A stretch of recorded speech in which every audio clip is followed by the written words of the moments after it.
The CBS Radio Mystery Theater presents...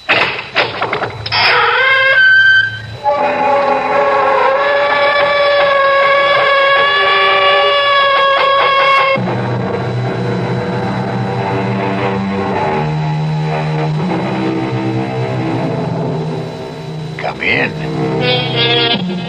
Welcome. I'm E.G. Marshall.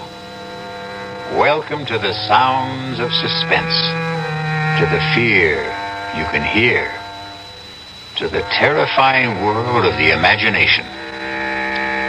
I'm your guide for a journey up a mysterious mountain. Dead Man's Mountain is what it's called. Going is really no problem. It's coming down that separates the living from the dead.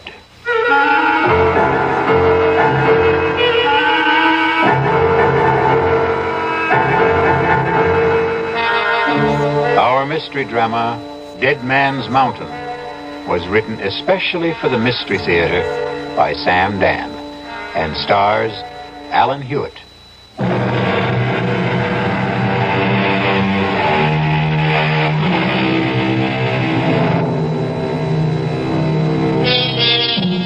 R.J. Johnson sits at his desk. Yes, the R.J. Johnson. The mysterious, the remote R.J. Johnson. I better explain that. His ways are mysterious, except when his plans include you. He is remote, except when he wants something from you. Then his presence can become an overwhelming reality. Some say R.J. is the richest man in the world. Some say he's the second, the third, the fourth richest. Does it matter?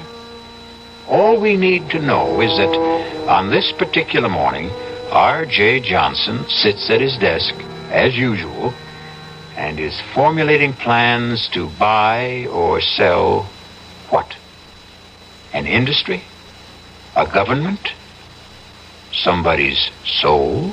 Parker, I want us to maintain our short position on Consolidated Industries. It's bleeding down steadily, and we should help depress it a bit, too. No, I'm not afraid of anything like that. They won't get a government contract. We can see to it. Pick up National Computer and Starlight Oil. I want our full concentration on those three. I'll call you back later. Yes, Mrs. Dollard. Come in. Mr. Johnson, George Morrissey is here. And about time. I want hourly reports on Consolidated, National, and Starlight to see to it that Parker can always reach me. Now, have Morrissey come in. But, sir, about Morrissey. Is there a problem? Well, I... You were saying? Perhaps I should have said... Mrs. Dollard, are you all right? Perhaps I should have said... There's a man outside who claims to be George Morrissey. Mrs. Dollard, you know George Morrissey. I thought I did. If there's any doubt, check security. I did. Then that settles it. He could never hope to get past the lobby elevators if he weren't George Morrissey. Mr. Johnson, maybe what I'm trying to say is there's a man out there. And I don't want him to be George Morrissey. Have him come in here. Yes, sir. Mr. Johnson will see you now. Do you see what I mean, Mr. Johnson? Mrs. Dollard, is this your idea of a practical joke? Who is this? Please, R.J., don't yell at her. I can't stand noise. George? Yes, George. You can't be George. Look at me, R.J. Look at me. I can't believe it. You don't want to believe it. What happened to you? Please let me sit down.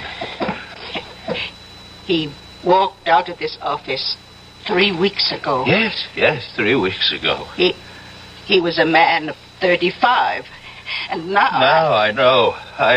I look in the mirror. I could be 75. His hair is all white. He's wrinkled, stooped. That's not the worst of it. I feel 75. I couldn't even walk without this cane. George, the first thing you have to do is tell me exactly what happened.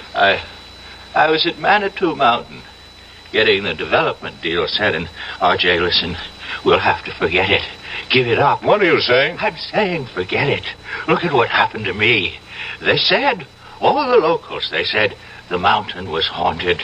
Terrible things would happen to anyone who went up there. Talk sense.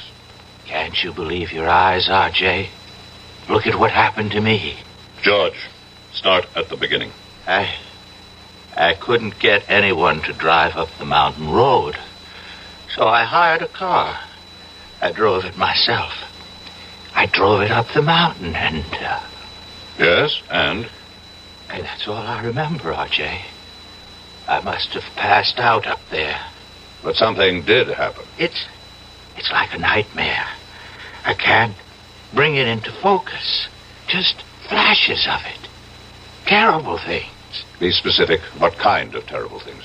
Shapes, forms, voices, saying I was going to die, that my life was falling away, that it was disappearing. What kind of shapes? What sort of forms? I don't know. What size were they? What color? I don't know. You say voices. What kind? High, low? R.J., I were they don't men's know. voices? Women's? I can't remember. I can't now pull remember. yourself together. Pull myself together. Look at me.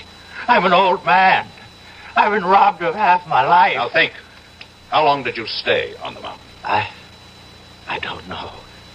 Somehow I managed to get the car turned around. I drove back to town. I found a doctor. What's his name? I don't know. What did he say? I can't remember. R.J., I came here to warn you. The mountain, it's haunted. It's cursed. Give up the project. Mrs. Dollard, call Dr. Waterson. No. Doctor can't help me anymore. But I can help you, R.J. Give it up. Give up the project.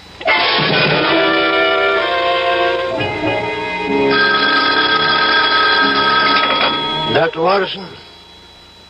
Yes. Keep him on fluids, and whatever you do, see that he remains absolutely calm. That was the resident. About George? No change in his condition. Have you checked the local doctor? The one who saw him first? We called him. He reports he treated a man of about 70 for exhaustion. That's all you could get out of him? And that's all he had to say. And what have you got to say, Doctor? We find that George Morrissey has the physical signs of a man in his 70s. But you know very well he is not in his 70s. Chronologically, no. Medically, yes. Is there a disease that could age a man so radically in so short a time? I would say a man could be ravaged by some psychic or physical attack, but here we have no signs of trauma. His tissues, organs, nervous system, circulatory system, they show the deterioration that could only be caused by aging. Let's cut through all this, Doctor. How did it happen? We don't know. You don't know. Am I supposed to buy this nonsense about a haunted mountain, curses, and all that? I don't have the answer, R.J. Waterson, over the years, I have contributed millions for medical research. I bought this whole hospital for you. So, are you telling me that now, when I need some answers, I'm not going to get anything for my money? I'm telling you that we have no answers at this time. Is it possible that George could be faking? Why should he want to fake? Answer my question. The answer's no. I want to see him. He's very weak. Is it important? I don't make unimportant requests. Well, just for a minute or two at most. And please, don't excite him.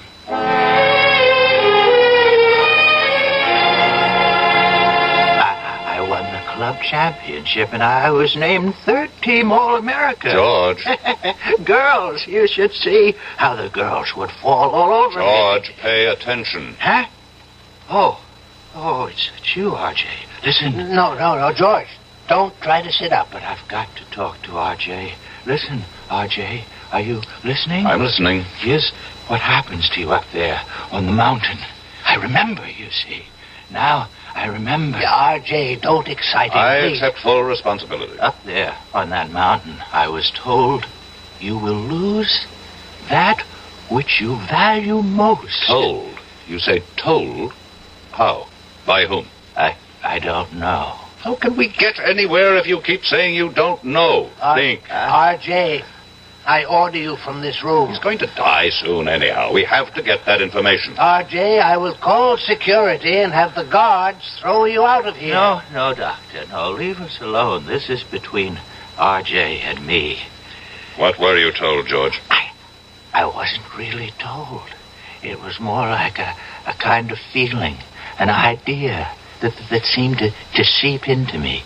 And I realized the most important thing, what mattered most to me, was my body. Talk sense. I'm talking sense, R.J. And I began to lose my body. What do you mean, lose your body? The way you really lose it. To old age. Only, oh God, only I was losing it then and there.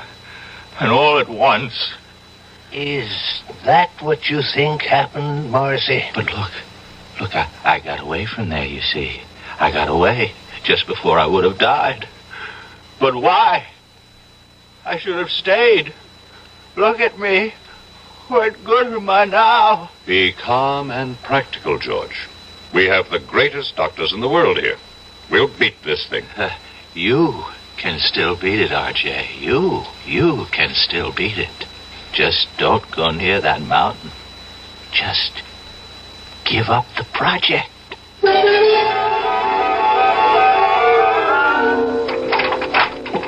You wanted me, Mr. Johnson? Has Parker called while I was out? Yes, sir. He reported in. Consolidated stock is still falling. That's good. National computer is rising. And Starlight Oil is doing well with the new government. Tell him to increase our holdings. Try 10%. Now, cancel the rest of today and all of tomorrow. Yes, sir. Call Chuck Daly. I want him here in 3/4 of an hour. Sir. What is it?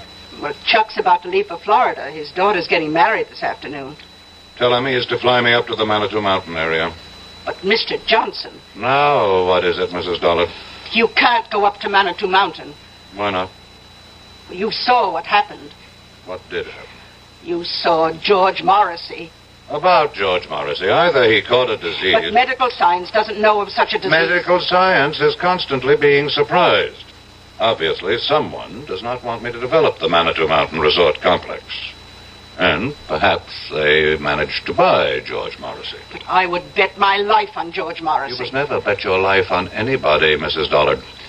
The nearest town to Manitou Mountain is Lafayette Center. Reserve a room for me there at the motel. But he is George Morrissey. Fingerprints, dental records. Reserve it under the name R.J. Smith. Mr. Johnson, are you going up there alone? You know perfectly well, Mrs. Dollard, that the way to get something done is to do it yourself. But isn't it dangerous for you to go? Mrs. Dollard, I have complete freedom of action because, as you know very well, practically nobody on the outside has the faintest idea of what I look like.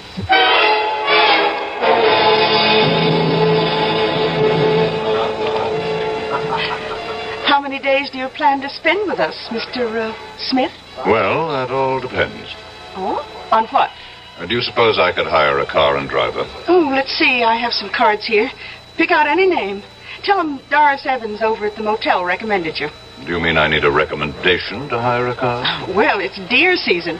Can't expect a man to concentrate on his business. I would think you can if you pay him and he recognizes his obligation. Well, I can see you're a very serious-minded person, Mr. Smith. What brings you up to our frivolous part of the world? I intend to do some sightseeing. Sightseeing? I hear you have some very beautiful country. Oh, yes, we do have a lot of very beautiful country up here. Wild, unspoiled. And we aim to keep it that way, too. Tell me, is there a doctor in town? Oh, I hope nothing's wrong. I wouldn't want you to get sick on us while you're here. No, I should just be checked every now and then. Oh, well, we do have Doc Stallings. Does he have office hours now? His office hours are when he's not hunting or fishing. But I think he'd give up a chance at a 12-point buck for you. Why? Well, he doesn't get an opportunity like this every day. To do what? To treat the world-famous R.J. Johnson. I see. How did you know I'm sorry. Really, I shouldn't have given it away. After all, if you want to call yourself Mr. Smith, we should indulge that little conceit. But how did you know? Mr. Johnson, the whole town knows you're up here. Why, we've all been waiting for you.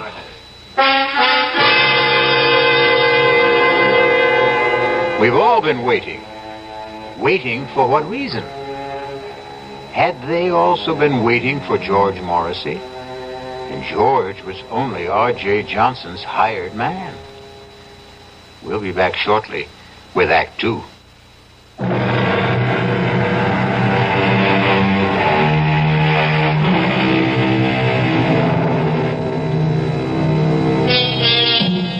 One of the world's wealthiest men sits in the tiny lobby of a small motel in an out-of-the-way village somewhere in the Adirondacks.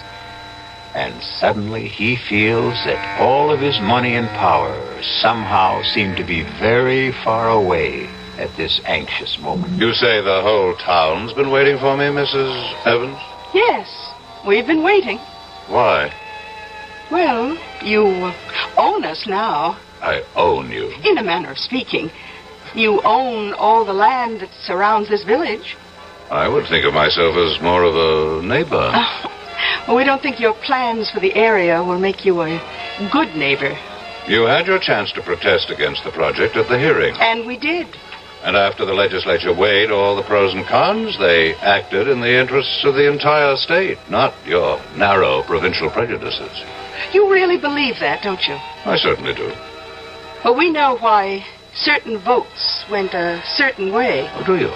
Suppose you tell me. We know there was bribery and pressure. Really? None of this was found by the special prosecutor's office. Well, I must admit, though, I admire your courage. My courage? To come up here, all alone, without your thugs. Oh, just a minute, Mrs. Evans. Oh, they have clean fingernails, excellent manners, college degrees. But they help you to steal and cover your tracks. In that sense, they're no better than common thugs. You really believe that, don't you? Now, let me set you straight. I have never done anything illegal. Oh, you can't be serious. No court has ever found me guilty of any crime. Congratulations. But here's what I am guilty of. Success. And this has earned me the envy and the hatred of millions of people. But that's human nature. I understand that. What I don't understand is the attitude of the people in this town. I'm not taking anything from you. I'm going to make every one of you rich. Can't you believe it? Oh, yes, we believe it.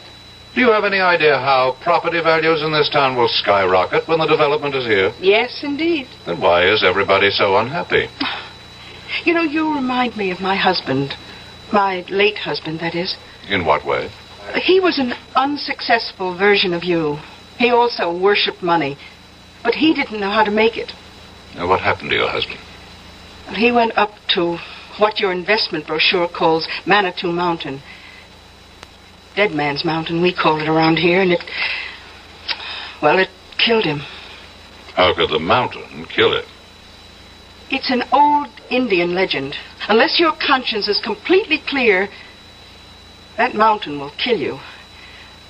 Well, it killed poor Sidney Evans, rest his soul. Killed him?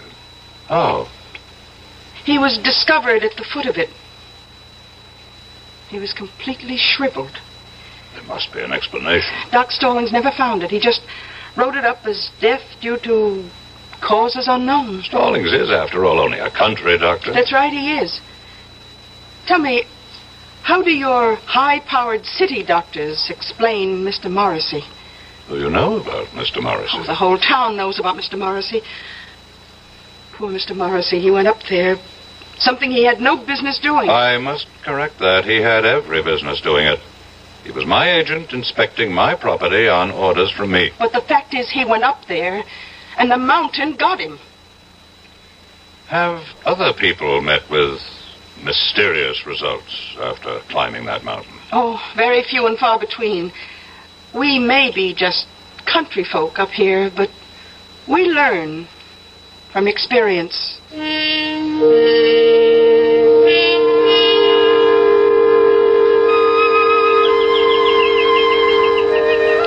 Are you Dr. Stallings? Well, look who's here. They said you'd be out fishing. Well, that's never a bad guess, but it takes two, and the trout won't play. I'd like to talk to you. Sure. I'm willing to pay you for a consultation. Oh, I intend to charge you. Well? Well, what? Well, aren't you going to come up here out of the water? Well, you see, I got my eye out for a certain brown trout. So you just tell me your symptoms, and I'll decide whether I have to examine you. An employee of mine. You treated him recently. George Morrissey. Oh, him. What happened to George Morrissey? Well, I met him at the motel. It was a Thursday night. I go there for dinner whenever Doris Evans serves pot roast. Heck, you're lucky. She's having it tonight. About Mr. Morrissey. Oh, he was a serious kind of fellow. Not like you. Same no-nonsense, let's get right down to it attitude. I'm only interested in what happened to Morrissey. Happened? Well, he wanted to hire somebody to drive him up to Dead Man's Mountain. And nobody would do it. That's right. Why? Well, you've been told why by now, I'm sure. I'm asking you why. I'll tell you the same thing. That's impossible. Why is it impossible? Oh, I see what you're thinking. It's all right for the simple-minded hicks up here to swallow that superstitious nonsense, but me, I'm a doctor. A product of a highly sophisticated, specialized education. That's exactly what I'm thinking. Well, think again, because I believe it too. There has to be a reasonable, logical, rational explanation for what happened to George Morrissey. Well, there is. He offended the spirit of the mountain. Oh, you consider that reasonable, logical, rational? Would you feel better if I said there's something up in that mountain, a virus, a bacillus, a fungus, which somehow causes immediate aging? It would be a more rational explanation.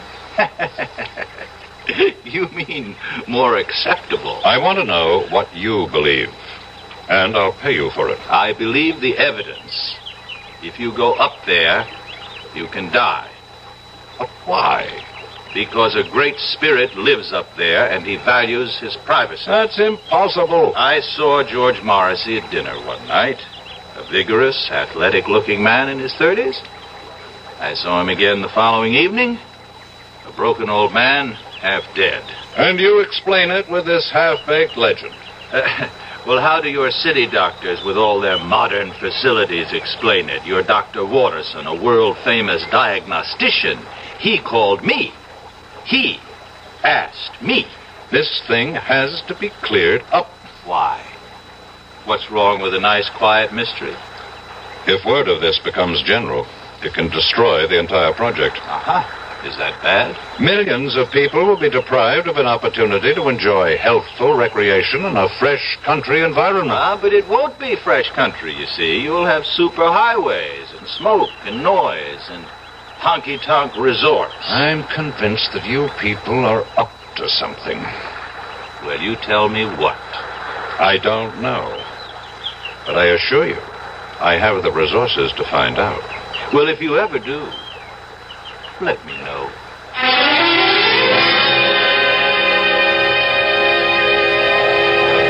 Well, did you find Doc Stallings? My secretary should have called me on the hour. Oh, she did. We serve dinner till 9:30, but the best time to eat's around 6. From then on, it's leftovers. I'll have a sandwich sent up to my room. Oh, you're joking. I don't tell jokes. You mean all you want for dinner is a sandwich? Mrs. Evans, food is merely fuel. The body is just a machine, and so my tastes are very simple. Whom do rich men think they impress when they say they have simple tastes?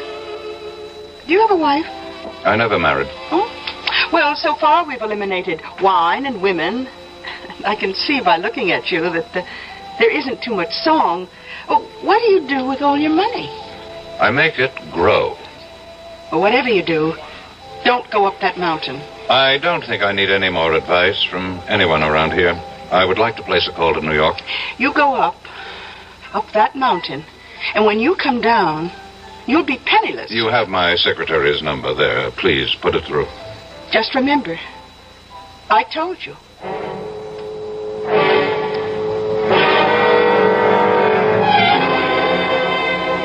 It's exactly 5 minutes past 4, Mrs. Dollard.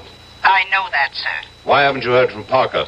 I'm expecting a call any moment. Any moment was not his orders. I specifically directed him to report on the hour. Yes, sir. Why is there a delay? I don't know. Well, find out. Mr. Johnson, I'm only human. What did you say, Mrs. Dollard? Mrs. Dollard? Operator? Operator!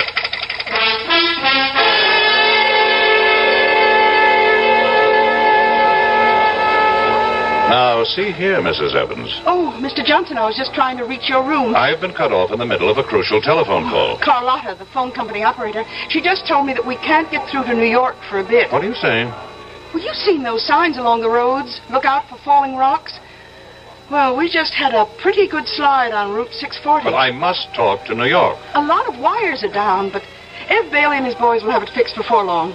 Oh, hi, Doc. Hello, Doris. And why does the celebrated R.J. Johnson look so agitated? Well, he can't make a phone call. Oh, my.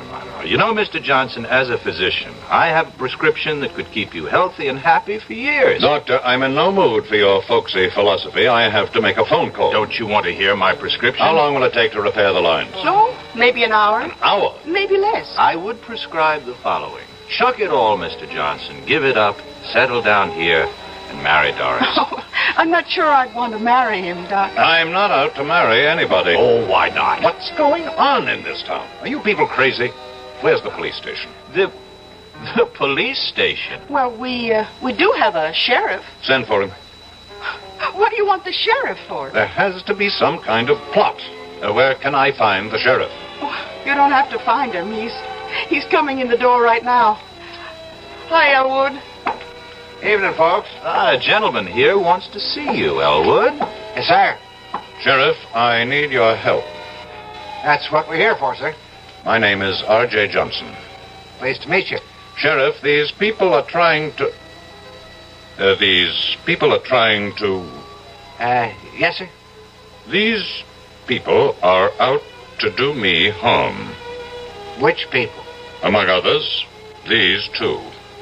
Yeah, but Doc Stallings here is the greatest guy you'd ever hope to meet. Matter of fact, he takes care of me.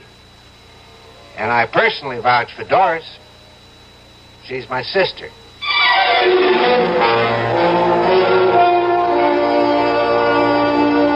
A very nice, tidy little town. And the natives are so friendly and obliging, and so concerned with your well-being. But right now, R.J. Johnson feels overwhelmed by their solicitude, as if he is being literally killed with kindness. We'll return shortly with Act 3.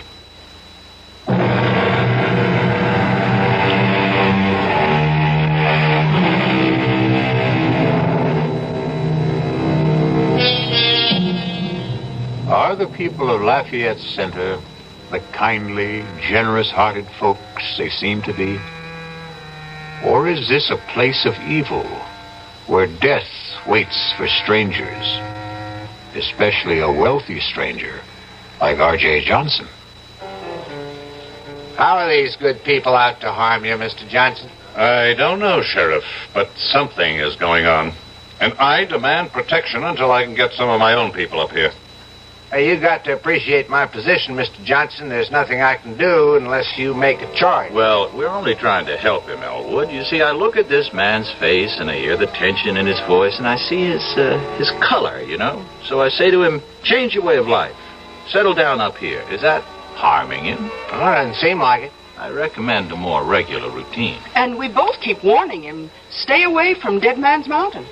Mr. Johnson, you couldn't get better advice from your best friends. Well, now I see how this works. A little bit of psychological warfare. Doc, what's he talking about? I'll tell you what I'm talking about. For reasons best known to yourselves, you people are determined to keep strangers at a distance.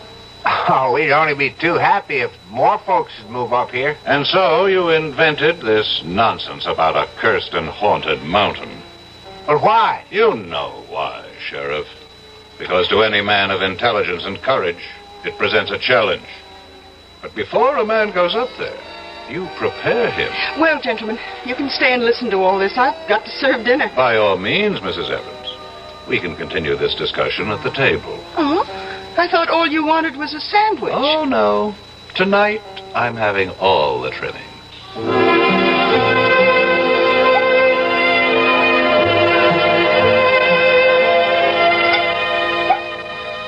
Here you are, Mr. Johnson.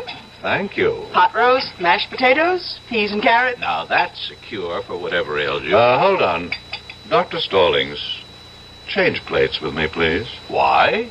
It's the same portion. Except I always give you a little bit less, Doc. Would you mind changing plates, Doctor? No, not if you tell me why. Since I'm going up to the mountain, there could be something in this food.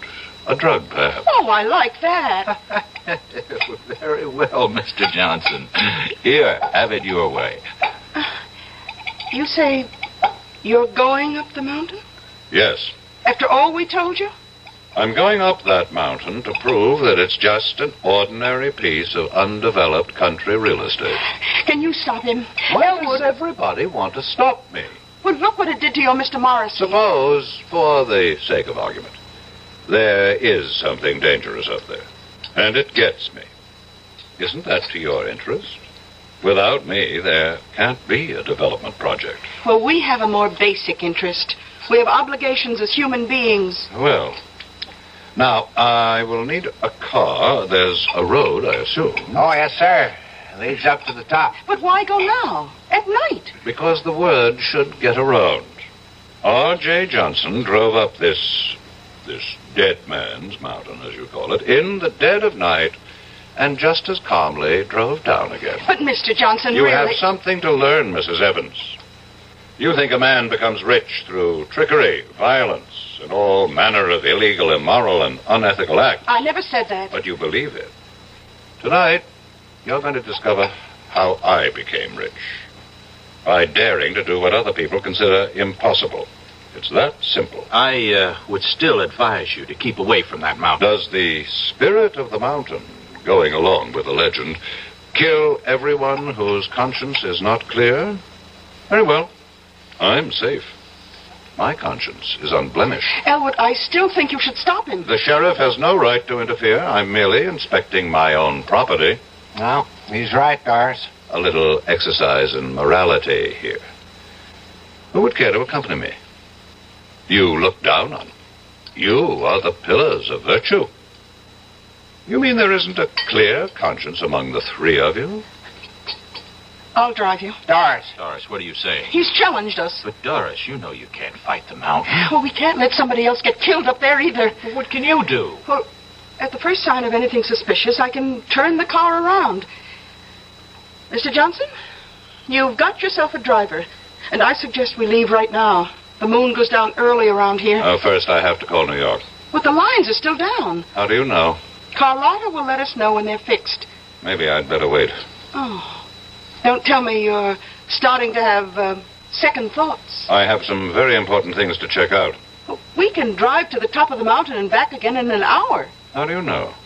Have you done it before? No, it's just a guess. And I'm ready if you are.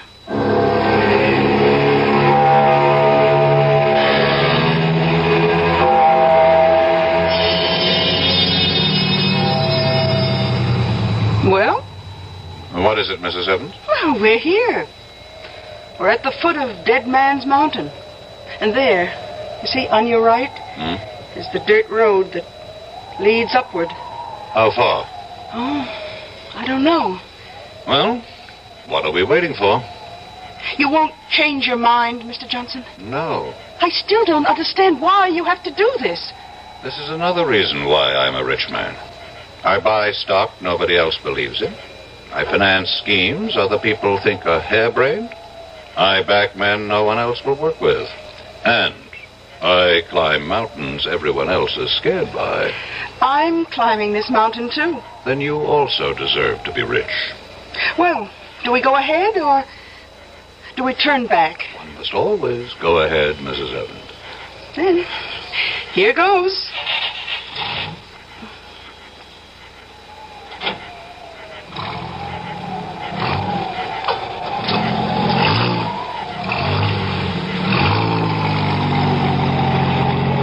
How do you feel, Mrs. Evans? All right. I guess. You guess? How do you feel? I don't have to guess. I know. I feel great. It should be interesting. What? Let's assume all you people are right. This mountain is haunted by a great spirit who strikes down all who have guilt. Which one of us do you suppose he'll strike down? Well, I don't have a guilty conscience. I wonder about that. I heard the doctor say you had a weakness for men with problems. Your late husband, maybe he didn't have problems. Maybe you had the problems. Well, we all have problems. Stop for a moment. What's the matter? I think I heard somebody. I haven't heard a sound.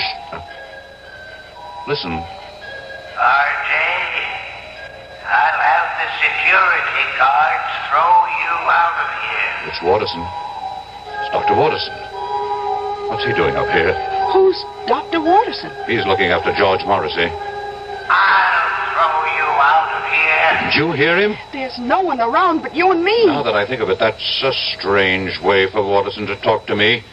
He would never have the guts to say that unless he knew something. Look, I think we'd better turn around. No. I think I'm learning something. Watterson, do you know that Watterson is Parker's son-in-law? Oh, who's Parker? My administrative assistant. He executes all my orders. Suppose Consolidated Industries is not going down. Suppose it's starting to go up. Suppose Parker is still holding. Oh, come on, Mr. Johnson. Just relax. Huh? Now, if it's too much for you up here, let's turn back. Tell me, Mrs. Evans, how did you know I'd be here? Well, we just assumed. No one told you. Who would tell us? A pilot. My pilot.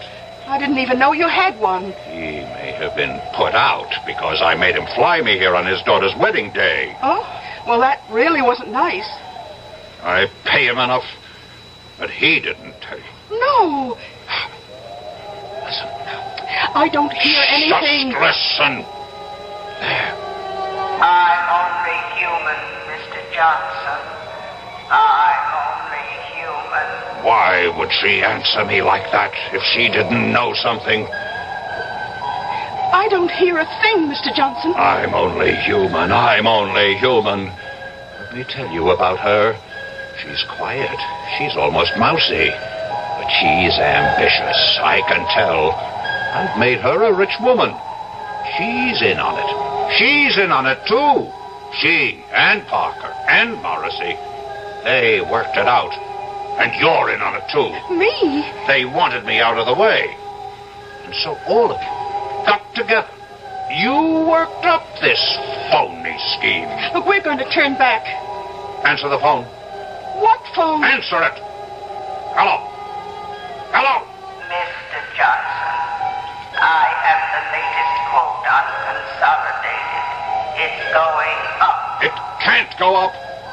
It's gone up 5 points so far. Get Parker. Close it out. Close it out. I can't find Parker. Get him. Get him.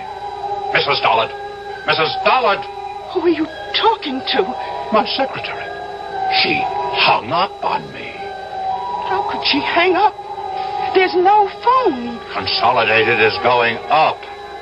But there's no stock market at night. Mr. Johnson, it's going crazy.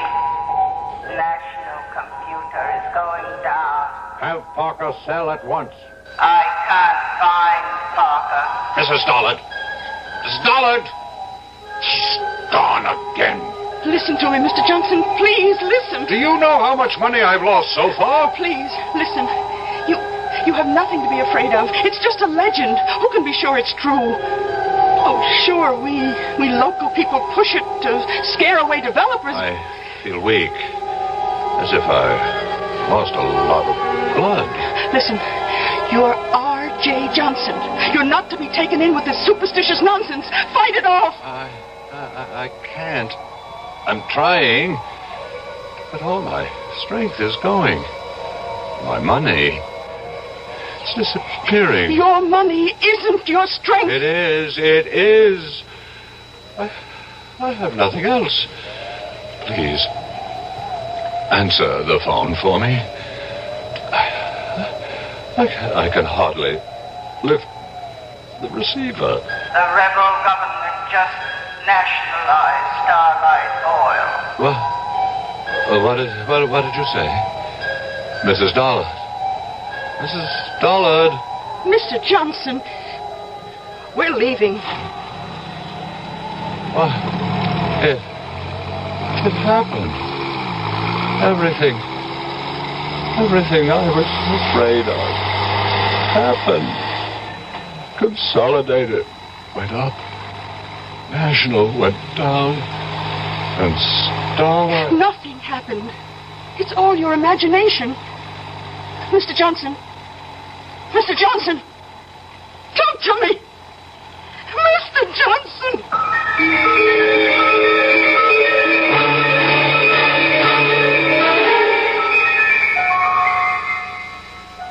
He's dead. How? Why? Doris, I don't know. There isn't a mark or a sign on him. It's as if all the force and vital energy just left his body. Well, maybe it's all for the best. He was in trouble. Trouble? It was on the news. Some of his holdings went haywire for some reason. 3 big companies. He's out millions. He may have died just in time. The mountain. The mountain. What about the mountain? It's true. Every word we say about it. It's true. Oh, come on, sis. How can it be true? The mountain killed him. It took away his money. Doris, are you all right? I don't know. I don't know yet. I wonder. What did it do to me? Well, what did it do to Doris? Everybody loses what he values most up on Dead Man's Mountain, as the saying goes. Maybe Doris had fallen in love with R.J., and thus the mountain robbed her, too. I'll be back shortly.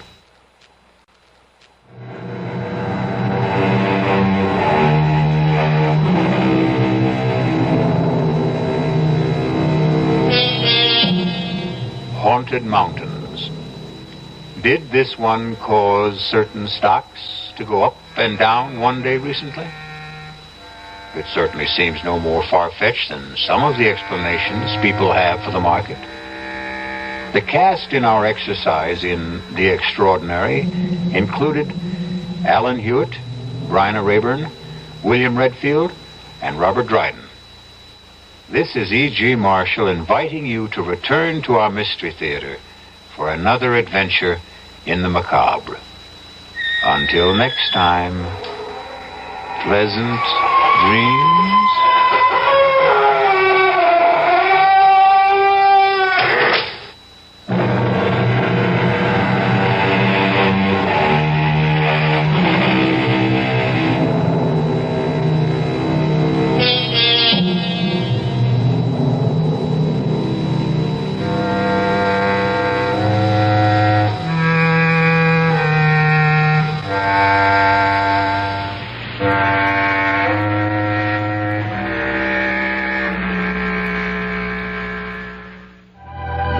This is your friendly music station, KIXI, dial 91 AM, Seattle. KIXI time is 12 midnight. CBS News. A Democratic senator wants to crack down on the oil industry, bringing it under strict control of the federal government. This is Doug Poling reporting on the CBS radio network. Senator Henry Jackson, Democrat of Washington, says he will propose this week legislation requiring major American oil companies be chartered by the federal government. Jackson says oil companies do have the right to earn money, but he adds he cannot understand why American oil prices have gone up along with foreign prices. I'm for reasonable, sensible, fair profits that will help provide for economic growth and provide jobs and provide the kind of income that is needed for new investment. But I must say that it is unconscionable what is going on when the price of oil is permitted to go up from a little over $3 a barrel. I'm talking about right here in the United States now, not foreign oil. to the Arab oil cartel price of $10.35 a barrel. Jackson also says administration energy policies have driven working men to the unemployment lines and sent the oil companies to the bank with bloated profits.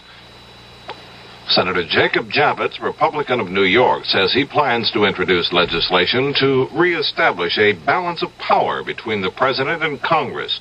Javits told why he thinks such legislation is needed.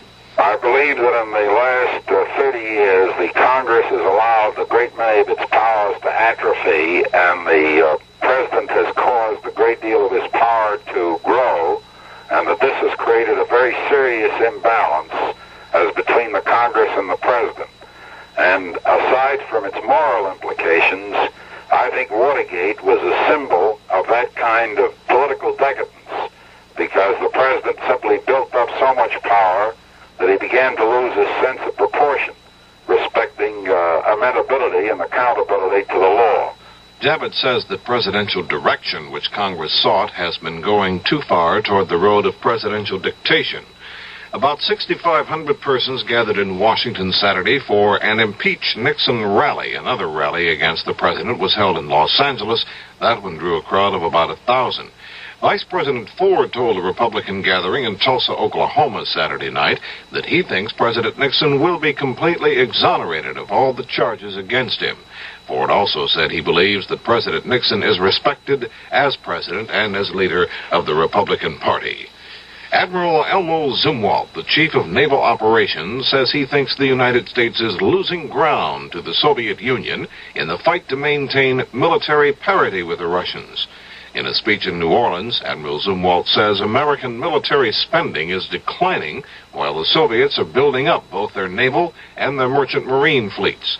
Admiral Zumwalt says the American defense budget is now the smallest since 1950.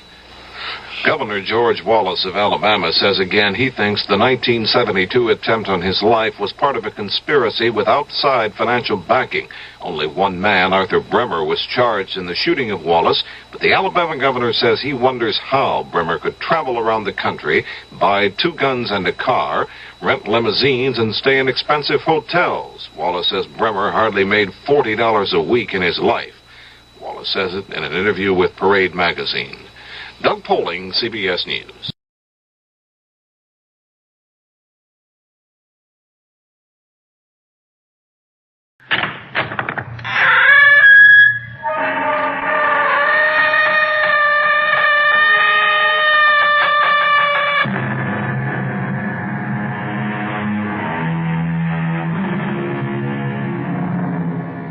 Come in.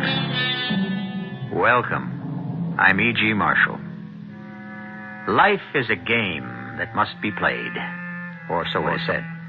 But in every game, there must be winners and there must be losers, which means that in the game of life, we have 2 types of contestants, those who will win and those who will lose. The winners, as a rule, get wealth and fame. The losers remain poor and obscure. Naturally, the winners are better players, but does that mean they are better people?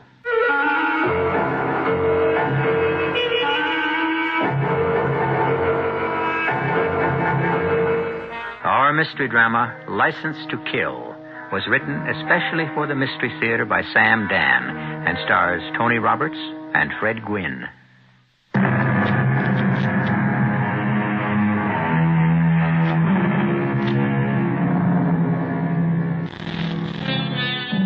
When the great scorer comes to write against your name, he marks not that you won or lost, but how you played the game.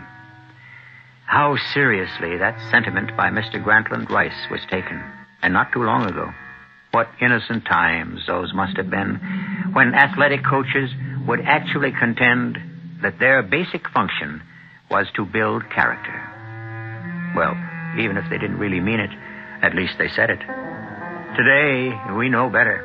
Today, it really doesn't matter how you play the game, as long as you win. Winning, that's it. There is no substitute for victory. Victory at all costs. But has anybody ever added up the total cost of victory?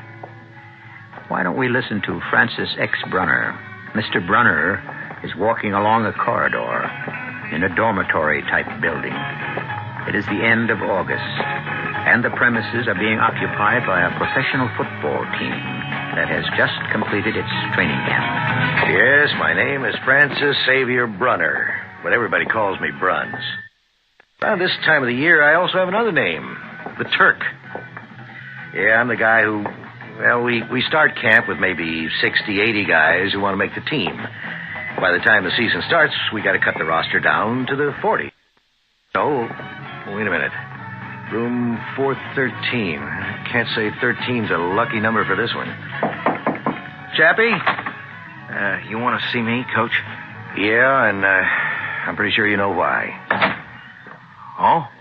That's a shame. You got more raw talent than anybody on the club. Yeah, but still, Coach Bradshaw's cutting me. Why? Why? Well, you're not JR's type of ball player. Yeah, but I try. Of course you do. Coach Bradshaw says you got to give it all you got. I do that.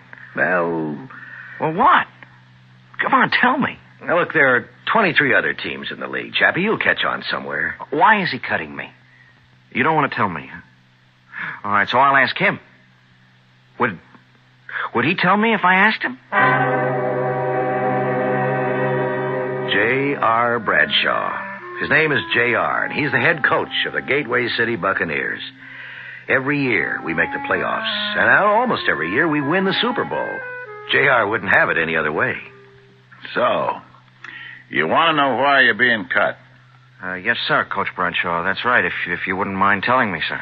You're being cut for one reason and one reason only. Yeah, what's that? You don't hit hard enough. Well, I bring my man down, usually. Yeah, the kid does make his share of tackles, J.R. You keep out of this, Bruns. Look, we discussed it thoroughly. You bring your man down, sure, but he gets up too quick. You, know what I mean? No, I don't think I do, sir. You hit a guy, he should know it. He should feel it. He should want to lay there for a minute and think about it before getting up. He should be a little shy, a little nervous next time he comes around your end. Maybe he'll freeze up, try to protect himself, worry about a fumble. You don't hit him that hard. I hit him hard enough to stop him. Like I said, that's not hard enough. I can't hit any harder. Why not? But, Coach, I'm 6'4". I weigh 260 pounds. If I hit a man really hard, I could kill him. Huh? That would be his problem, wouldn't it? Well, no, sir. I'm afraid not. I'm afraid that'd be my problem. I hate to let you go, Chappie. But unless you're willing to give it everything... I'm afraid to do that. Well, then, there's not much more we can say, is there? No, there wasn't. And that was the end of Chappie. You know how quick the fellas come and go in this business. The day after a guy's gone, everybody stops thinking about him. And about a week later, it's as if the guy never lived at all. Well, the great J.R. Bradshaw, he gives me a hard time, too, along with everyone. Run that piece of film again. Yeah. Right there. I just saw what we want. See? Look. The tight end fakes a block. Then he goes out on a pattern. Stay there. Don't answer it. But Nobody got wise to it during the game. And the guy catches 7 passes. Listen, J.R., Now, when he pulls that on the outside linebacker, what we're going to do is... J.R., I think I better answer the phone, huh? I'm going to make him take that phone out of here. I got a sick wife at home, J.R. I want Jerry or Phil, who's ever in there, to answer. I got to answer. What for? Hello? For crying out loud, will you hang up? Yes, Martha, it's me. I don't know. Hang on, I'll ask J.R. Martha, it's Martha. She's not feeling so good, J.R. So, tell her to call a doctor. It's 2 o'clock in the morning. Where am I going to get a doctor? I have to go home to her. Come on. What good are you going to do her? I can't let her stay alone in the house. Hasn't she got a mother or somebody who can come and keep her company? J.R., you got to understand. Look. I'll tell you what's wrong with this ball club. Nobody wants to win. On the field, my players dog it. My coaching staff is always looking for excuses to go home. JR, she's sick. Yeah, all I know is we got the Tigers coming in here Sunday afternoon, and we're not prepared. That's all I know. JR, we've been 15 straight hours on these films. We'll do 15 more if that's what it takes. Look, JR. All right. Get out of here. I'll be at practice early. Yeah. Hello, Martha. I'm on my way. It's just, we lost all track of time. Yes, sir. Right away. JR, I know how important this session is, but, well, if you were married, you'd understand. Yeah? I'll tell you something. If I was married, I wouldn't lie to my wife. When did I ever lie to Martha? You didn't lie just now? You said on the phone you lost all track of time. That was a lie. Well, I had to tell her something. And what are you going home now for? Well, I told you, JR. She's sick. She was also sick 8 hours ago. Why didn't you go home then? Look, JR, I don't have to take that from you. Take it or leave it. It don't mean a thing. What matters is winning a ball game. You have to make sacrifices. Oh, I know that lecture by heart. You should. You heard it often enough. Look. Technically, you're the best defensive coach in the business. But that's all you'll ever be. Somebody's assistant. You'll never have a ball club of your own. And if you do, you won't last out the season. And how many seasons will you last out, JR? I mean, when it's all over, what'll you have to show for it? The winningest record in professional football. Okay, JR. And that's what they can carve on your tombstone.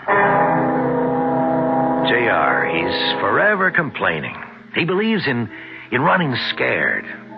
I must say that Chappie had disappeared completely from my mind, and I never dreamed that Chappie would come back into my life. It happened at Mady's. It's a night spot where the sports crowd hangs out. She told me about what happened that night. Coach Bradshaw had just walked in. Well, here's the Papa Wolf himself. Hiya, matey. How are the little wolflets doing? I catch one of them breaking curfew. It'll cost them $100. How does it look? Sunday against Dallas. We're gonna take a bath. Oh, the way you cry, we could fill a tub with your tears. Yeah, what I need is a big, tough defensive end. Well, you did cut the biggest defensive end I ever saw, that kid, Billy Chapman. Big, yeah. Tough, enough, no. Who's in the joint tonight? Well, let's count. You, me, the bartender, the piano player. You should know by now the joint is always dead on Wednesday nights. Why's that? Must be conscience night. I never heard of it. You don't have one. But one night a week, most guys will make it a point to stay home with the wife and the kids. What for? What is the use of talking to you? Well, why Wednesday night? Beats me. Some places it's Monday, or Tuesday, Thursday. If a guy wants to get someplace in this world, he has no business being married. Is that a fact? Being a winner is a full-time job. Takes everything you got, 24 hours a day. I got kids in my ball club. They make more money than the President of the United States. Well, they can throw a football further. They think they all got it coming to them. So, do they concentrate in the game? They own restaurants and hamburger stands, chain stores. See, that's the trouble with the kids today. They're not hungry. What's happened to the good old-fashioned values? Coach Bradshaw? What are you doing in here? Coach, That's $200 you're being fined. $100 for breaking curfew, another C-note for being in the saloon. Hey, you can't call this joint a saloon. Yeah, but, Coach, I'm not on a team anymore. You cut me 2 weeks ago. Oh, yeah, that's right, I did. Well, you should be at home in bed, a young fellow like you. Look, Coach... Here it is, 2 o'clock in the morning. What are you doing in a gin mill, looking to pick up some dame? I understood you're a married man. Yeah, I am, Coach. I got married in June. We both graduated from college. And you're cheating on her already, huh? No, Coach, no. I would never cheat on Louisa. Then what are you doing in here? Well, I was looking for you. What did you want to see me about? Please, Coach. Could you put me back on the team? No. You're not my kind of player. Yeah, I know that. Then what are you even wasting your time for? I'm not your kind of player right now, but... But? What are you trying to say? I could learn. You had 10 weeks of training camp over the summer. You didn't learn nothing. I didn't want to. And now you want to. Yeah, I didn't have a choice. But now I got to. Yeah? That's my wife, Louisa. You see, Coach, she's in the hospital. What's wrong with her? I put her there. Kid, what are you talking about? I was driving the car, and she said, slow down. I didn't listen. And then we skidded and we hit an embankment. Nothing. Nothing at all happened to me. Everything happened to her. What do you mean? Everything? They don't know, Doc. They don't know if she's going to live or die. See, she can't move. She's still in a coma. Huh? I only know it's going to take a lot of doctors and nurses and hospitals and money. And all I know how to do is play football. Please, Coach, put me back on the team. You don't play football my way, Chappie. I can learn to. Could you?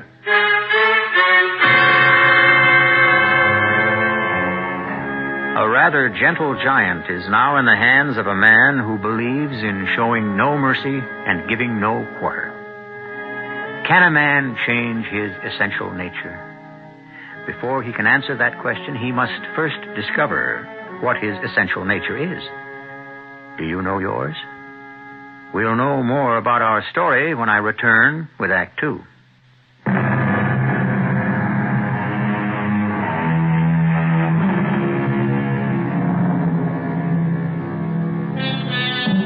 Necessity is not only the mother of invention, but intention as well. Ideals, beliefs, morals, yes, these may be the things to which we aspire because aspirations, as everyone knows, cost nothing. Actions, on the other hand, usually carry a price tag. So, when all's said and done, we generally do what we can afford. So, you want to play football, huh? Yes, Coach Bradshaw. My kind of football. Yes. I'm going to need money. I must do everything for Louisa to get well. I understand they call you Chappie. Yes, sir. Gee, what kind of a name is Chappie? Hey, what does it remind you of? I don't know, sir. Malted milk and lollipops. Chappie. From now on, no more Chappie. From now on, your name is Chopper. Yeah? You are looking at the Chopper. He is the fearsome fiend that bursts through the blockers, then chops down that quarterback. And when the Chopper chops them down, they stay down. Did you hear what I said? Chopper. JR, you were born a couple of thousand years too late. You should have been around back in those Roman days and trained those gladiators. What do you think it's all about today? It's the same thing. I'm just honest about it, that's all. That's why I collect all that flack from the bleeding hearts. That's why the people go to a game, see? They go to see blood. Coach Bradshaw, I'm not sure I can... You're not sure you can what? Put yourself in line to make $1 million to save your wife's life? But it's not in my nature to hurt people. Your carelessness put Louise in the hospital to begin with. Look, that was an accident. It was your fault. She told you to slow down, but you didn't. Hey, yeah, but... You wanted the excitement. Or maybe you wanted to prove to her you were the boss. Why did you have to do that? JR, lay off. No. We're getting at something. What was the argument about? How did you know there was an argument? So, you admit there was an argument. It wasn't an argument exactly. What was it? Nothing. Why, were you mad at her? I wasn't mad at her. Me and Louisa never argue. She wanted me to give up football. She wanted me to give up football, which is why I wound up being cut from the team. That's it. You didn't want to give up football. She wanted it. She was right. That's why you crashed the car. Will you put me back on the team? What's your name? My name is Billy Chapman. What's your name? You know my name. It's Chappie. Once and for all, and for the last time, what's your name? The Chopper. Say it so I can hear it. Say it so the whole world can hear it. What's your name? Chopper. Louder! The chopper! But I didn't find any of that out till later. So much later. First, I knew I got a call from J.R. Bruns, I want you out in the field early tomorrow morning. Yeah? I got you a brand new defensive end. You did? He's a killer. Oh, who'd you trade for him? Nobody. I picked him up. Oh, come on, J.R. You just don't pick up a major league defensive end. Wait to see him. What's his name? His name's the Chopper. The Chopper? What kind of name is that? It'll explain itself.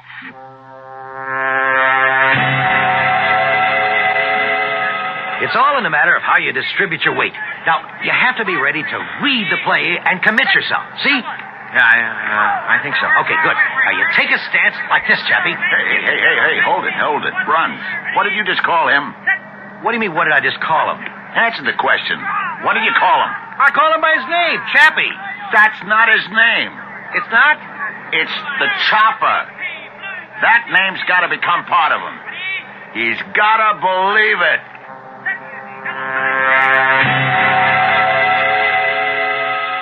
There was no question about it. He knew how to play football. He was a one-man gang out there on the practice field. And I felt good. Why not? I knew I was in for another Super Bowl win with all that money. Well, we'd flown out to Texas, where we were meeting our big rivals the next day. Now, this game would prove who was the boss. We had a coaches' meeting, as usual, till 1 a.m. I think J.R. calls so many because he hates to be alone. I'd just gotten back to my room when there was a knock on the door. Coach Brunner? Hey, what are you doing up so late? Can I come in, sir? If J.R. decides to run a bed check, it'll cost you $100, son. I don't know what to do. About what? Well, about football. Oh, look, what brings this on? It's just that football ain't no fun anymore. Oh? I played all my life. I played Sandlot. Then we had leagues, the American Legion and all, and then high school and college. Yeah, I know. Every single minute of it was fun. But it's different now. Well, it's a serious business. It has to be. You know how much money's involved. Yeah, I guess so. That's why she wanted me to give it up. Louisa? Yeah. Yeah, she said, Chappie, you look different. How different, I said. I don't know, she said. You get a mean look in your eye now and then. Well, sometimes it can't be helped. The guy you're up against, he's got a job to do. Both of you. You're fighting for your bread and butter. Yeah, well, that's what I told Louisa. And she said, why do you have to fight? What do you want with a job where you have to fight for your bread and butter? It's not in your nature. It isn't, Chappie? No. It always used to be just the games. Coach Bradshaw figures I should manhandle people. Well, that's true. Well, I hate what I'm doing now. It kills me when people call me the Chopper. It'd kill Louisa if she ever found out. What should I do? About what? I don't know, about everything. What can you do, Chappie? Thanks for calling me Chappie. I need the money. For Louisa. I really don't have a choice. Now then, what can I tell you? Nothing, Coach Brunner. Thanks for just letting me talk to somebody. He went back to his room. For a long time, I couldn't sleep. For some reason, I was afraid. And I simply couldn't understand why. After all, things looked great. It was going to be another winning year, another championship year. What was bothering me? Well, I finally drifted off into an uneasy sleep. And in my dream, I saw Chappie looking terrible and chopping away at the other team with an axe. I forced myself to wake up. And I stayed up till dawn, had some breakfast, and then left for the stadium. We're going to take him today, Brun. Well, we got the better team. We got the Chopper. We got the biggest thing in pro football. Listen, J.R. Listen to what? It's not in his nature. What's not in his nature? The killer instinct that you're trying to give him. It is in his nature, believe me. You'll see. But I knew it wasn't. Not in this gentle, soft-spoken kid. Well, the other guys won the toss, and we kicked off, and the game was on. My defensive squad was on the field, and there was Chappie at the left end. As the teams lined up for the first series of downs, I heard it. I heard it for the first time. You see, there was a loyal contingent of home fans who'd flown out to Dallas to root for us. And a shout was coming from their section of the stand. Kill, Chopper, kill! Kill, Chopper, kill! Kill, Chopper, kill! Kill, Chopper, kill. You heard this kind of thing at sports stadiums. Kill him, murder him, tear him apart, beat his brains out. I never went for it myself, but there are those who claim it's harmless. Just folks letting off steam. Hell, I wouldn't know. All I know is that I saw Chappie stand there for a moment. And he looked up at the stands, and suddenly there was terror on his face. And he just ran off the field as fast as he could and into the locker room. I sent another player in for Chappie, and then I ran to our dressing room myself. But J.R. got there ahead of me. What are you trying to pull? I can't do it. Get back out there. No, I'm not going out there. You're a quitter. You hear what they're yelling at me? Kill. Kill? I'm not a murderer. Nobody's telling you to actually kill. Yeah, and why do they say that? It's just a way of talking. Oh, they want me to kill. That's what they want. That's what you want. No. It's just a way of saying hit him. Hit him hard. No. You want me to kill. A good, clean, hard hit. Legal. Keep it legal, but hard. That's what this game's all about. Get out there. No. I'm not going out there. J.R., leave the kid alone. You keep out of this, Bruns. Chopper. Don't call me Chopper. Chopper. Look me in the eye. No. I said, look me in the eye. Now, go out there. Go out there and hit. Understand? I understand. He ran out of the locker room and onto the field, and once again that cry of kill, Chopper, kill was roared from the stands. Carnahan, the opposing quarterback, took the snap, and he looked for a receiver downfield, but suddenly Chappie had smashed through Carnahan's protective screen of blockers, and Chappie had, well, the only way I can say it is he just chopped Carnahan down to the ground. It was a hard, vicious, smothering kind of tackle. But it was legal. It was completely legal. Carnahan lay there very still for several long seconds. And then he got up very slowly, and he just stood there. The trainer and the other coach ran to him and helped him off the field. But you knew. You just knew that Jerry Carnahan, the all-pro quarterback, was through for the day. I told ya! He's a killer! J.R., what did you do to that boy? What did you do to him?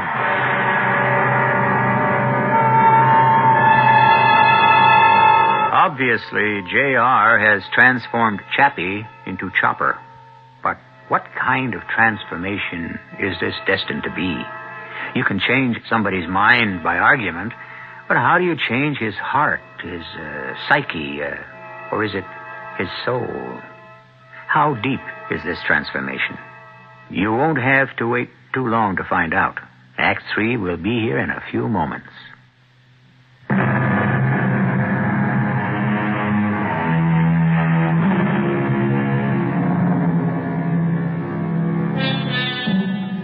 There are those who say that people never change.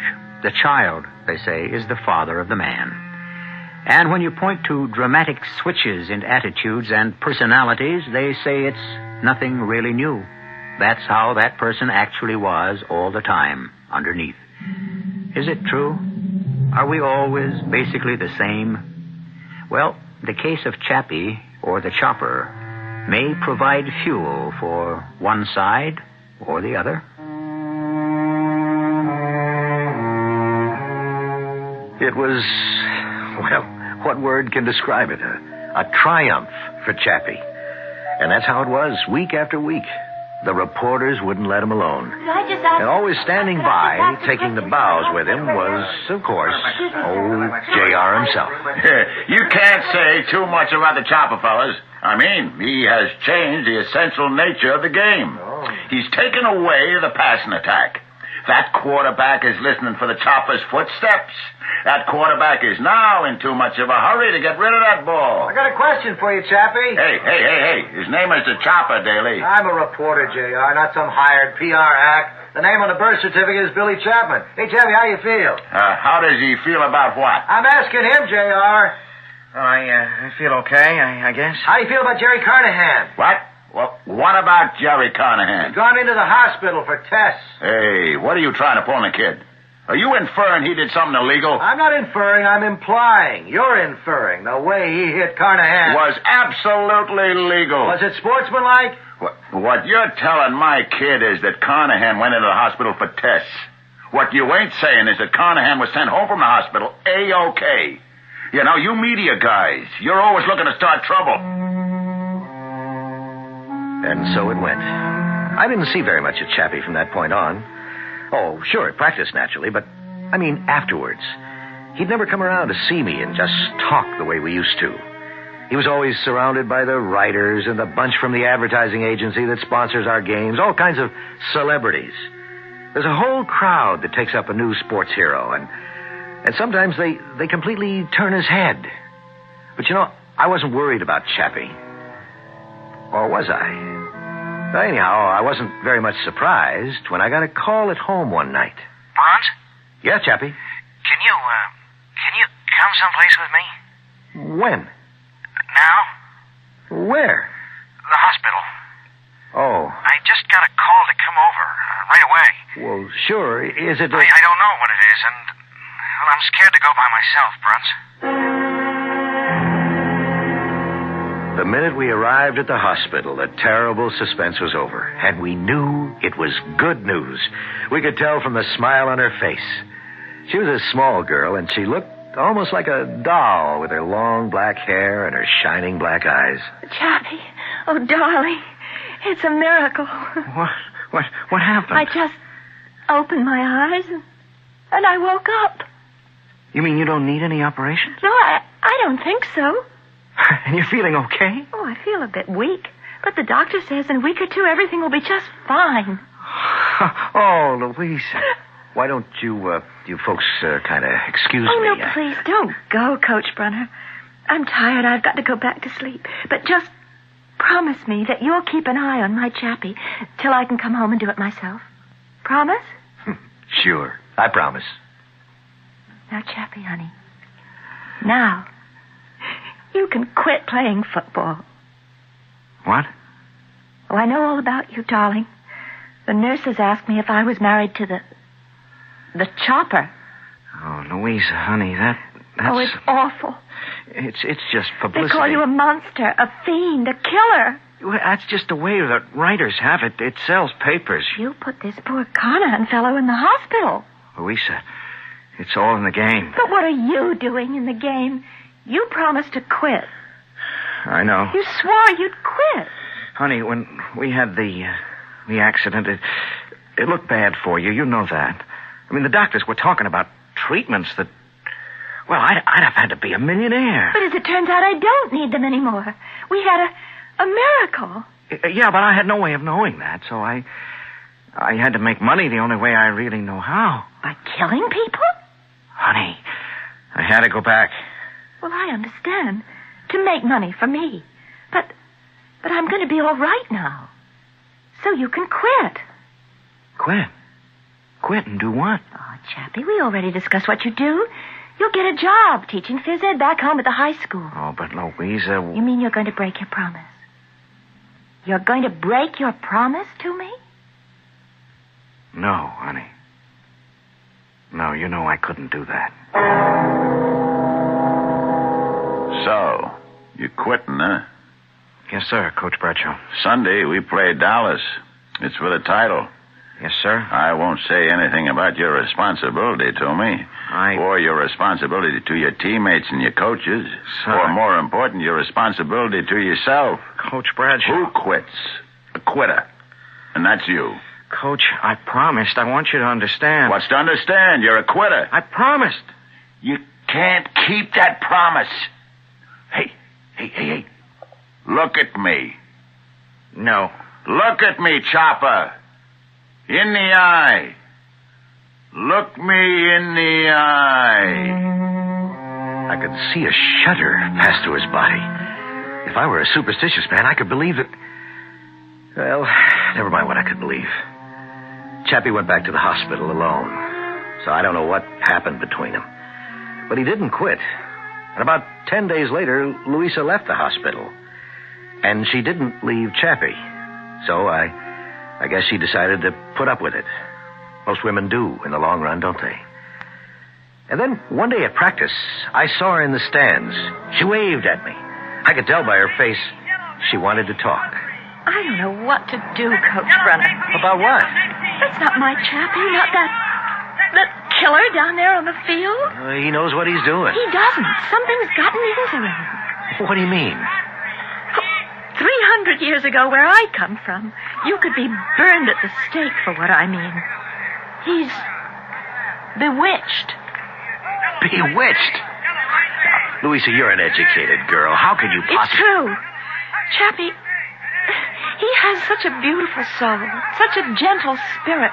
Something has seized control of him, something evil. Now, Louisa... If we stop him, if he goes on like this, he'll kill someone. Oh, no, he... Look at me when you say no. He'll kill someone, and that will destroy him.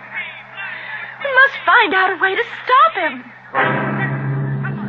Sure, you could have said she was hysterical, but I believed her.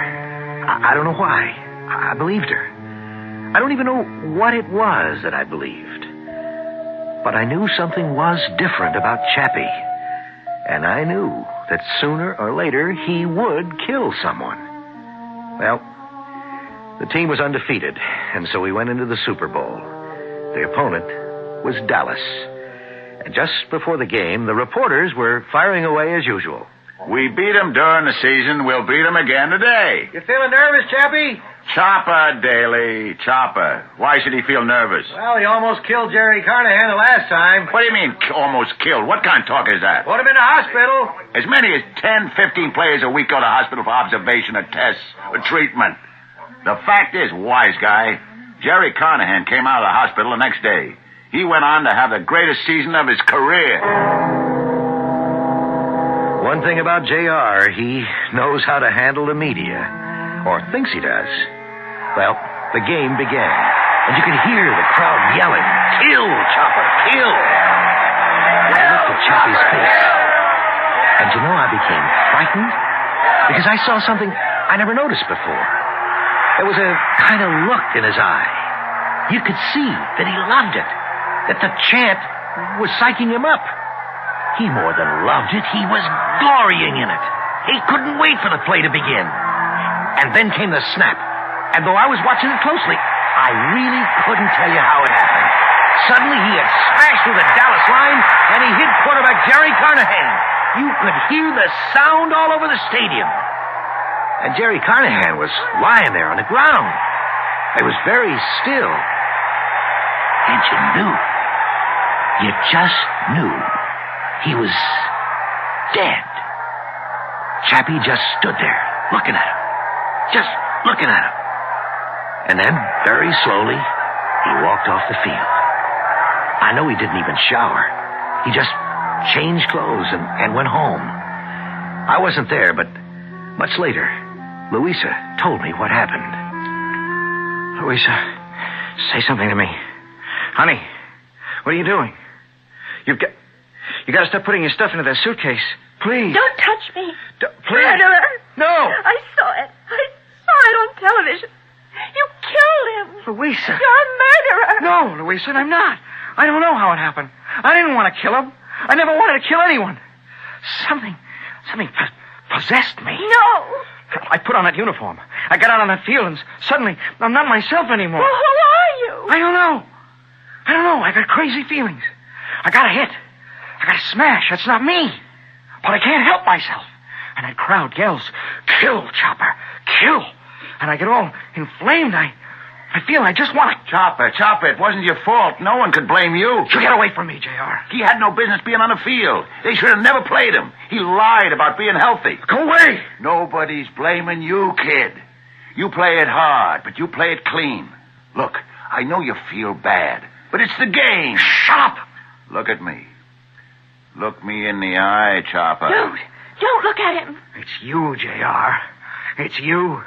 You bewitched me. You possessed me. Kid, what you need's a good night's sleep. Tell him to go away from here. He'll never go away. He's got to be driven out. He's got to be driven out of me.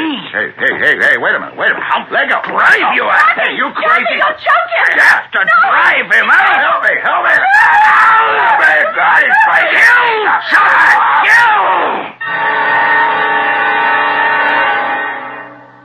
And that's how she told it to me, a long time later. Long after Chappie had killed J.R. Chappie was never tried or anything like that. They just put him away for a while to study him. I go up to see him now and again. Louisa stays with him. Hi, Chappie. Do you know me, sir? I'm Coach Brunner. Now with J.R. gone... J.R.? The Buccaneers are my team. Buccaneers? Well, we're in last place, on merit. But we have a lot of laughs. Sure, we should come back. Back to what, sir? Football, Chappie. It's a fun game again. It's the kind of game you liked. Louisa? What is this gentleman talking about? It's nothing, honey. He's just passing the time of day. Yeah, just passing the time of day.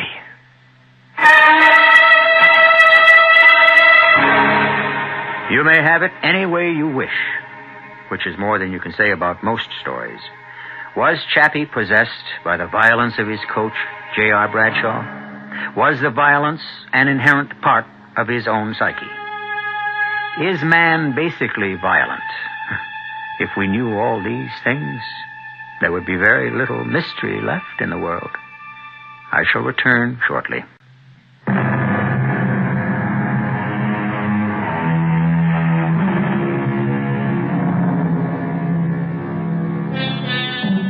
What have we got to show for 2,000 years of alleged civilization?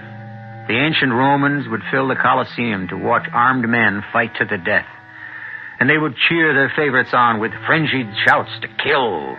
You hear these same shouts at football, boxing, and hockey matches. You hear them yell, "Kill the umpire," at baseball games. We're even starting to hear it at tennis.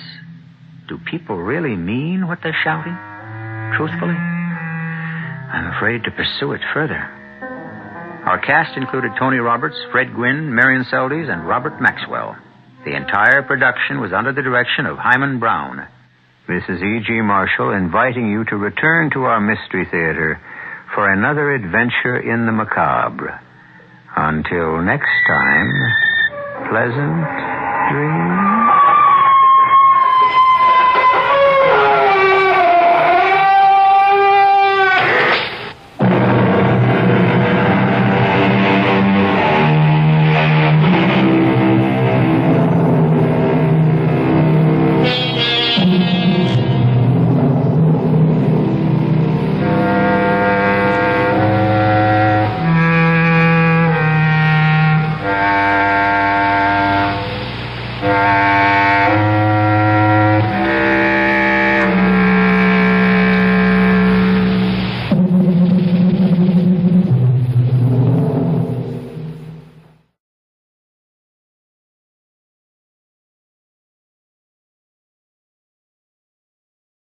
The CBS Radio Mystery Theater presents...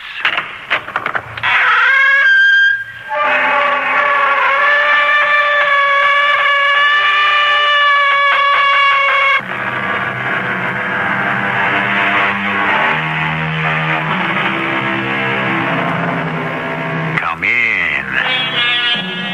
Welcome. I'm E.G. Marshall.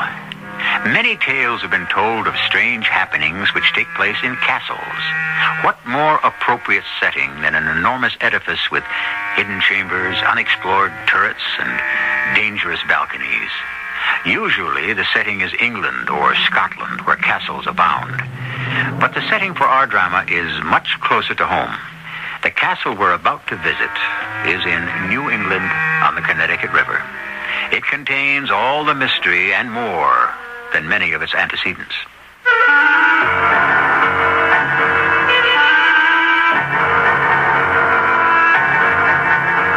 Our mystery drama, Nightmare in Gillette Castle, was written especially for the Mystery Theater by Elizabeth Pennell and stars Kevin McCarthy and Jada Rowland.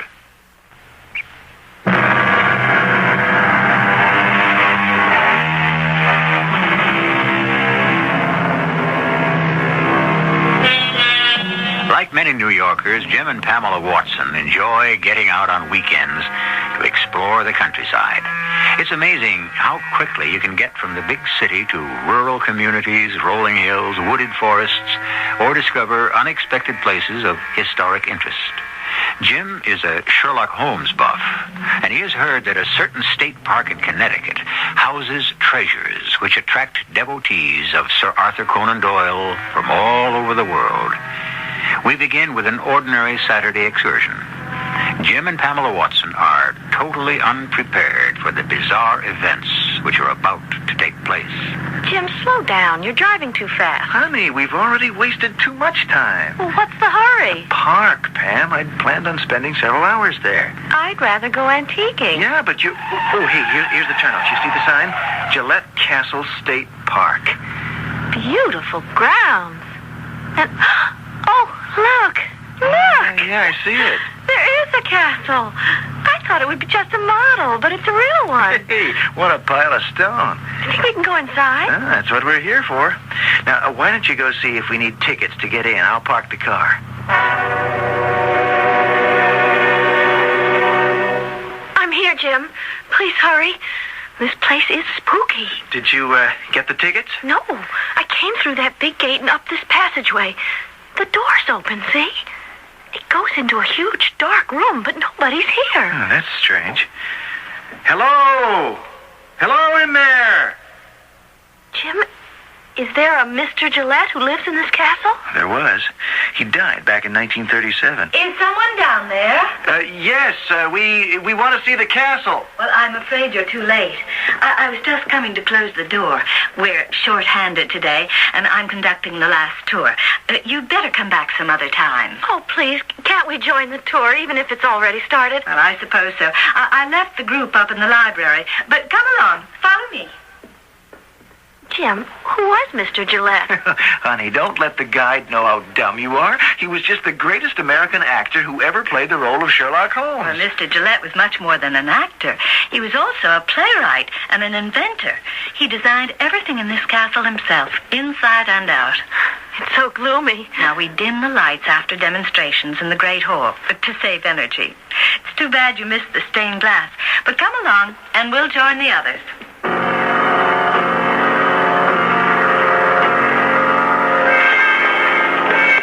This way, ladies and gentlemen. We don't have time to see everything. There are 24 rooms of varying shapes and sizes. Look, Jim, the hallways have street names. Mr. Gillette's bedroom opens off this gallery. He could observe whoever was down below by looking toward those mirrors I showed you over the French doors. His bedroom's not exactly what you'd call cozy. It would give me claustrophobia. Say, that could be a sliding panel over there. Oh, you're very observant. Behind it are switches whereby Mr. Gillette could control all the electric lights. He was also able to cut off the telephones when he wanted to. And over here is a panel you could never find unless you knew exactly where to look. Now watch what happens. It's a secret staircase.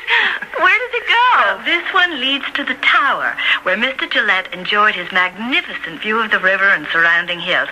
But we must hurry along. Now, follow me, and I will show you the best room of all. Hold on, Pam. I want to see that museum room and library where they've already been. It's back this way. Photographs everywhere. Oh, there's one of John Barrymore. These playbills. Oh, and a glass case filled with letters. Oh, here's one from Conan Doyle. And the books. Take a look at the titles. I could spend days in here. We better catch up with the tour. I don't care if we don't see anything else. I do. I'm going to... Uh-oh. Oh, the lights. They're going out. Yeah, it must be a warning to leave. Quick, we better catch up with the others. Jim, I'm scared. Steady, Pam. There's still some daylight left. Now, we'll find our way to the front door. Come on. Oh, thank goodness I hear them. Yeah, we're going in the right direction. Where is everybody? Wait for us. Oh, let's run for it, Pam. They can't have gone far. If we bang on the door and yell as loud as we can. This door is made of steel, and these stone walls must be 2 or 3 feet thick. What are we going to do? I can't imagine anything worse than spending the night in this scary place. Besides, I'm hungry. There has to be a guard on duty. Well, he's being awfully quiet. No, I mean outside, patrolling the grounds. If I could just find a light switch and attract his attention. I saw candles on a table in that place the guide called the Great Hall. Oh, but I'd be afraid to go in there. Well, here, take my hand and show me. There. Do you have a match? Yeah, right here. No need to light a candle when I can flood the room with colorful illumination. Oh, it's like a stage set. Oh, where did that voice come from? Over there by the stairs. He must be a guard. Oh, thank goodness you're here.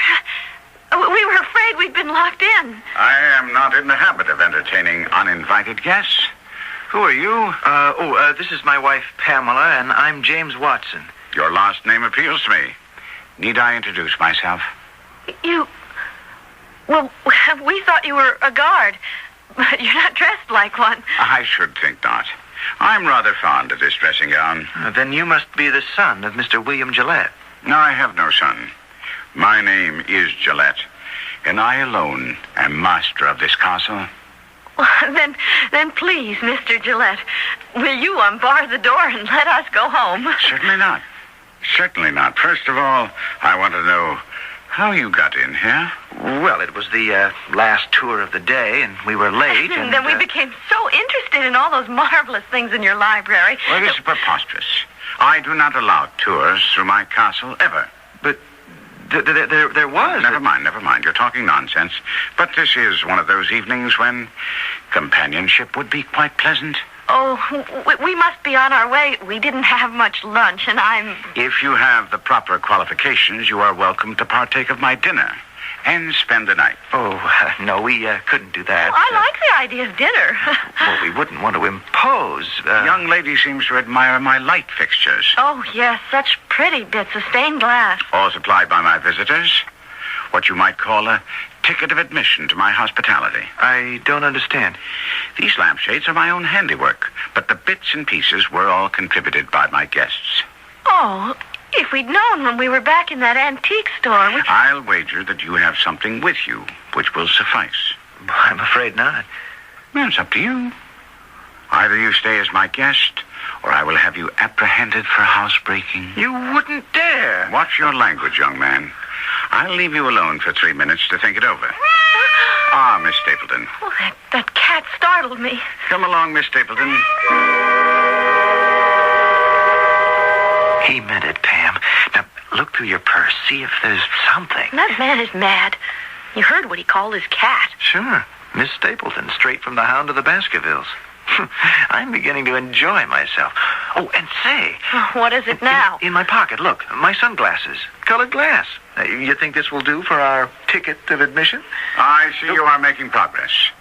May I hold those spectacles up to the light? Oh, sure. A rather pleasant blue color.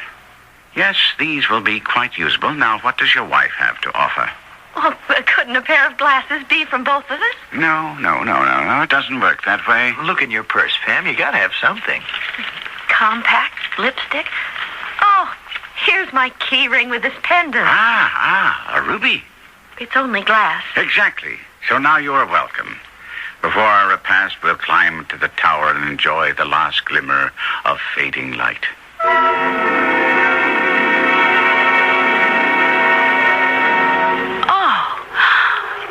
View is breathtaking. Oh, I wish we could have seen it in the daytime. Why, you will.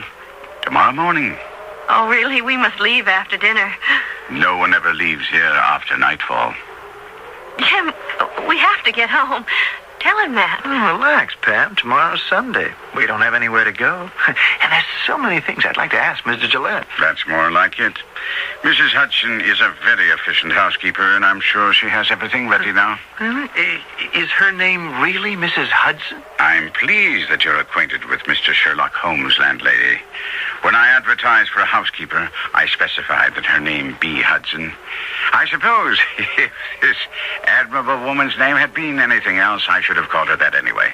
Well, this should rouse her.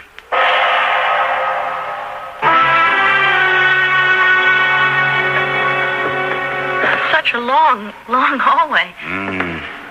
Yeah. I think you'll find this room satisfactory. Please note that every door except the steel entrance to the castle opens without a sound. And the light switch works this way. Look at all those books. No sleep for me tonight. Dear me. They're even taking over in here. That makes 11. No, 13 cats on the premises. I suppose you'd object to his staying under your bed. He's so big. No. Simmer down. That's it. Climb up on Daddy. I'll take you along. Now, should you need them, there are candles over there. But it's such a brightly lighted room. One never knows.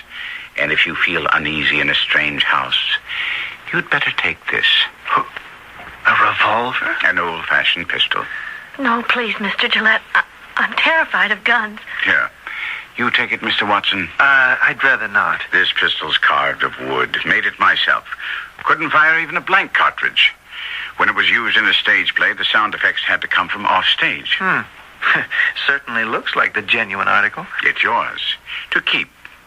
And now, I'll bid you good night and be off to Europe. To Europe? That's what I call my special hideaway. A room where no one can follow and the rest of the world disappears. Pleasant dreams.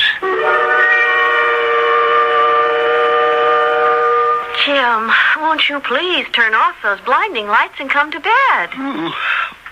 Much sleepier than I thought. All that food and drink. Can't focus on the books. Bed's more comfortable than it looks. It's shivery in the dark. Hold my hand. Sleep well. Jim, did you hear something? Go to sleep. Shh, listen. Stop! Don't come in here. Stop, I say. That sounds like the housekeeper, Mrs. Hudson. Stop! Something terrible is happening. If this is one of Mr. Gillette's games, he's really gone too far this time.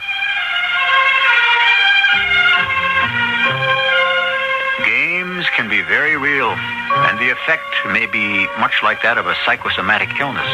Not only does the patient have all the symptoms, but he truly feels the pain and the fear. From the time Gillette Castle was under construction in 1914 until today, strange things have happened there.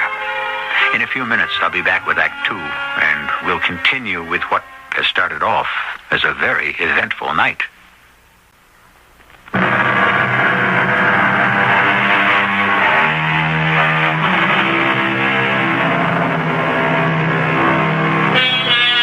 You know what Shakespeare said about all the world being a stage. Well, William Gillette began play acting and writing when he was a small boy in Hartford. First, it was comedies, but later, his favorite character was Sherlock Holmes, a cool and resourceful man of action. When he decided to retire, his home became a stage, and his famous castle is haunted by the memories he stored up there. At the moment, Jim and Pam Watson are caught in the web of his spell, and they've just heard some chilling sounds in the night. Help me! Help me!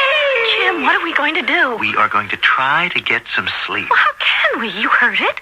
That woman is in trouble. Help me! Help me! We've got to do something. Look, let Mr. Gillette handle this. He's gone to... Yeah, I know. His secret hideaway. What time is it? Well, how should I know? Well, turn on the light and find out. Pam, the light switch doesn't work. I'll try to reach that floor lamp. It's black as kitchen here. Well, get the candles. Over there on the dresser. Oh, yeah, I found them. Oh, but it's so dark, I'll never find a match. On the bedside table? No, they're in my pants pocket. Now, where... Oh, in my purse. Oh, no, you never have any matches. Oh, no, I'll get it. In here somewhere, a pocket flashlight. Oh, good girl. Give it to me. Not much of a beam, but it's better than nothing. Oh, you made a mess of that lamp. Watch out for broken glass. I'm putting my shoes on. In fact, I'm getting dressed. Well, then I will, too. No, you stay in bed. Help me! Oh, that does it. I am going to find out what's going on. You're not going anywhere without me. Hang on to me. Oh, this cold, dark hallway and all those doors. Now, which direction were the sounds coming from? This way. No, this way. Come this way, over here. Oh, Jim, I don't want to go. I'm afraid. We can't stop now. Oh, will you come to my room? But what if you... Mrs. Hudson? Mrs. Hudson? I don't want to know what's happening in there. We have to find out. Mrs. Hudson? What's the meaning of this? We've come to help you. Help me. I was sound asleep and it's 2:00 in the morning. But you were crying out for help. I was what? Yeah, well, we thought you were in trouble. You were screaming and pounding on the wall and calling for someone to come. I assure you I was fast asleep and I don't take it kindly to be aroused. Well, how could we have been mistaken? You led us right to your door. No one disturbs me in the middle of the night. Not even Mr. Gillette. Well, we would have tried to find him, except he said he was going to... Oh, to Europe, huh?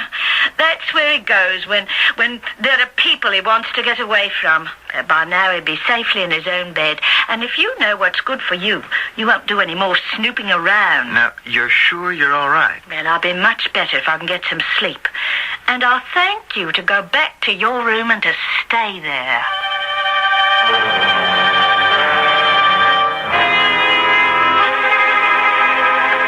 Jim, where is our room? Some of the hallways were labeled with street names. Now, what's the name of ours? I haven't the slightest idea. Let's try this. Another of those noiseless doors. Oh, you quickly. I can't stand those cats. Oh, and how about this door? Piles of furniture all shrouded. No one's been in here for a long time. Look at the cobwebs. Come away. Those lumpy sheets are like ghosts. Well, we've made a wrong turn. I'm going to try this door. There's something flashing. Some kind of lamp. Smells like coal oil. Red lantern. Look what it spells out on the wall. Danger. Stay back, Pam. The floor drops away. There's nothing left but a big black hole. Let's get out of here. Please, Jim, don't open any more doors. Now, look, Pam, there's one over there. It's halfway opened. And a bright light inside. Oh, no, we couldn't be back at Mrs. Hudson's, could we? Not possibly. Anything's possible around here. I wouldn't dare knock. I'm not going to. I'm just going to pull the door wide. Oh, Jim, that ceiling floodlight has come back on. This is our room. Who'd ever think that a room in this place would look like a home? Be careful, Jim. Yeah, I know. The broken glass. Well, I mean, someone may be hiding. Someone who came in while we were gone. Well, you can see for yourself. There's no one here. What about the closet? Yeah, I'll soon find out. Hand me that cane. Oh, there's a skull engraved on the handle. I barely touched the wall and the door glides open. There is someone in there. Hold tight to the cane. It's nothing but a dusty old cape on a hanger. Are you sure? It looked just like... for yourself. These clothes and hats. They're all black, as if... Yeah, as if they'd been worn at a funeral. Well, we're going to be worn at one. Come on, Pam, we're getting morbid. I'll bet they're just costumes for a play. I wouldn't count on it. I'm not counting on anything. First off, I'm going to lock our door. But there isn't any key. No, but there's an ingenious wooden arm that comes down like this. There. Now, I defy anyone to break through a barrier as solid as that. Well, I do feel better. But believe me, I am not going back to bed. Neither am I. So now's your chance to tackle those books. Not a bad idea. Maybe if you'd read to me, it would settle my nerves. While I gazed, a feeling of intense cold seized me. I had an impression of an immense and overwhelming power, and sensed my utter inadequacy. Stop reading, please. I've had more than enough. Honey, this is a classic. Those murders in the Rue Morgue, and it scares me every time. There's a copy of that on the table. I know. Please, Jim, find something more cheerful. Okay. Crimes of Passion? No. This one sounds better. The Minister and the Choir Singer. That's the bloodiest of all. True story. Took place in New Jersey. What's on the next shelf? How the Medicis Did It. Heavens, it's a recipe book. A whole row of volumes on poisons, including The Poisoner's Handbook, The Poisoner's Dictionary. And this shelf is all witchcraft. Maybe that would be more soothing. No, thank you. I think I'll just lie down after all and try to think my own thoughts. Did you hear it, Jim? Hear what? Starting all over, that awful screaming. Oh, not again. Sounds as though she means it this time. Yeah, soon. Wooden brace off the door. No, don't go out there. You stay here. Not on your life. But I'm not going to give that mad woman the satisfaction It's all right, though. This time the hall lights are on. Oh, then let Mrs. Hudson take care of herself. I'm not going to her room. I'm going to find Mr. Gillette. And I'm going with you. The guide showed us, remember? His room is right here in the middle of the balcony. Yes, something about mirrors. I hate to do this, but here goes. Come in. His light's on. Mr. Gillette, we're sorry to disturb you, but... We hope you weren't asleep. Not at all. I was reading. Come in and sit down. Why, you're still wearing your city clothes. Yeah, we put them on in rather a hurry. I thought you'd like the pajamas and dressing gowns I provide for my guests. We didn't see any. Did you look in the closets? Well, not those terrible black capes and... Oh, good heavens, my error. I thought those things were in another room. Is that why you came to see me? No, it wasn't that. It was the screams. What are you talking about? Well, we heard cries for help. And the lights went out. Our electrical system is not always dependable. But the urgent cries for help, didn't you hear them? Didn't hear a thing. Well, we were sure it was Mrs. Hudson, and she sounded in agony. I'm beginning to understand. She was begging for someone to come to her rescue. And you went to her door and frightened the poor lady out of her wits. On the contrary, we were the ones who were scared. Well, she sounded so desperate only when we got there. Occasionally, the dear lady suffers from nightmares. They should be over by now. You mean she was asleep all the time? Exactly. It happens often. I fear that, dark shadows lurk somewhere in Mrs. Hudson's past. But she suits me so admirably, I've never probed into her psyche. I just leave her alone. You're making us feel quite foolish. I guess we should apologize for behaving like this, but... We're not used to spending the night in the castle. Well, all the more reason I should make you feel at home. Well, I have a hot plate here, and all the fixings over here. How about a cup of nice warm chocolate? Oh, no, thank you. You, Mr. Watson? Thank you just the same. I think we'd better go back to our room and make up for some lost sleep.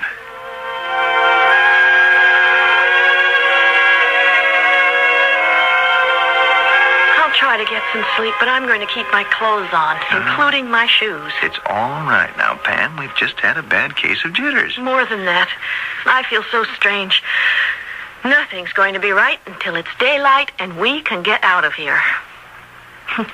Could anyone have made you drink that cup of chocolate? No way. You heard it, didn't you? Of course I heard it, a gunshot. But we're both going to pretend that we didn't. Put that bar back on the door. Watson? Watson, come to my room and come quickly. No, Jim. Pay no attention. When Mr. Gillette gives a command like that, I've got to go. You mean we do? No, not this time, Pam. You'd have to knock me out to make me stay behind. All right, well, hand me the pistol. It's only a fake. It wouldn't do any good against a real one, but I'd feel a lot better with a gun in my hand. His bedroom door's open. Now, stay behind me. Mr. Gillette? He's in bed, all covered up. Mr. Gillette? Mr. Gillette, you called me. What is it? He can't be asleep, but he's so still. Mr. Gillette, wake up. Mr. Gillette? Oh, Jim, he's so pale. No signs of violence, but no pulse. No heartbeat. Is he? Yes, pal. No faking it this time. Mr. William Gillette is dead.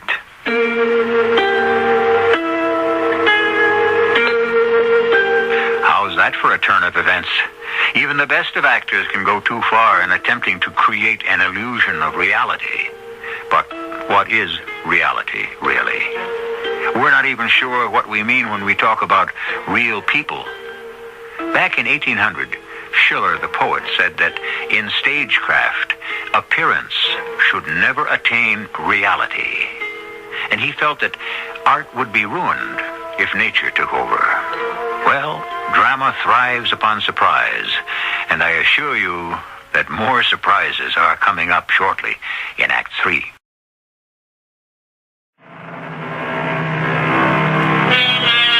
It is nearly dawn, with a glimmer of light catching the small paned windows of Gillette Castle.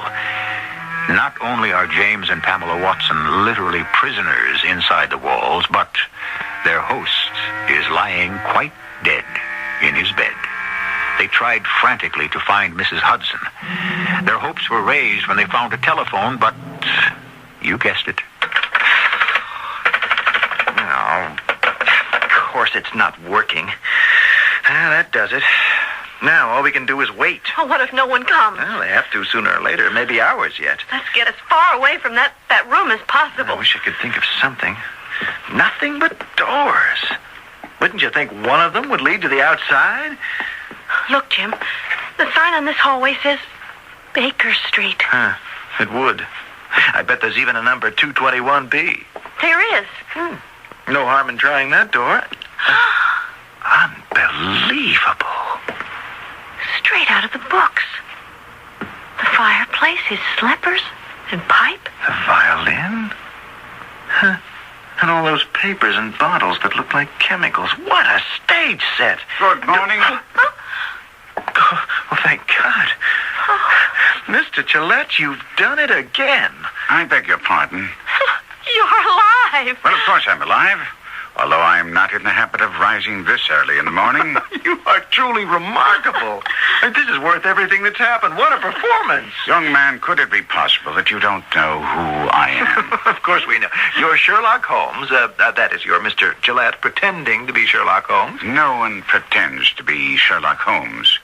Your name could be Watson, that's common enough, but I am the sole individual who has the combined first and last names of Sherlock and Holmes. Come on now, Mr. Gillette. You've had your fun with it. It's been a long night. Now, let's just have a good laugh over the way you fooled us. Well, this becomes more interesting by the moment. Sit down. Sit down, both of you, and tell me more about this Mr. Gillette.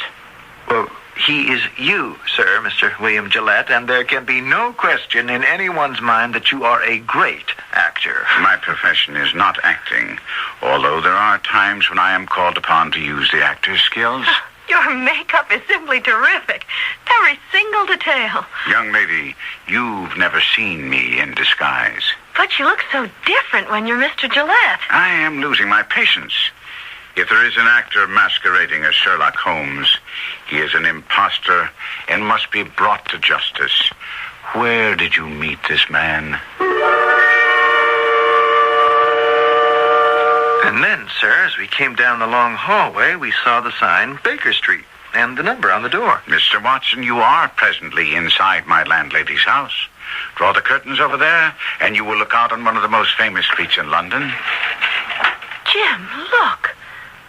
Just like a London street. Only it can't be. I'd open the window, but that's dangerous for a man in my position. You don't believe what we've just told you, do you? Well, indeed, it may have elements of truth. But I don't accept this fantasy about a castle and screams in the night. We explained that Mrs. Hudson was having a nightmare. That's another thing which makes your case more serious. Mrs. Hudson never has nightmares. How do you know? Elementary, my dear sir. There appear, however, to be two impostors involved.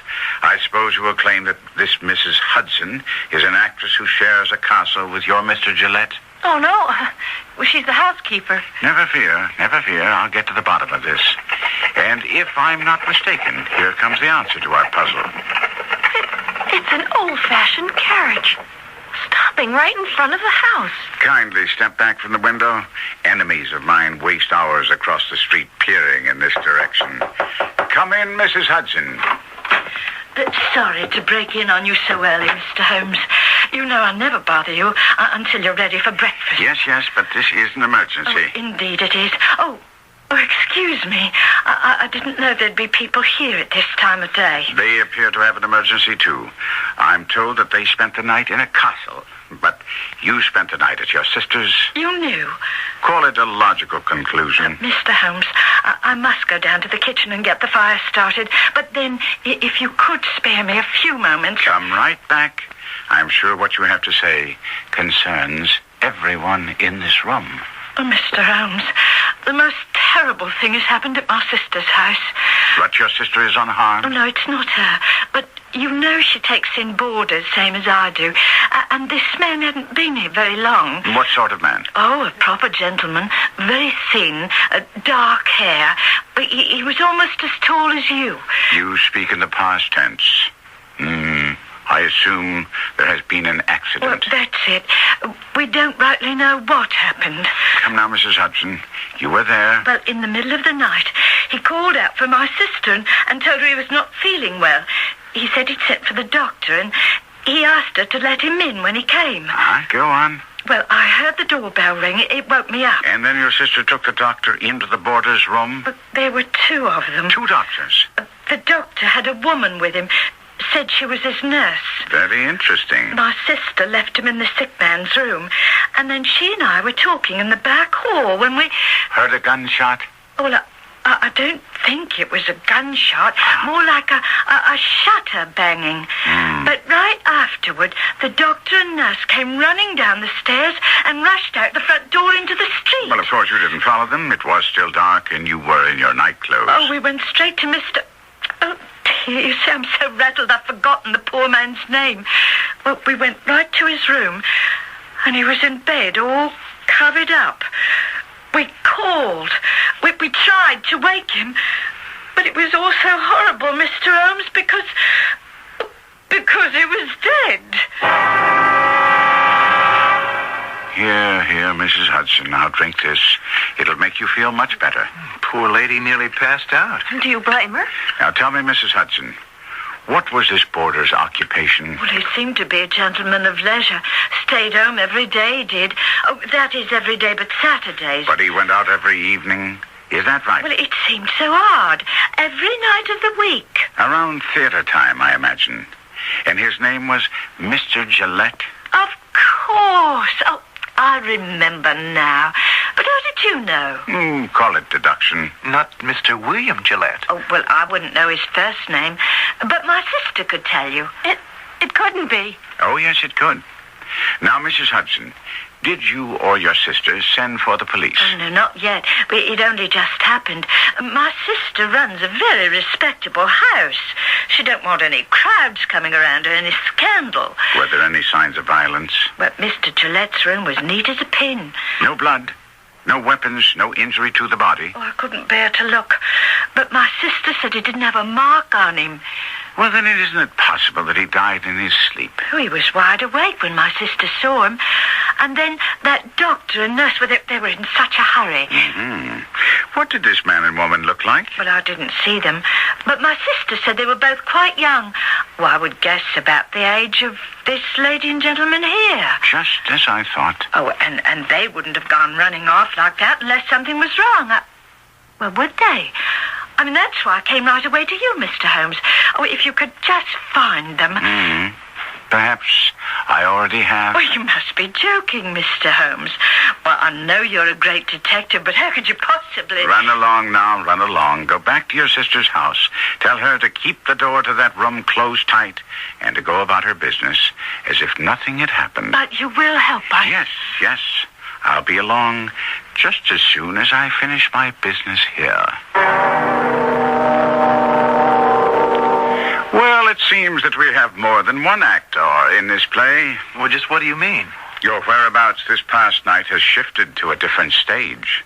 Well, you aren't connecting us with this murder at Mrs. Hudson's sister. You do assume, then, that Mr. Gillette was murdered. Which Mr. Gillette are you talking about? My dear Mrs. Watson, you can't believe that all of this is sheer coincidence. Well, what else could it be? Item 1, a sound like a shot was heard. She said it was a banging shutter. Very similar to the clap made by certain pistols. We were nowhere near a house in London. Item 2, a talented actor is found dead in his bed, and his name is William Gillette. Pardon me, sir, but I believe it was you who put that idea in Mrs. Hudson's head. Watson, would you dare impugn my methods of deduction? Of course not, Mr. Holmes. But in this case... Item 3, 2 young people, male and female, discover the body and leave the victim's room in great haste. But Jim is not a doctor, and I'm not a nurse. More likely you than another couple. After all, the Watsons come from a distinguished medical family. Sir, I assure you, I am not... Never mind. Item by item, there is but one case, not 2. No signs of struggle. No visible injury. Oh, it's all very clear. I must now keep my promise to Mrs. Hudson. It may seem clear to you, Mr. but... Holmes, we came to you first. You must help us. The body we found was right here in Mr. Gillette's castle. My dear young lady, in the castles of the mind, many things can happen. You don't believe us, do you? I believe that when you wanted your Mr. Gillette to be there, he was, and you placed him in a romantic setting. But we were in the castle. Call it what you will. You were prisoners and obviously wanted your jailer out of the way. We went to Mr. Gillette for help. Fiendishly clever, that man. He was trying to trick you. I don't doubt that. Well, then let me have the incriminating evidence. I don't know what you're talking about. The pistol. You have it in your pocket? Well, this is nothing but a harmless piece of wood. I want to keep it as a souvenir. The last thing in the world to be found on your person. Give it to me. Never mind the doorbell. There's no one inside, and I have the key. It seems to be a commotion at the front door, and I must be on my way. Will you take us with you? Not where I'm going, but don't worry about being apprehended. All we want to do is go home. Scotland Yard would like to know your whereabouts, but I'll put them off the scent. Any imposter who masquerades as Sherlock Holmes deserves to be put out of the way. But what will become of us? You two go out that door, and I'll just slip down the passageway behind the fireplace. Believe me, this has been a most refreshing encounter.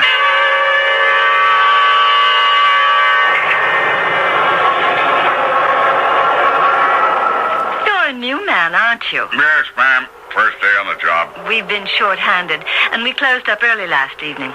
There's lots to be done before the first visitors arrive. Now, come this way. Big, isn't it? First, we check the Great Hall. Wouldn't you know, these tourists always leave something behind. Oh, here's a pair of dark glasses and a key ring. Some sort of jewel on it. Oh, I don't think it's valuable. However, I'll show you where we keep these things with the rest of the lost and found. Mr. Holmes said we should leave by this door. I'm not sure I want to. We can't stay here. If you won't open the door, I will. Oh, Jim, it's all right. It opens into the hallway of the castle. I'll show you the library. And listen. Holmes' room. We're all right, Jim. That's the guide. We're safe. I'm going to yell. No, Pam, no, keep quiet. Well, I'm going to let them know we're here. Come back into the Sherlock Holmes room. Now, don't make a sound. Have you lost your mind? I think I'm just finding it. Quick, come over here. I don't want to spend another minute in this room. But I found another way out. Mr. Gillette must have used it often. Here. Behind behind the fireplace. Jim, all we have to do is call the guide. He can't be found in here. I'm going... Just wait. There. You see?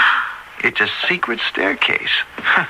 And no cobwebs on this one. I don't ever want to see another secret staircase. You're going down this one. Oh, no, I'm not. Pam, we've got to. Now, come on, take my hand. But the guide is coming. Hurry. It's our only way out. No one in the world would believe us if we told them what happened here last night.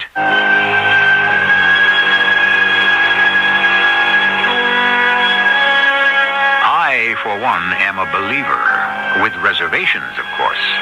I do believe that a sense of wonder helps keep healthy minds in balance.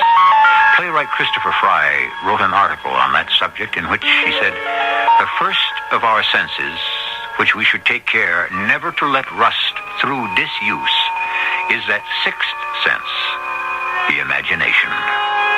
That's what we're up to in presenting these dramas, our way of keeping the wheels of your imagination from rusting. I'll be back with a further comment.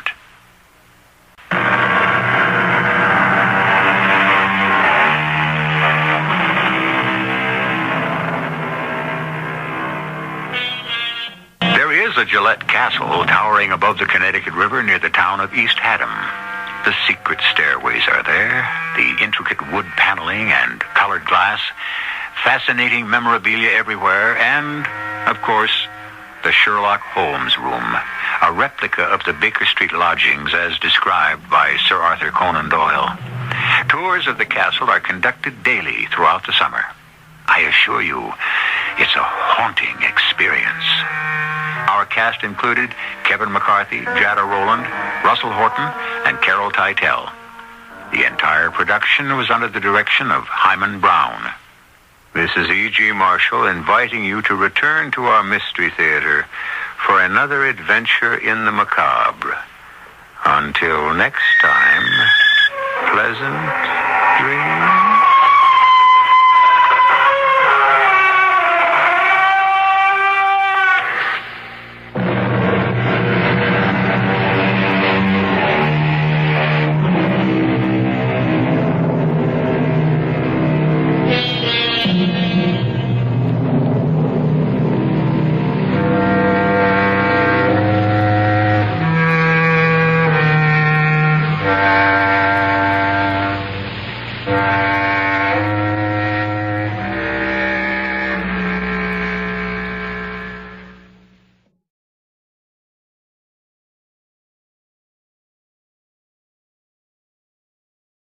The CBS Radio Mystery Theater presents...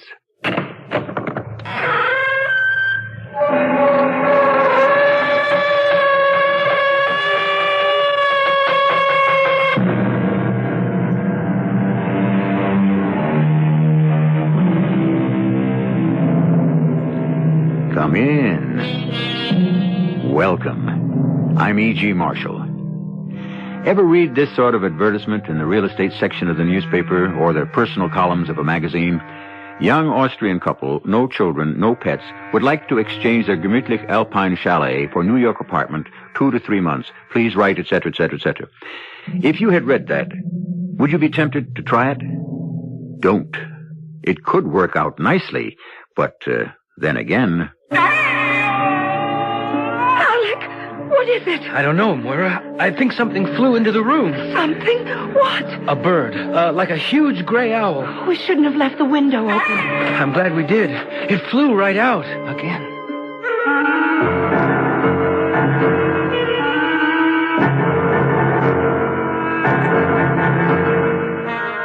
Our mystery drama, The Ghost Gray Bat, was written especially for the Mystery Theater by Ian Martin and stars Don Scardino and Jennifer Harmon. I'll be back shortly with Act One.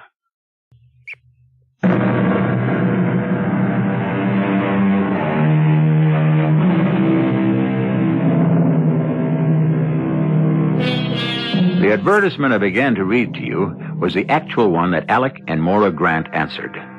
Maura was interested because Alec was exhausted from overwork, and she felt he needed a long vacation. Alec, because they had recently been married, and so far had been denied a honeymoon. Outside of these two small concerns, they had nothing in the world to worry them. They were blissfully happy. The gods were good to them. How fortunate. Except it was Byron who said, "Whom the gods love, die young."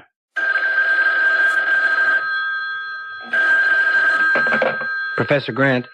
You don't have to be formal. It's just me. Oh, who's me? Your wife. Oh, that Darling, the most marvelous thing just happened. It came.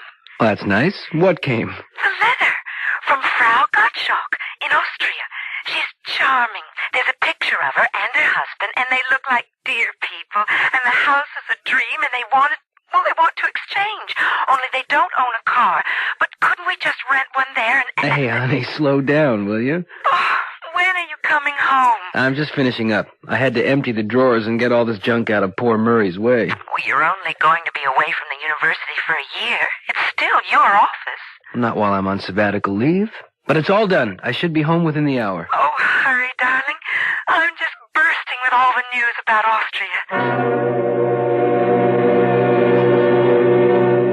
I'm Dr. Alec Grant, and my sabbatical leave began at the beginning of the summer.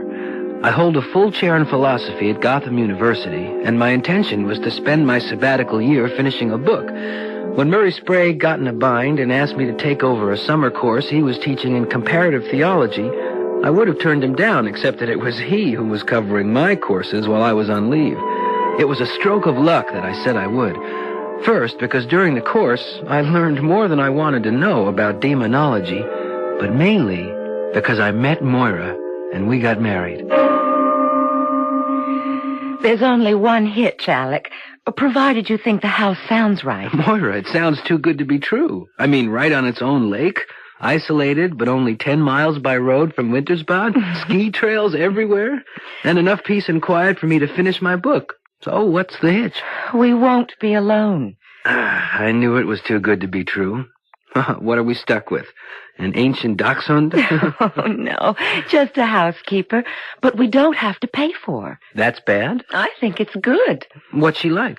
She's sort of an old family retainer, but Gretel says she cooks like an angel and disappears right after dinner every night, and you never hear from her till you're ready for breakfast in the morning.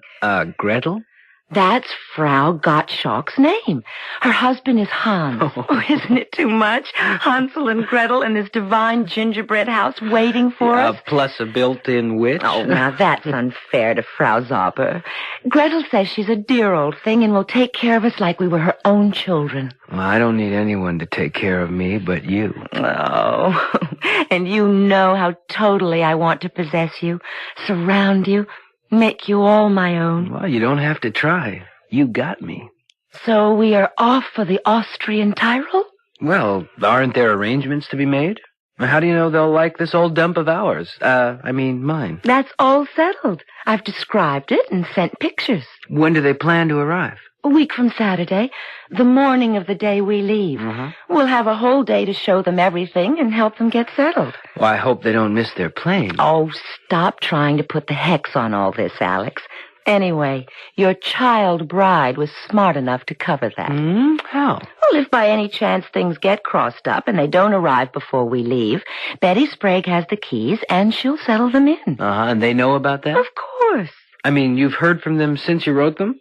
Natch, worrywart. I don't mean to sound that way. It's just that, well, why didn't we just get them on the phone and work out all the last-minute details? Well, that's the one thing I didn't mention. They don't have a phone. They don't. Well, who needs it? We can shut out the rest of the world.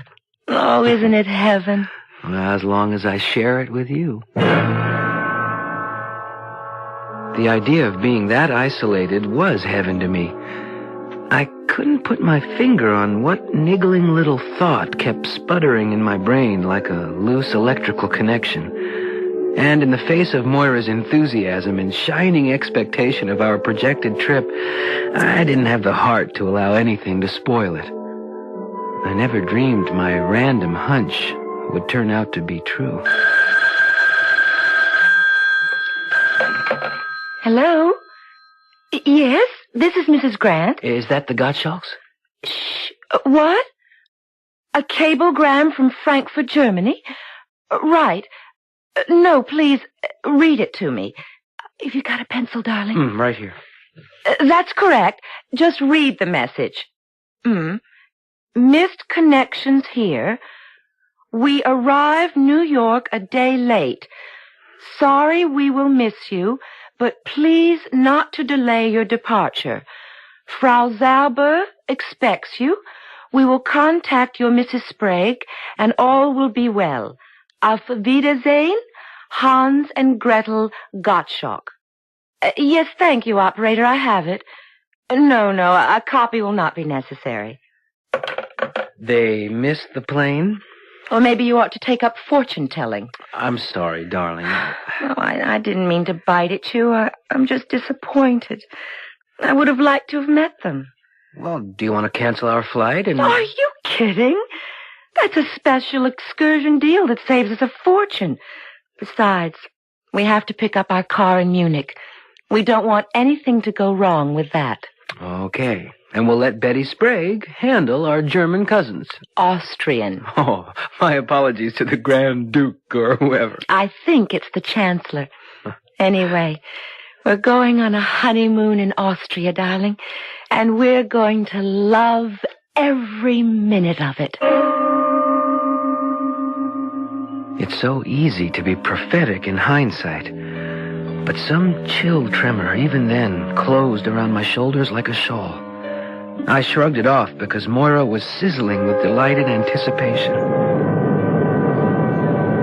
The plane flight across the Atlantic was uneventful, except for Moira's constant happy chatter about the new life we were headed for. By the time we got to Munich, she had me decked out in rose-colored glasses, too. And all my doubts had evaporated. We picked up the car at Munich in the early morning, and by shortly after lunch, we found ourselves arriving at the end of our journey. Oh, it's all so green and so beautiful. It's like driving on the floor of a still green lake. It's breathtakingly lovely. An enchanted forest. Oh, but doesn't it ever end? Oh, yes. Up ahead. See? Oh, that's the lake. And the trees are starting to thin. Oh, there it is, Alec. Oh, it is a gingerbread cottage. Well, it's a bit larger than a cottage, but it's a real Hansel and Gretel house, all right. With a witch waiting for us, broom in hand. Oh, stop it, Alec. She looks like a dear little old lady. Willkommen in Schlossreihaus. Ich bin Frau Zauber. Wir sind Herr und Frau Grant, aber wir haben keine Deutsche sprechen. Ach so, it is no matter. I have English pretty good. Have you come with a nice trip? Oh, yes. The countryside is gorgeous. From Munich, you are arriving? Yes, we flew in this morning and drove straight here. I have been waiting there. With a broom, I sweep the doorstep again and again so you will see the house at its best. But you must be tired. Kommen Sie bitte. I show you your house of dreams. We entered the chalet, our shadows streaming before us from the sun at our backs. Something revived that vague, uneasy feeling I had forgotten during our journey, but the tour of the house was too fascinating to allow me to dwell on it. I might never have thought of it again if it hadn't been for what happened that night. What's that? Alec! Hey, what is it, darling? Nothing. We shouldn't have left the window so wide open. I think something flew in here. Something? What? Oh, a bird. A sort of gray owl.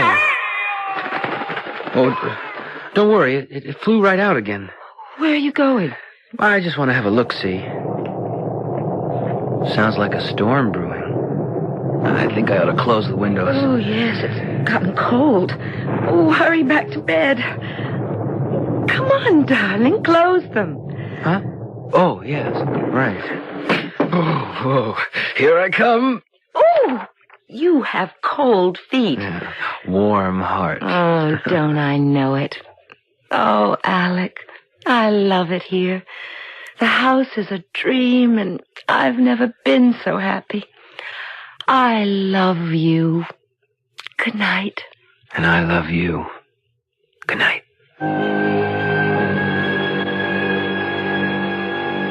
She was back to sleep in a second, like a child. I wasn't so lucky. Was it only a wind-driven puff of gray cloud I had just seen crossing the moon? Or could it have been what it seemed to be? A monstrous ghost gray bat. I put it out of my mind. What nonsense. And then I remembered what it was I had forgotten when we entered this dream house. 3 of us, the sun behind us, our shadows dancing before us. But it didn't seem to me there were 3 shadows. Only 2.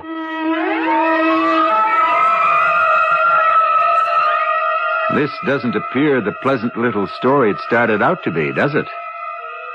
Of course, Alec has been working very hard, and he seems prey to strange premonitions, perhaps even delusions. Maybe with morning they will all have passed away, except I wouldn't count on it. I shall return shortly with Act 2.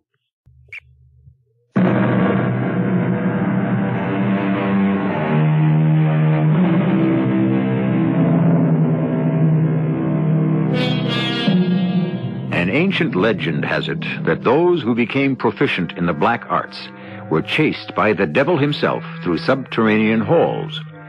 If he caught only their shadow, they became first-rate magicians or witches, but lost their shadows forever.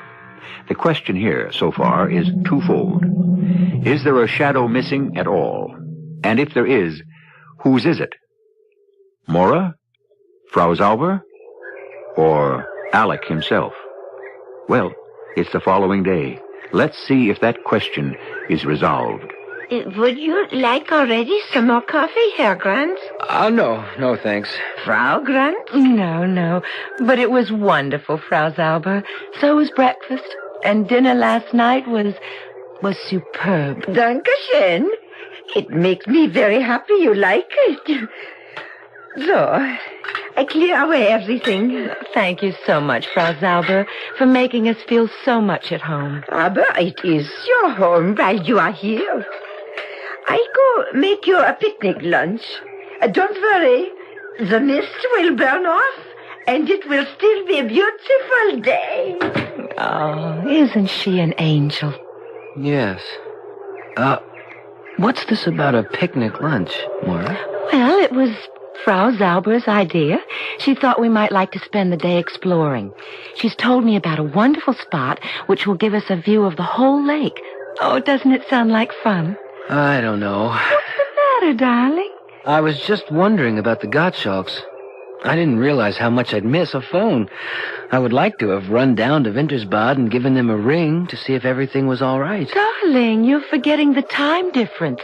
It's still the middle of last night at home. Oh, that's right. Excuse me, please. Oh, I didn't hear you, Frau Zauber. You were talking. I didn't want to interrupt.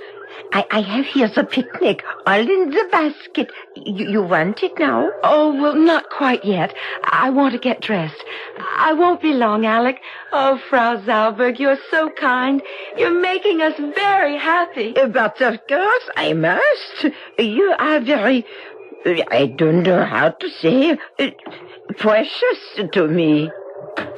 Frau Zauber, do you have any bats around here? Bat? Fledermaus. Ah, das Fledermaus. Oh, nein, no bats. Nothing like that in this place. Why do you ask? Well, we were disturbed last night. We had the window wide open, and I woke up thinking a bird was in the room. When I went to close the window, I saw something like a great gray bat flying across the moon. Oh, and the Liebchen? She saw this too? Oh, no. Fortunately, Moira was asleep. I didn't tell her what I thought I saw. I didn't want to upset her. Oh, very wise, mein Herr. This holiday means so much to her. You must not disturb her. Or yourself. Here I am. Ready to go, Alec? Ready, willing, and champing at the bit. Then let's get the picnic started. It was everything a picnic ought to be. We ate in a meadow floating above the Emerald Lake. The food was sublime, and walking home over the pine needles, we were both floating on a cloud. Oh, what a day this has been. I think you're a little high, my pet. I am. On clear air and the scent of pine and the quiet. Oh, the lovely quiet. And a bottle of sparkling Rhine wine. Well, I only finished it because you were being such a teetotaler. It was making me sleepy. My arm was about her waist, her head on my shoulder. I was tired myself and full of sun and fresh pine-scented wind and peace as heavy as a drug. We floated down the hills back to the chalet to find Frau Zauber waiting for us, fussing over us like children. Ah, you are both so tired. Oh, I am a foolish old woman to send you so far on your first day here. I'm fine. I'm just, so sleepy. I've got to have a nap before dinner. I go up right away and turn down the bed. You will join her also, Herr Grant? No, I'm not that sleepy. I'll see Moira upstairs. Perhaps you'll make a cup of coffee for me? Yeah, but... you don't have to come up, Alec. Well, I want to see you tucked in. I'll be right down, Frau Zauber.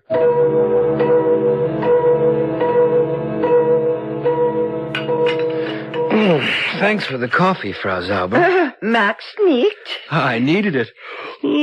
I'm quite sleepy myself. You should be resting with the little one. Nope. This is a good chance to make a quick trip to town and make that phone call. Why don't you wait till tomorrow? It's only 10 miles, 16 kilometers to Wintersbad. I'll be back within the hour. Oh, I think maybe you should not drive. You look very tired. I'd like to set my mind at rest. You just keep your eye on... Oh, was is los, mein Herr? Something wrong? Oh, no, not a thing in the world. Just a flat tire. Wait a minute. Both front tires are flat. I'll be damned. Oh, is it something bad? It's not good, Frau Zauber. Until those tires are fixed. One I could handle, but two... Is there a mechanic near here? In Wintersbad, yeah. Well, that's great. How do I get in touch with him without a phone? Oh, Fritz comes with the milk. I could tell him to let the garage know. When's that? Tomorrow morning? Nein. Tomorrow's Thursday. He'll be here again on Friday. Oh, no. Pardon. Not even Friday. That's All Saints' Day. It's a holiday. It will not be until Saturday. I guess that fixes that. Without wheels, I'll just have to use Shank's mirror. Excuse me? Walk. Oh, 15 kilometers? Well, not tonight, anyway. I guess my phone call to the Gottschalks can keep. Oh, maybe I'll join my wife in that nap. But supper? Why don't you leave us some sandwiches? Yeah, I will make a tray. And some wine. And the coffee all ready to brew. Will there be anything else? No. If I want you, where will you be? I sleep in the cellar. It would be too difficult for you to find me. Well, it doesn't matter. We both probably will sleep until morning.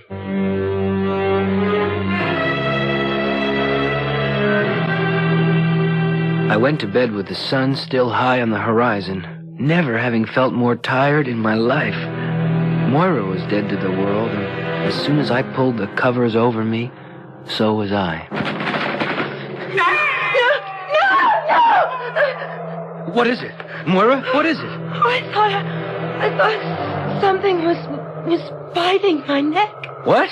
Let me see. No, it was just a dream. There's nothing there. Oh, Alec, I'm so tired. I've got to sleep. Just sleep. It's all right with you here. With you here. She was asleep again. I turned the light on, but it didn't disturb her. I examined her carefully, and on the right side of her throat, just under the jawline, I saw 2 marks, side by side, as though they might have been made by a hypodermic. In a sudden panic, I rolled out of bed and shut the windows fast. I came back to Moira. She was breathing as evenly as I was gasping with fright. I went through the house calling for Frau Zauber. I found the door to the cellar and went down into a rabbit warren of halls and compartments with the damp earth under them smelling of decay. All were closed, frozen shut with rusted locks, save one, which gave easily as I thrust against it. I stumbled through, clawing in the dark, down a long, twisting passage, dank and odorous, till suddenly instinct stopped me short. I took out my lighter, thumbing the wheel, and gasped at what the small flicker of its flame revealed.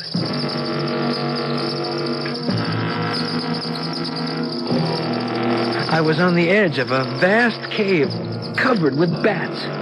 Bats everywhere, hanging upside down, gazing at me inscrutably, accusingly.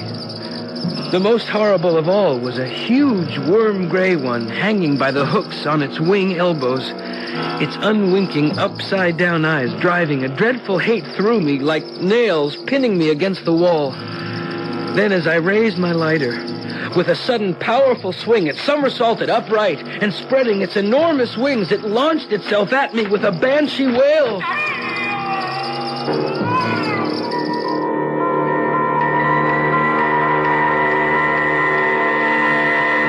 The next thing I remembered was waking out of utter blackness to find myself lying on the bed with Moira shaking me gently. Alec? Alec? What? Yes? What are you doing, lying outside the bedclothes? I must have fallen asleep. Without getting into bed? Well, I was up because of whatever bit you. I wanted to close the windows and... Bit me? What do you mean? Well, don't you remember? You woke up suddenly, and you thought there was something in the room, and... Alec, darling, I haven't been awake since I went to bed. Oh, no, Moira. Well, just let me take a look at where... Oh, what is it? They're gone. The bite marks are gone. Oh, Alec, my darling, what's wrong? There never were any bite marks. Nothing bit me. Oh, you must have had a bad dream. Moira, let's get dressed and get out of this place. Now. I can't leave now. I'm just beginning to relax. I have to sleep. You can't, Moira.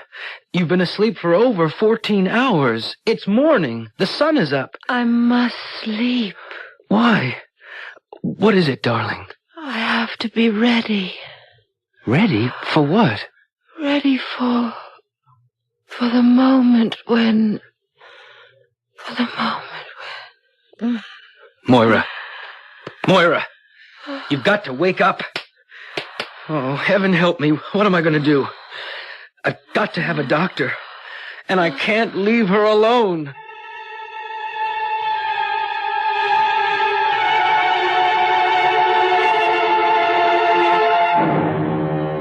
A terrible dilemma for Alec.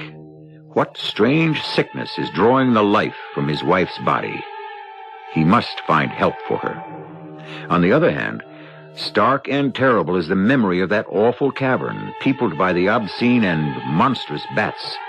Or were they only a figment of his imagination? Does he need a doctor as desperately as his wife? I shall return shortly with Act 3.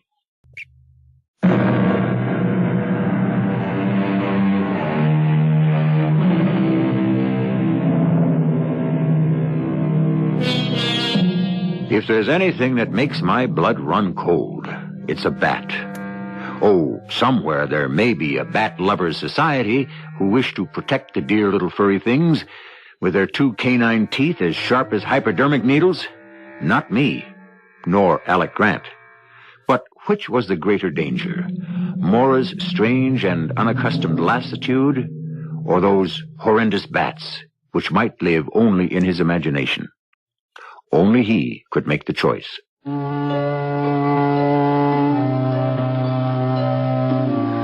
I listened to Moira's heart. It was steady, far steadier than my own. Her pulse was strong and normal. She breathed easily. But she was in a profound sleep that was dangerously close to coma. I had to get to a doctor. Guten Morgen, Herr Grant. Did you sleep well? No, I didn't, Frau Zauber. Oh, but why? I thought you told me there were no bats in this part of the country. Yeah? Why do you think there are? Because I believe one bit my wife last night. Oh, poor Liebchen. I came down to the cellar after my wife was bitten, looking for you. I called, but you didn't hear. Oh, I am the very sound sleeper. Yes, I couldn't find your room, but what I did find was one door that could be opened. What do you think I found behind that door, Frau Zauber? Oh, I have the trouble with the English. I don't... I found a long corridor, and at the end of it, a cave full of enormous bats. Bats, Frau Zauber. Herr Grant, I think you are having eine böse Traum, a nightmare. There's nothing like that in the cellar. I tell you, I saw it. Then come. You show me.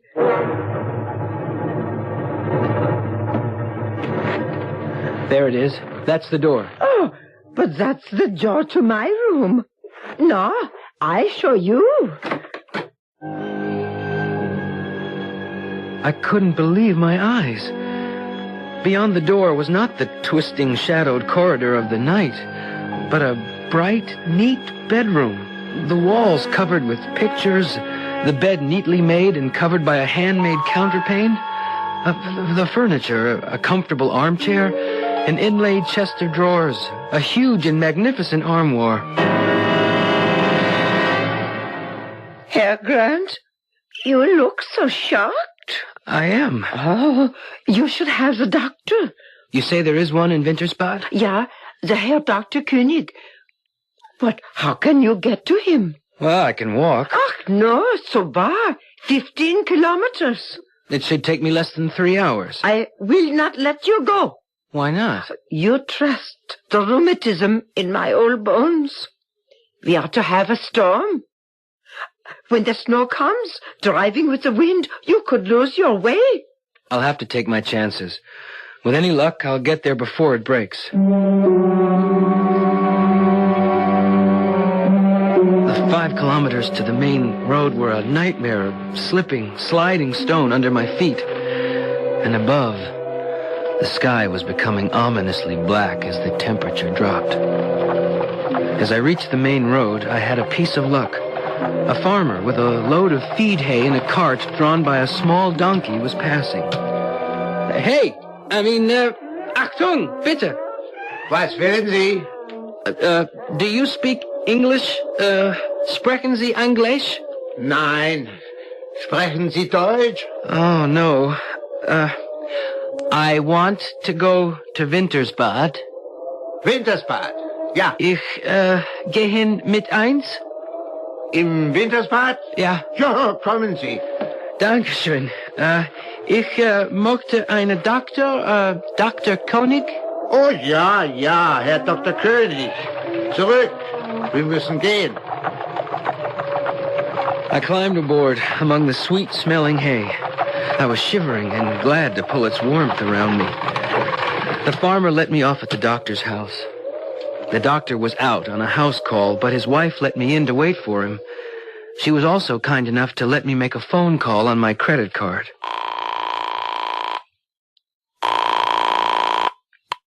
Hello? Betty Sprague? Alec? Yes. For heaven's sakes, where are you? In Austria? Yes. Oh, isn't this lucky? I've been racking my brains trying to get in touch with you. Oh, why? Well, those people, your tenants, You know the Gottschalks? Mm-hmm. Well, I've been on pins and needles, Alec. They haven't arrived yet. I don't mean to worry you, but... Well, that's all right, Betty. Matter of fact, that's the reason I called. I had a hunch maybe they wouldn't. Is something wrong, Alec? What can I do? Nothing, Betty. I'll have to handle it from this end. You don't sound like yourself. Are you sick? I don't know. Well, is Moira all right? I have to hang up now, Betty.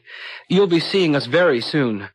Tomorrow, if I can arrange it. Alec, you're scaring me. What is it? What's wrong?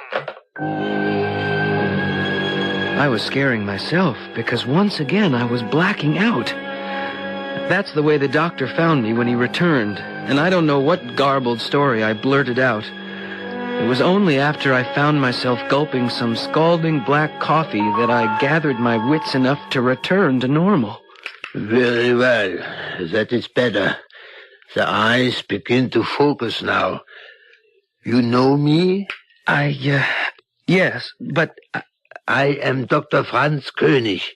You are in my consulting room. Have I told you why I am here? Oh, you have told me a great deal. You came to me under the influence of drugs, Mr. Grant. Some form of hallucinogen plus deep sedation. And you have told me a most exceptional story. My wife, Moira. You've got to come and see her, Doctor. I'm afraid. Yeah, I too am afraid for her. That is why, if you feel well enough now, I suggest we get into my automobile and drive quickly before the storm breaks to bring your wife away from that evil house. What do you mean? I'll try to explain that to you as we drive. You mean that Frau Zauber has been systematically drugging us? If what you tell me about your wife is true, who else? But why? First of all, because she is not Frau Zauber. Well, who is she then? I cannot give you the whole answer to that. I can tell you that her real name is Gretel Gottschalk. But her husband? Hans has been dead for the last 20 years. I wrote his death certificate myself. But the Gottschalks were young people, my age, younger. 2 generations ago, yeah. How old do you think Gretel is now? Gretel? Oh, you mean the woman I know as Frau Zauber? Yeah. I don't know. Nearly 80, I would think. You would be wrong. By the records of my grandfather, who was also a doctor, she was born in 1871. 109? But why would she pretend to be younger? Why all this masquerade about dragging us over here and pretending to exchange homes? Because she does not want to die. Gretel, or the woman you call Frau Zauber, has been shunned for the last 20 years. People are afraid of her. They believe, at the very least, that she is a witch. At the very least? What else? A vampire? There is a legend here that witches possess human bodies, and having lived out the term of the human they invade, must find a new one to violate. And she wants to invade my wife's body and steal it for her own. I say the real danger is that she believes she can. Then for pity's sake, let's get there. I'm driving as fast as I can in this weather. What is it? The motor. I can't believe it. We're not out of gas. We can't be. If we get stuck in this blizzard, we'll be buried in an hour. I don't see how it is possible. But we are out of petrol. Well, now what do we do? No one will be traveling this road on a night like tonight. We must walk. What, back to Wintersbad? It was too far. If we are to save your wife, we go on to the Gottschalk house.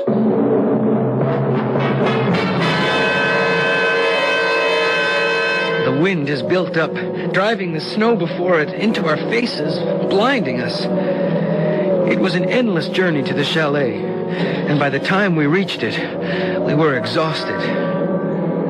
Inside the house, there was light, but there was nothing else. No Frau Zauber, or whoever she was, but more important, no Moira. Moira! Moira! Yeah, you wouldn't find her by calling for her. We must do the finding. How? We can start by looking for the witch. Where's her home? Have you the flashlight, Herr Grant? It's almost burnt out. Wait a minute, there's a light. Here. Yeah. As you described it. Yet the night before you thought this door led to the tunnel and the cave of bats? Yes. This armoire, right opposite the door. Let's see. Just a clothes closet. The back is solid. But wait. There is a mark on the floor. See? From the casters on the legs. It must be hinged to swing open. Yeah. There's a hinge on this side. That means there must be some sort of a catch or a lock on my side. Yes, I have it. It's opening. And right behind it is the passage I went down that leads to... Wait. Listen. So there are bats. Yes. And that proves she's a witch. And also you may be right. A vampire. She's got Moira. Come on. I tore recklessly down the twisting, tortuous passageway. The doctor followed more slowly. As I ran, I could hear words, chanted in Frau Zauber's cracked old voice.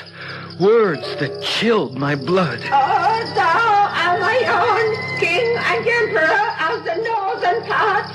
I call, invoke, and exorcise thee to lend me all your awesome power to enter this young nation, that I may live my new life cycle as a witch of the inner circle. I had reached the entrance to the cavern. On a slab of stone, like a rough altar, Moira lay, unmoving. Behind her, a step higher, that ghost-gray bat was poised, the words I had heard issuing from its mouth. And behind it, obscenely, a crucifix turned upside down. I feel your presence. I feel your power. What is it, Herr Grant? A filthy, pagan rite, huh? All the forces of evil and the legions of hell. What do we do? We call on him and ask him to lend us his strength. In your name, I will be reborn. As I drink her blood, I will be done. No! Stop! You are too late, Herr Grant. She is mine! Mine for all days! As she bared her fangs and bent to sink them in Moira's throat, I went berserk. Seizing the torch from the shaken doctor's hand, I shone it directly in her face. As she recoiled from the light, I lunged and drove the heavy oaken alpenstock with its steel-tipped end through the loathsome, furry body, driving it back to pin it to that obscene, inverted crucifix. I took Moira up in my arms, rushing through the mist, gasping for breath, dodging flames which were beginning to sprout from the earth. I reached the safety of the passageway none too soon, for suddenly, behind us in the cave, the floor exploded with a roar of flame and hissing steam.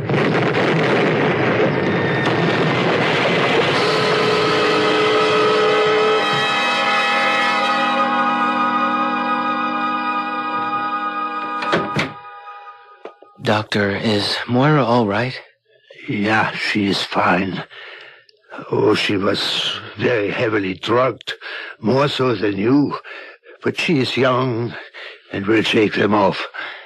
What happened last night, Doctor?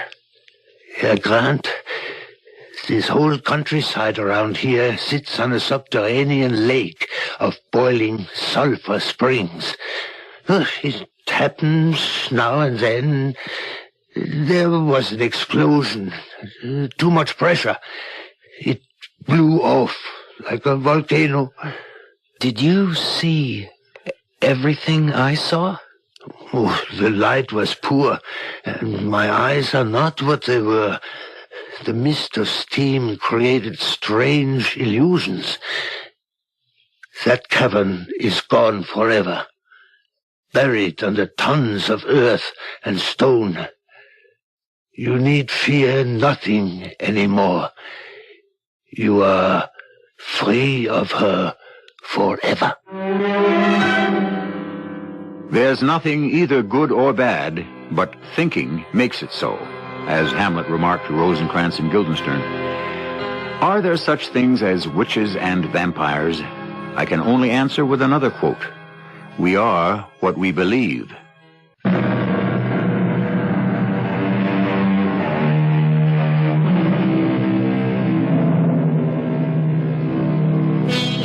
I might add that, as you have seen, Lord Byron was mistaken about the Grants.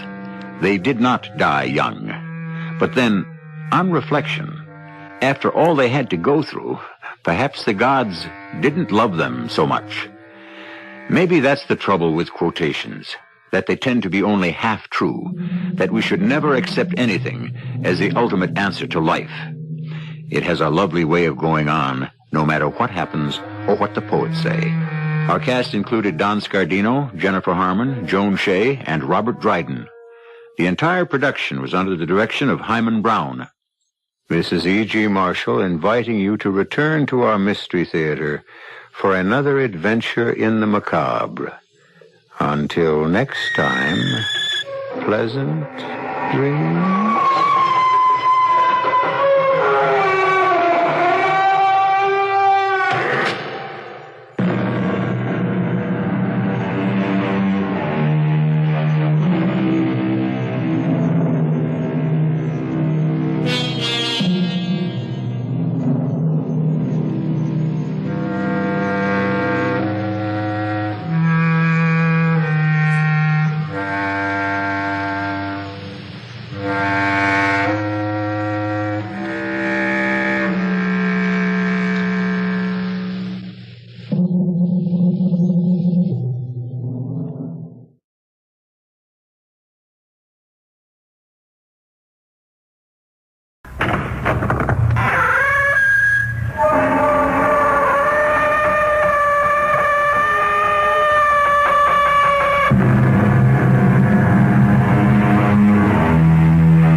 Welcome. I'm E.G. Marshall.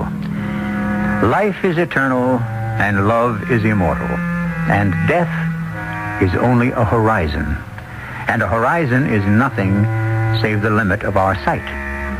The limit of our sight. It has nothing to do with the limit of our perception. Therefore, it is not the vision of our eyes that illuminates what lies beyond the horizon. Our mystery drama, Wine, Women, and Murder, was written especially for the Mystery Theater by Sam Dan and stars Robert Dryden.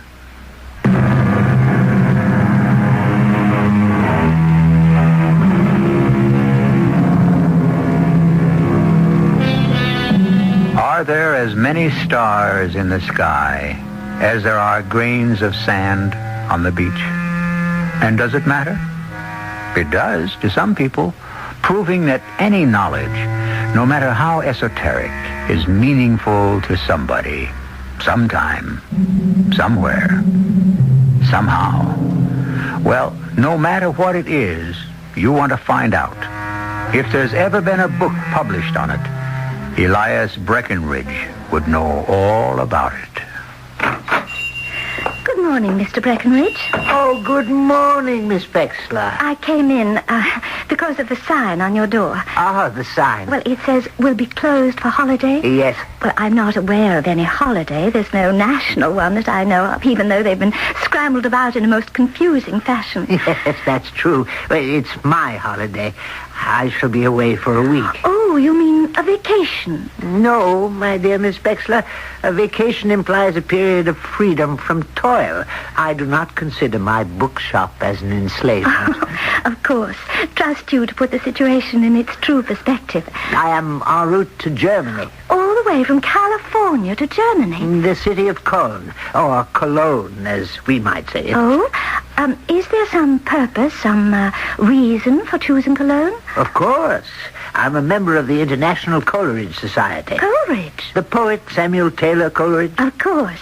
The Ancient Mariner. The best known, but perhaps the least of his achievements. Wasn't he English? Oh, yes, most certainly. Quite essentially English. Well, then it would seem to me that the society should meet in England. Precisely. It requires no great imagination or originality to honor an English poet in England, does it? But why meet to honor him in Germany? Because of the Rhine. The Rhine? The river. Oh. Tell me, Miss Bexler, what is the most serious problem facing society today? Promiscuity? Ecology. Reasonable people may differ. Coleridge was the first of the major poets to be truly concerned with the population of the environment. Is that a fact? On a trip to Germany, he could hardly wait to see the beautiful Rhine of song and story. It almost broke his heart. The Rhine? Yes. On close examination, it was nothing but a poisoned and polluted river. Pity. He therefore wrote the famous poem Cologne, the theme of which is, "The river Rhine, it is well known, does wash the city of Cologne. But tell me, nymphs, what power divine shall henceforth wash the river Rhine?" Beautiful. Yes, he was one of the great romantic poets. He is dead almost a century and a half, and yet he speaks of today. You must admit the romantic poets were all promiscuous. And so we meet to honor one who was not only a great poet, but also a pioneer environmentalist. I dare say.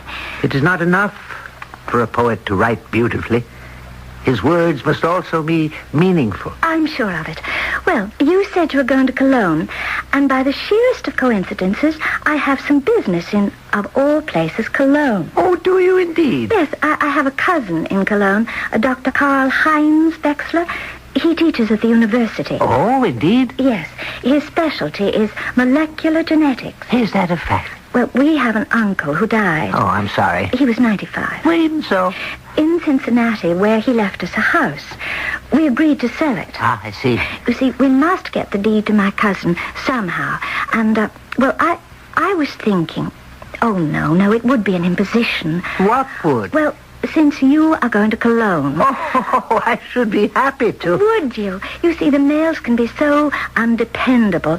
Oh, but it would be too much trouble. No trouble at all. You could place the deed in his hands. Yes, and he could sign it. Well, that's all he has to do. And then I could bring it back. Oh, I can't help feeling that I'm imposing. Oh, no. Well, if you're sure. I insist. I keep saying what a pity we have so few opportunities to be helpful to one another.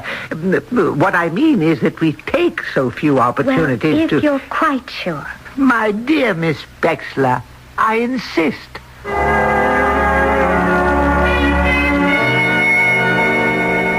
My dear Miss Bexler, I write to inform you that I have arrived here in Cologne after a most uneventful journey. I have seen the River Rhine, and unfortunately, Mr. Coleridge was all too truthful. I am about to post this letter to you and then leave my hotel to visit your cousin and tend to your little affair. I have telephoned. I am expected. Sincerely, Elias Breckenridge.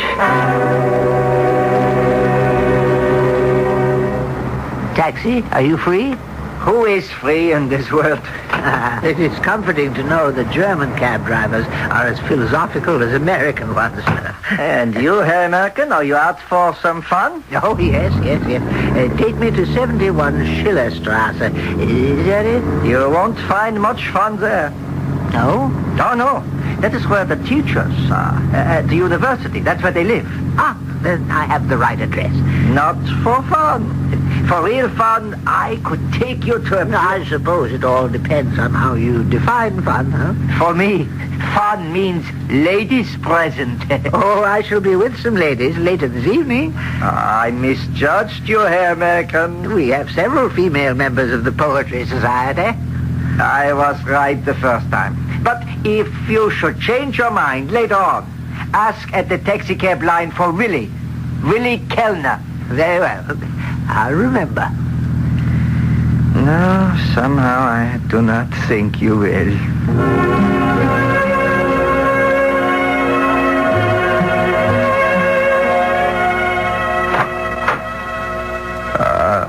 Mr. Breckenridge.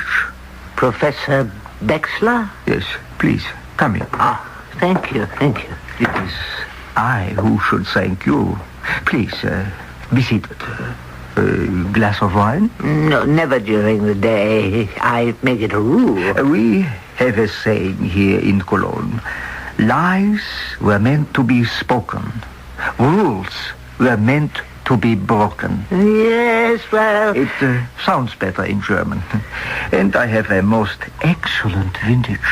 Oh, well, a little. I've been looking forward to your fine Rhine wines. Oh, this is imported from California. Cordillera. You may have heard of it. I prefer it to our own. Please, don't tell anyone. Oh, certainly not. Prosit? You're very good, Elsa. Well, so you're a professor of molecular genetics. I have that honor, yes. I am a bookseller. Now that I think of it, I happen to have in my shop the definitive work in your field. Indeed? Well, not that there's much demand for it. It's by Dr. Harrison Peterson. You aware of it? Oh, certainly. I must say that I find his book hard going. Do you know Dr. Harrison Peterson? I imagine you would. Oh, yes. Yes, I do. The field is so small. We are the best of colleagues. Tell me, how well do you know my cousin Maud? Well, she comes into the shop now and then to buy a book. Wonderful woman. So kind, so concerned with humanity, so sincere. A saint, that woman. And so are you, sir, to perform this kindly act.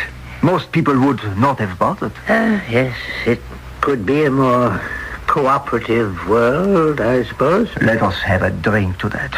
A more cooperative world. Oh, no, thank you. No more for me. One has to set limits. But if no one broke limits, what would happen to progress, huh? You have a point. But the Coleridge Society banquet begins early this evening. Then I must not keep you, but now, you know the way. You must come again. Perhaps you could explain Dr. Harrison Peterson's book. Gladly. Well, until next time. Oh, I nearly forgot. The deed. The deed? Oh, yes, of course. The deed. I have it right here in this envelope. Well, thank you again, Herr Breckenridge. And please, visit again soon. Goodbye. Or better, auf Wiedersehen. Well, aren't you going to sign the deed? Of course. I thought if you signed it now, I could take it with me. Well, this is a legal document, and I make it a never-to-be-broken rule. Never to sign any legal document until my attorney has read it. Uh-huh. You may say to yourself, this is a simple, small matter of the deed to a house, and my dearest cousin Maud is a woman of the utmost rectitude. Yet I understand, Professor Bexler. I hope I do not impress you as an overly suspicious type, Herr Breckenridge. No, certainly not. We have a saying here in Cologne. Make positive before you sign what is yours and what is mine. I understand. It sounds better in German. I dare say. Well, once again, auf Wiedersehen, Professor Wexler. Leb wohl, Herr Breckenridge. In Xanadu to Kubla Khan, a stately pleasure dome decree, where Alf the sacred river ran through caverns. Hello. Did I leave the lights on when I left? Breckenridge? What? I beg your pardon? Who are you? My name is Friedrich Schmidt. What you doing in my room? I'm with the Criminal Investigation Section of the German Federated Republic. Oh. Well, what has this got to do with me? Some 5 hours ago, at approximately 6 p.m., you engaged a taxi driven by a Willy Kellner? I'm not sure I remember. But he remembers you. An American gentleman he picked up in front of this hotel. Oh, yes, of course. He says he drove you to number 71 Schillerstrasse, to the home of a Dr. Karl-Heinz Wechsler. Do you deny it? Deny it? How could I deny it? Why would I deny it? What is it you want? I have come here to tell you that Dr. Karl-Heinz Wechsler is dead. Murdered. That's impossible. Unfortunately, it's true. Murdered? When? By whom? When? Sometime around 6 this evening. By whom? By you.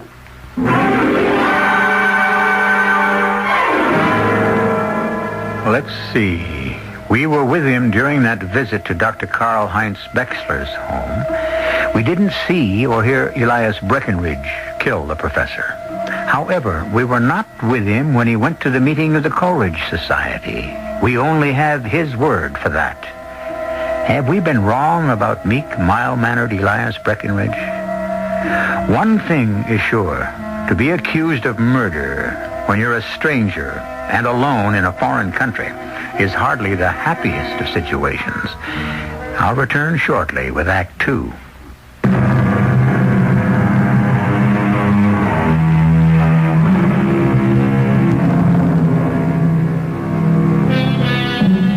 The Good Samaritan had compassion, as we are told. However, helping one's neighbor can turn out to be a risky business in the end. And it's no one's fault, really. It's just the way things are. Somehow, so many of us, so often, suffer our greatest losses when we're engaged in someone else's business. A case in point, Mr. Elias Breckenridge. Herr Breckenridge? Why am I being kept here in jail? Are you ready to be reasonable, Herr Breckenridge? About what? You insist on making these foolish deniers. Confess that you killed Dr. Wechsler. But I didn't. Why did you visit Dr. Wechsler? I told you. To deliver a document. What sort of document? A deed to a house in Cincinnati. Where? A city in America located on the Ohio River. And? I brought it to him and left it there. You left this deed with Dr. Wechsler? Yes. And then I said goodbye and went on to the banquet. If you left this deed with Dr. Wechsler... What do you mean, if? If you left it there, where is it? Where is it? Now, that is my question. At about 6 p.m., you visited Dr. Wechsler. At about that time, he was murdered, stabbed to death. Oh, no. I could never... You say you left the document. Well, none was found. Therefore, none was left. Therefore, you lied about the deed. In sum, you visited him for another purpose, to murder him. But why would I want to murder Dr. Wechsler? Well, that is the question you must answer. We have enough proof to go to trial in a court of law. You mean that I'm to be tried for murder? The only mystery is the motive. Why, Herr Breckenridge? Why? Look, you can't railroad me. I'm an American citizen. I demand to see the American ambassador. The ambassador? Himself? Well, who do you think he is? He's just a servant of the American people, of whom I happen to be one.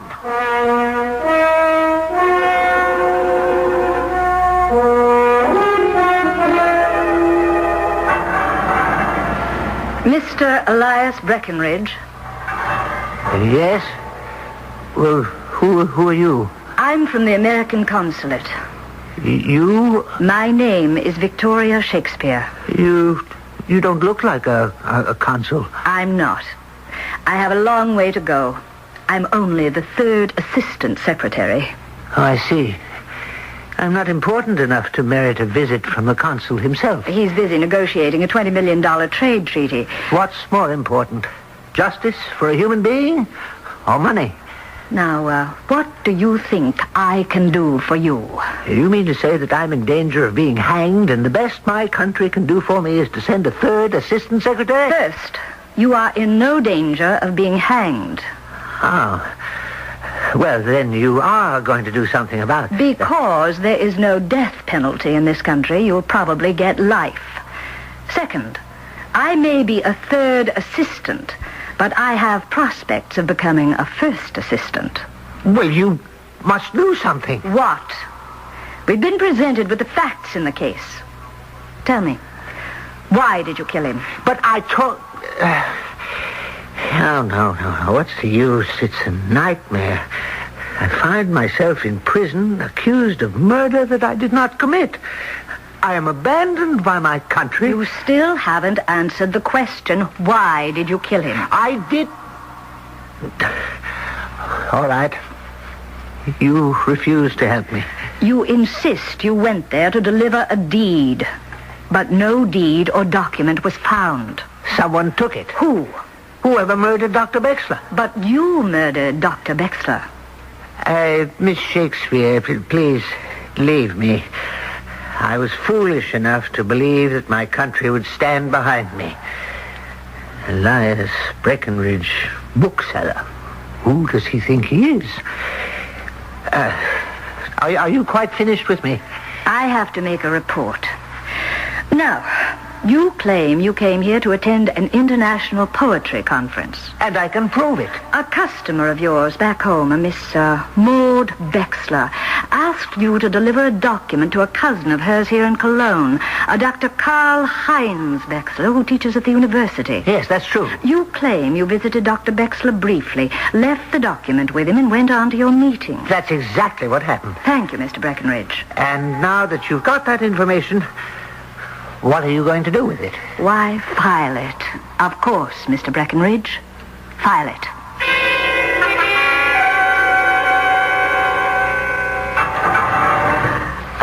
Mr. Breckenridge. What are you doing here again, Miss Shakespeare? The consulate has assigned me to your case. Which means what? Which means I have begun an investigation. It's about time. I have been... Why don't you start at the beginning? Start with Miss Maud Bexler, who asked me to deliver the deed. I have already done that. You've already... Yes, Mr. Breckenridge. I telephoned the chief of police back in the States to get a deposition from Miss Maud Bexler. Well, now we're getting somewhere. The transcript was sent here by plane, and it arrived this morning. Now then, Miss Shakespeare, this should get us off to the proper start. It will prove that Miss Maud Bexler asked me to bring the deed to Dr. Karl-Heinz Bexler. It will prove beyond the shadow of a doubt that I am speaking the truth. Would you care to read the transcript? Oh, it isn't necessary. Well, I'm sure it will be informative. I know what it says. Do you? Here. Now, why don't you look through it? A transcript of deposition given by Miss Maud Bexler to Detective Lieutenant Frank Fremont of the Los Angeles Police on April 17th at 10 a.m. Well, Miss Bexler, are you acquainted with Mr. Elias Breckenridge? Breckenridge? Well, I don't mean to seem... Are you saying you do not know Mr. Elias Breckenridge? No, I don't think so. Are you saying that you have never been in Breckenridge's bookstore? Oh, yes, I have been there. Did Mr. Breckenridge tell you he was going to Cologne to attend a meeting of the Coleridge Society? No. Oh, we never engaged in any sort of personal conversation. Miss Bexler, did you give Mr. Breckenridge's deed to a house you inherited from an uncle in Cincinnati to deliver to a cousin in Cologne? Lieutenant Fremont, first, I have no uncle in Cincinnati or anywhere else for that matter. Therefore, he could not leave me the deed of the house. And since I have no cousin in Cologne, I would have no reason to ask Mr. Breckenridge to deliver the non-existent deed for a non-existent house to a non-existent cousin. Miss Bexler, do you have any idea why Mr. Breckenridge should have told such a story? Well, obviously, he's a promiscuous person. She's lying.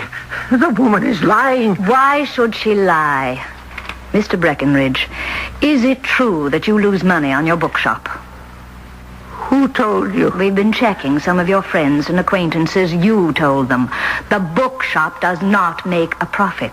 Well, you can't make money if you want to carry books many people won't read. Well, then why carry them? Because they're good books. Deserving books.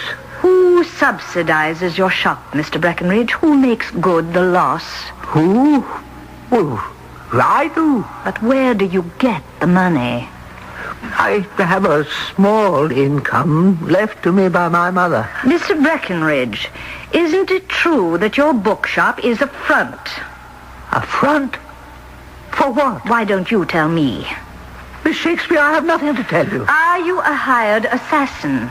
How can you make such an accusation? Then what other reason would you have for killing Dr. Bexler? Bexler? I see, I was right. Maud Bexler denies having a cousin in Cologne, but there was a Karl-Heinz Bexler living here. The name is not an unusual one. Miss Shakespeare, please, someone must listen to me. I'm listening to you. Well, someone must believe me. That's another story. I did not murder Dr. Bexler. I'm afraid that attitude won't get you very far. I see now how unfit I am for modern life. What brings this on? Suddenly, the smooth and even tenor of my existence is disturbed. I am, without warning, flung into a hazardous situation. And I don't know how to cope with it. Mr. Breckenridge, I am suggesting... I am a man of far-flung interests. I have enough information to fill an almanac. Yet I know nothing that is of any use to me in this hour of my need. I would, personally, like to be of assistance.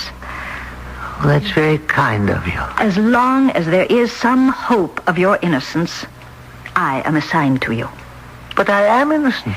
If you go to trial, I am reassigned to another project. I will have to figure freight rates for the trade deal. It's a most boring task. Yes, I can understand that.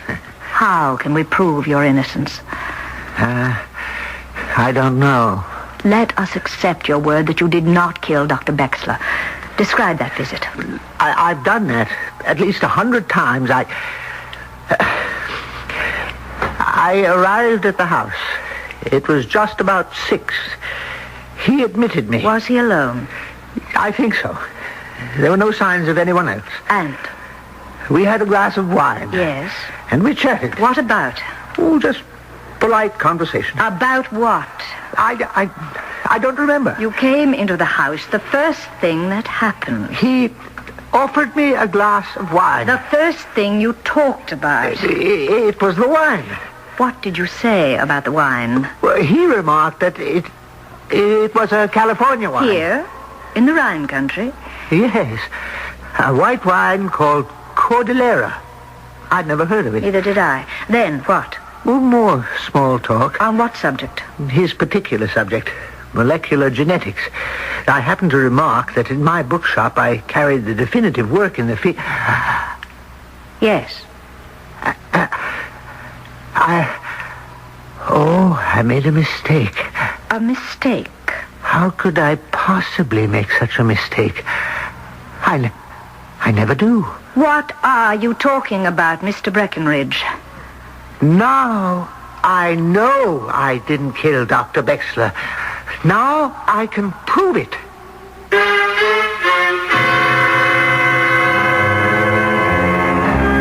If a little knowledge is a dangerous thing, what is a great deal? Our friend Elias Breckenridge has come to this Rhenish city of Cologne to enjoy poetry. Instead, he has spent most of his time in prison. Well, there's nothing strange about that. After all, some of the world's greatest poetry was written behind bars. We'll see if we can get him out of there in Act 3.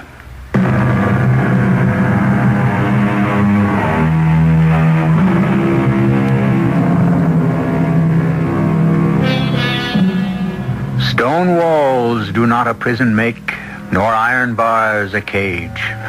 That's a fine poetic sentiment, but it does strain the limits of poetic license. Stone walls and iron bars make the toughest and strongest cages ever made. True, they cannot confine the spirit, but they do a great job of holding in the body. Yes, it's a great philosophy for philosophers, but small comfort for the rest of us. You say you can prove you didn't kill Dr. Bexler? Yes, certainly. How? The man who opened the door and admitted me to the house, the man who offered me the glass of wine, the man who chatted with me, and finally the man who took the deed from me, he was not Dr. Karl-Heinz Bexler. He wasn't. You see, I happened to mention that I sold the definitive work in his field, molecular genetics, and I said it was by Dr. Harrison Peterson, and he said he and Dr. Harrison Peterson were the best of colleagues. Well? I never do this. The author of the studies in molecular genetics is not Dr. Harrison Peterson. It isn't? No. It's Dr. Peterman Harrington. Well, who's Dr. Harrison Peterson? He's the author of Gradation in the Southern Sanskrit Dialects, a completely different field. Now, why did I get the two mixed up? Surely, if it were the real Dr. Bexler, he would have known the difference. Wait. Yes. I am accused of killing Dr. Bexler. What did he look like?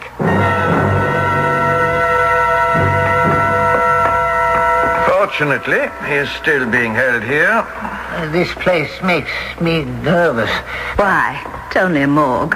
We shall soon see. Thank you for your cooperation, Inspector Schmidt. You'll have a slide open number 32, is it? Dr. Karl-Heinz Bexler.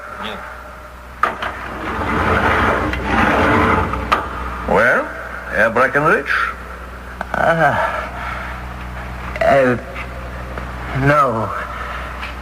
No, he's not Dr. Bexler. But he is. He is not the Dr. Bexler I spoke to. What did that man look like? As completely different from this one as you could imagine. This one is dark. The other was fair. This one has long hair. The other was half bald. Inspector Schmidt, in light of this new development, could we release Mr. Breckenridge from custody? So far, I have nothing tangible. We will be responsible for him. Inspector Schmidt, I must be given the opportunity to prove my innocence. Now, there are two things. First, the man who posed as Dr. Bexler, about 5 feet 10 inches, around 55 years old, light complexion, half bald. Does this description seem familiar? I'm sure the inspector will work on it. Yes. Second, Cordillera. It's a white wine. Have you ever heard of it? No. It's from California. Well, then I would have no reason to hear from it. Is it sold here in the city? Well, why are you so anxious to know about that wine? Am I free to go? You are released to the custody of your consulate. He means me.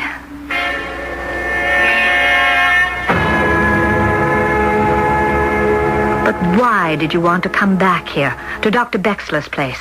To look at this wine bottle. What fascinates you about that wine? It's a very small winery in the Napa Valley. I'm sure they don't export. But what's the difference? How did this bottle get here? Someone had to bring it from America. When do they deliver the mail? Oh, about 2 o'clock. It's just about an hour from now. Let's wait.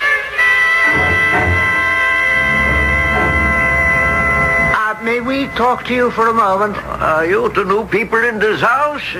Poor Dr. Bexler. Not even cold in his grave, and already the place is rented. Well, life must go on. Dr. Bexler, did he get a great deal of mail? Yeah, and no. Did he get much mail from America? America, huh? Well, Well, sometimes I would ask him for the stamps for my sister's little boy. Yes, but did he get any packages from America? Packages? Oh, yes. Maybe once a month. Some bottles of wine. Wine? Are you sure? Oh, yeah. Sometimes he will offer me a glass. Wine that came from a bottle like this?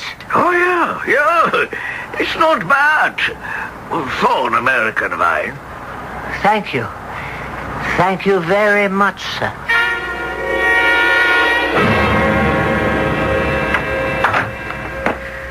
You wanted to see us, Inspector Schmidt. Yes, please sit down. I have good news for Herr Breckenridge. The tall man who was posing as Dr. Bexler? Yes? His name is Heinrich Mohler, and he was a hardened criminal. He's dead. Dead? He was shot while robbing a warehouse in Stuttgart. And before he died, he confessed to the murder of Dr. Bexler. And this deed was found in his clothes. Is this the document you delivered to the doctor? Well, of course, it was in an envelope, and I didn't read it, but it seems to be a deed to a house in Cincinnati. Now, this proves you are telling the truth. Well, then it's all over. Yes, poor Dr. Bexler is dead. Well, what should I do with the deed? I suggest you return it to Miss Bexler when you return to Los Angeles. Yes, of course. I'll do that. I'm sorry there was this misunderstanding. Well, it isn't every day one is accused of murder, I suppose. You are no longer in my custody, Mr. Breckenridge. That's a pity. You'll have to go back to calculating freight rates. Well, all's well that ends well, as the poet said. Although it sounds better in German.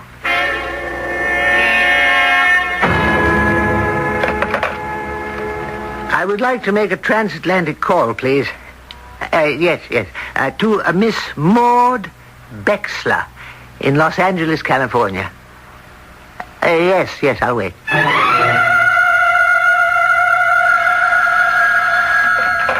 Hello? Yes, this is Mr. Breckenridge. She's not. Oh, do you know where she can be reached? Oh? She's en route to Germany. Where? To Cologne.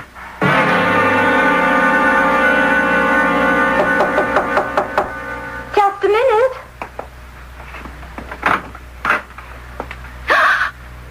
Mr.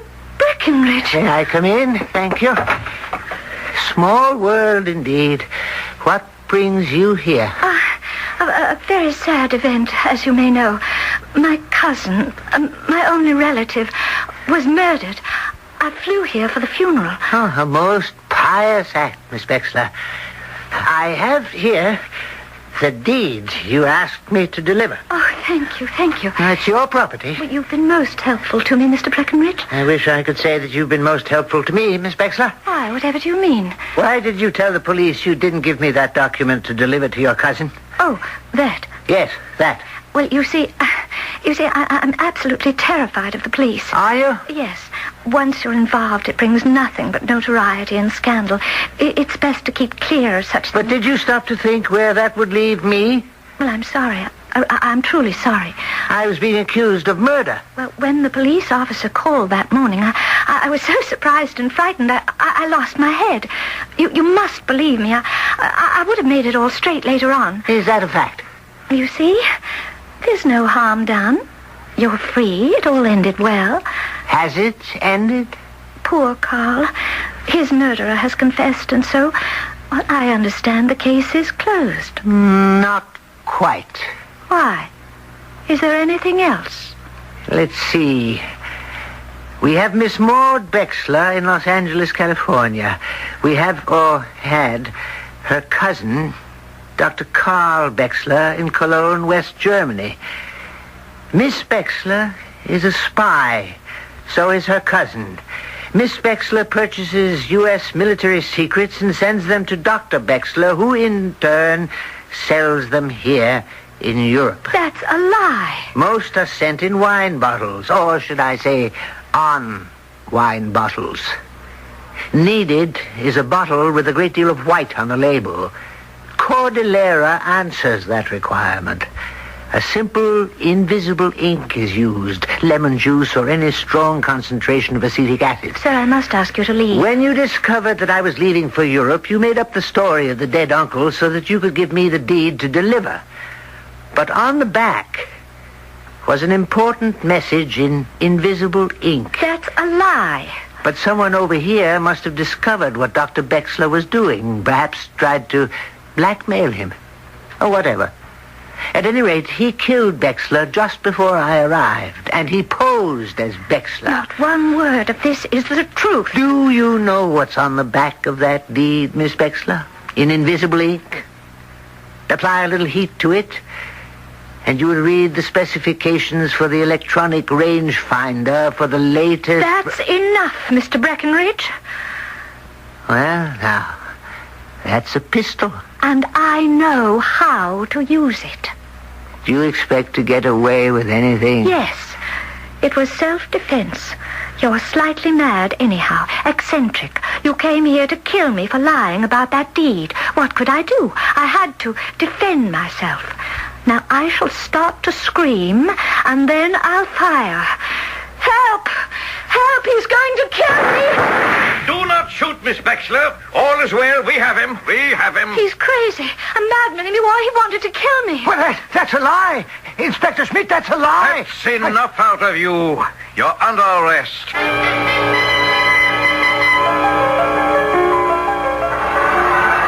Well, you certainly fouled things up. That woman tried to kill me. She's a spy. We know she's a spy. You know? We've been feeding her the wrong information for years. Dr. Bexler's been selling it. I suppose it caught up with him. A professional assassin was hired to take care of him, just as you arrived. Then you knew about her all along? We had to get you out from under. Why did you have to try to solve it? Miss Bexler is very valuable to us as a source of misinformation for the enemy. Now she'll have to leave all of her contacts on the West Coast and move somewhere else. Or I could move somewhere else. Really? Where? I could open a bookstore here in Cologne. I understand it takes years to build up a trade. I understand it takes years to become a first secretary at the consulate. It's not so bad waiting, if you have company.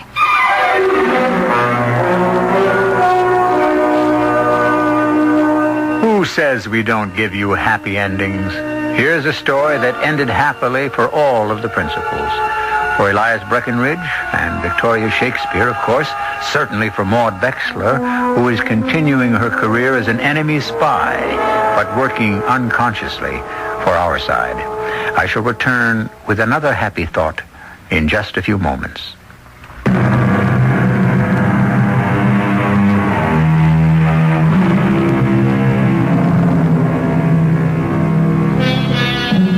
Today, the emphasis is on ecology, the environment, clean air, pure water, as it should be. But there is another ecology, the ecology of the spirit, the ecology of thought. There is so much emphasis given to the quality of life. How about a little concentration on the quality of the mind? We have exercises for the mind 7 times each week, right here. Our cast included Robert Dryden, Carol Teitel, Bob Caliban, and William Griffiths. The entire production was under the direction of Hyman Brown. Radio Mystery Theater was sponsored in part by True Value Hardware Stores. This is E.G. Marshall inviting you to return to our Mystery Theater for another adventure in the macabre. Until next time, pleasant dreams.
I'm E.G. Marshall. Welcome to the sound of suspense, to the fear you can hear. A psychiatrist once said that the human brain is like a spider's web. Together, all the strands are strong, but taken one by one, each can easily be broken, and the web destroyed. There are countless cases of human brains broken and smashed in just this way, step by step, strand by strand.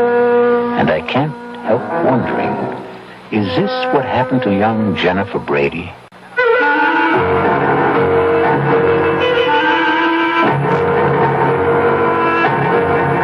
Our mystery drama, Honeymoon with Death, was written especially for the Radio Mystery Theater by George Lothar and stars Lois Nettleton.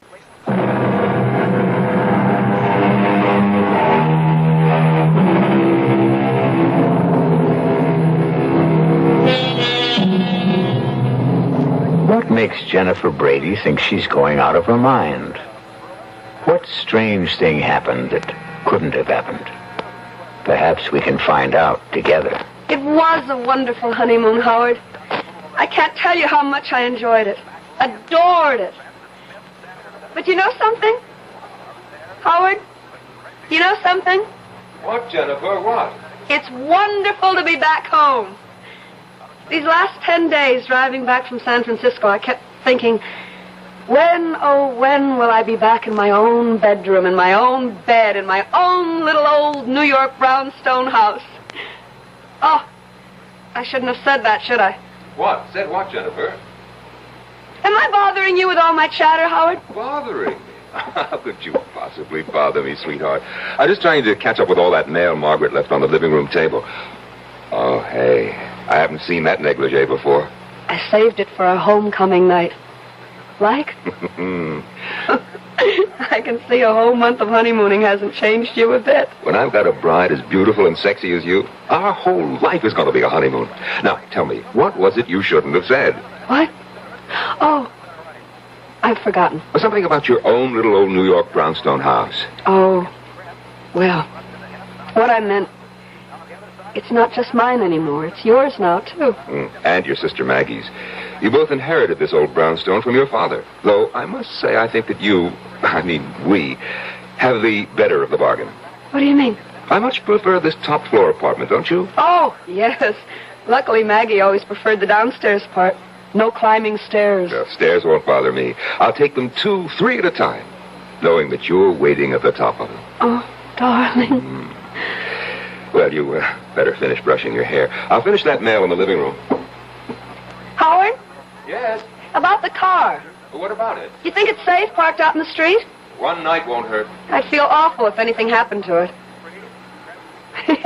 You know, sometimes on our honeymoon trip, I couldn't help wondering which you loved more, your new car or me. Oh, well, I guess one night in the street is safe enough. You can find a garage tomorrow. Howard, you locked the car. You have the keys, haven't you? Howard? Howard, can't you hear me? I asked you. Howard! Oh, my God! Maggie! Maggie, oh, my God! Maggie, come up here! Howard's been murdered! Maggie, Howard's dead! He's got a knife sticking out of his chest and blood! Maggie! Maggie, where are you? Maggie, help me! Help me! Where is she? What are you? Help! I need help! I need help! Help me! Somebody help me! Help! My husband's been murdered! Jennifer! Stop it! Stop it! Maggie! Oh, where are you? Where are you doing? Come back into the house out in the street like this with your nightgown. Maggie, it's Howard! Jennifer, come back into the house! You're intense. No, Howard. He's dead. He's up there sitting in a chair with a knife in his chest. Jennifer, please, now stop it. Stop it. Come back in now. Come on. Come on. I'll phone Dr. Sullivan. I don't need Dr. Sullivan. I tell you, Howard. Howard.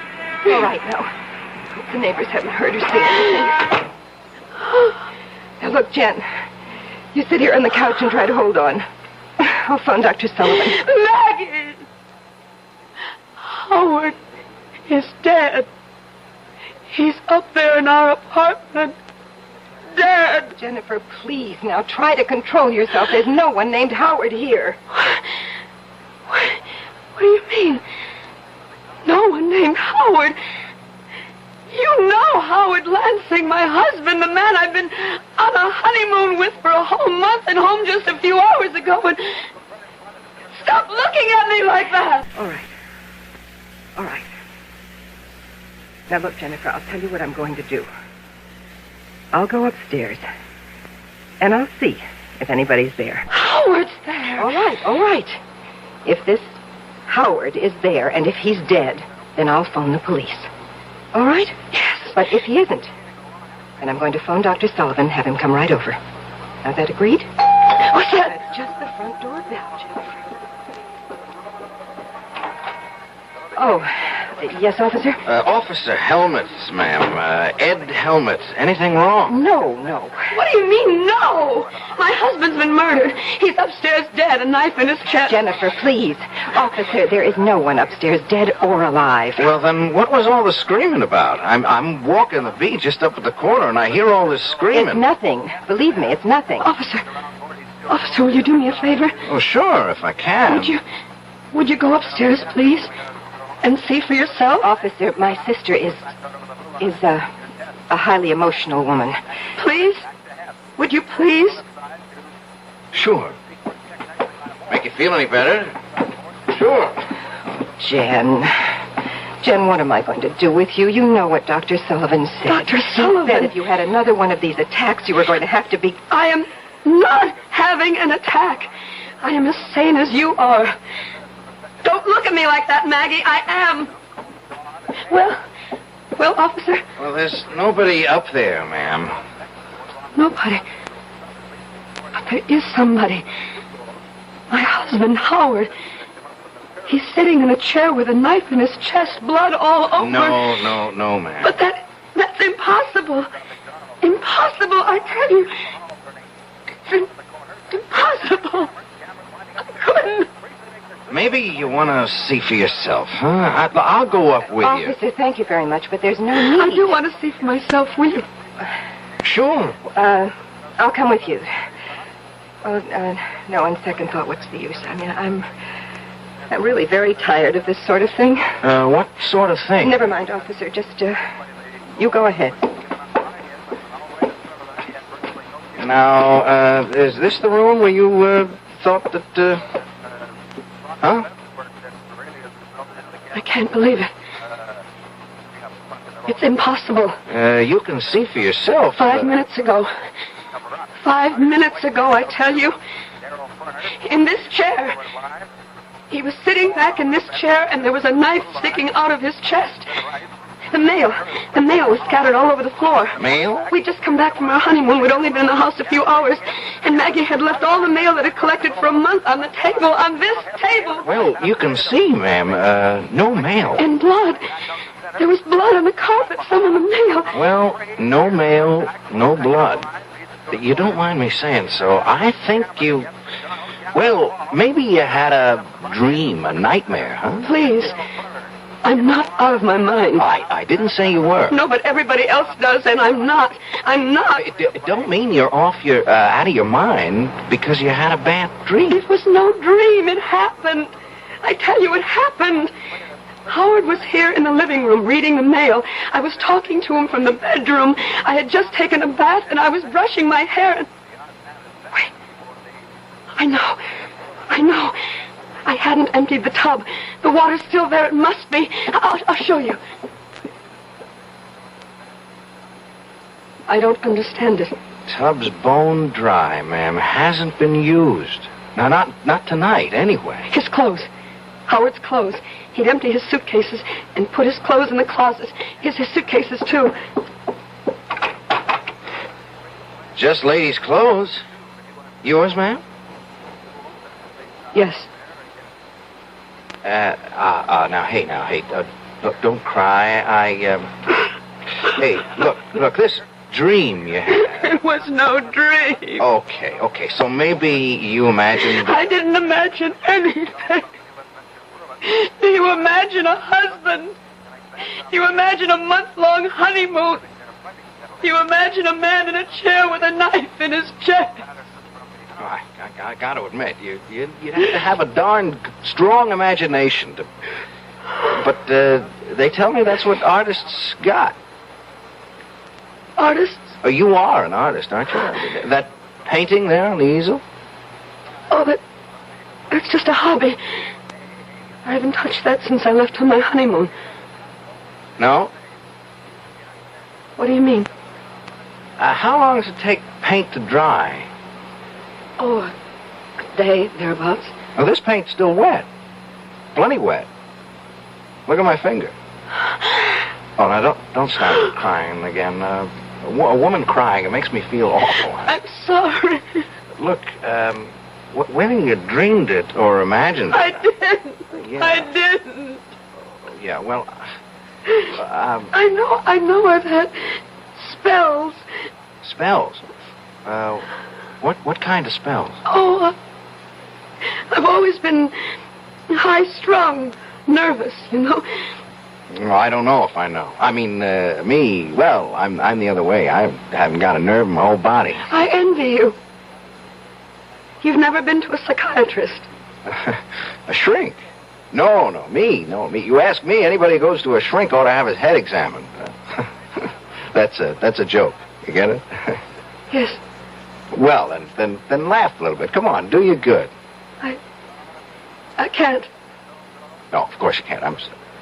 I'm sorry. I should have known better than to even try and make a joke.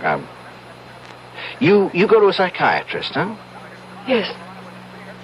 Not regularly. Sometimes. What times? Oh, when I sort of get all keyed up and start having crying spells and feeling so sad I could die.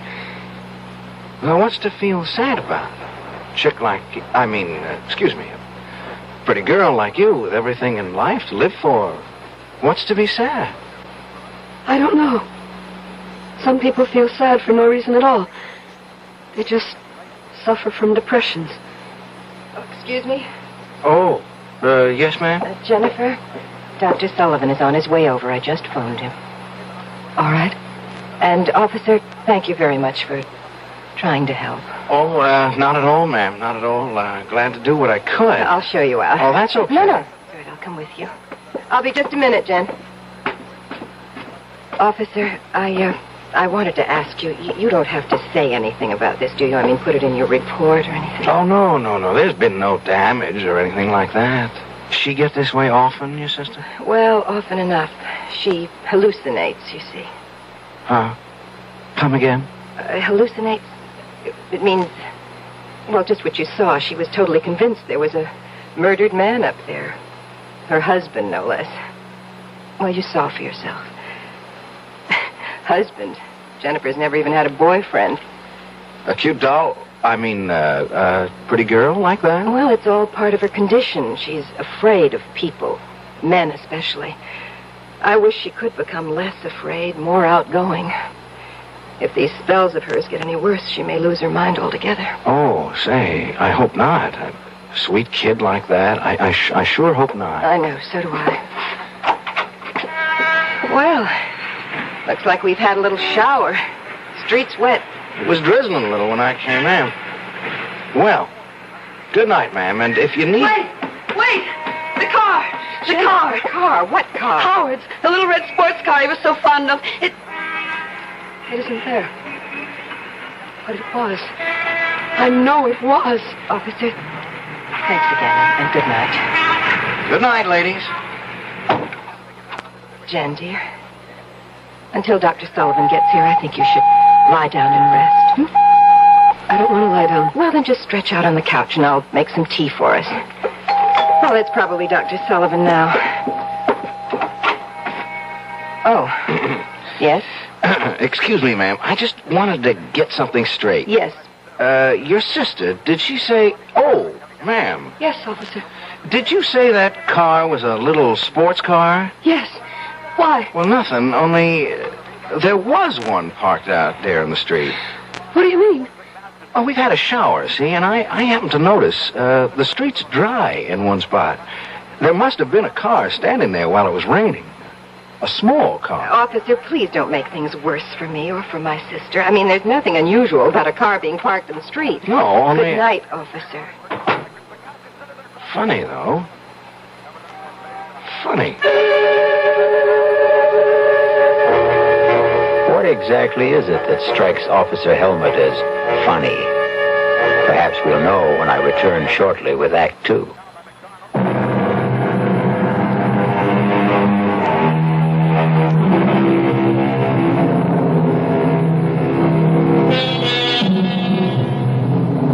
Has a horrible murder been done? Or is Jennifer Brady losing her mind? Did she find the body of her husband, Howard Lansing, seated in the living room with a knife in his chest? Or did she imagine the frightful scene? Is she married? Was there a honeymoon? Oh, here's young patrolman Ed Helmut at the front door of the brownstone house where Jennifer and her sister Maggie live. And it's the following morning. Oh, it's you. Yeah. Well, won't you come in? Thanks. Thank you for, what you did last night. Oh, just doing my job, Mrs. I don't know what to call you. I don't know what to call myself. I don't know if I'm Mrs. Howard Lansing or Miss Jennifer Brady. Not after last night. Well, suppose I just call you Jennifer. You can call me Ed. Ed Helmut. What are you doing here? Well, I'm off duty, see. I'm on the 4 to midnight beat, and I just thought I'd drop around and see how you were doing. Oh, well, I'm all right. You mind if I ask you a couple of questions, Jennifer? No. It's your job, isn't it? Well, yes and no. Yes and no. The fact being off duty now, I'm kind of asking these questions on my own. You know what I mean? I don't. Not really. Well, I tell you, that car of your husband's... If I didn't just imagine a husband. Yeah, well, if you didn't, that car of his, that little red sports car you mentioned, well... There was a car parked out front last night, and it was a little sports car. If it wasn't there when you left... Well, the space it left. It rained, remember, while the car was standing at the curb? Oh, yes. So at least you were right about there being a car. I mean, you didn't dream that up. It could have been anyone's car, as Maggie said. Oh, that's for sure. Still, though, it could have been a car belonging to a guy named Howard Lansing. Couldn't it? Couldn't it? Why are you doing this? Come again? Well, you know that I'm not well. That all my life I've had nervous problems. Oh, I can't believe it, but I must have dreamed it all up. Howard Lansing, marrying him, going on a honeymoon across country and back, coming home last night, finding him murdered. I must have imagined it all. Maggie says I did. Dr. Sullivan says I did. So why are you... You know something? I don't know. Maybe it's because,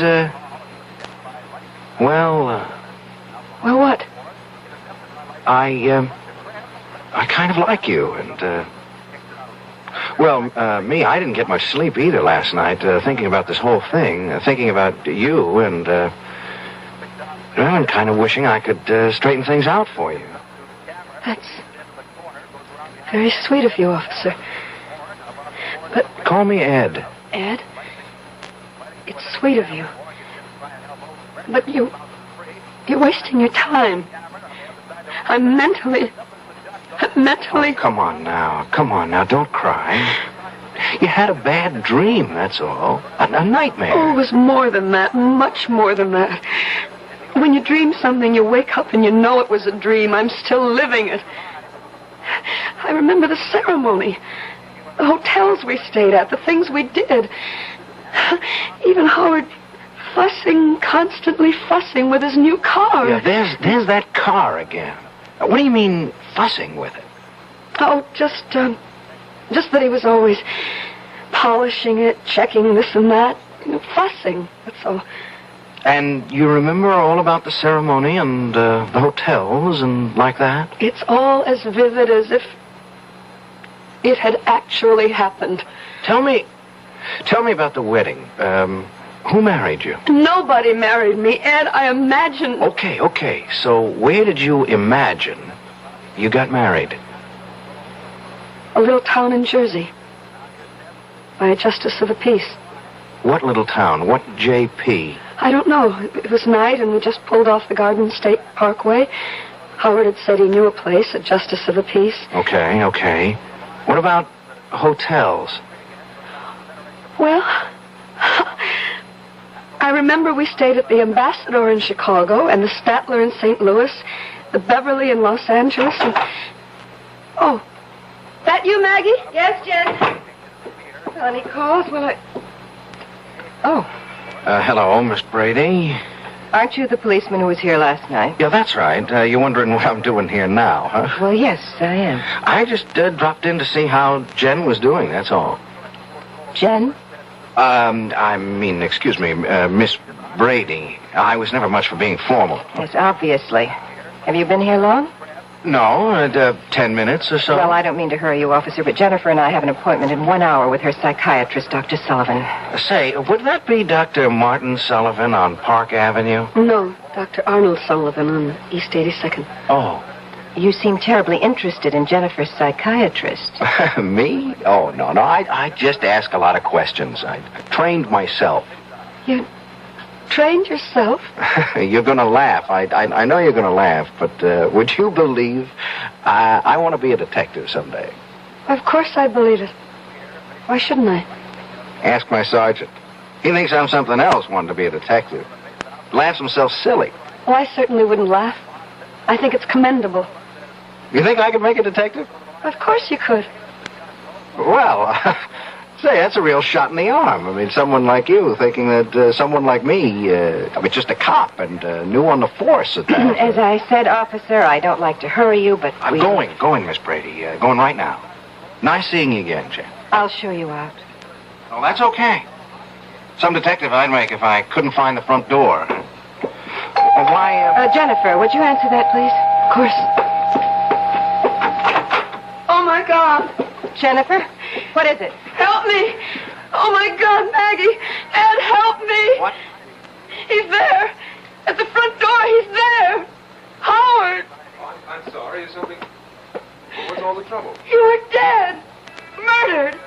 What? Last night after we got home from our honeymoon, I found you in your chair, stabbed to death. Last night, honey, stabbed. Maggie, what is this? Jen's having another one of her spells, Howard, that's all. Oh, I see. What do you mean you see? You see what? What, just... Excuse me, who are you? My name is Ed Helmut, Officer Ed Helmut. I'm a cop. A cop? Howard, I'll explain later what went on here last night. I don't understand this. I don't understand it. You're talking to Howard as if nothing had happened. Jennifer, nothing did. He exists. He's standing right here. He exists. And last night you acted as if you'd never heard of him. As if there was no such person as Howard Lansing. Honey, I don't remember. You did. Jennifer, stop it. Now, stop it. Control yourself. Officer, you were leaving.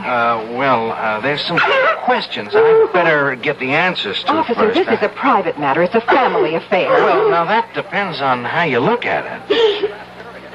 Are you Howard Lansing? Of course I'm Howard Lansing. Why do you ask such a question? Howard, Jen had one of her mental lapses last night. She imagined that you and she were married. We were. And that you'd just come back from your honeymoon. Oh, good Lord. And then during this hallucination, she thought she had found you with a knife in your chest, dead. Oh, no, poor little Jenny. She ran screaming into the street. Luckily, I got her back into the house before she caused a disturbance, although this officer did hear the screams and came to investigate. Well, did you call Dr. Sullivan? Of course I did. He came over, but there wasn't much he could do except order some new sleeping pills. We're seeing him in his office at 11 this morning. Just one more question, Mr. Lansing. Yes? Just where do you fit in here? I mean, who are you? To the family, I mean. I'm Miss Brady's fiancée. Margaret, not Jennifer. Oh. I see. No. No, I'm afraid you don't see. Not all of it. Look, since we've gone this far, you might as well know the rest of it. Jennifer has always had a thing for Howard. She's not jealous that he's going to marry me and not her. Don't think that. But the whole situation has been a severe strain on her. A very severe strain. Almost certainly that's why her hallucination last night took the form that it did. Thinking she'd been married to me and all the rest of it. Yeah, that makes sense. Well, I'll be on my way. Hey, now, you take it easy, huh? And me, if it's okay with you, I'm gonna be in touch. I'll see my way out. Hey, Mr. Lansing, you have got a little red sports car. Well, yes, that's it. Parked at the curb. Why? Well, Jen, Miss Brady, she seemed to make a big thing out of it. On the honeymoon that didn't happen, I mean. Big thing? Well, what I mean, she said you were always fussing with it, polishing it, and like that. Sure looks as if you do. Well, I do. I'm a sports car buff, if you want to know. I wish I could own a car like that. But on a cop salary, you had it long? 2 or 3 months. Oh. How many miles you put on it? You ask a lot of questions. Just interested, that's all. Close to 10,000, I think. Well, that's a lot of miles in 3 months. I do a lot of driving. Your business, huh? No, I don't work. Don't have to. Just like to drive. Short trips, but they add up. Oh, boy. If I had a car like that, I'd go for long trips, like cross country. Well, maybe someday I will, but so far I haven't had the interest. Yeah. Well, see ya. Fine. Where is she? Upstairs, changing for appointment with Sullivan. I don't like this, Maggie. You don't like it. You don't like it. All the stupid things walking in here when that cop was here. I know he was here. If it comes to that, why did you let her run screaming into the street last night? Howard, come to your senses. Was there any other way? No, I guess there wasn't. I'm afraid we're going to have to move faster than we planned. Why? That young cop's pretty nosy. Come over here to the window. What? Look, down there. What the hell is he doing? He's measuring the size of your car from front to back wheels. What's he doing that for? I don't know. He's doing it. I don't like it. No, Howard, we won't commit Jennifer now. Well, if we don't commit her, what will we do with her? Kill her.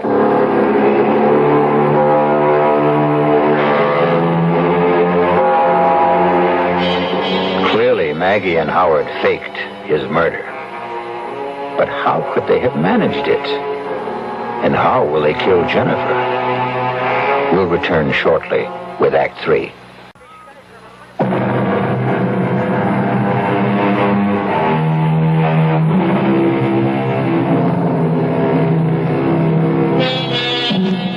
Were you as shocked as I to discover that Howard Lansing is very much alive? I can't fathom it. Can you?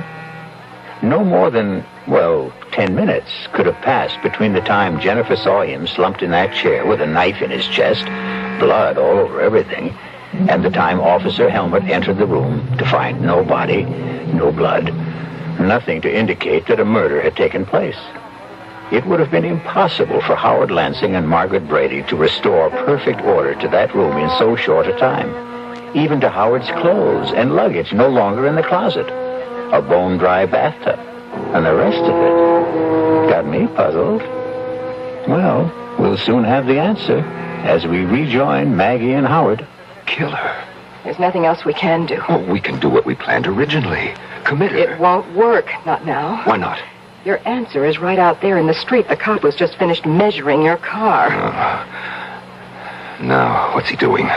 Quite obviously getting into your car. I think I better get out there and see what he's up to. I was just about to suggest it, Howard.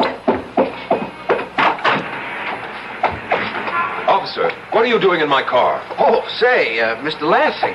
Say, I hope you don't mind. Like I told you, I want to own a little sports car like this myself someday, and, well, I just couldn't help sitting behind the wheel. Say, I hope you don't mind. As a matter of fact, I do mind. Oh, well, say, please excuse me. I just kind of flip over a car like this, that's all. Is that why you were measuring the wheelbase? Measuring? Oh, that. Yes, that. I saw you from the window. Yeah, well, now, I tell you, I want to get to be a detective someday, see? And I'm studying, like, fingerprints and stains and like that, and measuring. Now, measuring things is important, very important. You'd be surprised how important measuring things is. So, I take every opportunity to measure things. Yes, well... Like last night. Were you here last night? No, I was not here last night. Funny. What's funny? Well, last night, Jennifer, Miss Brady, she said a car, in fact, your car, was parked outside here. Only it wasn't. I mean, when we looked, no car. Well, I just told you that... Yeah, but there had been a car. You see, it had rained, and the car was standing out here during the rain, and left a dry space in the street. And I measured that, too.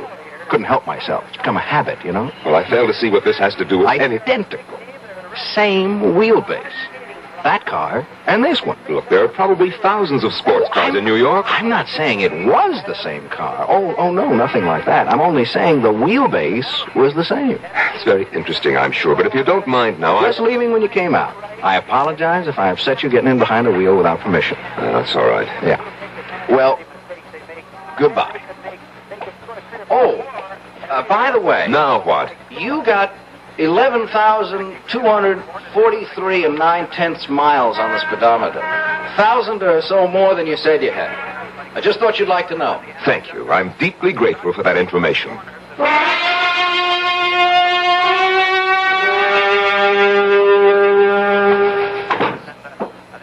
He is up to something, Maggie. What else is new? He checked the mileage on the car. What of it? Over 11,000 miles. I could easily have driven from here to L.A. and back, which I did. Mileage shows only how far a car went, not where. I'm not worried about your car.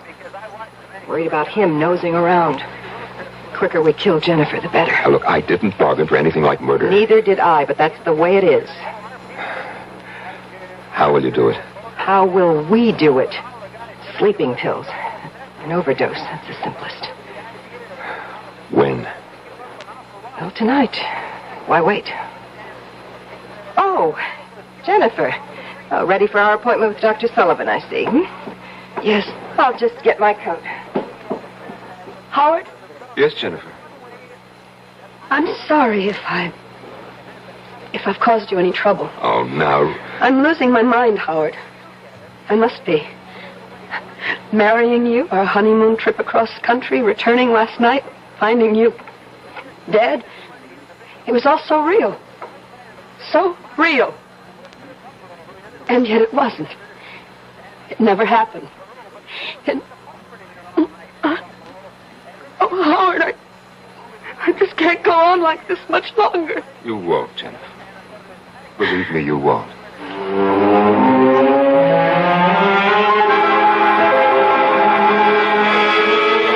You sure of that? Did you check all marriage license applications? And there's no Howard Lansing and Jennifer Brady, huh? Call for you at Beverly Hotel, Los Angeles. Right there. Okay, sorry I troubled you. Thanks. Hello? Yeah. Yeah, how far back did you check your guest register? And there's no Mr. and Mrs. Howard Lansing. Hey, Ed, another one. The ambassador in Chicago. You going on a trip or something, man? Thanks. Officer Ed Helmut here. Yeah, I think I can tell you what you're going to tell me before you tell me. No record of a Mr. and Mrs. Howard Lansing. Yeah. Well, thanks. There's got to be a clue. There's got to be.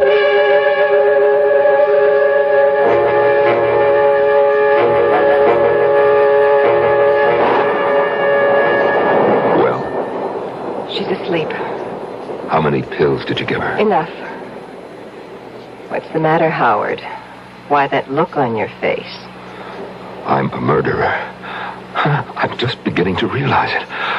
I am a murderer. Not yet, Howard. She won't be dead for a while. How can you be so calm?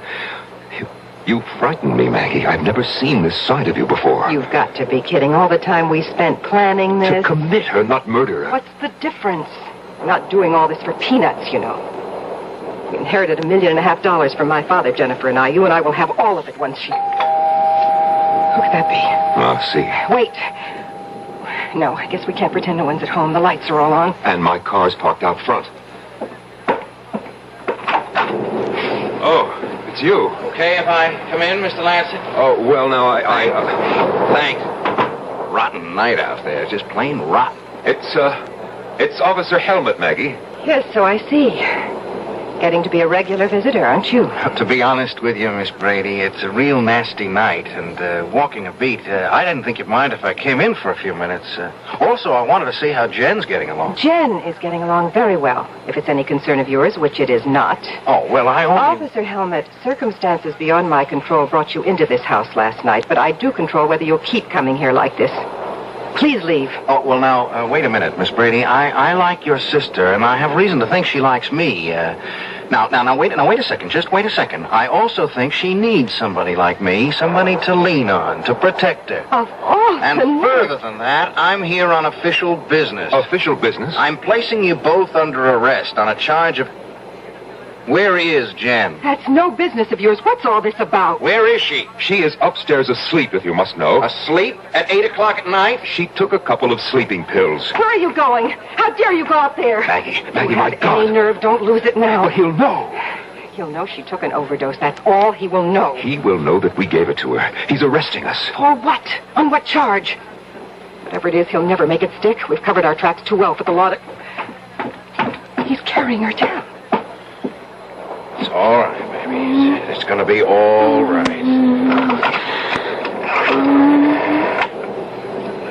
Operator, this is Officer Ed Helmet. I want an ambulance sent to 127 Brockhurst, and fast. An ambulance? Why an ambulance? An overdose of sleeping pills. She took her. She didn't take them, Buster. They were given to her, shoved down her throat, you ask me. I'm changing the charge against you two. I'm booking you for attempted murder. You must be out of your mind. You're as crazy as my sister. Who isn't crazy at all. That was a real far-out scene you two tried to pull. I gotta hand it to you two. You planned it so careful, so good. There wasn't a loophole in it. Except one. I don't know what you're talking about. You don't, huh? Then let me explain. You set the whole thing up, the two of you. The marriage, the honeymoon trip across country and back, the fake murder, and the whole bit. Oh, and you played it smart. Very smart. Not a clue. I checked the Marriage License Bureau. No license. Easy enough. You could have bribed a clerk to destroy it. Now, look, I checked a few hotels. The big ones like the Ambassador, the Beverly in Los Angeles. No Mr. and Mrs. Howard Lansing listed. A piece of cake. When you registered, you gave a different name. You're making yourself look like a fool. What you're saying is you could find no evidence. Oh, but I did. One little clue that neither of you thought about. A car, Mr. Lansing. Your pretty little red sports car. I don't follow. You will. I told you I found that dry space out on the street last night because a car, a little sports car like yours, had been standing there during the rain. Or it could have been anyone's car. Sure. Same size as yours. Same wheelbase, but I agree, it could have been anyone's. Only it wasn't. It was yours. You want to know how I know? We'd be enthralled. I know, because last night, that car wasn't parked outside this house, but the one next door. I got to wondering about that. I kept saying to myself, if it was his car, why did he park outside the house next door? I came up with the answer today when I entered that house. Nobody there. And found fake blood all over the upstairs room. A gag knife. The kind you attach so it looks like you're stabbed. Even your clothes. And your luggage in the closet. Mr. Lansing. Oh, God. So you see, if it hadn't been for your car, I'd never have realized that brownstone houses in a row like these are identical. You bought this place, or leased it while Jen and him were on their honeymoon, didn't you, Miss Brady? Last night, when Jen went screaming into the street, you deliberately let her run into the street so you could bring her back to the house next door. This house. And her state, wound up tight like she was, she never realized what you were doing. As you knew she wouldn't. You'll have to prove these accusations. I will. I can. With the one little clue that nails it all down at all four corners. The little red sports car again. What about it? Well, you told me you'd never driven across country. I never have. If you're thinking of the mileage on the car, that proves nothing. Well, not the mileage, Mr. Lansing. The servicing. Servicing? You had it serviced at the Beverly Hotel in Los Angeles. A lube job, oil change, new filter, the works. And like they do at all service stations, they slapped a little sticker on the door jamb. That little sticker that carries the name and address of the service station. That little sticker that practically nobody ever notices. Anyhow, you didn't. And it says, Beverly Hotel Service Station, Los Angeles, California. Date and all.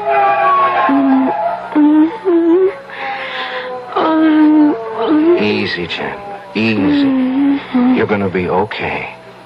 From here on in, you're gonna be just fine.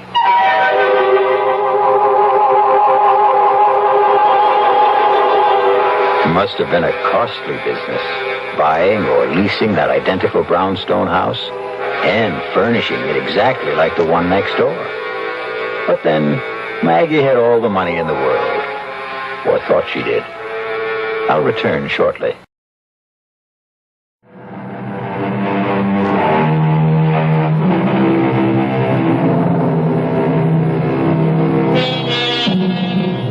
Yes, like a spider's web, so strong and yet so weak, the human brain can be broken. But happily, again, like the spider's web, it can be repaired, as good as new. Our cast included Lois Nettleton, Tony Roberts, Terry Keane, and Norman Rose. The entire production was under the direction of Hyman Brown. This is E.G. Marshall inviting you to return to our Mystery Theater for another adventure in the macabre. Until next time, pleasant dreams.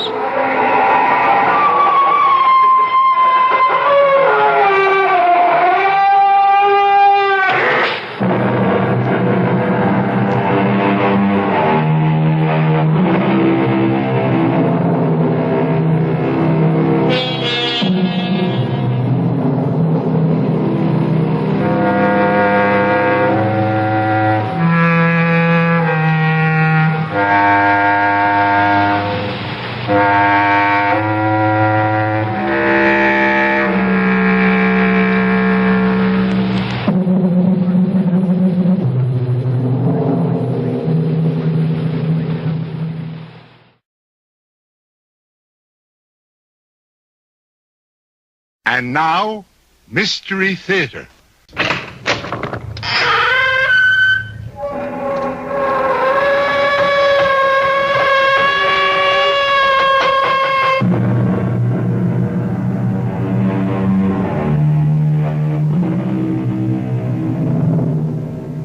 Come in.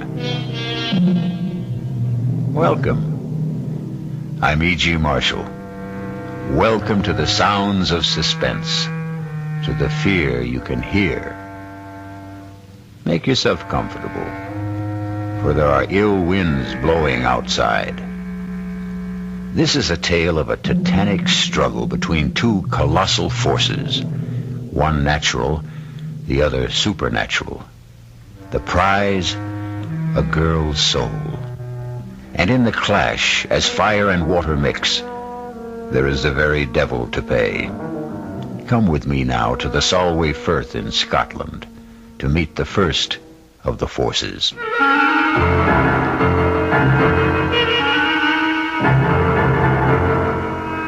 Our mystery drama, Speak of the Devil, was written especially for the Mystery Theater by Ian Martin and stars Jada Rowland and Nick Pryor.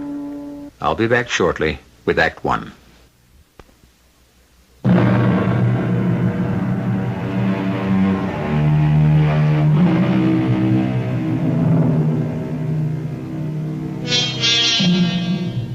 They say he who dreams on the Solway will wake in another world.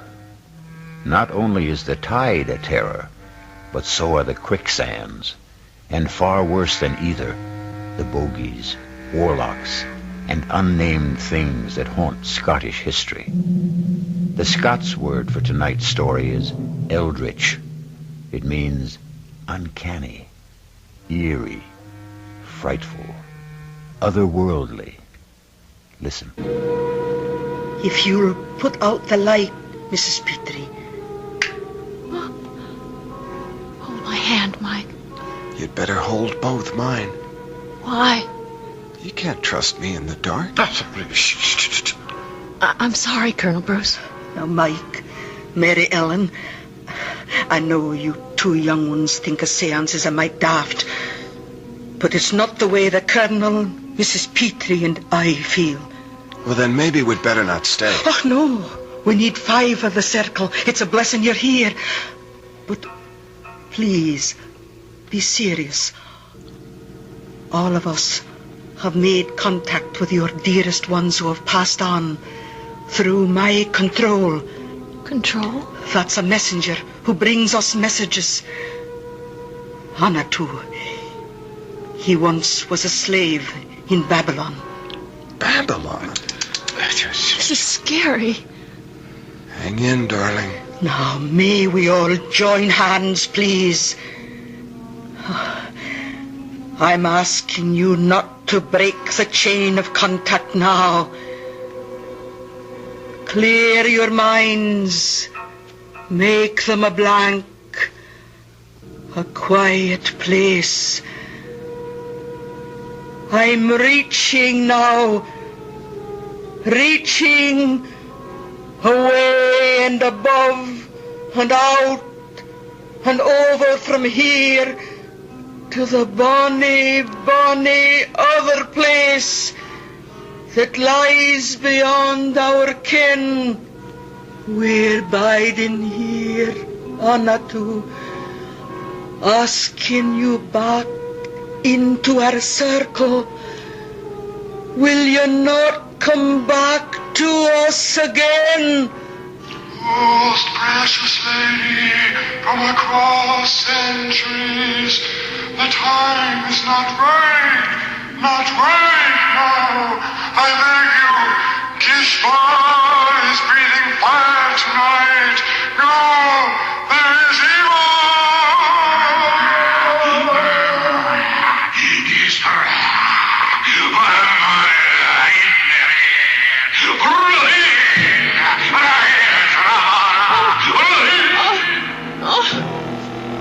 Stop it! In heaven's name! Someone get the light! Yes. It burned.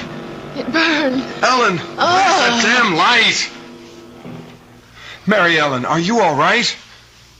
Yes, sir. What's all that smoke? Oh, that's just the incense we burn. I'm the one to blame for meddling in the business of the Lord. We'll not ever have a seance in this house again. I'm afraid that I loosed some devil out of hell this night.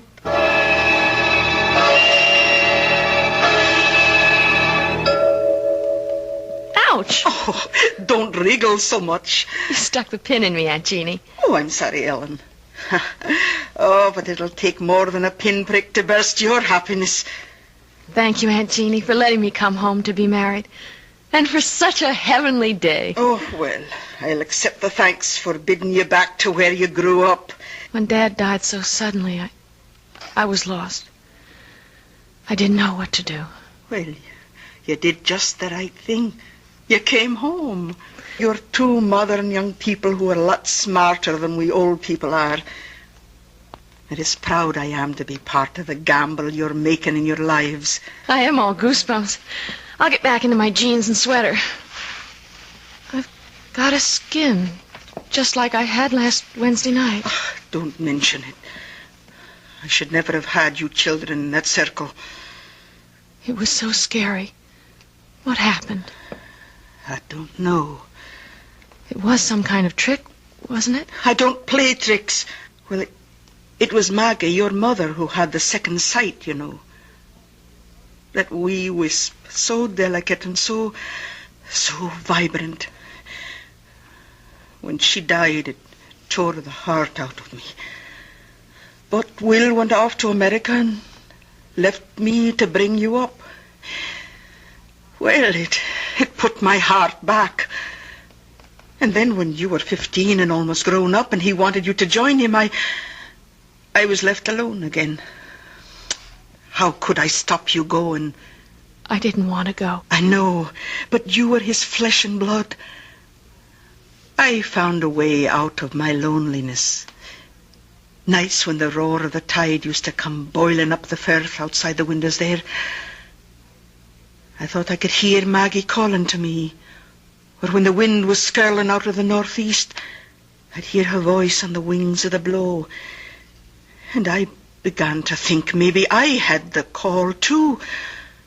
That's when I started the seances. Until the other night? Yes.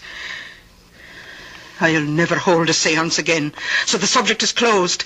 I realize I'm just a foolish old woman.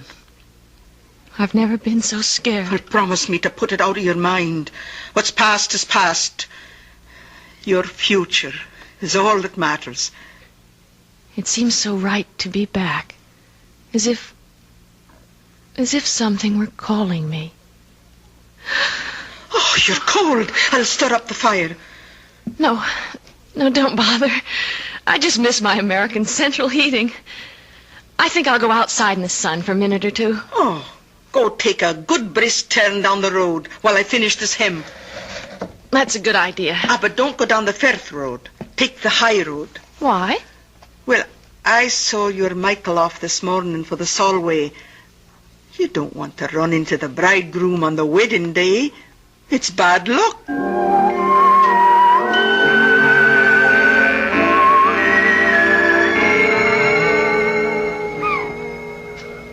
Kiss me, Ellen.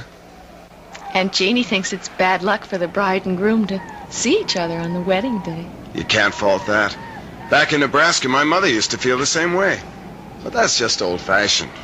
And Aunt Jeannie's something else? Darling, your Aunt Jeannie sure is something else. Good or bad? About 90% good. I just don't dig the spirit kick. We won't have any more of that. It was awful, though, wasn't it? It's all kind of self-hypnosis. With that terrible raspy voice. Whatever it was saying. Ellen, there wasn't any voice. You didn't hear it? I heard something that sounded like your aunt choking herself to death. But the first voice... That's just the old girl practicing a little ventriloquism. No, that awful burning smell. Well, I will admit I like the Hare Krishna incense better. Come on, Ellen, let's forget all that mumbo-jumbo. Hey, dig that crazy character out there. Fishing in those little pools on the flats. What's crazy about that? On horseback?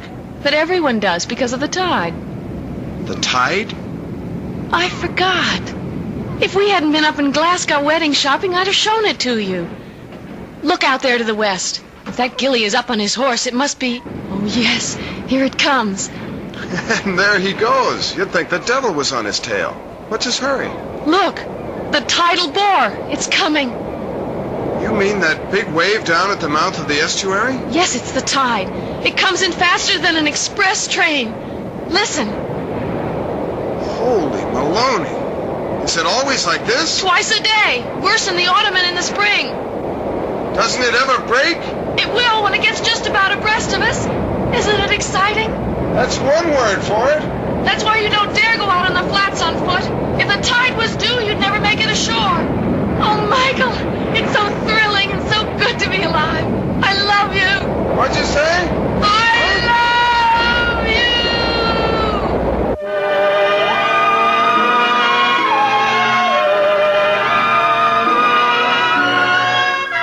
Mike? What, sir? Husband? Read that loud and clear. On my way. What's taking you so long? Just brushing my teeth. Please come to bed. Why didn't you say that in the first place? Will you come under the covers? I'm freezing. I'll put some more coal in the fire. I don't want coal. I want my brand new husband. You got him. Oh! What is it, darling? Nothing. It's just that funny smell. It's the coal smoke. Remember, you don't want coal to keep you warm. Just me. Oh, my darling. Yes. Yes, yes.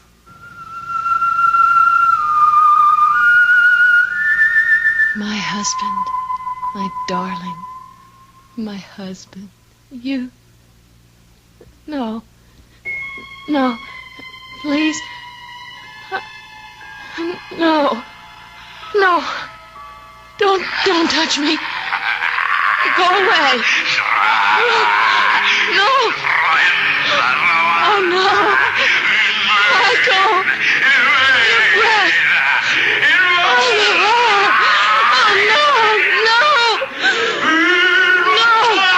no. I cast you out.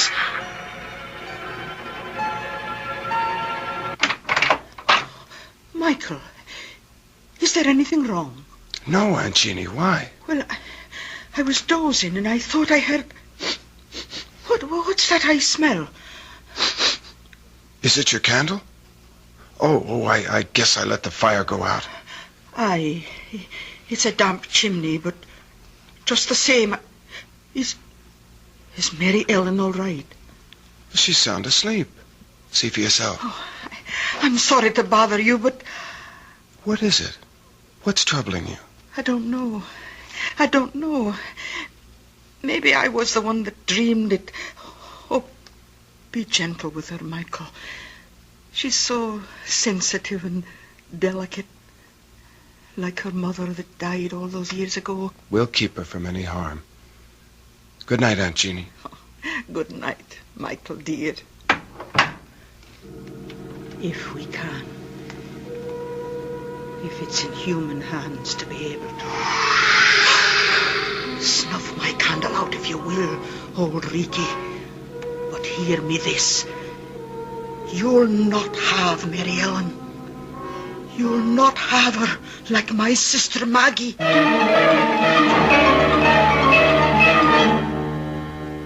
Old Ricky could be translated Old Smoky. It's a Scots name for the devil. Jeannie should know better than to mention him, for the old proverb says, "Speak of the devil, and his horns appear." Let's see when I return shortly with Act 2.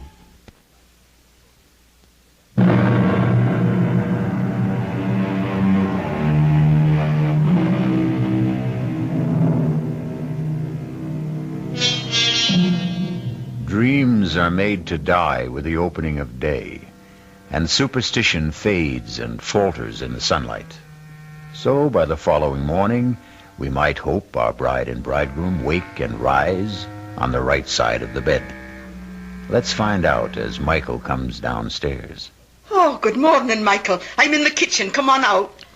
Morning, Aunt Jeannie. Well, and how is the bridegroom today? Well, the bridegroom's first rate. It's the bride who's not. Oh, what's wrong with the wee lass? No, I don't know. I think now you were right last night. Huh? Right. About what? Well, she had some kind of a bad dream. But if she did, she won't tell me about it. What do you think it might have been? Oh, I don't know. She's a sensitive wee thing. And she's back in the part of the house where her mother died. That was Maggie's room you're in. Maybe I should never have put you there. Anyway, I'll get her tea and go on up and have a wee chat.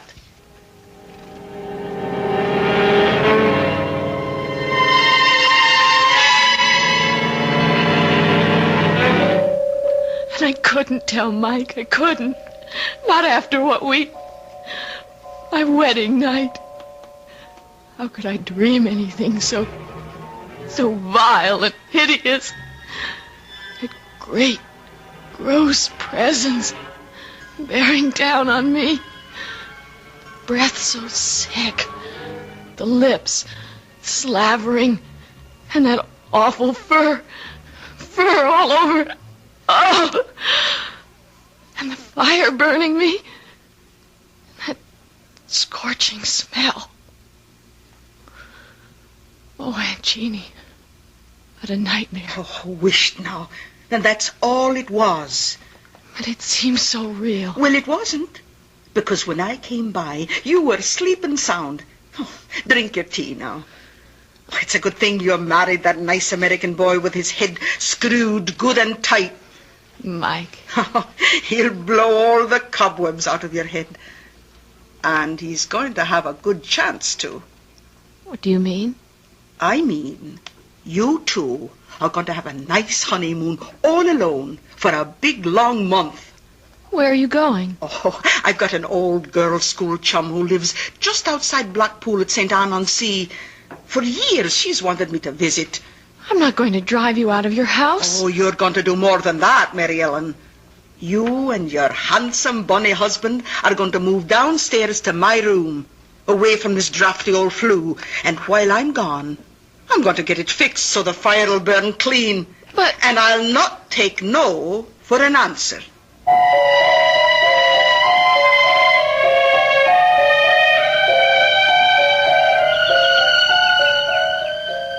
I thought Scottish weather was supposed to be terrible.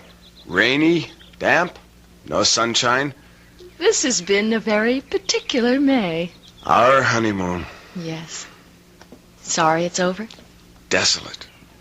Still, with Aunt Jeannie back, maybe you'll get a little more work done on the book.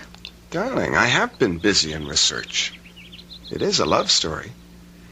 Speaking of that, do you think... Look down the road. I can't. Your front's in the way. That's Dr. Ferguson bringing Aunt Jeannie back. Our month is up. Speaking of your front, do you know how you've blossomed in the last 4 weeks? All right, Playboy, let's concentrate on other physical problems. How do we get out of a hammock without breaking a limb? Welcome home, Aunt Jeannie. Oh, Mary Ellen, precious. You've turned into a real Scots lassie. You've got the bloom on your cheeks. It's happiness. And those warm spring winds from the west. Hello, Dr. Ferguson. Hey, well, Mrs. Tilson. As a physician, I can only concur with your aunt's diagnosis. You're a picture of health. And how are you, Mr. Tilson? Never better, sir. Oh, I can believe that. Well, I really have to be back on rounds. Thank you for meeting Aunt Jeannie at the station. It should have been me. Without a car? Oh, you'd have had hard shrift getting me aboard old Bess since the carriage broke its wheel. You know, Jeannie, you should put that old horse out to pasture now she's nothing left to pull. Oh, I couldn't do that. We're too used to each other, poor old soul. All right, Dr. Ferguson, away you go. Right you are. See you soon.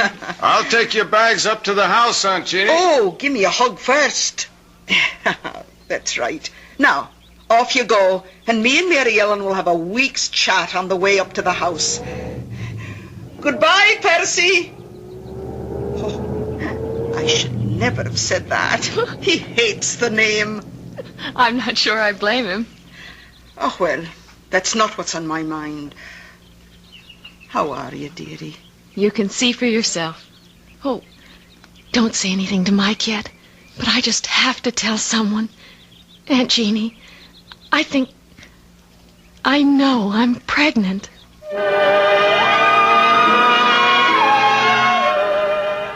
Well, Mrs. Stilson. Tell me, am I pregnant? Oh, the tests will prove it, but I'll bet on it. And let me say that you're the loveliest expectant mother I've ever had under my care. Well,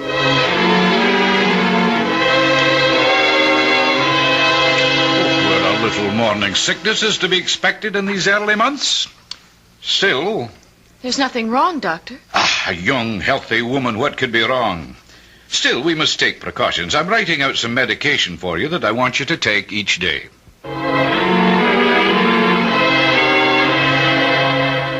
But what does Dr. Ferguson say is causing it? It's nothing, dear. Just some little hitch. Honey, we both had thorough physical checkups before we came to Scotland. The RH factor is ruled out. Why should you... Lots of women have morning sickness. It isn't only in the morning, Helen. I'll talk to Dr. Ferguson. Maybe we should change the medication.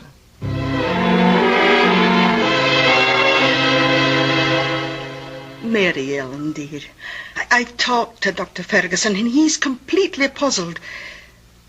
I'm not sure that I am, though. Is there anything you want to tell me? What can I tell you, Aunt Jeannie, that I haven't told him? Are you in pain? I've talked to the doctor about that. It isn't pain. I don't know. Ellen, are you dreaming again? Of what? Of the presents. I don't want to talk anymore. I just want to sleep. Only I don't want to. I don't want to sleep at all. It's just that I'm so tired. So tired.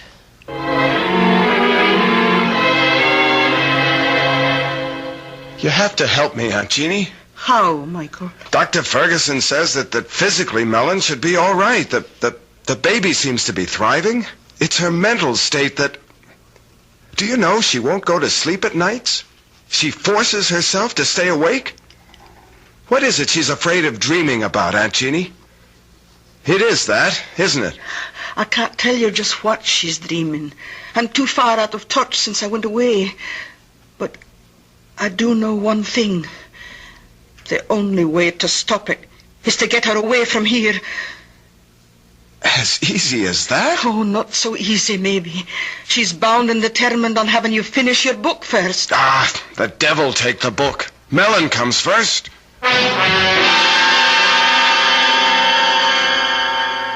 You sure you don't mind, Michael? I'm very sure.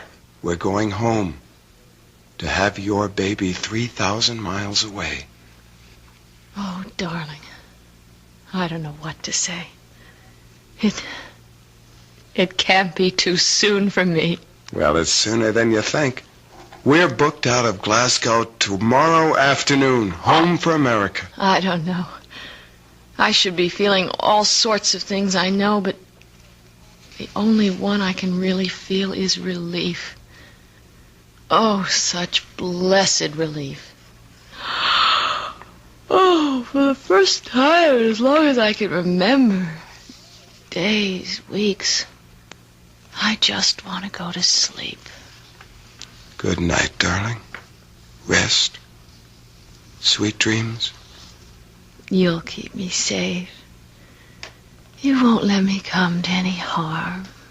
For better or worse, in sickness and in health, until death do us.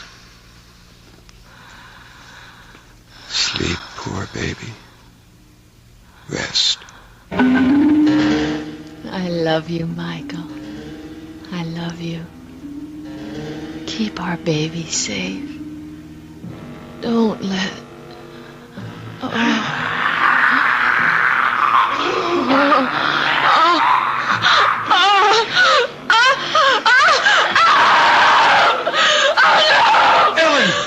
what is it? I don't know. It's pain, like a knife. I think maybe I'm gonna lose the baby. You're gonna be all right, Ellen. Don't worry. Get Dr. Ferguson. I'm gonna call him now. You'll be all right. I'm fine. Just get him. I'll send Aunt Jeannie up to you while I phone. Aunt Jeannie! Aunt Jeannie! What is it? What is it, Michael? Helen, maybe a miscarriage. What's Dr. Ferguson's number? Oh, you'll no get him by the phone. It's out of order again. Hello? Laddie, it's no use. It won't be fixed before morning. I'll go to the neighbors. It's a party line. If one's out, they're all out. Oh, God! How far to the doctors? A good 3 miles. Who's got a car? Only Colonel Petrie, and he's away up to Edinburgh for his regimental reunion. All right, then I'll go on foot. Aunt Jeannie, go up and help her. I'll make it as fast as I can. By the way, Michael, can you ride a horse? Yes. Good. Then take old Bessie. There's a bridle and saddle by her in the barn. She'll get you there faster. Take care of her, Aunt Jeannie. Don't let anything happen to her. Right along the Firth Road till you come to town. He's the third house in on the right. And take care of yourself.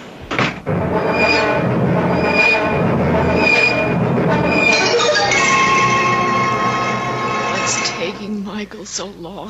Oh, just lie still. Don't bring back the pain. It's funny. I thought it was going to tear me in two. And then within 10 minutes after Michael left the house, it just stopped suddenly, as if... What's that? Oh, there's a car. That'll be the doctor. I'll let him in. Bide quiet now. Oh, dear. Oh, come on in, Doctor. What took you so long? Oh, I tried to phone you the moment I found out, and I got here as soon as... Yes. Oh, then you know. Of course I know. Who do you think's been taking care of Mary Ellen? Now you get on up to her and... What? Where's Michael? Oh, Jeannie, Michael is dead. Dead? How? Oh, here, let me close the door. Oh. Was Michael riding to try to fetch me? Of course. She thought she was losing the baby. What happened to him? Bess must have thrown him. Oh, she never threw a body in her life. She was as gentle as... Something must have frightened her, driven her frantic. Jeannie, this is a terrible thing to tell you, but I examined the boy, and his body was covered with hoof marks. He was literally trampled to death.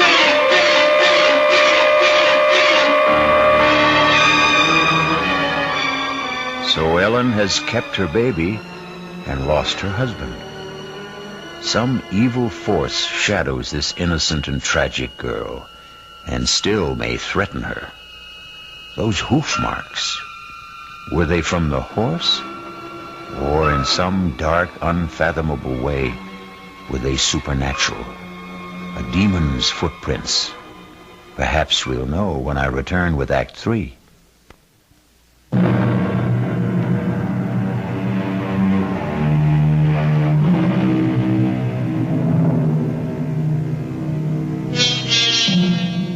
For 2 weeks, Ellen, after her first wild emotion when she heard of Mike's death, has retreated into herself, her face white and drawn, her eyes black and empty like 2 holes burned in a blanket. Now, as the doctor comes down after examining her... How is she today, Doctor? No change, listless, unreachable, hopeless. And her health? The baby?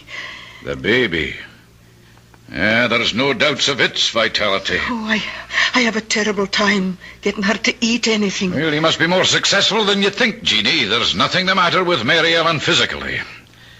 No, it's her mental health that concerns me. The poor bairn has been through a terrible shock, Percy. Yeah, I know. You don't think there is any chance of her losing her mind? Jeannie, Mary Ellen is beyond me and my knowledge. Somehow we've got to call in a psychiatrist. Oh, Percy, what is it you're afraid of for Mary Ellen? Well, you don't like my medical terms. I want to know. Very well, then.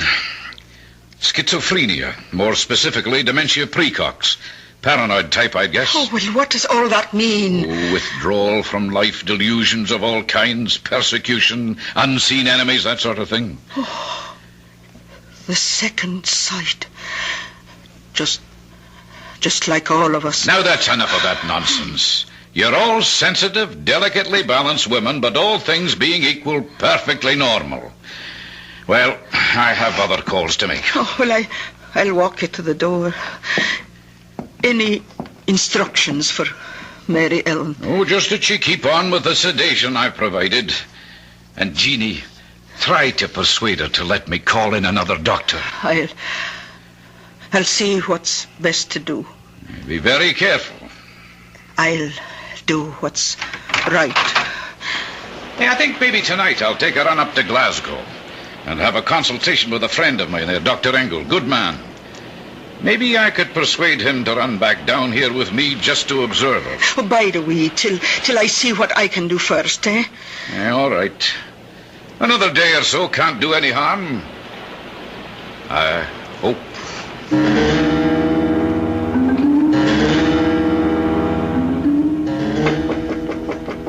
Who is it? It's Aunt Jeannie, Mary Ellen. May I come in? If you want. I thought you might like a wee cup of tea. No, thanks. What are you staring at? Out the window. The Solway. The tide just came in. Roaring and boiling. So fast. And now the water's all smooth. And with the sun on it, everything's wiped clean. I wonder if it heals as it washes over. What are you thinking about, child? I'm thinking about the first time I showed the tide to Michael. The day we were married. The day you said it was bad luck for us to see each other before the wedding. Oh, I was just joking about superstitions. Nobody believes those old wives' tales. Nobody believes so many things that are outside the ordinary. So many things they say don't exist but might be. Did you see Michael's body after? What? Did you see the marks of the hooves? Oh, don't talk about that, lass. I know they said the horse trampled him. I asked Dr. Ferguson about the hooves and he wouldn't tell me. You'd tell me, wouldn't you, Jeannie? Oh, tell you what? Were they like horseshoes? Or were they cleft in two? Were they cloven hooves? In the name of God, what are you saying? I'm not speaking of God. I'm speaking of the devil. Or some demon that haunts my dreams. Now, this is no time for foolish fancies. You mustn't let dreams spill over into your real life. Or is it the other way around?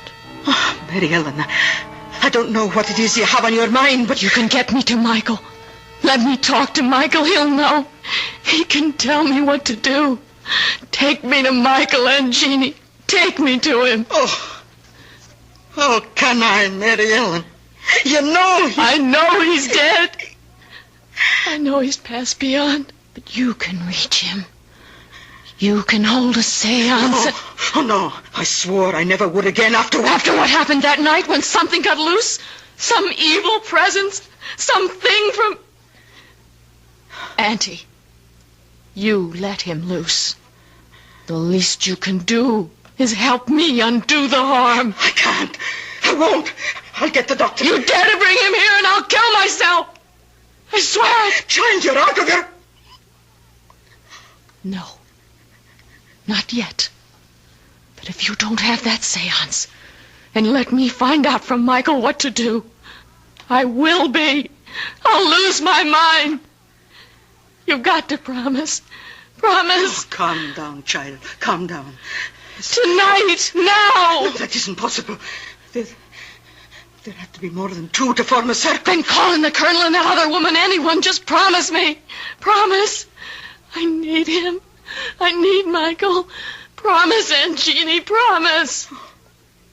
May God forgive me. I promise.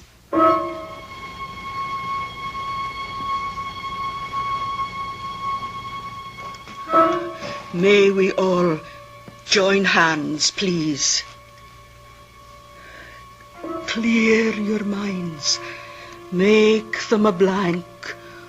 A quiet place, open and hushed.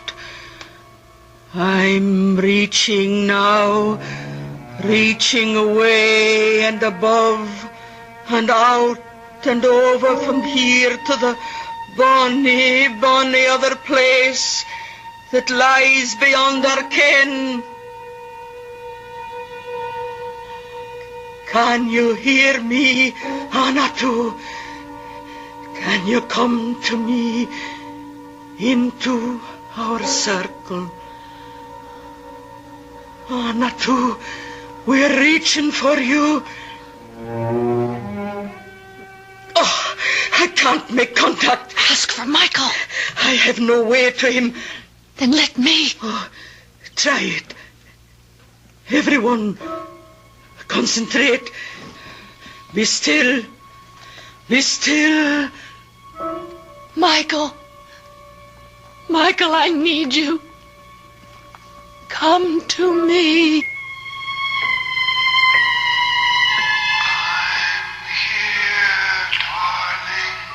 Oh, Michael, I love you. I love you. We'll be together again. Michael. It's not our choice. Gary. Get rid of it. Michael! It's no use, child. There's no contact tonight. We can break the ring. Will someone turn on the light, please? Oh, I'm that sorry, Mary Ellen. It's all right, Aunt Jeannie. You gave me what I wanted. I found out what I needed to know.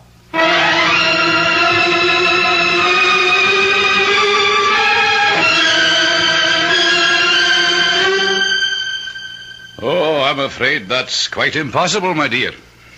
You're not as backward as that, Dr. Ferguson. Abortion is perfectly legal, isn't it? Oh, I'm not concerned with the legality, Mary Ellen. As it happens, it is, but... Then help me. I can't, dear. It's too late. What do you mean, too late?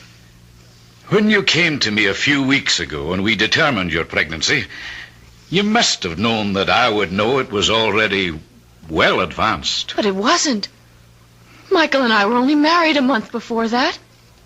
You should know that. Well, of course I know that, my dear, but facts are facts. You're carrying a child that's past midterm, and abortion now is just too dangerous. Past midterm. 4.5 months. My guess is at least 5. That fast? Oh, God, no. It mightn't wait. It could be born any minute. There's no one to help me but myself. Well, I'll drive you home, child, and I'll give you something to get a little rest.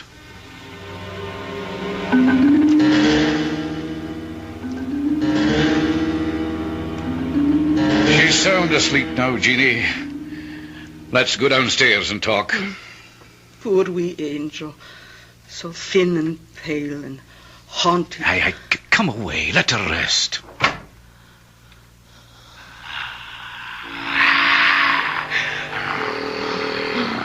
No. No. What you gave, you'll never take away. Never. It's never going to be. Help me.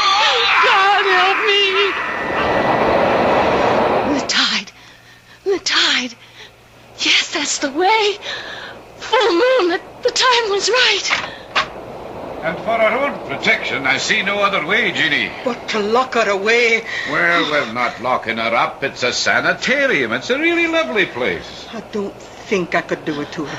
I'll care for her. Jeannie, dear, if Ellen had preeclampsia or a threatened miscarriage or any one of a number of other diseases of pregnancy, she would have to be hospitalized. Now, think of it that way.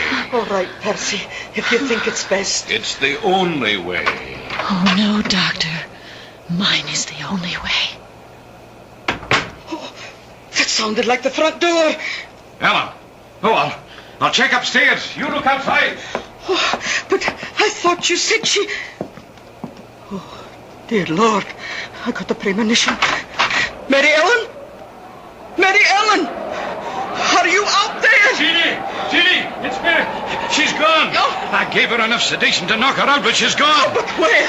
She's out on the first. Come on, Jeannie. We've got to catch her before the tide.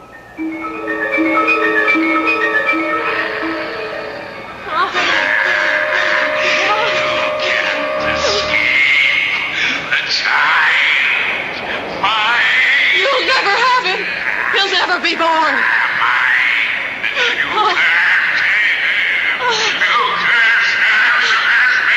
One way, you filth from hell.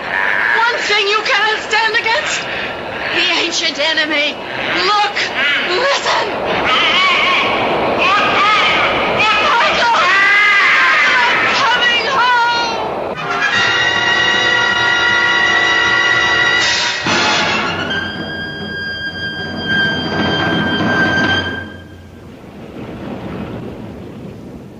There wasn't a chance. We couldn't have saved her. My poor wee motherless lamb.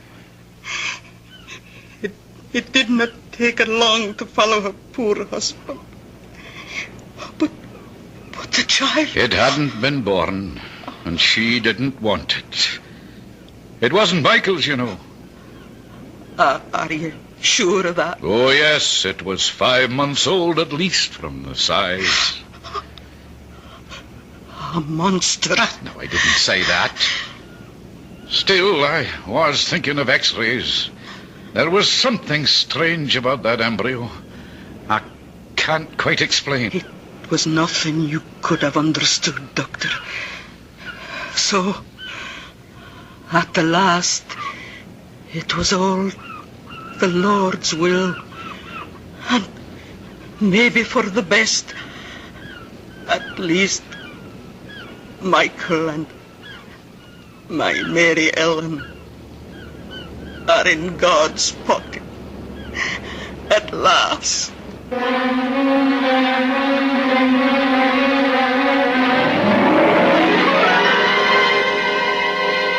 Who dreams on the Solway will wake in another world. Our story has come full circle. For us, it is the end. Let's hope that Jeannie is right, and for Ellen and Michael, it is only a beginning.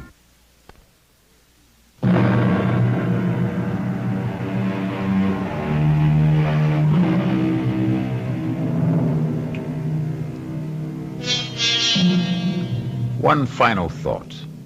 If you believe some dreadful incubus possessed poor Ellen, driving her and her husband to their deaths, there is another explanation.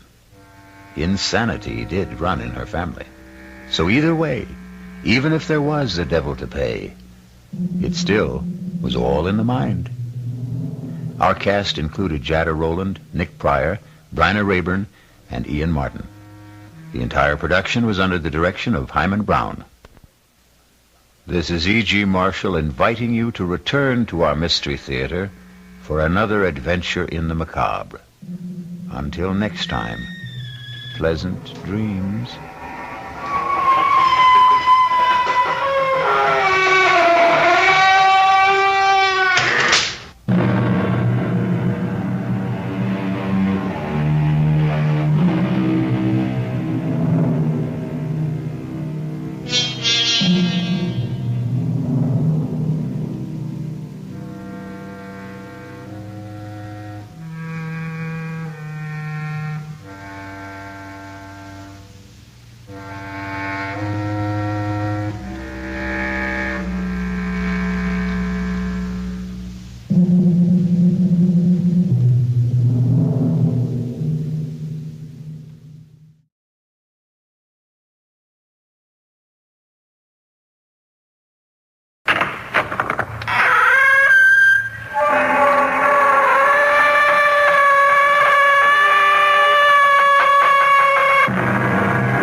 E.G. Marshall.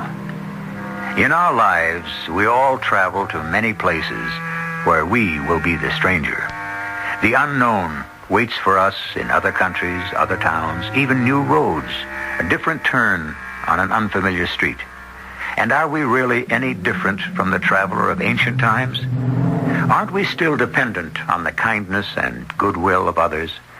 Even the most suspicious of people must ultimately be confronted with a situation where he must trust his money, his possessions, or even his life to a stranger.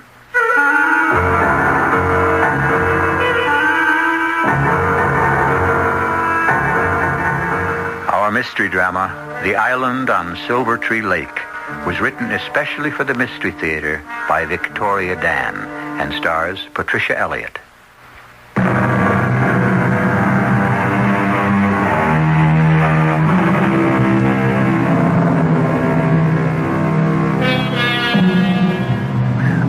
They say has gotten smaller.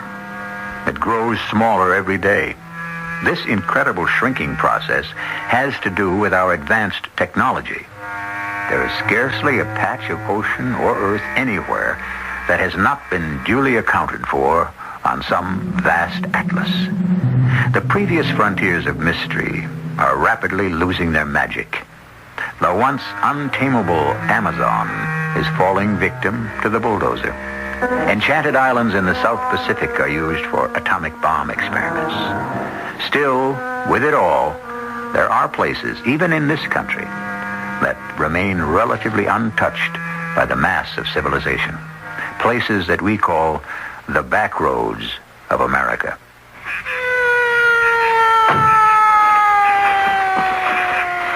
Officer, I don't understand why you pulled me over. Good evening, ma'am. My name is Trooper Leroy LaRue, Jr. Your name, ma'am? Allen, Pamela Allen. My license is in my purse. Is this your car, Miss Allen? No, I rented it at the airport in Memphis. Where are you from, Miss Allen? It is Miss, isn't it? Yes, I'm from New York. Miss Allen, are you aware there's a posted speed limit here? Officer, I wasn't speeding. The posted limit is 45. I was doing 45. You can't give me a ticket just for that. Miss Allen, now have I said one word about a ticket? Now, you obviously been seeing too many of those movies about cigar-smoking Southern policemen picking on poor Yankee motorists. I only meant... Now, listen. The limit means 45 miles an hour, conditions permitting. Now, you know what that means? It's just been a rainfall. Now, this is the lake road, and it's bad enough when it's dry. It curves and snakes, and then, if you aren't familiar with it, well, it can be pretty dangerous. I see. Oh, thank you for the warning, officer. Hey, you're going to a wedding, aren't you? How did you know? Over in Weaverville, right? Right, but... Well, that fancy package with the bows on the seat next to you. Now, what else could that be but a wedding present? And who else is getting married tomorrow except Miss Sally Lynn Wilkie? You know Sally? Know her? Listen, you're talking about the love of my cousin Earl's life. Now, it broke his heart when she went up north to that college. Now, he waited and waited for her to come home after that, but, no, she said she had to find herself. Got herself a couple of interesting degrees. She's back home for good now. Finally caught up with her. Catches up with everybody sooner or later. Marriage, that is. I tell you, they're dropping like flies around me. Officer, Well, I see I'm being a bit of an annoyance. No, it's just that The truth is, Miss Allen, you got me just a bit flustered. But you be careful now. It's nearly dark, and you have to be extra mindful of those sudden twists and turns. I appreciate your advice, Officer LaRue. I'll be as careful as I can. That's terrible accidents on this part of the lake road. Cars skidding right into the embankment. Well, I'll certainly try to get to Weaverville in one piece. Okay, bye now. Bye. Sally Lynn. My old college roommate. I wouldn't make this trip for anybody except you. Whew. This really is the boondocks, middle of nowhere. I'd hate to run out of gas here. Oh, that was close. This road really is dreadful. The way it twists. Oh, that curve. I'm going into a skid. I can't stop. I'm going to go right off the road.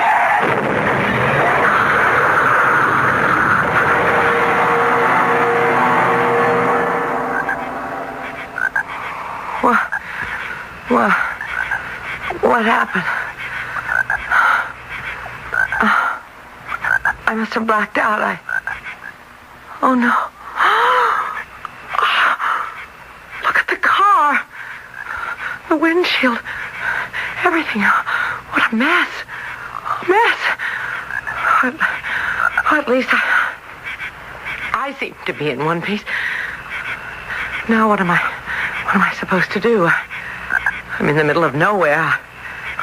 It's dark. There's no phone, no houses. I guess I'd better start walking.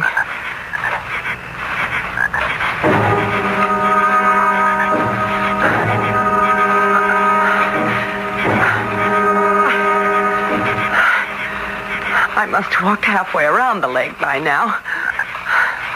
There's nobody. There's nothing. Oh, wait a second. Oh, up there ahead. A dock. I think I see a boat. Oh, it is someone. Hey, hello there. What? Who's there? Oh, am I glad to see you, sir. I didn't think there was anyone around here for miles. Oh, I'm here. Always here. I just ran my car into a ditch a few miles back, and I would really appreciate some help. Oh, had an automobile accident, you say? Yes. Where would the nearest gas station be? Ain't none, except in town. Oh, that's over 5 miles in the dark. Well, but is there a house nearby? Nope, not that I know of. Well, but what's that out there? Out where? I think I see some lights out in the center of the lake. Oh, don't you know what that is? No. Should I? Well, that's the Silver Tree Lake Resort. Resort? Out here in the middle of nowhere. Not many people have heard of it. It's very, how do you say, exclusive? Would they have a telephone there? You mean you'd want to go there? Well, yes, just to use their phone. I don't know. You make it sound as if they've got guard dogs or something. Oh, they do. A big brood of a German Shepherd. But he don't bark at me. I mean, in my boat. He knows me. I make deliveries at the island. Drop off guests a couple times a week. Supplies, the Sunday paper. Well, might you be able to give me a lift over in your launch here? Oh, I'd be happy to oblige you, miss, for a fee. Yeah, the going rate is $50. Well, all right. Now, don't misunderstand me. I'd take you for nothing, but it's been a slow week, and, well, the price of gasoline these days... Never mind. Here's your money, Mr. Oh, just call me Charlie. Come on, hop in now. Watch your step.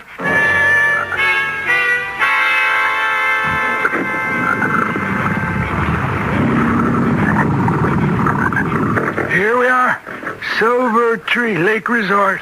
Oh, it's beautiful, what I can see of it. Oh, hey, does he bite? Lucy? No, not at me, doesn't. Yeah. Good boy, Brucey. Well, follow me. I'll take you to meet the manager and his wife. They'll be up in the main lobby just ahead. Hey, anybody home? Well, Charlie, how are you? Who's this young lady? Miss Pamela Allen. I'd like you to meet the owner and manager of Silver Tree Lake Resort, Mr. T.J. Harrison. How do you do, sir? I was hoping that perhaps I might use your phone. Oh? I've just badly ruined my car. Yes, you had an accident. Yes, so you have, Miss Allen. I can see you hurt yourself. No, not really. I would just like to use the phone. Oh, well, I'm afraid it's impossible. The switchboard's out of order till the morning. Hey, that storm we had early this afternoon knocked some wires down. Oh, I see. You know, the best thing you can do now is to get some rest. We can put you up one of the guest rooms. There's plenty of space. Well, I don't know. What credit cards do you accept? Credit cards? Miss Allen, you don't really think we charge you for our hospitality? I mean, to a traveler in distress? Well, this may be a hotel, but you're a guest of management. Now, haven't you ever heard of Southern hospitality? Well, I appreciate it, Mr. Harrison. Vonnie, come on out here, honey. Vonnie, here's my wife. What is it, TJ? I was just sitting down to dinner. Honey, this is Miss Pamela Allen. She had an accident with her car. Oh, I'm sorry to hear that. So I insisted she stay the night, rest up. Of course. But I don't want to put you to any trouble. No trouble at all. Is it, Vonnie? No, of course not. I'll show you to your room. It's a lovely room, Mrs. Harrison. Please call me Vonnie. And I wish you'd call me Pamela. I can't tell you how much I appreciate your kindness. We're kind of a simple place here, but I think you'll find everything you need. Try to get some rest. You must have had quite an ordeal.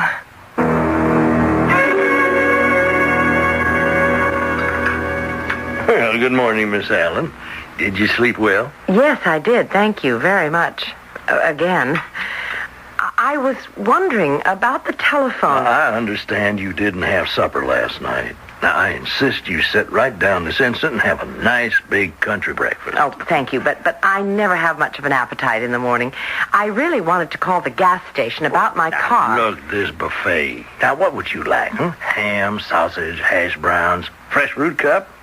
Hey, Do you like sweet rolls? Just a cup of tea. Well, now you just sit right down at that table over there, and I'll have Orville bring you a tray. Good morning, Pamela. Did you sleep all right? Great. I want to thank you. Really.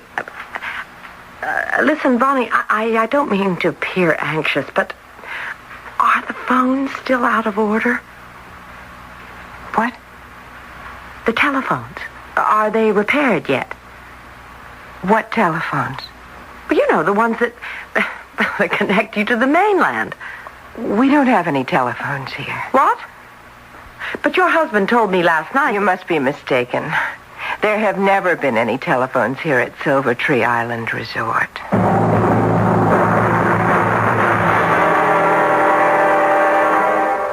And here you thought the plot was never going to, as they say, thicken.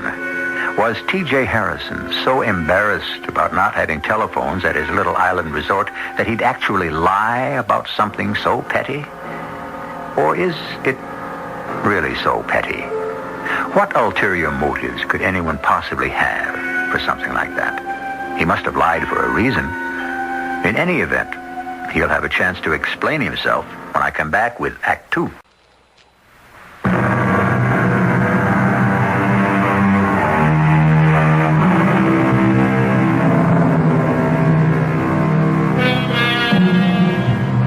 Over 2,000 years ago, a Greek writer said, "What is pleasanter than the tie of a host and guest?" Things haven't changed much since then. Hosts still like to entertain, and guests still worry about overstaying their welcome.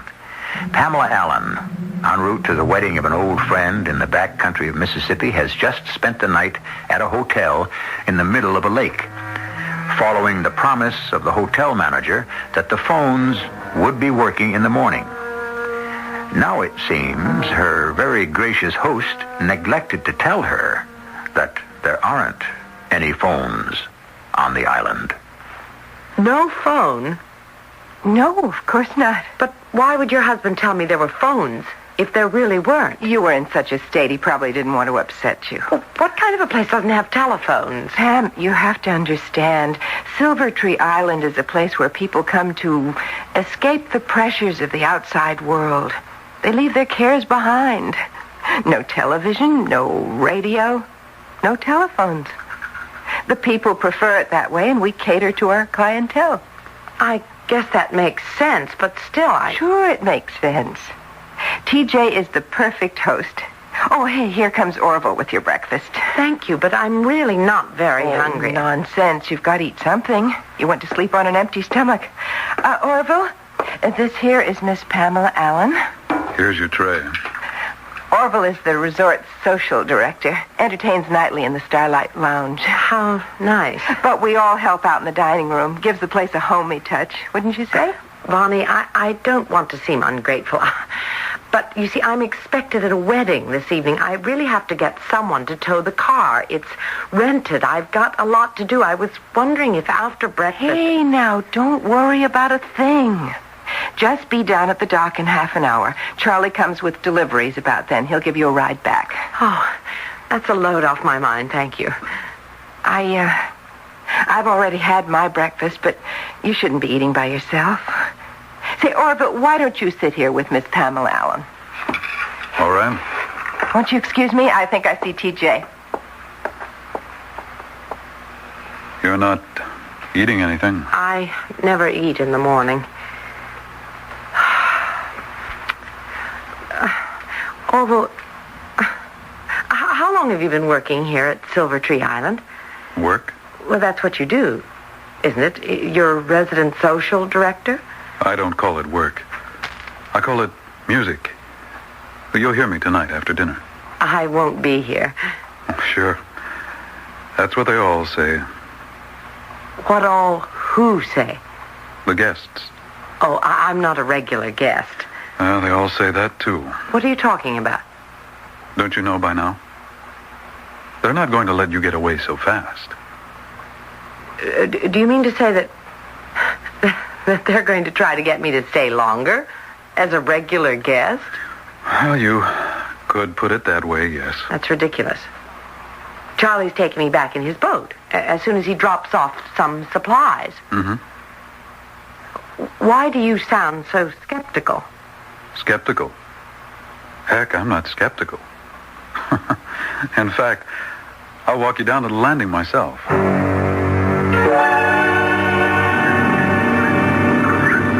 There's Charlie now, right on schedule. I wish I could have found the Harrisons before I left. I wanted to thank them for their hospitality. Hey, Brucey. Here, boy. Come on. That has to be the gentlest breed I've ever seen. Don't let this pussycat of a dog deceive you. He's a German Shepherd, and he can be fierce if provoked. You'd better get back off the landing. What is he growling at me for? That dock is his personal property. Get back off it. What's the matter? I told you, Brucey doesn't like people trespassing on his dock. But he didn't growl at me last night. Well, that was different. But why? Because I was with Charlie? No, because you were arriving, not leaving. Brucey doesn't like to see visitors go. Oh, that's just wonderful. Oh, here's Charlie. I'm sure he'll be happy to escort you. Hi, Charlie.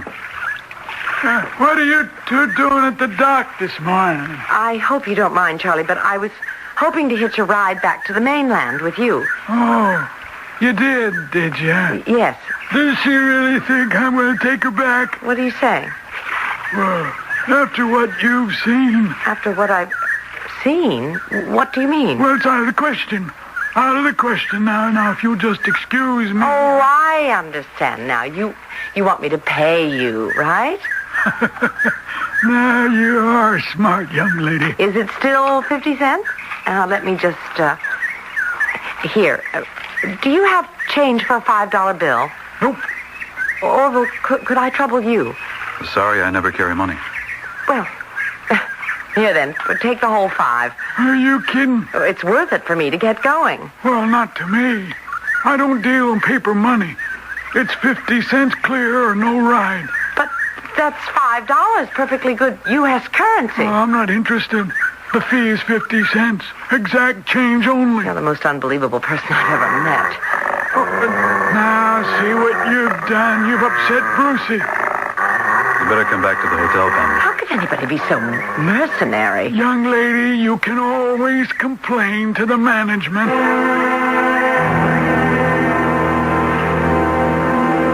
Well, I'm afraid my hands are tied, Miss Allen. Charlie is an independent operator. But surely, Mr. Harrison... Now, over the years, he's developed what might appear to outsiders as somewhat eccentric ways. Yeah, now, one of them is the 50-cent charge. In fact, he charges 50 cents for just about everything. It certainly is eccentric. Well, Mr. Harrison, I'm sure then you won't mind if I trouble you for the change of a... Change? Why, you don't understand, Miss Allen. I thought I explained to you last night. We're a hospitality house. We never accept money. But you're a hotel, surely. No. And you have a wrong idea about us, Miss Allen. We never charge our guests anything. What? Do you think I run this place for the money? Well, why else? No. This is not the kind of business you think. Charge our guests money. No. Our people are here to get away from the world. Now, money is the root of all anxiety and all frustration. Mr. Harrison, if you don't believe in charging money, it's no affair of mine. But I've got to be in Weaverville by early this afternoon. Now, first, you told me some story about there being phones on the island, which there aren't. And then your wife told me I'd be sure to get a ride back with Charlie, except now it appears I can't do that unless I come up with exactly 50 cents, which you say you don't have. Now, what is going on here, Mr. Harrison? Don't you know? No, I'm quite confused. Well, then I'll clear things up for you. We like you very much and would like to invite you to stay. Stay? Here? That's right. You see... Well, I wouldn't normally be so pushy, but Vonnie really likes you. And Vonnie doesn't often take to people. I mean, she really seems to get along with you. I'm very glad, but still... Vonnie has been ill recently. I am sorry to hear that. And already you sort of brung her spirit back into her face, the shine back in her eyes. Oh, there is nothing like the companionship of young people, especially when her husband is such an old fogey like me. Oh, you're not old, Mr. Harrison. Well, thank you, but the truth is I am twice as old as Vonnie, and sometimes there's that unavoidable, what is it they used to say, generation gap. Well, at least, couldn't you stay the weekend? I told you I have to be in Weaverville by this afternoon. Well, why don't we discuss this after lunch? After lunch? We just had breakfast. Will you excuse me, Miss Allen? I'm wanted at the desk. A new guest. Mr. Harrison, After lunch, Miss Allen. Talk to me after lunch.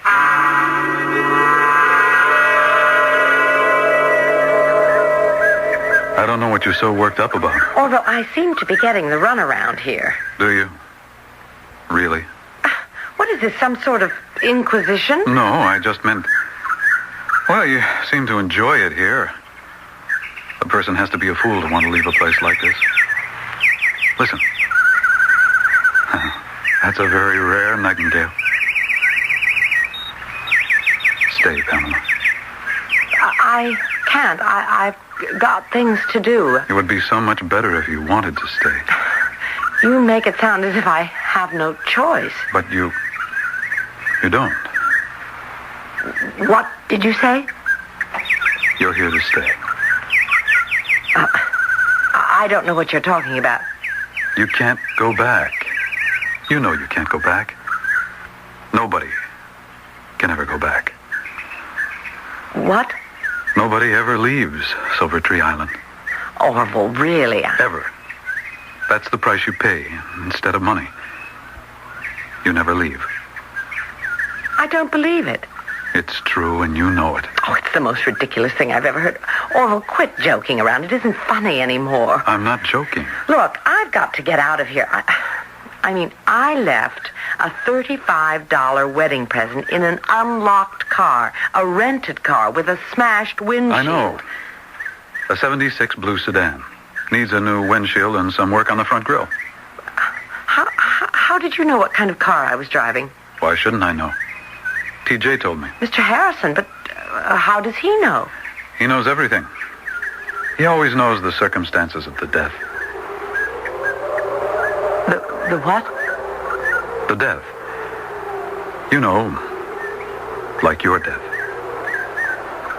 My death? What is it? He said it was some kind of a head injury, I think. You're telling me that I'm dead. What do you think I'm doing? I don't like your sense of humor, Orville. It's very sick. Pamela, why don't you face facts? You had an accident. You died. It happens to the best of us. And you're out of your mind. I'm alive. No. No, you're just a soul, like the rest of us. You know you're dead, and you know where you are. Oh, and where am I supposed to be? Where all souls go.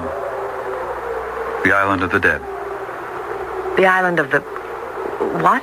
Of the dead. Otherwise known as Hades.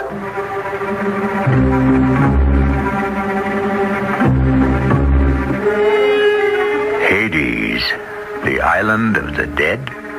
Is it possible that Pamela is actually dead? Is progress so universal a concept that the afterlife also changes with the times? The island of Hades becomes a homey resort surrounded by a pleasant lake? Or rather, do people see only what they want to see? We'll see what lies ahead when I return with Act 3.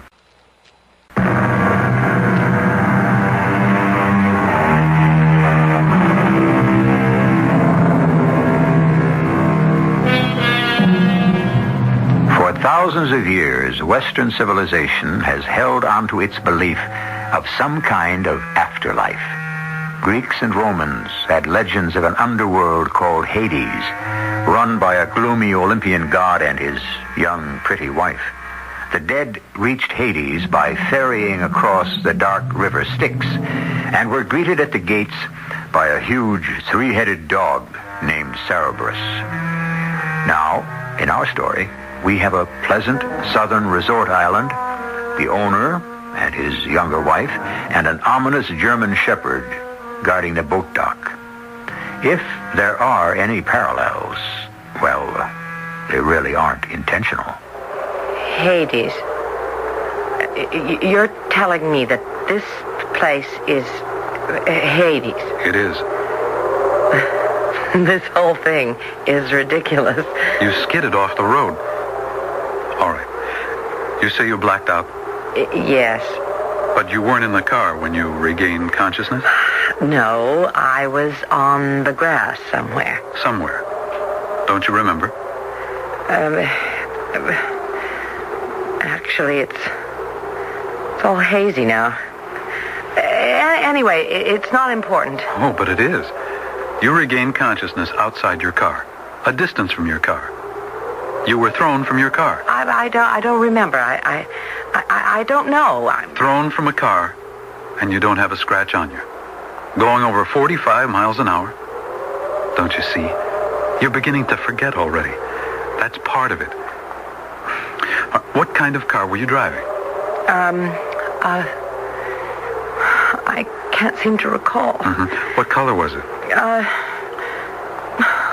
I don't remember. You see? The wind of forgetfulness. Oh, you're just trying to frighten me. I'm just trying to make you see the truth. I've got to get moving, or I'll be late. Late for what? Do you remember where you have to be? Of course, I've got to. I've got to go over to the. Strange. I can't seem to. Remember? I told you. Face facts. You're a resident, a permanent resident of Silver Tree Resort. No. There must be some explanation. Pamela, wait. You can't go. There's no way off the island, don't you see? Come on, Brucey. Let me go past. Come on, boy. I'm not going to steal the boat. He'll bite, you know. So if I'm dead, I won't feel it. Oh, you'll feel it, all right. I don't understand this. I don't understand any of it. Why won't anyone let me leave?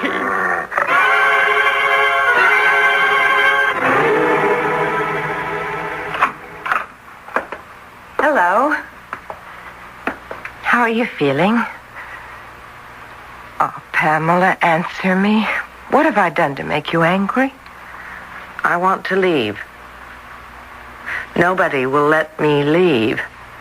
Is this such a bad place? No. Not really. Has anyone treated you unkindly, made you feel unwelcome? No. Then what's the problem? Bonnie, is this place really... Yes, it is. And am I supposed to be... Everyone here is dead. That's what makes Silver Tree Island Resort so, exclusive. The ultimate in exclusiveness, if that's the appropriate word. I'm really dead. Hey, it's not so bad. I'm 27 years old. What did I ever do to Pamela? I was a lot younger than you when I came here. I cried and I wanted to go home, but, well, what's done is done. I'm here. And it really isn't that unpleasant. We can be friends. Orville seems to like you, and he usually doesn't bother with people. I'd be very flattered if I were you. 27 years old. And I never really loved someone. You might as well face facts. Why? Because that's the way things are. Why do I have to accept that? Because you have to. That's why. Bonnie, I don't have to accept anything. But you do have to. Some people. Most people. Almost all people. But not me. And what do you intend to do about it? Bonnie, when I go into a store and they sell me something and I decide I don't want it, I go right back and I return it. Even if the store has a strict no-return policy, I return it, and I get my money back. Do you know why? No, because that's how I was raised. My mother told me, Pamela, never let anyone sell you something you don't want to buy, and I never have. But this is different. How is it different? You're talking about a non-returnable item. That's where you're wrong, Vonnie. Everything is returnable. TJ, honey, Pamela here wants to talk to you. Yes, well, sure. Is everything all right, Miss Allen? No, everything is not all right. Oh, no? Well, what's wrong? I'll take care of it right away. I am not pleased with the services of this establishment. What? How can that be? I find the quality not to my satisfaction. Well, what exactly don't you like? Is it the food? You call that food? I've eaten sandwiches out of vending machines that tasted better. Oh, you can't mean that. I insist you provide transportation for me back to the mainland. Well, I will oblige you in any way a good host can, Miss Allen, and I'll improve your meals. I'll do anything a good host should. But the successful host is one who's made his guests feel so welcome that they never wish to leave. And I fear I have not succeeded with you. But never mind. I am working on it.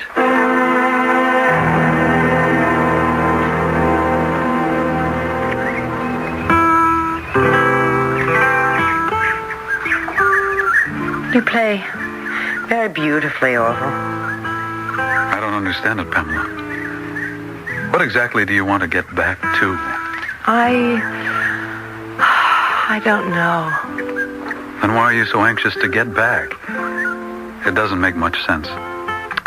All I know is I'm not ready for this yet. No one ever is. I've got to leave while I still have this resistance. It'll pass with time. How long have you been here, Orville? How long? Oh, I don't know.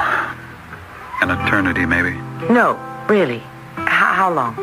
So long I can't remember. But I know you can't ever leave here. I know someone who tried once. Who? Oh, there was this musician. He was at some kind of a concert, and his wife was at home, alone. There was this terrible accident, and the wife was dead. The man went out of his mind.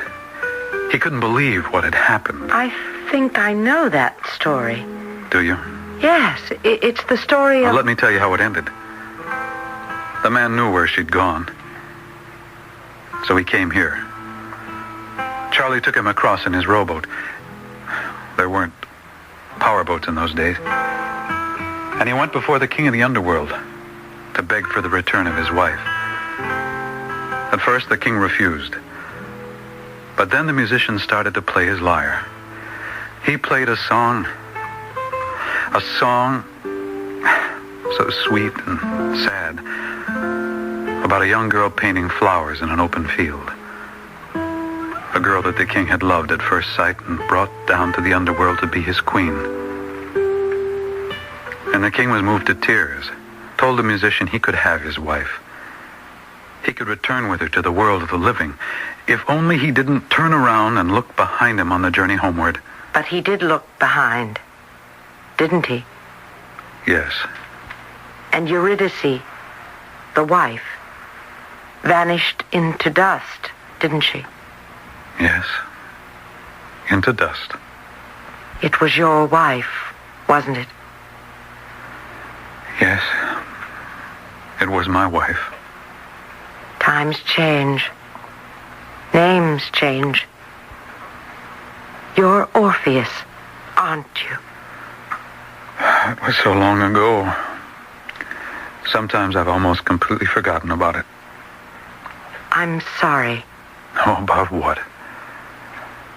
Listen, I never fool myself. I'm a musician first, a performer. That's what's the most important to me. That's my first and real love. The other kinds of love, they become gentle memories that become part of my music. But it's the music. That's what's important. The music. That's it. The music. What is it? Orville, you're going to help me get out of here.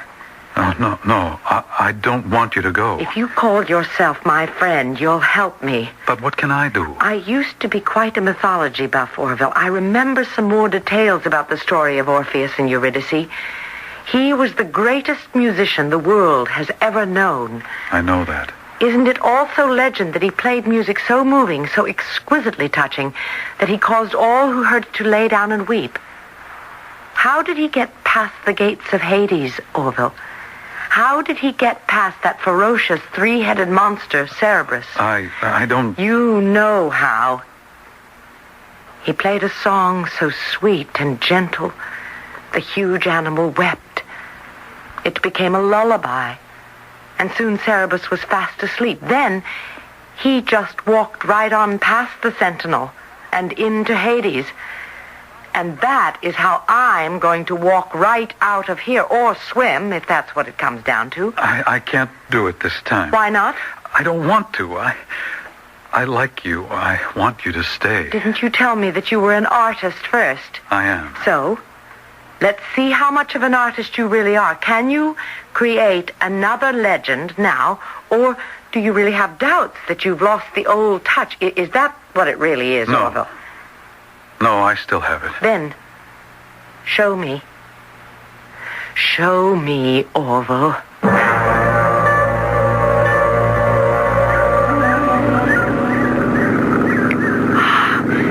Better than I thought. I won't have to swim. I can take Charlie's launch. I don't know, Pamela. Start playing, Orville.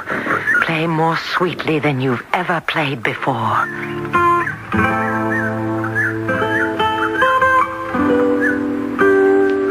That's beautiful. Just lovely, Orville. Oh, I'm a boy again. I'm on the high seas, cresting those waves, those oars. My muscles are rippling. I'm cutting those oars through the waves like a knife through butter. Oh, that's beautiful.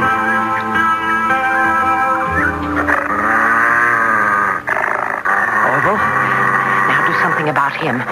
Charlie's all taken care of. Now get rid of this dog. Here, Brucey. Here, boy. There.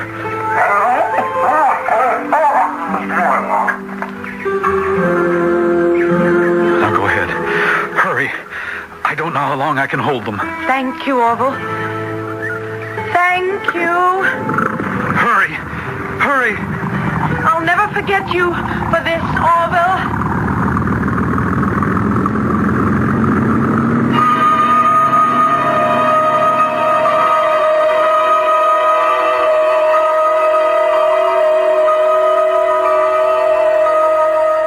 I'll never forget. Never forget. Hey! Never forget. Miss Allen, are you all right? Officer.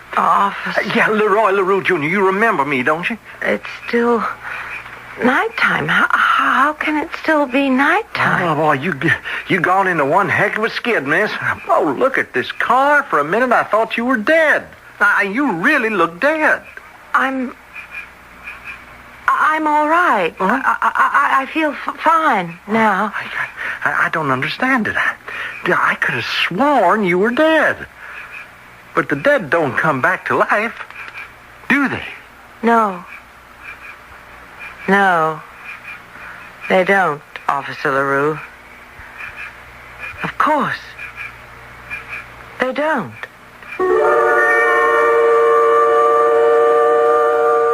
Or do they? After all, anything is possible in this day and age. Anyhow, who is to say whether or not this wasn't all some dream? Maybe there really isn't some actual life and death struggle that has gone on since the beginning of time. Maybe there is really no place called the Isle of the Dead. In any event, one thing we do know for sure is that this is the place right here where you'll be when I return shortly.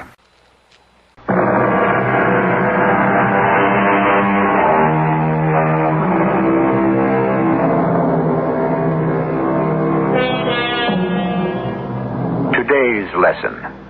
Don't always feel you have to pay for something you don't want at the moment.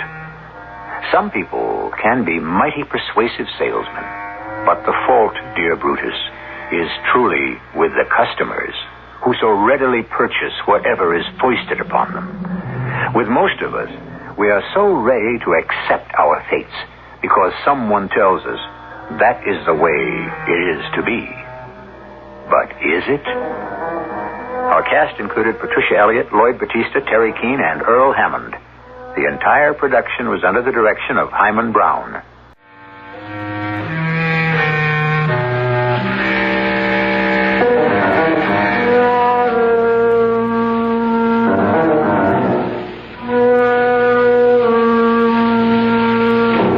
E.G. Marshall inviting you to return to our Mystery Theater for another adventure in the macabre. Until next time, pleasant dreams.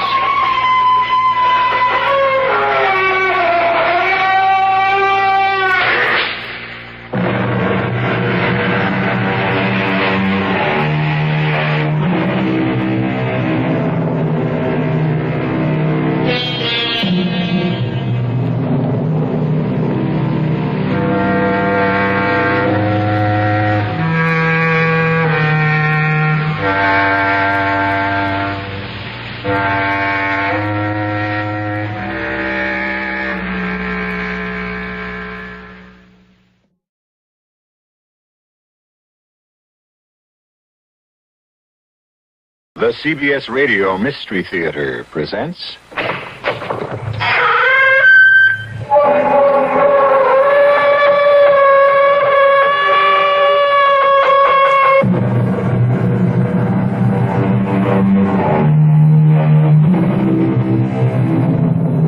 Come in. Welcome. I'm E.G. Marshall. We have another story designed to hit you right between the ears.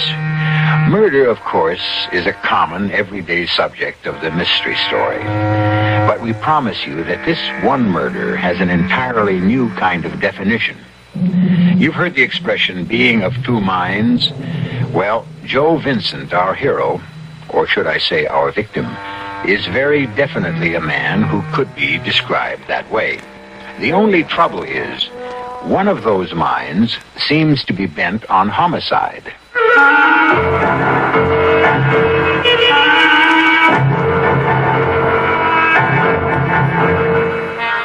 Our mystery drama, My Own Murderer, was written especially for the Mystery Theater by Henry Slessor and stars Mandel Kramer.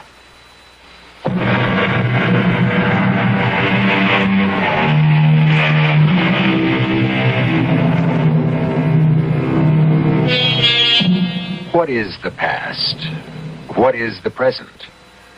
Sometimes our minds can no longer tell the difference. Sometimes the strains and stresses of our lives stop us from sorting out the differences between then and now. You're about to meet a man who has this problem, and others. But in order to meet him, we have to take you away from what we hope are your comfortable surroundings and bring you to the mean streets of Skid Row, to the shabbiest part of a large metropolitan city, because that's where you'll find Mr. Joseph Vincent.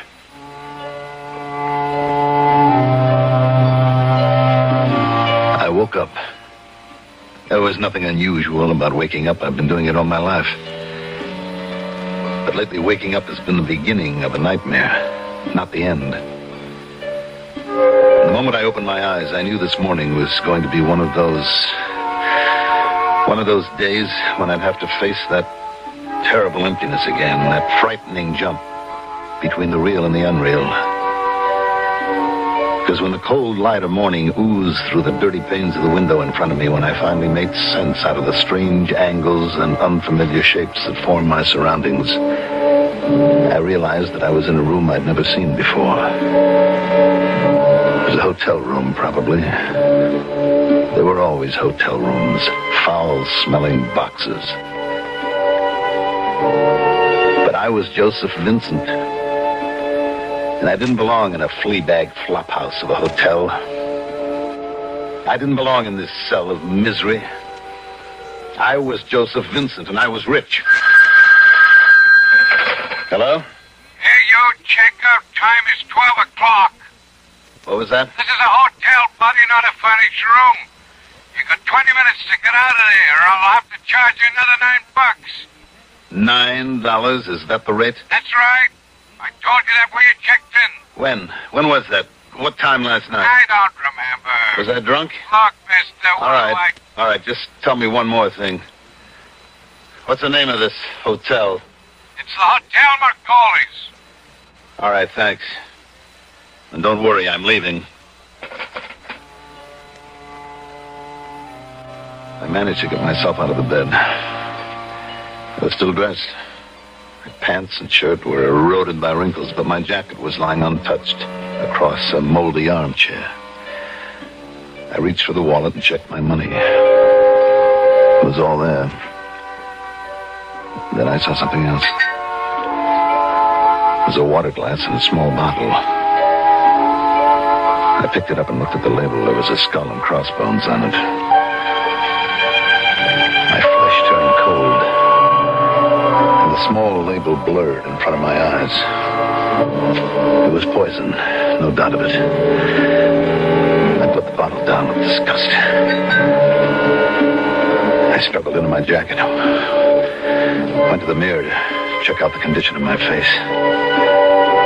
And there it was once more, the same familiar sight, the letters written in soap across the face of the mirror. And the message was signed as it always was, but this time the words read, "Next time you die."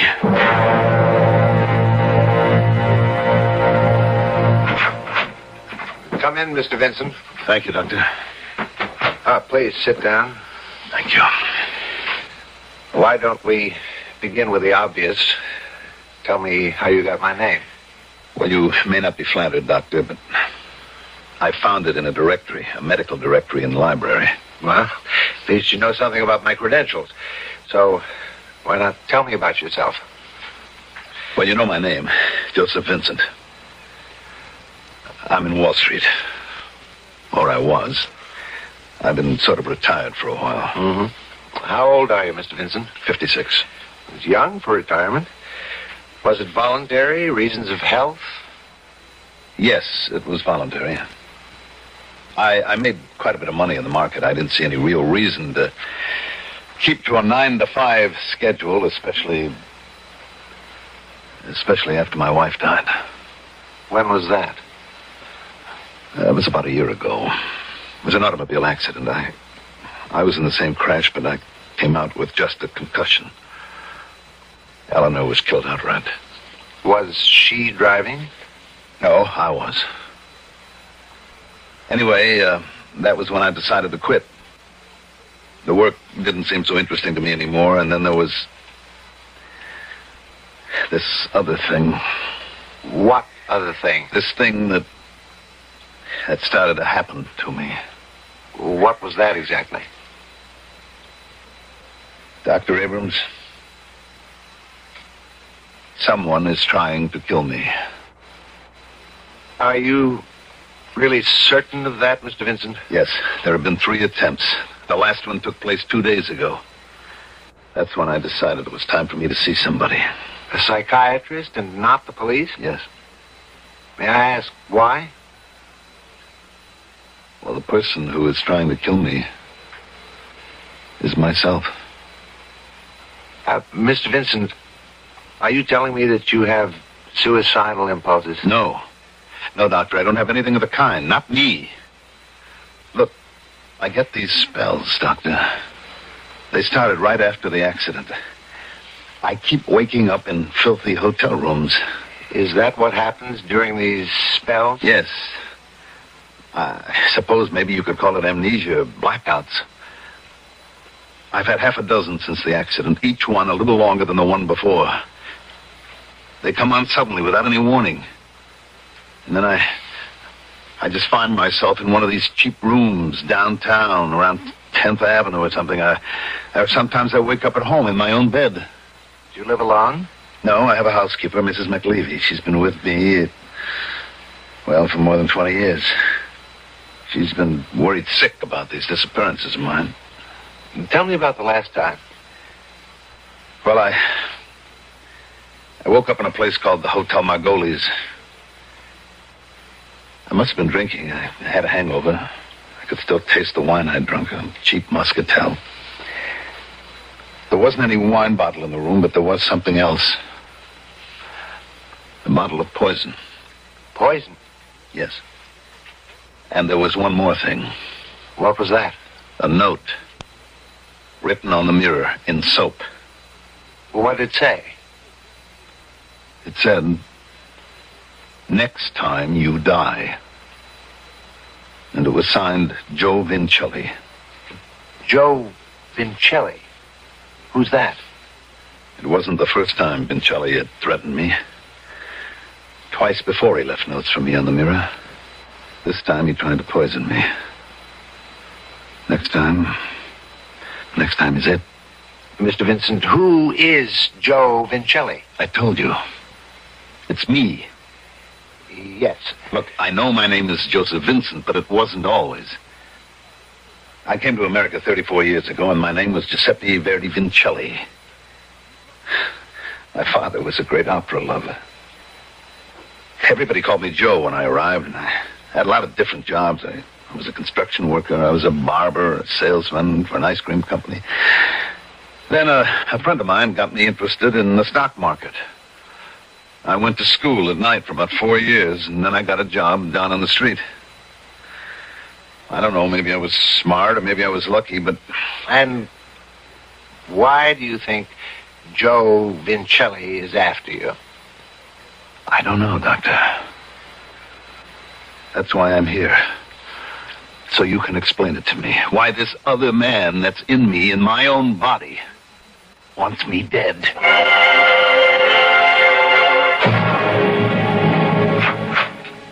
Dr. Abrams? Yes, Penny? I just wanted to remind you that Mr. Vincent will be here at 4 o'clock. Oh, yes, I remember all too well. You don't sound very happy about it. I'm not sure that this case belongs to my office. You've dealt with suicidal types before. Yes, I've dealt with them, and it's not difficult to find a suicide motive in Vincent's case. Guilt over the death of his wife. Because of the auto accident? An auto that Vincent was driving. Subconsciously, he blames himself for her death and is seeking punishment. The only punishment that fits the crime. So he's resurrected the cruder, more violent personality of Joe Vincelli to do the job for him. And I'm afraid he might succeed. How awful. This other personality knows that Vincent is trying to defend himself, so he's all the more cunning, all the more difficult to reach. Maybe you need an exorcist, Doctor. Maybe I need a detective. What? It may take months to get the answers out of Vincent's unconscious, and by that time... But what could a detective do? He could follow the man, find out where he goes during these blackouts, what he does. You think that would help? If I knew the answers to those questions, I might be able to save his life. Dr. Abrams, don't you remember what my husband Pete does for a living? Your husband? He's a cop.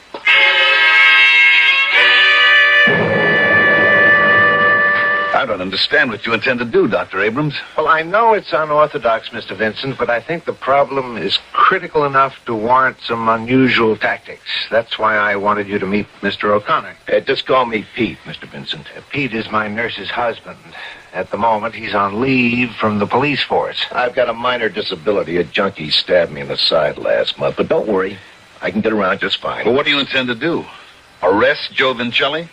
You're not too far wrong. What we need to do, Mr. Vincent, is find out exactly where your friend Joe Vincelli takes you when you have these spells of amnesia. Now, I could continue to probe your unconscious for that answer, and I will, but at the same time, I'd like to try a direct approach to the problem. Yeah. I see that it does make sense. I've often thought I needed to be watched. If we can catch you in the personality of Joe Vincelli, Mr. Vincent, Maybe we can make Joe listen to reason and leave you alone. But the least we can do is stop him from killing you.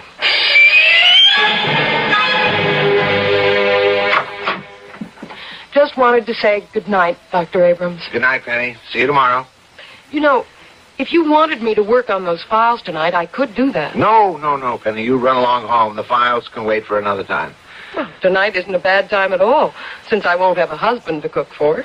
Oh, yeah, that's true. I forgot. Pete's starting this surveillance tonight. He calls it a stakeout. I'll get that. Dr. Abrams' office. Penny, it's Pete. Hi. We were just talking about you. Ah, great. That's why my ears are burning. Say nothing to the rest of my face. You sound funny. Is anything wrong? Yeah, I'm wrong. This layoff of mine must have turned me stale. Pete, what's happened? I loused up the job. What's the matter? Doctor, I think you'd better talk to my husband. Hello, Pete. What's the trouble? He outfoxed me, Dr. Abrams.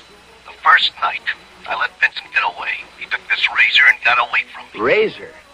What are you talking about? I spoke to his housekeeper, Mrs. McLeavy. She caught him packing up this straight razor and leaving the house. And if we find Vincent with his throat cut, it'll be my fault.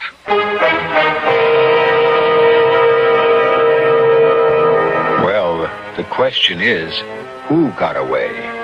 Was it Joseph Vincent, the wealthy, cultured, retired stockbroker? Or was it tough Joe Vincelli, a man capable of violence, perhaps capable of murder? And would both personalities finally come into conflict and end both their lives? We'll learn a great deal more when I return shortly with Act 2.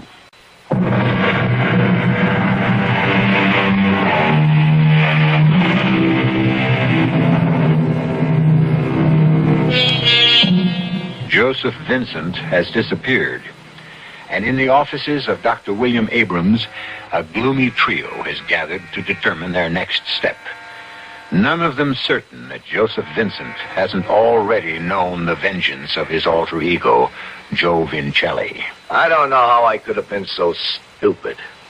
The boys in the station house hear about this. They won't let me back. Stop blaming yourself, Pete. No, it's my fault, really. I should have warned you that something like this could happen. Yeah, but the very first night of my stakeout. Well, that's something I never figured. It's something that Joseph Vincent's alter ego figured, however.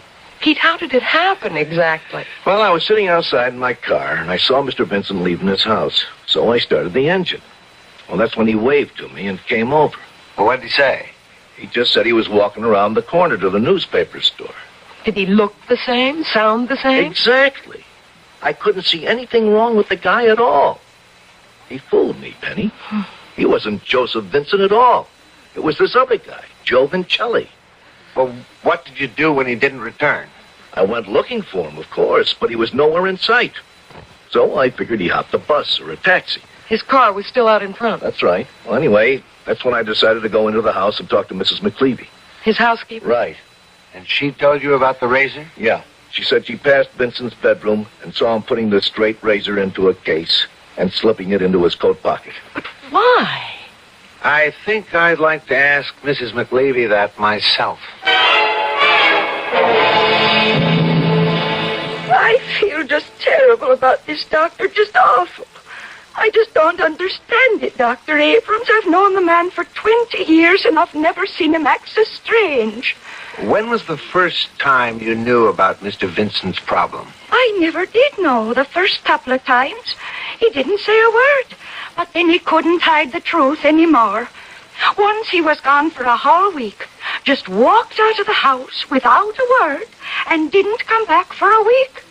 His clothes were a terrible mess. They were in such bad shape, he told me to throw them away. And did you? Yes.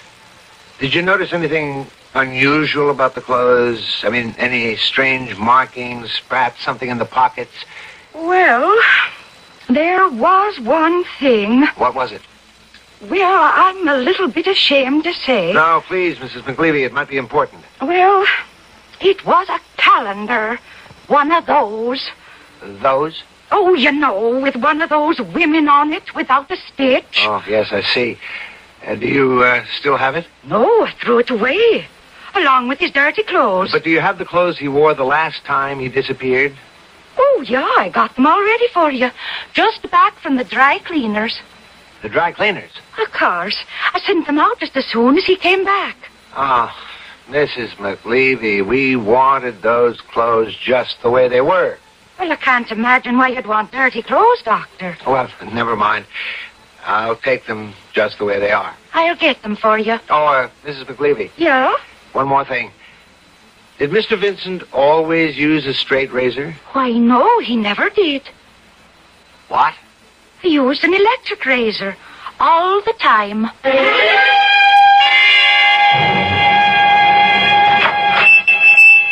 Hey, Joe!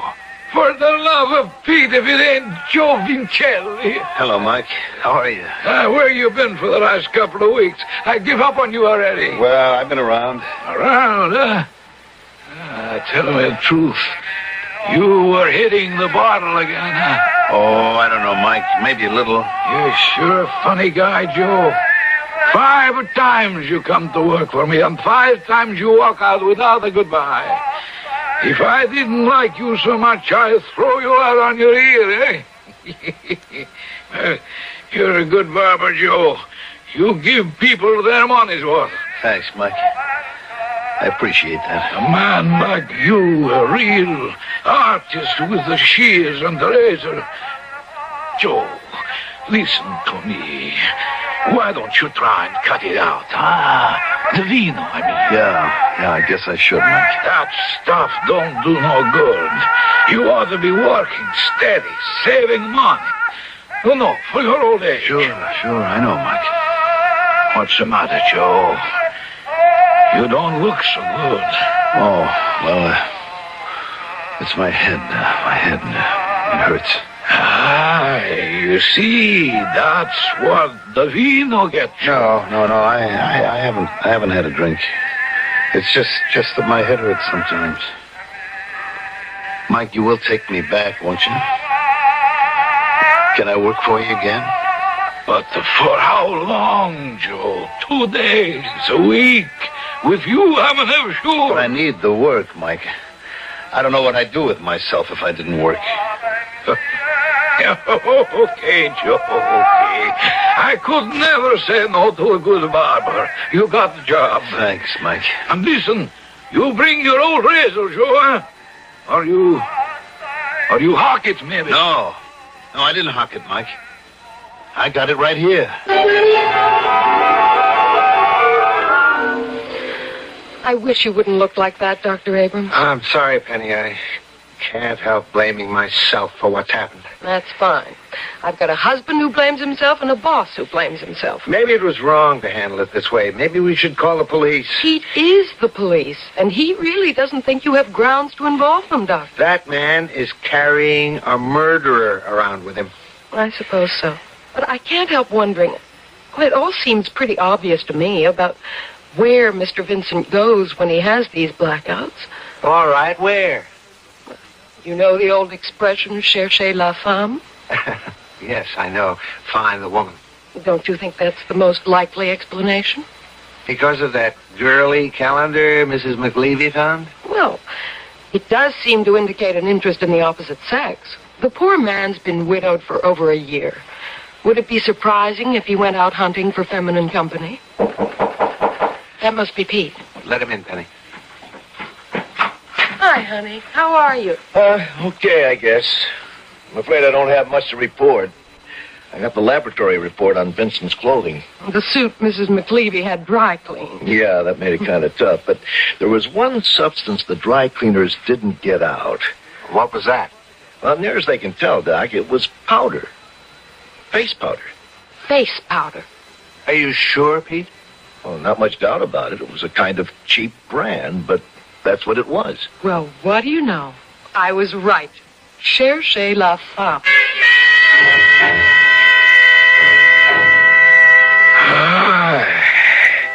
Nobody gives a shaver like you, Joe. You really got the touch. Oh, thanks, Mike. It's worth it to be having you work here. Just so you can give me a shave. Hey, Joe, you son of a gun, so you're back. Oh, hi, Phil. How are you, Joe? Where you been lately? I missed you, old buddy. Oh, I've been away. Last time I saw you, you were hitting that vino pretty hard, huh? Oh, you're a bad boy, Joe. You know that gin and vino don't mix. That's right. Hey, we played gin rummy together, didn't we? Hey, how you like that? Doesn't even remember. Took $50 off me and he can't remember a thing. Hey, good for you, Joe. Teach you these young punks a lesson. Well, how about one of your great shaves, Joe? Oh, no, I'm sorry. I'm not working anymore today. You mean you're quitting so soon? Yeah, Joe has got the headache. Oh, that's too bad, Joe. Hey, listen, if you feel like relaxing, how about coming over to my place? My girl Anita is there. She'll fix us a little pasta or something, and maybe we could play a friendly game of gin. Well, I don't know. Hey, Joe, no. Maybe you better go home and lie down for a while. Home? Well, yeah, you got some place to stay, don't you? Hey, come on, Joe. Give me a break. Let me try to win back some of that bread. All right, Phil. I'll give you a chance. Just let me get my coat. Hey, great. I'll wait for you outside. Listen, Joe. You really think it's a good idea? Sure. Why not? Oh, you don't know that guy. What are you doing playing cards with a guy you don't even know? I've got to do something, Mike. I can't just eat and sleep. A guy's got to do something. Well, I just hope you know what you're doing.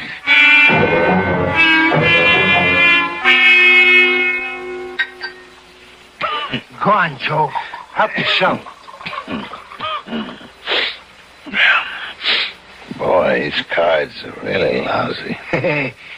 They'll look better after a little more vino, Joe. Looks to me like you boys need a fresh bottle. No more for me. Don't you like the stuff, Joe? Maybe I shouldn't drink anymore. My head feels like a tom-tom. Hey, maybe it's the red stuff. Hey, Anita, how about breaking out that Chablis? How's that sound, Joe? Yeah, okay. Hey, I'll give you the 8 of hearts. Oh, that's nice of you, Joe. I'll take that little 8 of hearts and give you the 2 of diamonds. Here you go, boys. Nice fresh bottle. 2 diamonds. 2 diamonds don't do me no good. Drink up, Joe. Yeah, thanks. Thanks a lot. How about picking another card, Joe? Oh, didn't I just pick one? You're getting a little stupid now, Joe. Drink your vino, Joe. That'll make everything look better. Yeah, go ahead, Joe. Have a drink. Yeah. Oh, yeah, that's right. It's good. It's very good, Phil. This is very nice. Oh. Oh, careful! Joe. Hey, Joe. Yeah, he's out like a light. Dead to the world. Hey, come on. Give me a hand with him. What are you going to do, Phil? You know what I'm going to do, baby. I want to make sure that Mr. Vincelli is really dead to the world.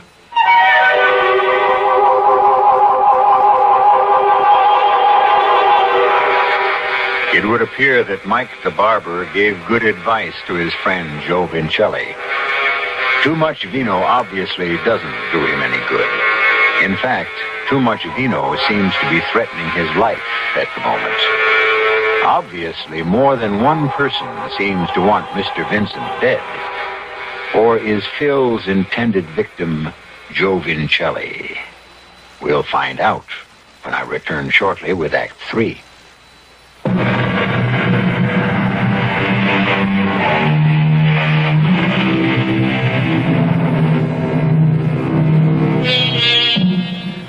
Joseph Vincent has disappeared, and a man who used to call himself Joe Vincelli has taken over his body, returning to the trade he knew as a young man. But Joe Vincelli has encountered another young man who doesn't seem to like barbers and is about to do something about it.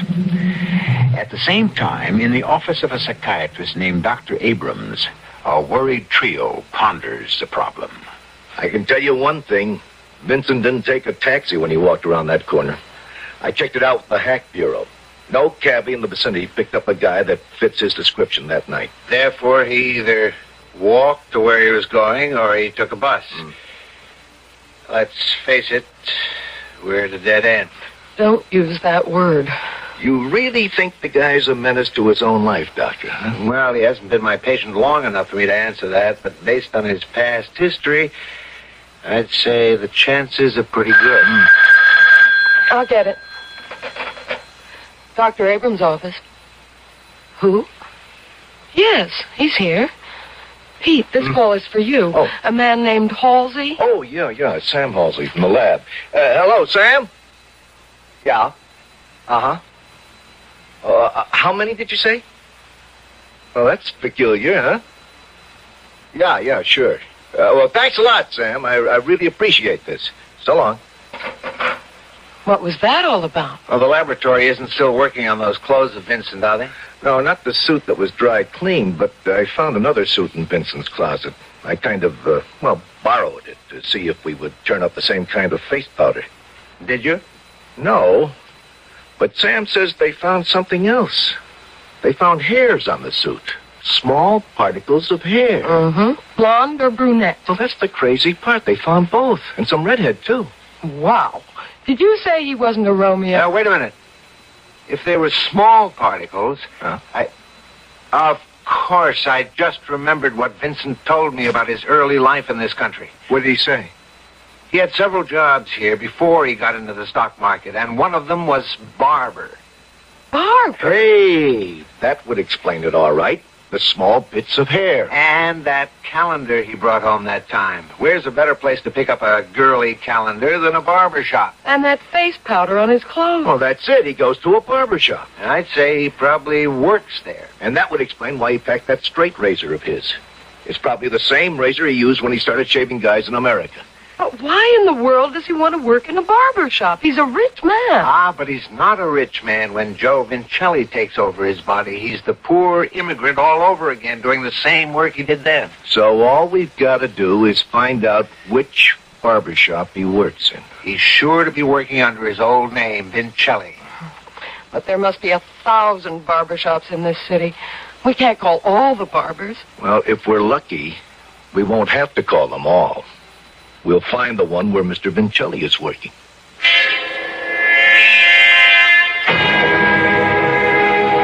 Hey, come on, Joe. You can make it, old buddy. Just a few steps more. Hey, what is this? You bringing that wino back here? What's the matter? Don't this hotel want customers? Not like that one. He won't be in any trouble. He'll just sleep it off. Yeah, well, just make sure he's got enough money to pay the room rent. You don't have to worry about my pal. Yeah, maybe you better pay for it in advance. Okay, sure, friend. Anything you say. As long as I can make sure my boy Joe is all right. Hello?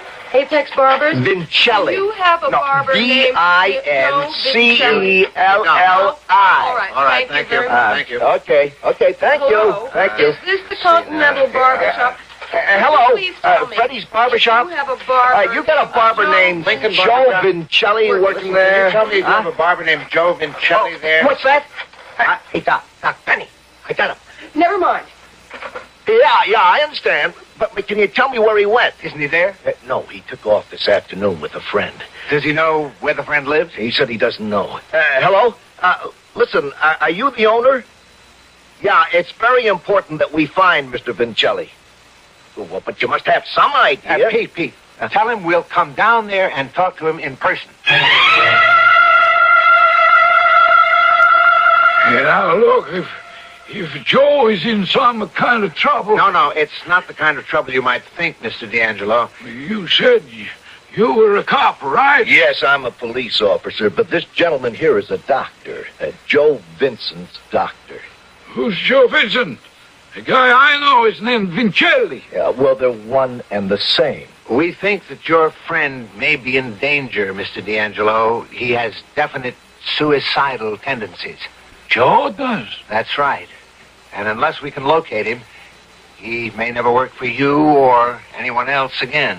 Well, like I told you, there's a fella comes in here. Joe played cards with him a couple of times. All I know is his first name, Phil. Well, what does he do for a living? I don't know. I think he's a bookie.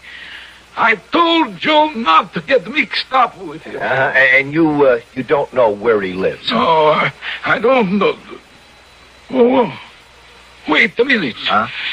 He has got a girlfriend in the neighborhood named Anita French. Maybe she can tell you where he is.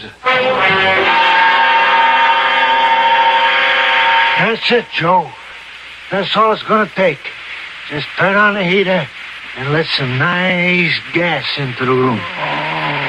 Sure, Joe. Hey, you just lie back and take it easy. Ah, just one more thing. Gotta get the soap. Here it is. Let's see. What do we want to write today, Joe? Hey, I know. Just one word today, Joe, okay? Just one word.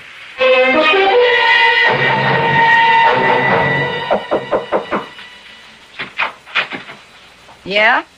What do you want? Miss French? That's right. Police, Miss French. Police, what did I do? Oh, nothing, miss. We just want to ask you a few questions. Well, maybe we come in? Yeah, I guess so. Oh, looks like there's been a card game here, huh? Is that why you're here, on a gambling bust? Well, forget it. It was just a friendly game. No, that's not why we're here. We came to ask you about a friend of yours named Phil. And his friend, Joe Vincelli. Was Mr. Vincelli here today, miss? Yeah, he was. So what? Where's Mr. Vincelli now? How should I know? The game broke up and they left. Miss French, this may be hard to explain, but this man you know as Joe Vincelli isn't Joe Vincelli. He has another personality, another identity. I don't know what you're talking about. Well, it's not important that you understand. What is important is that Joe Vincelli is in danger of taking his own life. What? We've got to find this guy before he hurts himself. Now, can you understand that much? Hey, Pete, wait a minute. Look at this. Well, what is it, Doc? A matchbook. The Hotel Margolies. Hey, that's right across the street. That's where Vincent went the last time. Maybe he's gone back again.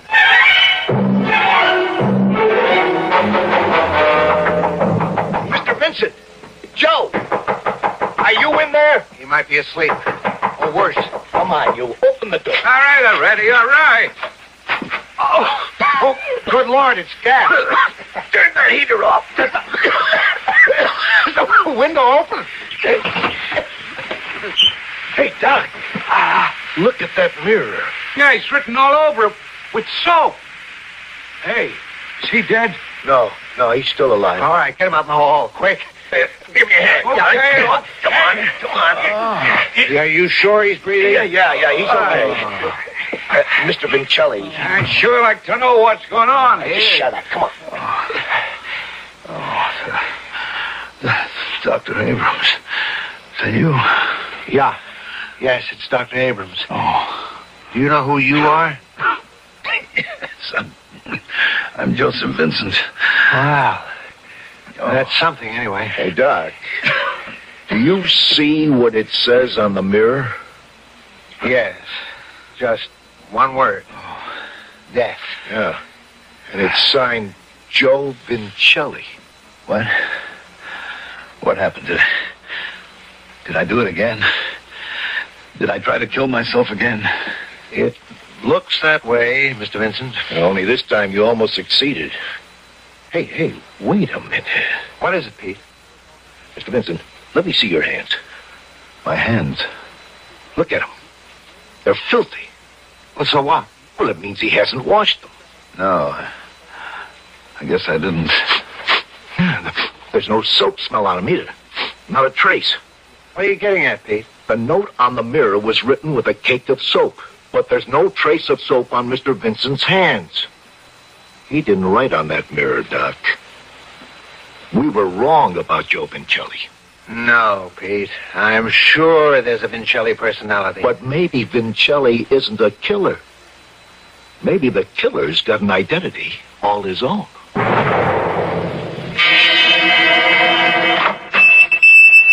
Mike. Oh, hello, Phil.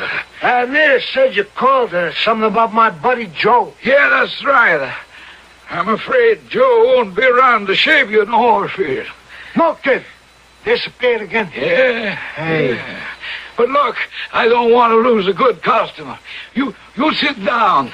I show you I can give you as good a shave. Okay, Mike. I want to take a chance.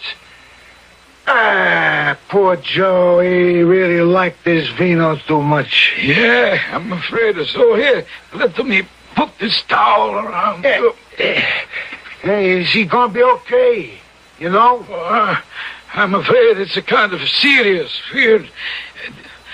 Hey, this lather is too hot for you? No, it's fine. Go on, Mike, tell me the worst. I'll tell you the worst, Phil. Hey, Joe, what are you doing here? Hand me that razor, Mike. I'll take over. Yeah, sure, Joe. And I'll be in the back if you need me. Wait a minute. What's the matter, Phil? Huh? You always said I gave the best shave in town. Listen, Joe, maybe you better not. A man in your condition... Don't move. Razor is a very delicate instrument, you know that? Joe, take it easy, huh? One wrong move here, you could kill a man in 2 seconds. Joe, I... Feel how sharp that blade is against your throat? Oh, I keep my razor sharp, Phil. Get that thing away from me! Wouldn't move if I were you. What is this? You know what it is, Phil. I'm not Joe Vincelli anymore. I'm Joseph Vincent now. And Joseph Vincent doesn't remember how to handle a razor anymore. Hey, you're crazy. Not as crazy as you thought I was. I thought it was Joe Vincelli who wanted me dead. But it was you. You, Phil, all along. Why? What for? I swear, I never meant to hurt you. No, just to kill me. Now, if you don't tell me why... Hey, stop! Hey, look, I'm bleeding. Only a small cut, Phil. In another few seconds. Somebody help me! You can help yourself, Phil. Tell me who you are. I'm Phil McLeavy. McLeavy? I'm your housekeeper's son. Mrs. McLeavy's son? I don't believe you. She wouldn't do anything like this. She doesn't know anything about it. It was all my idea. What idea? Stop it. Hey, stop it, will you? Look at the blood. Talk or I'll kill you. Okay. When she told me about those spells you had, I figured it out. She showed me a calendar you brought home once. It had the address of Mike's barbershop, so I came here. Why did you follow me? I thought if you're trying to kill yourself, nobody would ever think it was murder. Why? What was in it for you? Well, I knew you were going to leave my mother a lot of money. You didn't have anybody else. And when she got it, I'd get mine too. You would kill her next. Oh, no, I swear it. You know something, Phil? Some people should get their throats cut. No, Mr. Vincent. Hold it right there. Help me. He just tried to kill me. Stop blubbering, pal. You're okay. You just had a very close shave.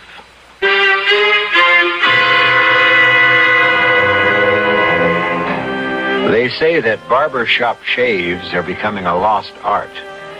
And if that's the kind of shave they're handing out these days, I can well understand. Of course, we hope the barbers in our audience aren't offended.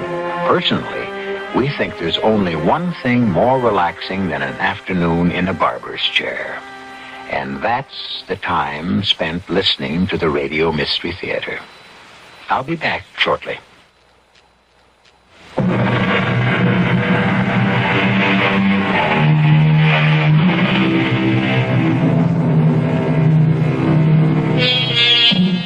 Perhaps you'll remember the story about the man in the barber shop who was getting a fine straight razor shave while a very pretty blonde lady manicured his nails.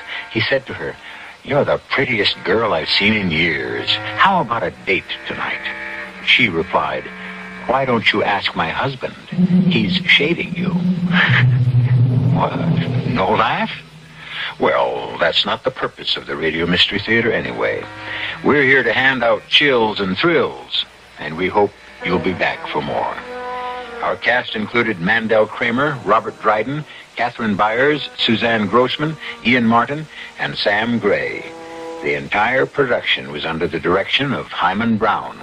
This is E.G. Marshall inviting you to return to our Mystery Theater for another adventure in the macabre. Until next time, pleasant dreams.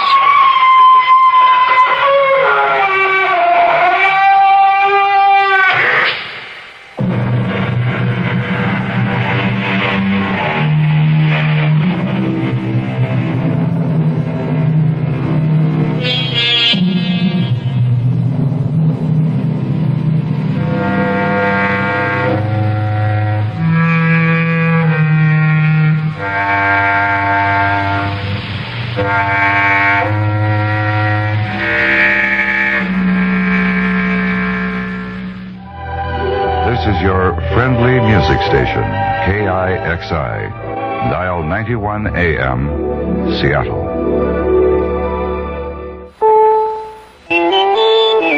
CBS News. The military situation in Phnom Penh, Cambodia has worsened and is now reported very critical. I'm Ann Crosman reporting on the CBS radio network. We have a late situation report from Mike Snitowski. The situation around Phnom Penh is described in radio reports to the Cambodian embassy here as extremely critical. According to the reports monitored directly from Army High Command headquarters in Phnom Penh, most government defenses have now crumbled and insurgent forces are moving steadily forward toward the populated sections of the city. There are still government troops holding out in isolated pockets all around the capital, but insurgent infiltrators have broken through in large numbers and are no longer possible to contain. The chance of a major bloodbath, according to the reports, now looks increasingly real as government soldiers and the Khmer Rouge reportedly are firing at each other in close-quarter combat within the capital's northwest section, where some 50 foreigners are said to be holding out inside the French embassy. Many of them reportedly are armed. Mike Snitowski for CBS News, Bangkok. The airport at Phnom Penh is reported still in the hands of government soldiers, but since rebels are at the edge of it, no planes are flying out. The military situation in South Vietnam does not appear much better. Communist insurgents have attacked the port city of Phan Rang, and military sources say that government soldiers there have fled. In another push toward Saigon, rebels have launched a massive artillery barrage on a major air base. President Ford told the annual Republican fundraising dinner in Washington Tuesday night that with work, the GOP can rebuild itself and win in next year's elections. Mr. Ford called on Republicans to lead the way in responsible economic policy. For too many years, the country has been headed in the wrong direction. Constantly increasing deficits and unchecked spending have been milestones on the road to economic disaster. As I see it, despite our present traumatic experiences, both at home and abroad, we must move in a new direction, a Republican direction, toward budgetary discipline and fiscal restraints. Mr. Ford repeated his intention to run for president next year. The House voted Tuesday to add $5 billion to state and federal unemployment trust funds that have been depleted by the high jobless rate. Already, 7 states and Puerto Rico have had to borrow nearly $500 million from the federal government to meet their commitments for unemployment insurance this year. Now this message.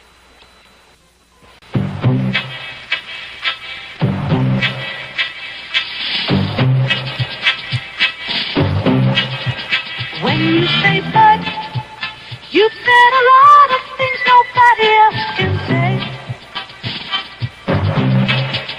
When you say but, you've gone as far as you can go to get the very best. When you say but, you've said the word that means you like to do it all. When you say but, you say you care enough to only want the king of fears. There is no other one. There's only something less. Because the king of fears is leading all the rest.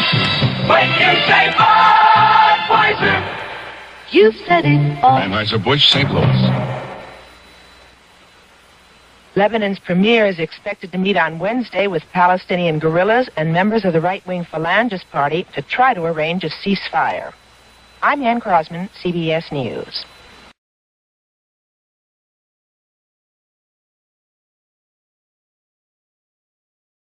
The CBS Radio Mystery Theater presents...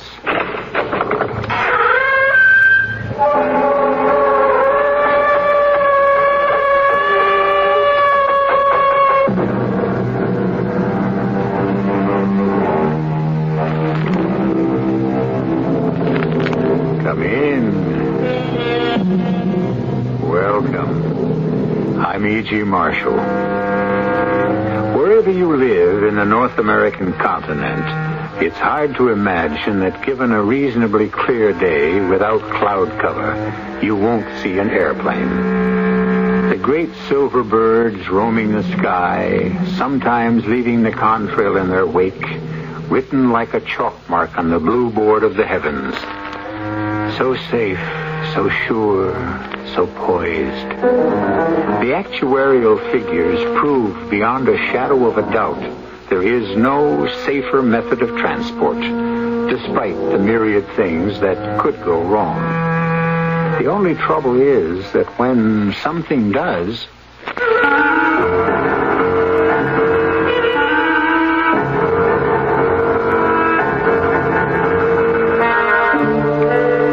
Mystery drama Terror in the Air was written especially for the Mystery Theater by Ian Martin and stars Robert Dryden and Jennifer Harmon.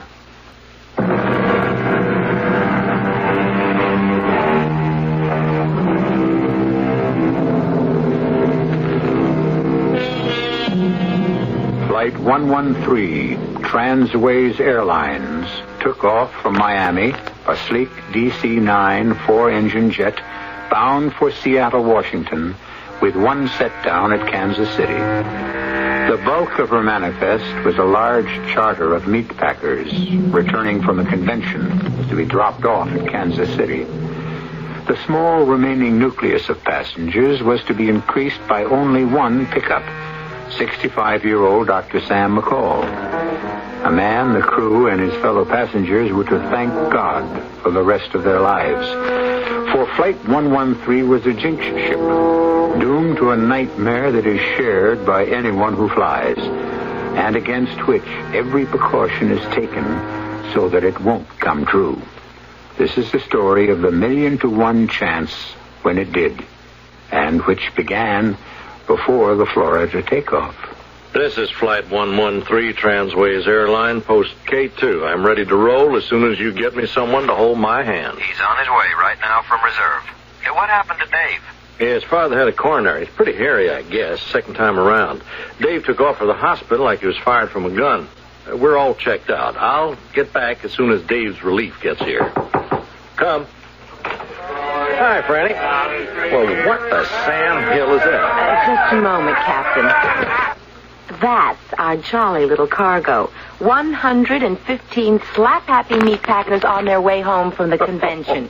Oh, brother. Oh, just be glad you don't have to move among them. It's worse than being in Rome. I probably won't be able to sit down for a week. Well, I'll give them a blast on the horn to tone them down. Oh, no, they're all right. I can handle them. Just wanted you to know we're loaded and your relief co-pilot is on the way. Who'd I draw, do you know? Your lucky day, Captain Thomas. Look what you got. Oh, Doug Fletcher, not you. Well, now I know we're jinxed. Sticks and stones will break my bones, but a few breaths coming through that crowd out there, and I'm already as high as a kite. Oh, now, come on, let's cut the comedy. We're 10 minutes late already. Fran, did Charlie check you out on the manifest? Yes, Captain. Is he off the plane yet? We're all buttoned up. Okay. I'll go get that bunch quieted down out there, huh? Hit the no smoke and seat belts. Right. Well, nice to have you aboard. Let's earn our pay. This is K Flight 113 Transways, Port K2 to ground control. Request permission to start engines. You have permission, Captain. Hit 'em, Doug.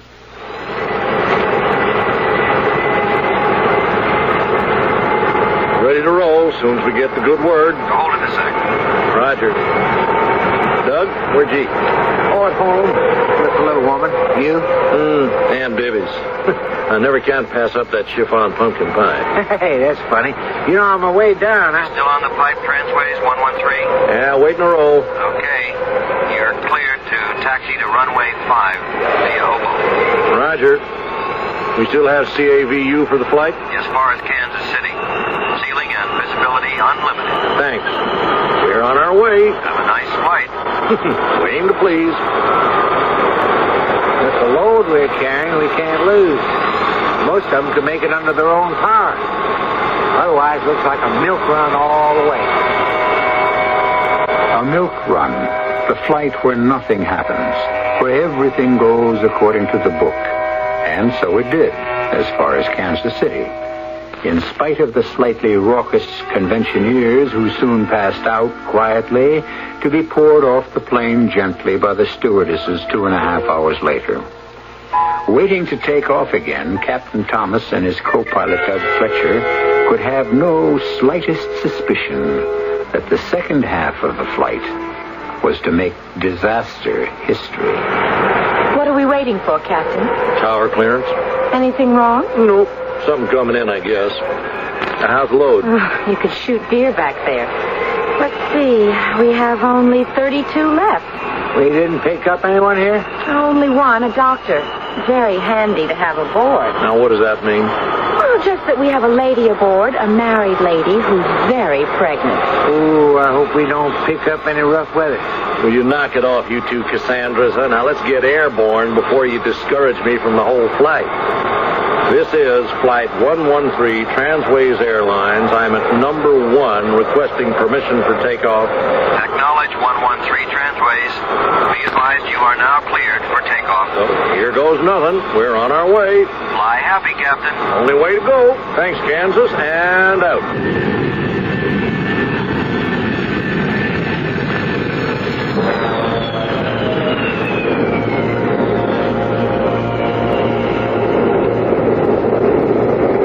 Any takers, Inez?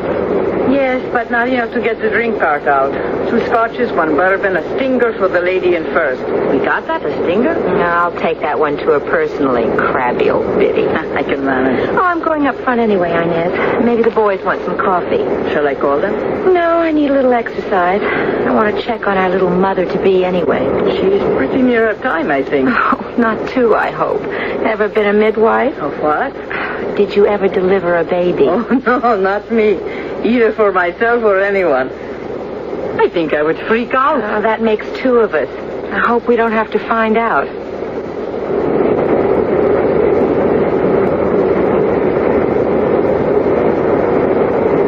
You sure you feel all right, honey? Will you stop worrying, Fred? Well, it's just maybe I worry we shouldn't have done this. It's a little late for that now. I didn't mean the baby. I mean flying to Seattle. It's still too late. Everything okay with you 2 lovebirds? Oh, sure. Oh, everything's just fine, stewardess. Make it Fran. We're a small enough group to be a family. Anything I can get you? No, thanks, Fran. How about you, Mr. Pierce? Oh, no. I'm just fine. It's only Jackie. The worry-wart of the world. About everything. It's just his nature. Well, this time I really have something to worry about. Well, not much longer. Only about an hour and a half to Seattle. I wouldn't want anyone to be embarrassed. I'll hold on until then. Oh, Jackie. She's putting you on.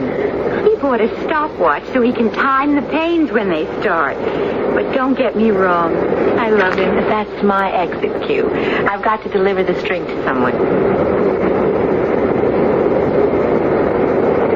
Excuse me. Dr. McCall, isn't it? What? Oh, yes. I just delivered a drink to your only companion, the lady in the back. Is there anything I can get for you? For me? No, there's nothing. Fasten your seatbelt, Doctor. It is fastened. Mind if I sit beside you for a moment? No, not at all. What is it? Freak storm. We weren't expecting it, or the seatbelt lights would have been up before now. Are you feeling okay? Me? Oh, yes. Why? Why, it's just air pockets. General turbulence. We should be through it in a moment. I just wanted to make sure you didn't feel sick. I feel sick, all right. But not from this. I'm sorry. What can I say? Nothing. What can anyone say? Pete would have been 30 next week. From my angle, that's where life begins. But his ended. Pete? My son. First time I ever flew first class in my life. Thanks to the Air Force. They're flying Pete's body and the rest of his crew back from Guam. That's where they crashed. His mother is buried in Winoochka, you see, where I used to practice. I wanted him to lie with her. Oh, I'm sorry. I misunderstood about the way you were looking. That's all right. If it weren't for the rest of you aboard, I'd just soon cash in my chips right here. But it won't be that bad. It's just a pee-wee squall. We're coming out of it. You can go on about your business and forget me. I guess we did blow right through it. Maybe I should get up and see if the captain and the co-pilot want some coffee. You get traffic control yet, Doug? I'm on my third frequency. No response. Where the devil are they? Now, couldn't they have picked up what we just came through on the radar? Search me. This Flight 113 transways to Control Tower. Do you read me? Negative. The breaker's out? No, Captain. I checked. Well, what do you want, Fran? What happened? No warning on the fireworks. Came out of nowhere. No advance from control? Yeah, we can't dig them up. Now, do you want anything? No, just as long as we're off the bumps, though. I thought you might like some coffee. Yeah, heavy on the cream, easy on the sugar. Doug? No, skip the coffee. I'm feeling a little off the feed. Hold it. This is Flight 113, Transways Traffic Control. Do you read me? Anything serious, Doug? It will be if we don't make contact. 113, Transways. Oh, forget it. There are so many backup systems beyond the regular frequencies. Emergency, Army, Navy, Sea Rescue, relayed through another plane. No sweat, baby. I'm worried about you. You don't look so hot. You should feel my stomach. This is look, bring me a cola with lots of ice, huh? Wait a minute. We read you loud and clear. Where the hell have you been? We've been trying to raise you. Ditto here. Now, where the devil have you been? I'm on emergency backup now, and we are 27,000, cruising speed 485 knots, holding steady, heading 290. You didn't get anything from us on the regular channels. Negative. Well, we just came through a freak electrical storm. Didn't you pick that up on radar? That's why we were trying to reach you. You came in from nowhere. It's a whole front by now. Well, maybe that's what knocked the radio out. I was thinking of turning back, but maybe I'm better off as we go. What's up ahead? CAVU on present course. A little storm to the north over the Rockies, but you should bypass it. Yeah, we better. We got a pregnant lady aboard. I'd like to avoid any more turbulence. Just in case, you want to send us up top? Stand by till I clear you. Standing by. Well, looks okay now, except for you, Doug. What's the matter with me? You're a little green around the gills. It's at home cooking, or did a few bumps make you airsick? Oh, no. I don't know what it is. I got the cold sweats, seeing double. But it wasn't anything I got from Helen. Maybe I should have bypassed Aunt Bibby's. What do you mean, Aunt Bibby's? I was trying to tell you before we took off at Florida. I couldn't resist stopping off and having some chiffon pumpkin pie for dessert. Damn it! That's what I have. So, you're lucky. It wasn't too rich for you. I don't know. I think I'm going to pass out. Oh, Fran. Yes, Captain. Fran, I hate to lay this on you, but I've been having the symptoms Doug's complaining about. Good Lord, Captain. Oh, this is crazy. It can't be happening. It just couldn't be. But you'd better get back and bring that doctor up here. I feel like I can hardly move. Look at Doug. He's out. Your doc friend better be for real and get one of us operating, or there's gonna be nobody left to land this babe. I'll get him right away. Hello. Flight 113, transways to traffic control. You read me? Damn. Flight 113 to traffic control. Oh, you read me. Read me. Every transceiver can't be out. Flight 113, transways, read. Mayday. Mayday. Mayday.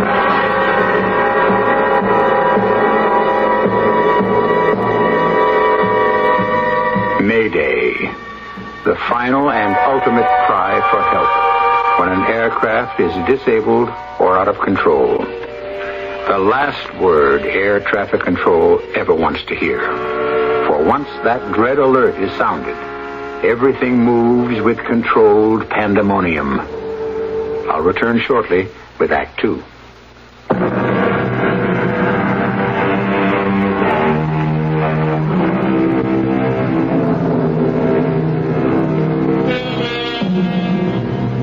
In the air, secure on automatic pilot, the big DC-9 is a symbol of man's ability to conquer a hostile medium, to make it his own as safely and sure as any bird. Inside this big bird, from the cockpit aft, the passengers have no notion of what lies ahead, as yet. But on the ground, if the Mayday alert has gotten through, Control Tower will be in charge.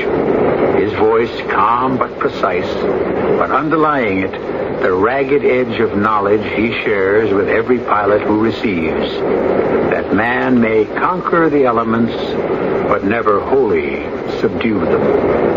Excuse me, Dr. McCall.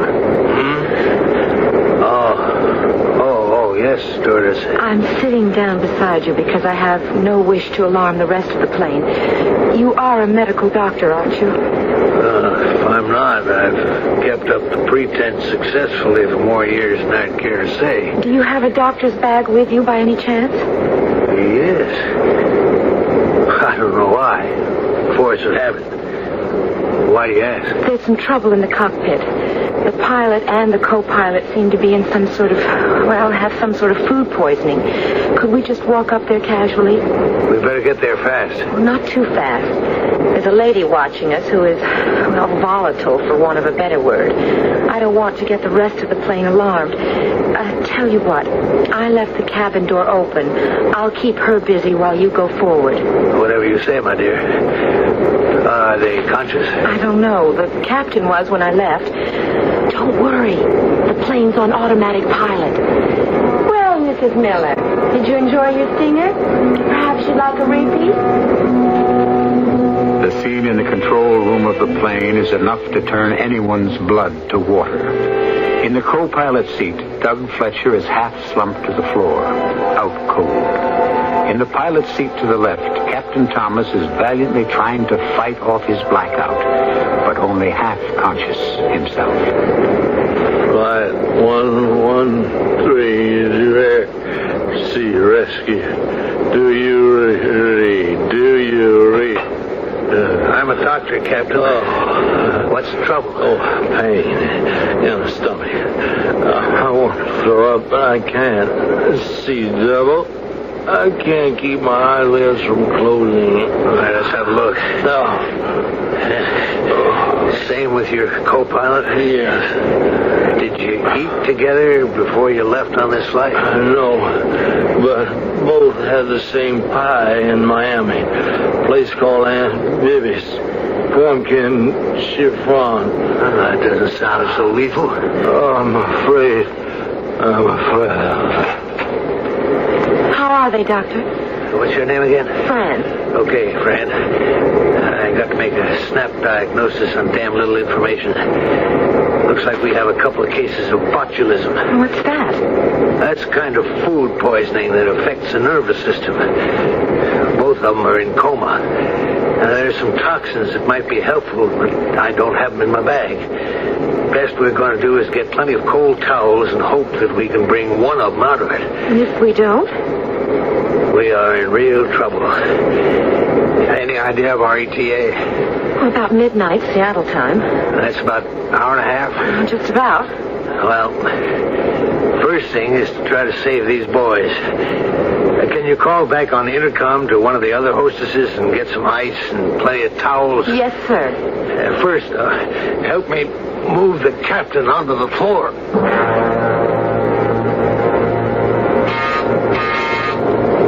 This is Inez. What you want, Control? Take a deep breath, hon. You sound like it's bad enough news for me to pass clear out. It isn't good, but I'm counting on you. You put it that way, Fran. You can count. Well, we have mucho trouble up front, but we don't want to get the passengers panicked. Sure, but, what goes? We need all the ice and towels we can get up front. Use the drink cart as a cover and come through as fast as you can. Muy bien, querida. Leave it to Inez.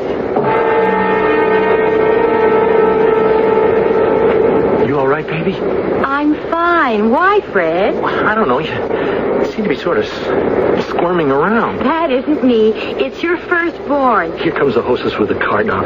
You want some milk or something? Your son and heir may be active, but he's not quite ready for that yet. Oh, what? Milk.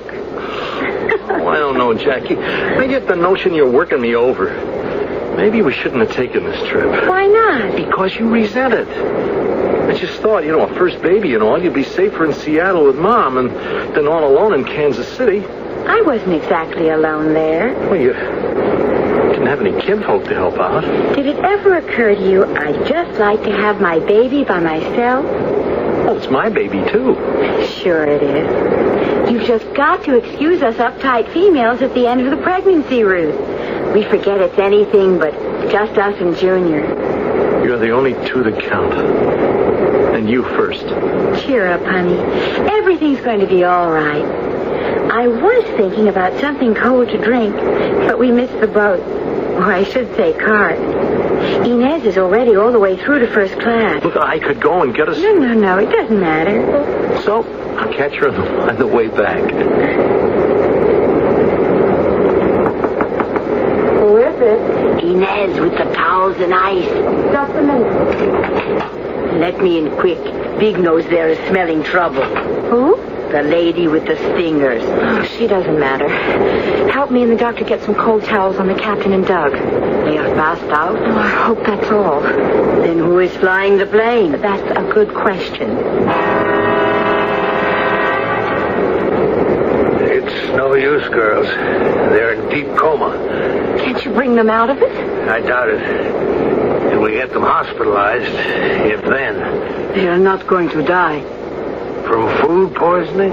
Botulism? That may be academic, though, unless we figure out some way to land this plane. Either of you pilots? No. Not me. Are we deadheading any back there? No. Check the manifest? I had it right here. None of our pilots. Anyone on the list who flies? I doubt it. Oh. So that leaves me. You're a pilot? In a manner of speaking. Before my wife died, when we lived in Wenatchee, I used to share a beat-up old Cherokee one prop plane with another doctor. Only way to get to patients in outlying areas. I guess that's what got Pete all strung out on flying. Oh, that was small potatoes, though. It's over 6 years since I touched the controls. What can I do with this? Somebody's got to do something.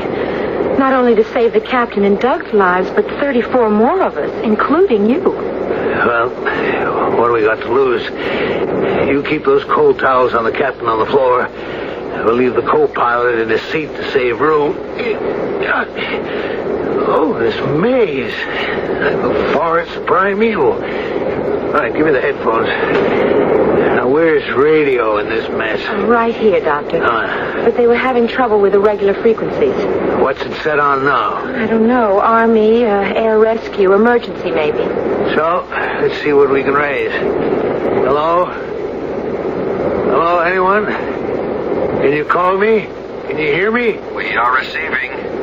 Identify yourself, please. Oh, sure. This is Dr. Sam McCall. We are awaiting identification. I just told you this is... Oh, I guess I Have to remember to press down the button on the wheel for you to hear me, huh? We can hear your reply. What did you say? Wait a minute. What'd you say? Let go of the button. Oh. To explain to you that to receive us, you must release the red button on the wheel. And to transmit, you must press it down. Over to you. I get it. Then will you identify? Sure. I'm Dr. Sam McCall. Pete McCall's father? You know my son? Very well. But that doesn't matter for the moment. Will you identify your aircraft? Oh, yes. This is flight... what's the number? 113 Transways Airlines. Inez, you hang in here. I'm going back to check the passengers. Flight 113 Transways Airlines. Oh, yes. You're the Mayday. That's us, brother. Well, can you give us your position? Well, I can try, but with this maze of instruments, I'm not familiar with them. Where are your pilots? Both in a coma. Botulism poisoning. Any chance they'll be out of it within the next hour and a half? Hard to tell. I'd say kind of doubtful. They both were hit so bad it's a toss-up whether they can hold out against respiratory paralysis. And there's no other qualified commercial pilot aboard? That's right. Only guy ever flew anything is me. And then it was just a little old one-lung Cherokee prop you flew by the seat of your pants. Well, if you can fly a Cherokee, you can fly a DC-9. You're going to have to teach me, brother. And I sure hope you can in the next hour and a half. Because if you don't tell me how to bring her down, I guess we're just going to head out over the Pacific till we run out of gas and drop into the sea. A situation to challenge the worst nightmare you ever dreamed. Behind him are over 30 people depending on him for their lives. Facing him is a mass of instruments, dials, switches, buttons, and levers, most of them unfamiliar to him, which control the 100-plus tons of airplane that he must put down on the ground safely within a short span of 90 minutes. I shall return as soon as I can with Act 3.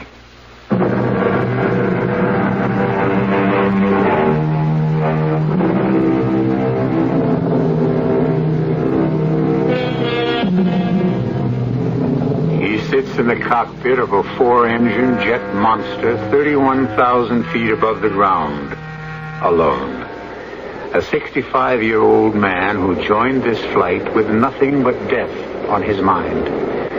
Dr. Sam McCall, widower, now flying to pick up the coffin and the body of his pilot son who died tragically in a crash on Guam. Now suddenly, by a massive wrench of fate, he is thrown back into the stream of life because he is the only person aboard who can fly this plane. And landing it safely depends on the quiet voice in his headphones. Now, did you locate the altimeter? Yeah, I have it. What does it read? 3010. Good. Now, you're at 31,000, and that is your altitude until further instructions. Look at the instrument panel. I hate to. It scares the hell out of me. There's the bank and turn indicator. And this looks like it could be the airspeed indicator. So just take it easy, Doc. You've got this thing licked. You know enough about it. Okay, Doc? Confirm. Hey, I like the Doc part, too. Something about having a name makes me feel more at home. Do I get one for you? Affirmative. This is Colonel Blake. Okay, Colonel. We'll use our titles. Now, how do I fly this crate? That's a breeze, Doc. You just look down, and you'll see the rudder pedals. Put your feet on them. Now, look for your airspeed indicator, and get familiar with it. That's the one left of the 2 circles dead ahead. Yeah, I got it. And now above that is your climb and dive indicator. I see it. Now, directly to your right are stabilizer and trim levers. Now, you come to your throttles. They should be set at cruising speed. What does your airspeed indicator read? 485. Roger. That's right where she should be. Now, the pedestal, those are the yellow throttles. The forward increases your speed. Check? Check. Back decreases, right? Right. But they must be coordinated and gentle. Now, do you locate the automatic pilot switch? It's up there on the console, over your head, to the right slightly. Yeah, I have it, Colonel. Now, you are ready to fly the plane, Doc. I hope. No sweat. Now, you've flown before. This baby's just a little bit bigger. Now, hands on the wheel, feet on the rudders. Reach forward and flip off automatic. Check. Wow. She lurched on me. No, that's to be expected. You now have control of the aircraft. Keep her just as she is. Watch your climb and dive indicator. Watch your airspeed. Hold it steady. How's she coming? Brother, what a difference. I can feel every ton of her. Sluggish. Heavy. Don't let her fool you. Sure, she feels different from a Cherokee, but remember, Doc, all controls are on servo mechanism. They react to you know, from the slightest touch. They're like power controls in a car. And we're going to let you feel that out. Very, very gently, we're going to have you descend a little. Okay, Doc? You're the boss, Colonel. Just till you take over. So, grip the four knobs in the center. We're going to ease up on the throttle. Not so fast. Easy. Ease it off. You notice it's getting quiet. Now, easy. Push forward slowly on the wheel. Boy, she responds quick. Pull back. Pull back. Now, ease forward again. You notice she's going quiet? Yeah. I don't like it. That's the way she goes. Now, push forward on the wheel. Easy. Easy. Hey, she's getting away from me. Took it right out of my hand. Pull up, but slow. Yeah, I am, but she's bucking like a steer. You're overcorrecting. Easy does it. Remember, Doc, it's just a touch. The servo mechanism does all the rest. Now, bring your nose down. Wilco. That's a comforting old word. It's all scary. Real scary. I don't know if I can make it. You can cut it, Doc. As soon as we get you up top again, we're going to try banking left and right a little, just so you have the plane well in hand.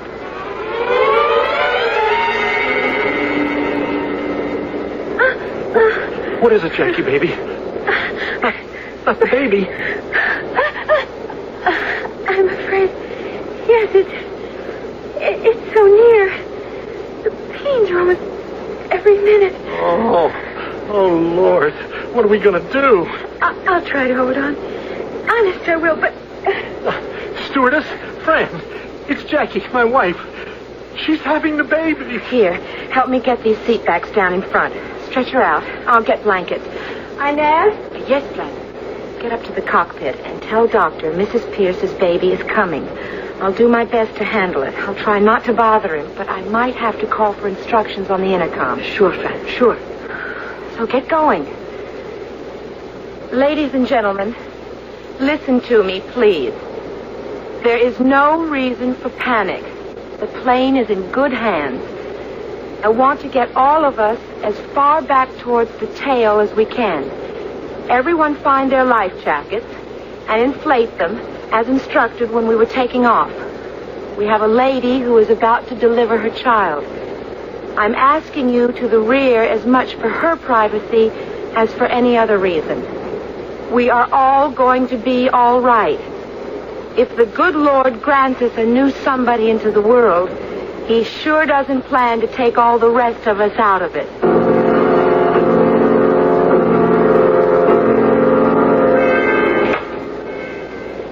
Excuse me, Doctor.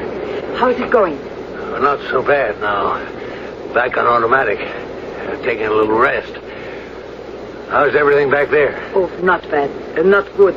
I mean, Fran. She asked me to tell you she is handling it, but she might have to call by the intercom in case because there's a lady having a baby. Oh, that's nice. I'll try to set it down easy as I can. When is it due? I don't know exactly when, but it's on the way right now. In the midst of death, we are in life. Or is it the other way around? Does Fran know what to do? I don't know. She said she would do her best, but... What's that? Intercom. You throw this switch here. Oh. Hello? Hello, Doctor. It's Fran. Everything okay up there? For the moment. I'm sorry to bother you, but I have a problem. The lady who's giving birth? Yes. The baby is coming, but it's positioned the wrong way. Breech birth. Look, you can't handle that. I tell you what. We have an odd 25 minutes to play around with. Hold everything. I'll be right back. Flight 113 to control. I am receiving you. Well, how much time do I have before we start descent approach? 25, 30 minutes. All right, then hang on till I get back to you. Before I try to land this plane, I got to do something I really know about. I've got to go deliver a baby.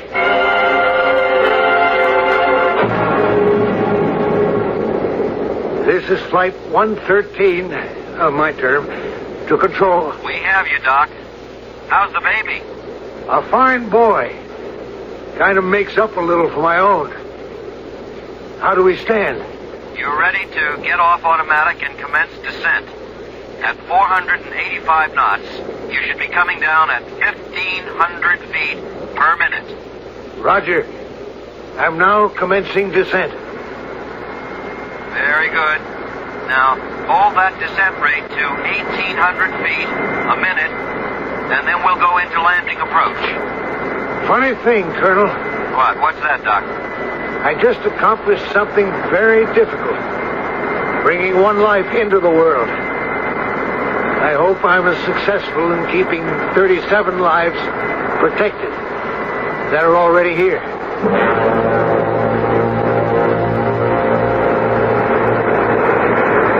We're now coming in on your final approach. The descent is fine. How do you feel? Oh, I'm okay. Going a little fast, but... No, okay. All right. Now, we lower the wheels. You remember the exercise? Affirm. Pull out rear lever and push down. Watch for 3 green lights indicating wheels down. I have the green. Okay, the landing gear is down. We have you in sight. Now give her some throttle as the gear slows you down. I feel the drag. More throttle. Now watch the flap indicator. You remember? Yeah, I remember. 10 degrees of flaps added. Confirmed. Roger. Hold her there. Now maintain airspeed at 127. I'm maintaining speed. You're doing fine. Now keep your feet on the pedals. Keep her nice and level. Can you see the runway? I see it. All right. Now maintain all configurations. You're doing just fine, Doc. Just fine. We like the picture. Come in, easy as you are. I'm getting awful close. Just keep your nose up. Watch the airspeed. Yeah. It's dropped 10, 20. Now that's all right. You know you're slowing her up. And you're in, so get your brakes and drop your nose. Confirmed. Hey, she's yawing Hold on your me. rudder firm. Hold your attitude. Keep that yoke back. Hard back. Keep that yoke back. Push hard on those brakes, Doc. Push hard. Should I reverse engine? No. Steady on the rudder pedals. Keep that nose down. Give it all you have on the brakes.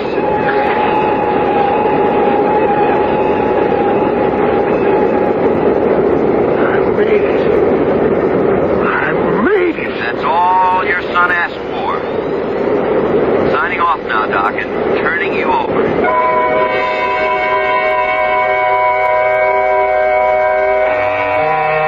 The plane is down, and in the operations office of the airport, the hero of the hour has been sequestered in blessed relief from all the hoopla and excitement by the airport director. Anything I can get you? A drink or something, Doctor? A bed, mainly. First, though, I've got some thank yous to dispense. Was it you who talked me down? I don't understand. Well, somebody on ground communications landed that big crate without damage. Not me. Who was on the horn with me all the way in? Well, nobody. What do you mean, nobody? I was talking to myself? All I mean is that out of Kansas City, everyone lost contact with Flight 113. As far as we're concerned on the ground, only one man set her down. Dr. Sam McCall. Yeah, but that's crazy. Colonel Blake was the one who monitored every move I made. If it wasn't for him, me and everyone aboard, including the new young man, would have been gone geese.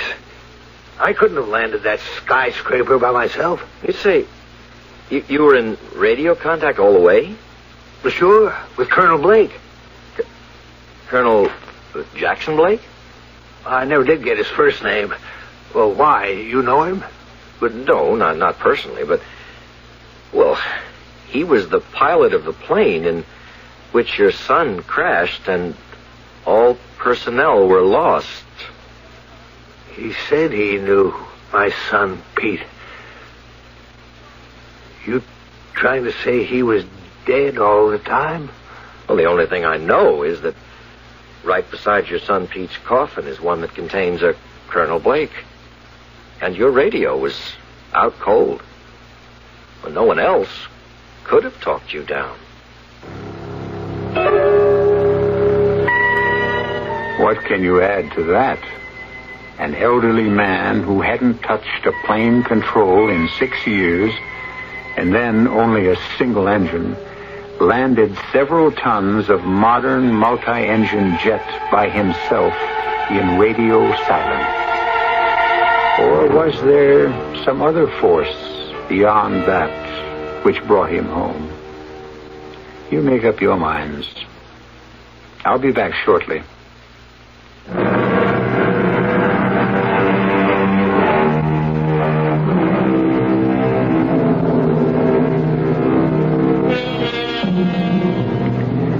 I won't vouch for the story you just heard.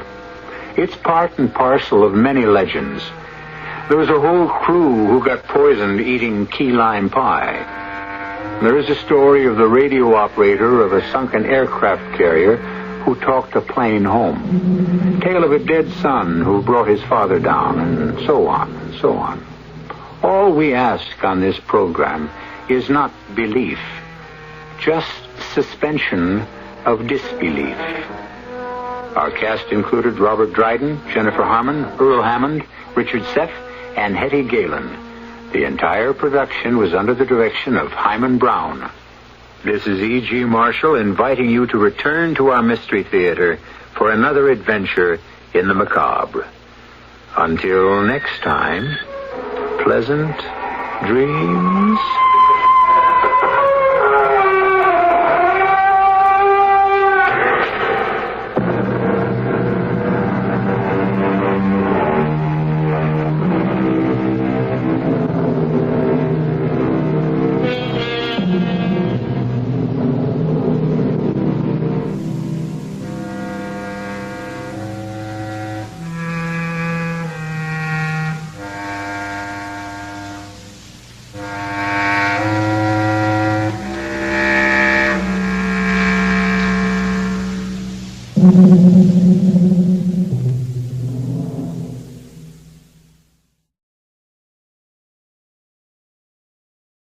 The CBS Radio Mystery Theater presents...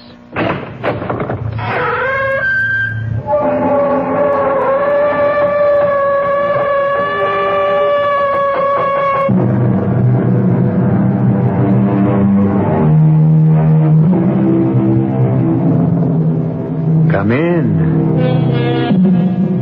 Welcome. I'm E.G. Marshall. This week starts the second year of Mystery Theater, and it will be a week to remember. A week devoted to the world's master of mystery, horror, and the bizarre, Edgar Allan Poe. Each night this week, it will be my pleasure and honor to bring you one of Poe's masterpieces, our respectful tribute to the creative genius of a truly great author whose stories will live for all time. Help us celebrate the start of our second year of Mystery Theater by joining us every night this week in our salute to the world's acknowledged master of the macabre. Of all the fears that have plagued mankind, probably the most terrible was the possibility of being buried alive. Oh, don't shrink away. You have nothing to fear, modern medical science being what it is. But not so many years ago, the thought of waking up in one's closed coffin beneath 6 feet of earth, that was a horrible thought indeed. And an ever-present danger, which led, in at least one case, to a remarkably strange experiment.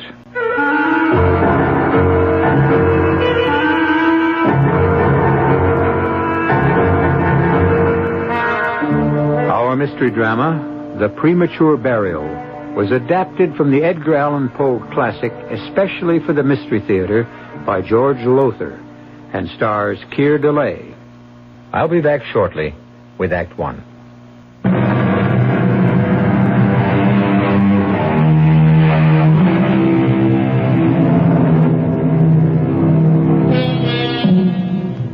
As you know, I'm an inveterate and incurable reader of diaries. The Paston letters, John Evelyn, Pepys, Boswell, young Pastor Kilbert. I've read them all, and many more besides. The daily journals, that is, of lesser-known folk.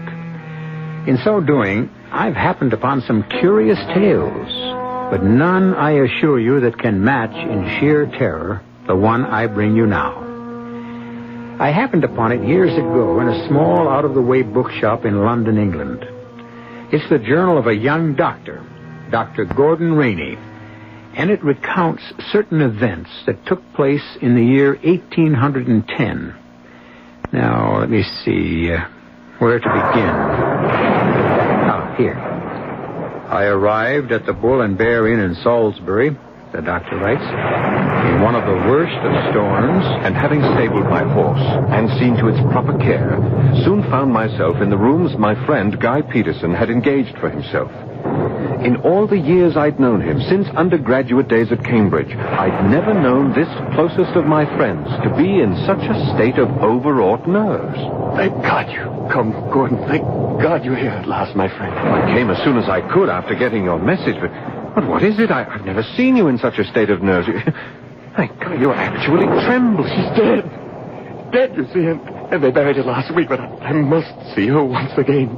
Gaze on her face and... Now look at me. What? Look at me. Look full into my eyes.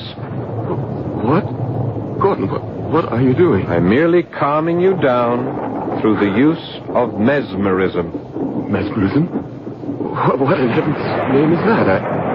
And why do you stare at me? As if I... That's right, old friend, that's right. Calm down. Quiet yourself. Relax. Just loosen up. Let yourself go. That's it. That's it. There now. Feel better? Why, yes. But how did you do it? What is this? Mesmerism, did you say? Yes.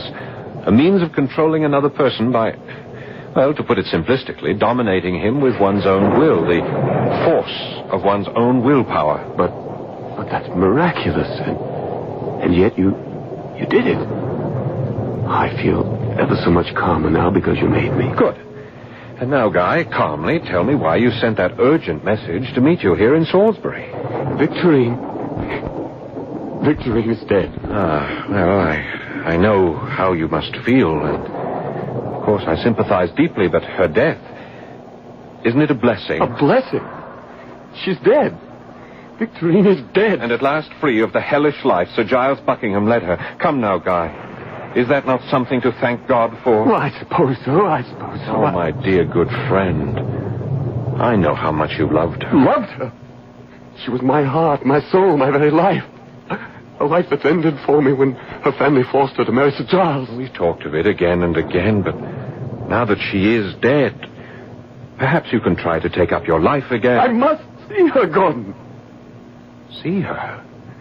That's why I'm here. Why I asked you here. I must see her, Gordon. Gaze upon her lovely face once more. But she's buried a week ago, you said. In the family vault on the Buckingham estate. I want to go there tonight. Force entry into the vault. Open her coffin. And look at her once more. Just once more. I need you because I fear to go alone. There is more to fear than that, Guy. What do you mean? A body, dead and buried for a week in a damp and virtually airless vault. Guy, you'll not see Victorine as she was in life. I shall see her. Guy, this is mad. I beg you to... I must! I don't care what she has become. I must see her once more. Must I do it alone? Will you help me? If it is your wish, you wish it so strongly, then... Yes, I'll help you. We must be careful not to be discovered, Gordon. This moonlight makes everything as clear as day. There'll be no one about unless the estate is guarded at night against poachers. Let's hope not. Wind kicking up. That should help a little. Cover any sound we make. Yes. Here's the gate to the estate. Is it locked? Soon find out. No. Come. There. So much for that. Now, the location of the vault. Do you know where it is? Yes. That line of copper beeches on the hill. Do you see them? Yes. The vault lies just beyond. Come. Wait. That barking dog. If the place is guarded by a dog or even dogs... Now, don't let your nerves get the best of you. Bad enough to face trouble when it comes, not before. That dog. It's here on the grounds and closer. Gordon? Steady, man, steady. Yes, it's on the grounds, all right, and coming this way. Come, let's step out into the open. Into the open? If the dog is coming this way, I want to meet it in full moonlight. Why, Gordon? Why? Because my only chance of subduing the beast, if it can be done, will be with my eyes. My voice, too, yes, but the eyes. There, I see it. Coming over the hill against the moonlight. Good Lord. A monstrous animal, Gordon. It's a mastiff, and a big one. And he's caught our scent. Come on, step out into the moonlight. Quickly, or all is lost. Yes. Gordon, I'm scared. Stand still. Make no move. Leave this to me. All right, boy. Quiet down. Quiet down now. That's a good dog. That's it. We're not here to do you any harm, boy. We're friends. Your friends. Yes, that's right, boy. There's a good dog. A fine dog. Unbelievable. You stopped him with your eyes. Held him to the one spot just by looking at him, and with your voice you soothed him. You calmed him.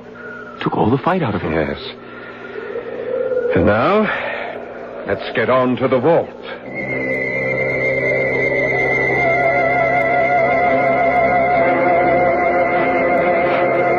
Here we are. The vault. Locked?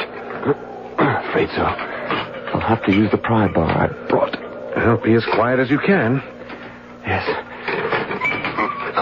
There. Gate's open. We can go in.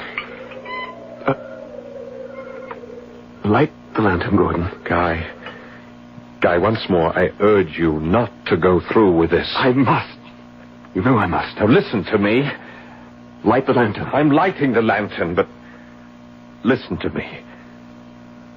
You remember Victorine as she was, the lovely, innocent, gentle girl who was forced to marry Sir Giles 7 years ago. The torments he put her through, the daily torture of living with such a beast, these alone would have changed her face. But she's dead as well, and buried here a whole week. Guy, I beg you once again, remember her as she was, not as she must now be. Shine the lantern about. Very well. Oh, dear heaven. There are at least a dozen coffins piled one on another. How can we tell which is Victorian? Hers would be one of the topmost. Yes, and the velvet covering would be the newest. The brass studs still bright. Ah, that one up there, I think.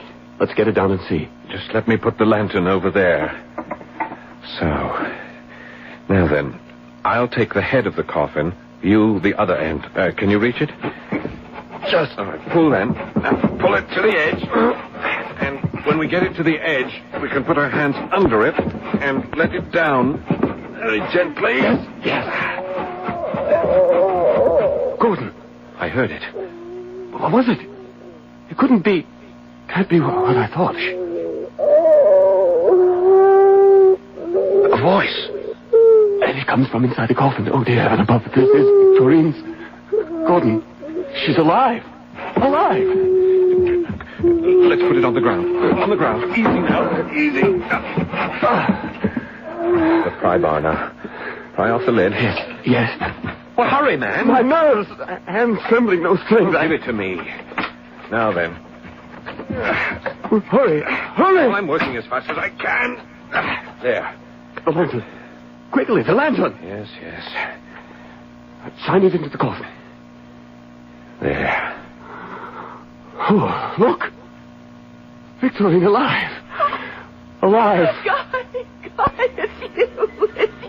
Oh, God, thank you. Horrors I've been through. All right, gently now, my dear, gently. Gordon. Yes, my dear. Come on, Guy, lend a hand. Help me lift her out. Oh, I can't believe it. Oh, buried alive. Oh, my dearest, it must have been horrible for you. I don't want to think about it. I can't tell you. To wake up, and at first not knowing where you are, and everything black, pitch black, suffocating, scarce enough air to breathe. Best not to think about it. And then you move, and you feel the sides of the coffin narrow, so narrow, and you reach up and you touch the lid, but the lid's only an inch or two from your face, and then suddenly you know. Oh, heaven help me, you know. You scream with the terror of it. You scream and scream and scream. Stop it at once. Yes, Gordon. You're alive, and that's all that matters. Yes. And thanks to what I called a mad impulse, you're safe. Oh, yes. Oh, my darling, my dearest. Sweetheart. Now, listen to me, you two. Listen, we face a problem. What problem? Well, how are you going to take her back to Sir Giles? How explain all this? Sir Giles will have us arrested for breaking and entering. She's not going back to Sir Giles. She's coming with me, away from this hellish place. Oh, my darling. You can't do that. She is his wife. I'll die before I let Sir Giles get his hand on her. A promise you may very well keep, my dear sir. What? It's Giles. How did you... The barking of my dog aroused me. I, in turn, roused my keepers, who are out and about scouring the woods. As it happens, I came this way, saw the light of your lantern flickering in the vault, and prepared to surprise what I thought to be grave robbers. Well, as it happens, I am the one surprised. Indeed, I'm shocked. I scarcely expected to find Victorine alive. Yes, she's alive. And from here on, Sir Giles will live, I pray, a far happier life with me than ever she did with you. Move aside, sir. I think not. If you're going anywhere, my friend, you and your accomplice, it's to jail. As for my wife, since she is returned to life, she will also return to me. Oh, no. You don't move, sir, I warn you. For if you do, it will give me extreme pleasure to blow your head off with this gun. Extreme pleasure. I confess that at this point in Dr. Gordon Rainey's journal, I thought the tale over and done with. I was wrong, for really, it was only the beginning. I'll return shortly with Act 2.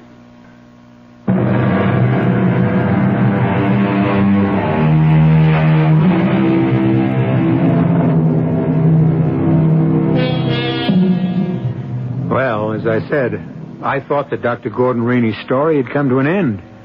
He had gone with his friend, Guy Peterson, to the vault where the woman he loved lay dead in her coffin, only to find her alive.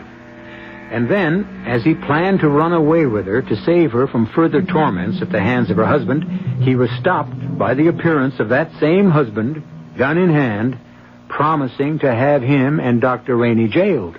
Giles, I entreat you. Let them go. They've done no harm.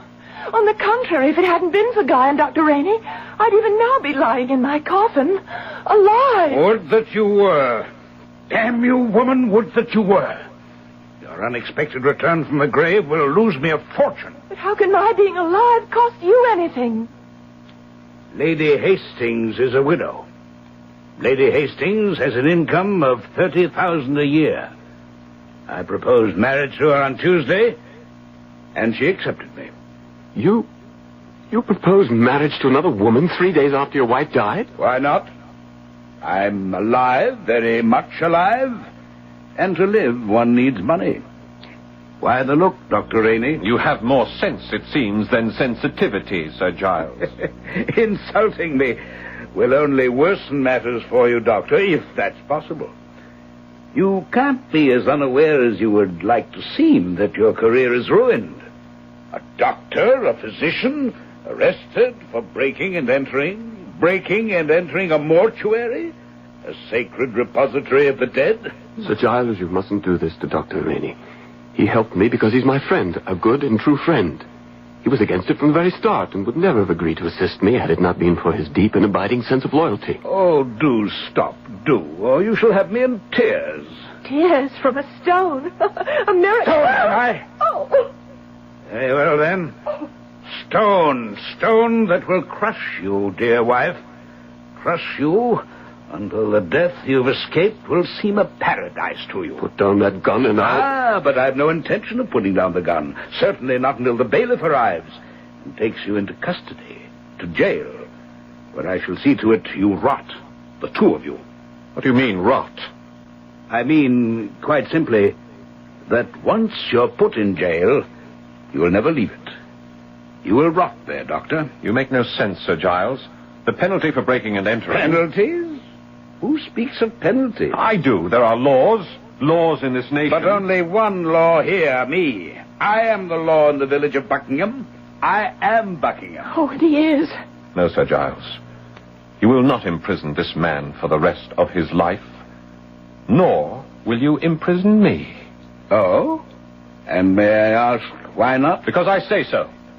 Because I tell you so. Now, don't look away. Look at me. Look into my eyes. Have the courage to look into them and tell me then. Will you imprison us? Mesmerism. Why, such is my intention, yes? Is your intention, Sir Giles, or was?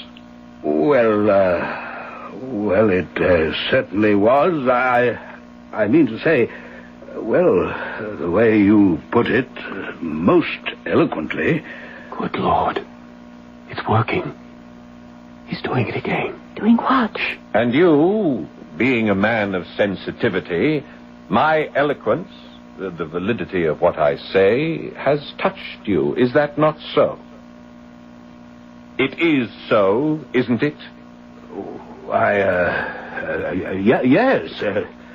Seen in a different light, so to speak, yes, it would serve no purpose to put you in jail. None really. And so you let us go? You will let us go? Yes, go. Get out of my sight, the two of you, and never come back. Let us leave, Guy. Victorine, under the law, there's nothing we can do. She is his wife. I can't leave her. You must. The bailiff will be here any moment, and I can't dominate Sir Giles' will with mine much longer. Victorine. Go, my darling. What? To leave you with him? No, whatever happens to me will be harder to bear if you are in prison. Go, I entreat you. Go. Second thought. He's coming out of it. Guy, my friend, I've done all I can for you, and I'll not see my career ruined because you... You're right. Goodbye, my darling, my dearest. Goodbye.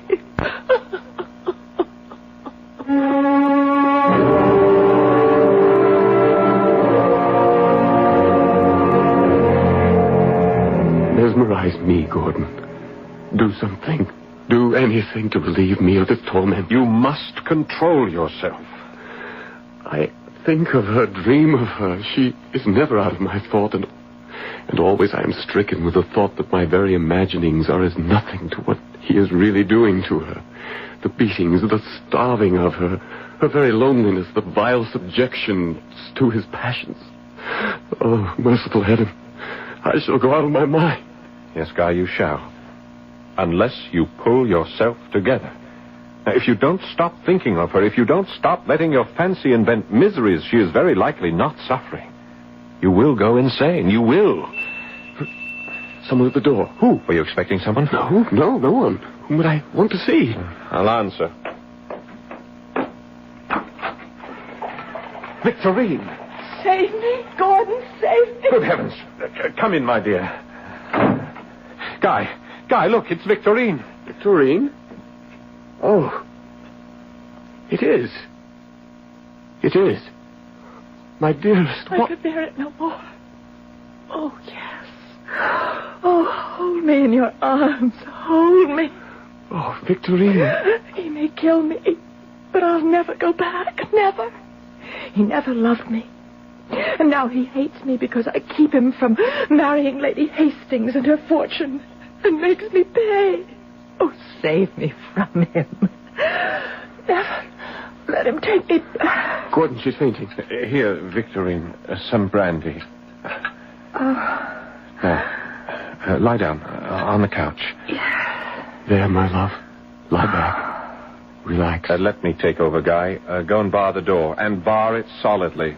He must know she has fled, and to where she has fled, and he cannot risk her out of his sight because... Because what? Damn it, what? Say it! No. Let me say it for him. Because once again I am near death. No! Yes. Unless I can find rest.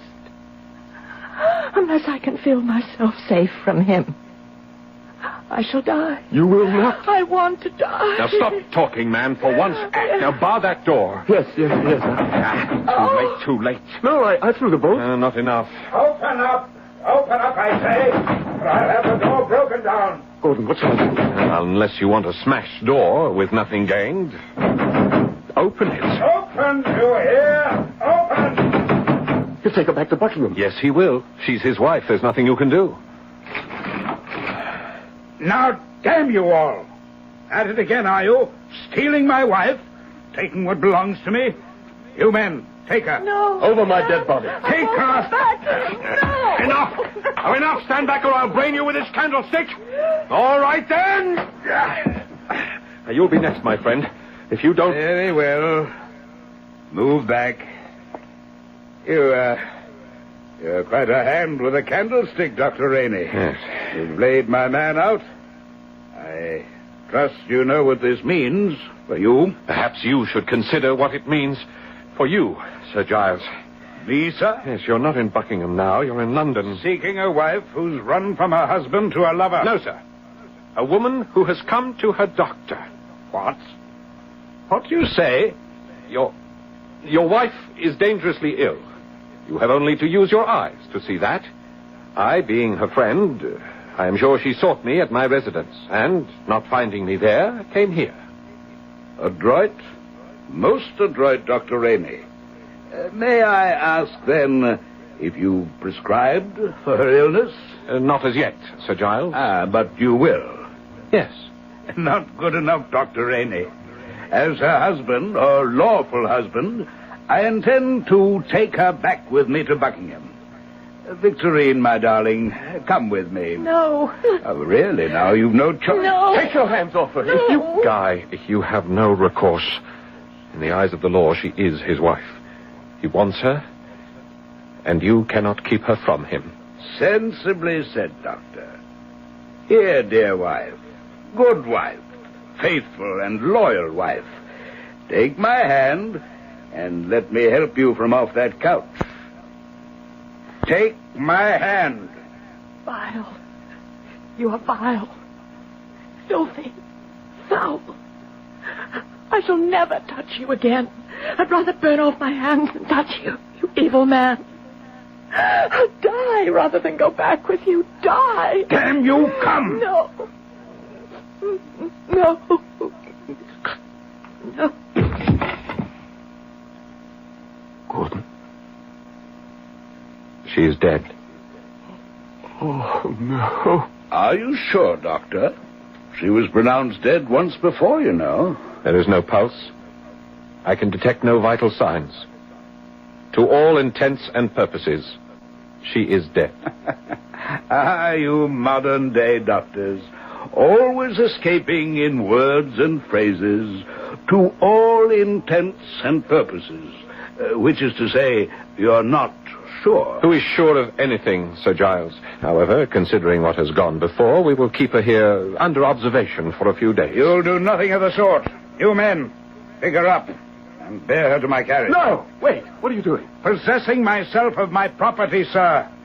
Whether it be alive or dead. But you can't do this. You Take can't her do... to my carriage. Gordon! There is nothing either of us can do. And Guy, she is dead. I'm virtually sure of that. What if she is not? Don't trouble yourself. Your own friend, the man you trust, Dr. Gordon Rainey, has pronounced her dead. All I intend to do is see that she is properly buried. This time, to stay properly buried. Is she dead?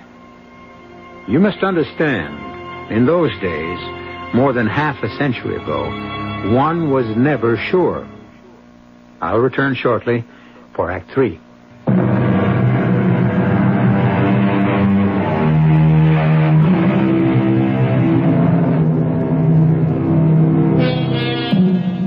Think for a moment how you would feel if you thought someone you loved might conceivably have been buried alive. And you will understand the feelings of young Guy Peterson. Think again how you would feel if you were a close friend of Guy's, a physician who risks his career every time he consents to help Guy spirit his beloved from her tomb. And you will then understand why Dr. Gordon Rainey wrote in his journal, I feel if Guy is not mad, he is close to it. He has never been a robust man, but on the contrary, something of a neurotic. So it was that I refused, and again refused when he begged. Help me. I beg you, Gordon, help me. That is what I am trying to do, by refusing what you ask. We were caught in the act of entering the Buckingham Vault the first time. We would surely be caught a second. There can be no doubt that Sir Giles is having the place guarded. If there's a guard, we'll get past him somehow, or knock him unconscious, or yes, you could mesmerize him as you did that dog and Sir Giles. Guy, my dear, good friend, listen to me. First, Victorine is dead. How can you say that? She suffers, she must suffer from some sort of malady that makes her only appear to be dead. There are such maladies. Yes, everything you say is true, but... You admit she could yet be alive.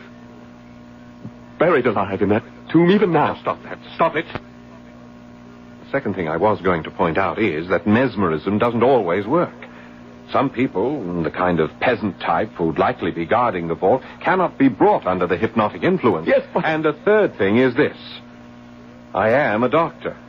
If I get caught again, Sir Giles could end my career, and all I have tried to be, all the good I can accomplish in this world, would be set at naught. I'm sorry, Guy. I cannot risk it again.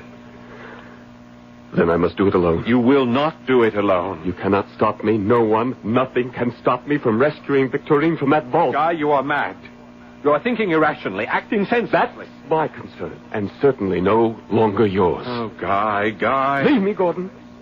I must prepare for the journey to Salisbury. Well, leave, I said. No. I'll go with you. You've changed your mind? I have not. But this is a mad business, and I'm a fool to help you, but I am also your friend.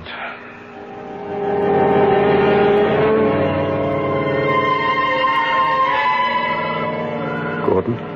Yes. The vault is guarded. Yes. I see the man.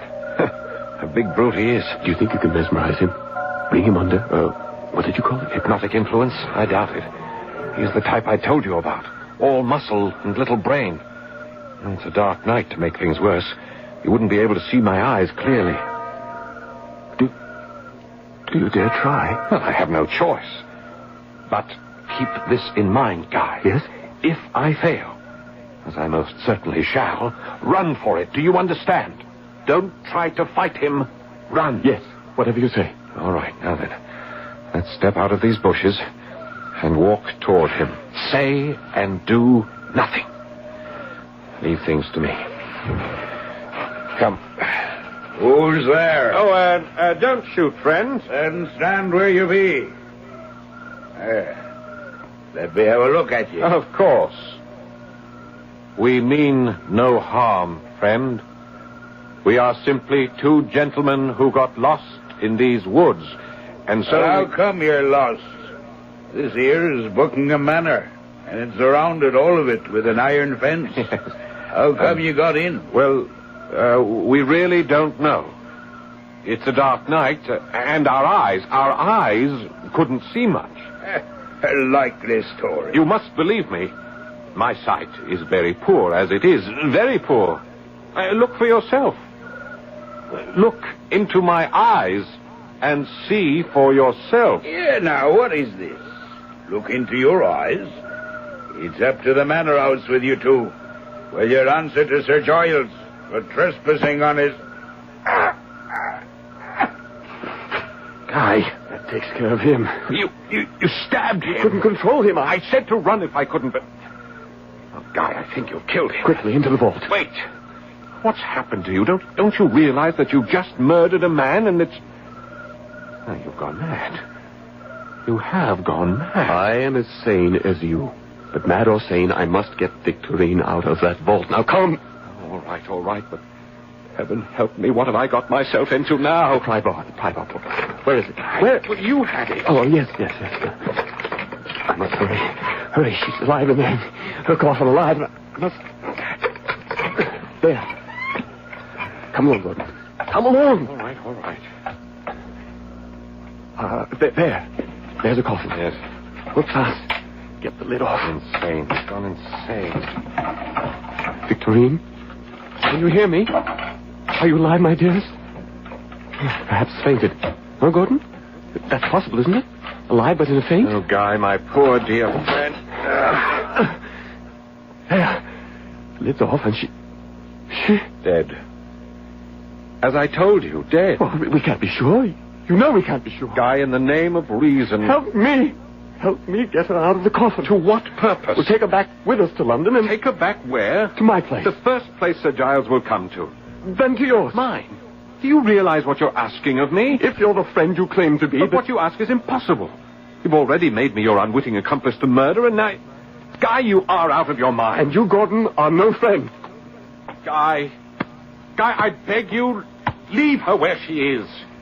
She's dead. Leave her at peace. She is not dead, and I am taking her back to London.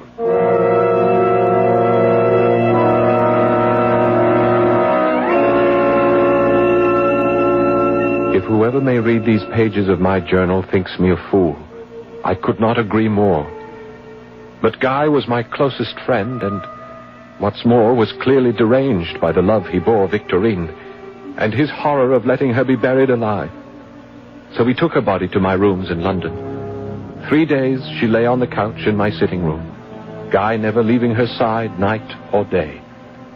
But on the 3rd day I knew something must be done to end this madness of his. Look at her. There's no sign, not one, of decomposition. Yes, because it is the middle of winter and we've kept the windows open and no fire in the fireplace. The sitting room of mine is a virtual ice house. I know. Now listen to me. What you persist in doing is not only lunacy, it is sacrilege. The dead deserve decent burial. If you love Victorine, as you say you do, let us bury her, Guy. Bury her tonight. Where? Then you will? Yes. Where can we take her? Well, I thought of that and prepared for it. A grave awaits her body in St. Pancras Cemetery. All is arranged. We can take her now under cover of night. Then let us do it. Good, good. Now, I've kept my carriage waiting below. Do you want to carry her, or shall I? Let me. It will be the last time I hold her in my arms. All right. Pick her up, Guy. Yes, yes. Gordon? Oh. Gordon, what was that? It's nothing. Come on, let's go downstairs. But she gave a sigh when I picked her up. Guy. You heard? Gordon, you heard? Good Lord, I did. Here, move aside. She's alive. I knew it. Alive. Quiet, man. In heaven's name, be quiet. Victorine. Victorine, do you hear me? Yeah. I have taken your hand in mine. Do you feel it? No. Can you open your eyes? If you can, open them. She has.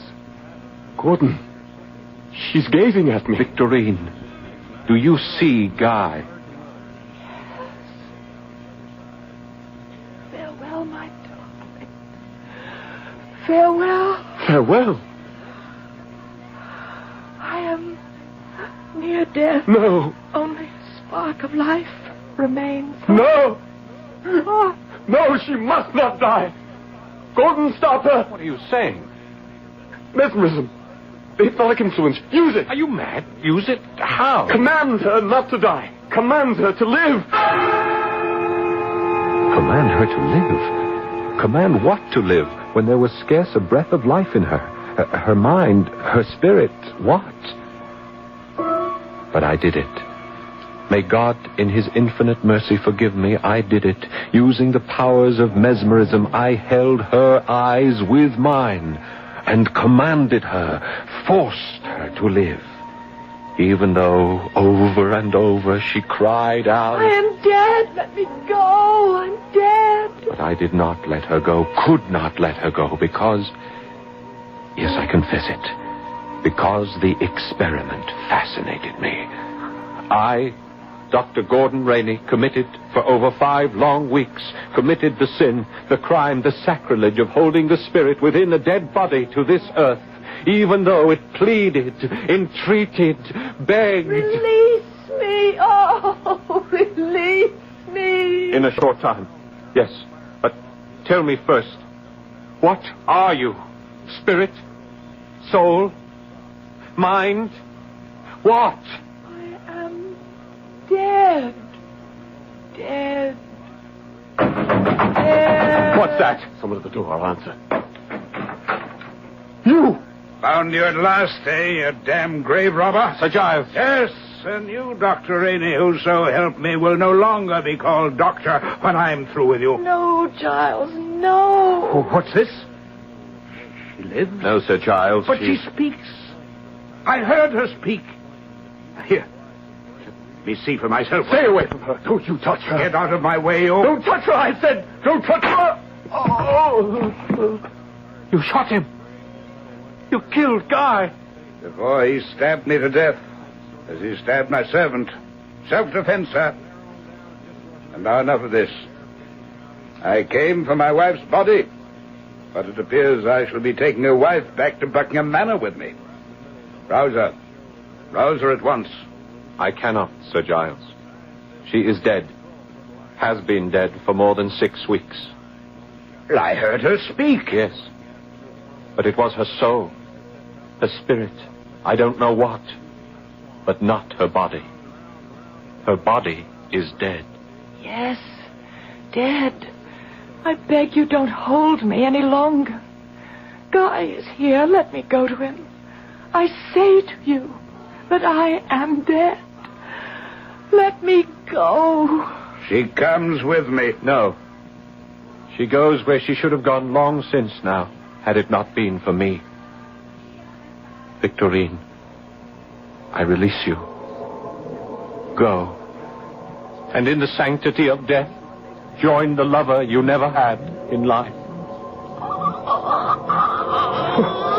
What's happening? Her body. Her body, it's disintegrating. Before my eyes. Rotting. smoldering. Horrible! Horrible!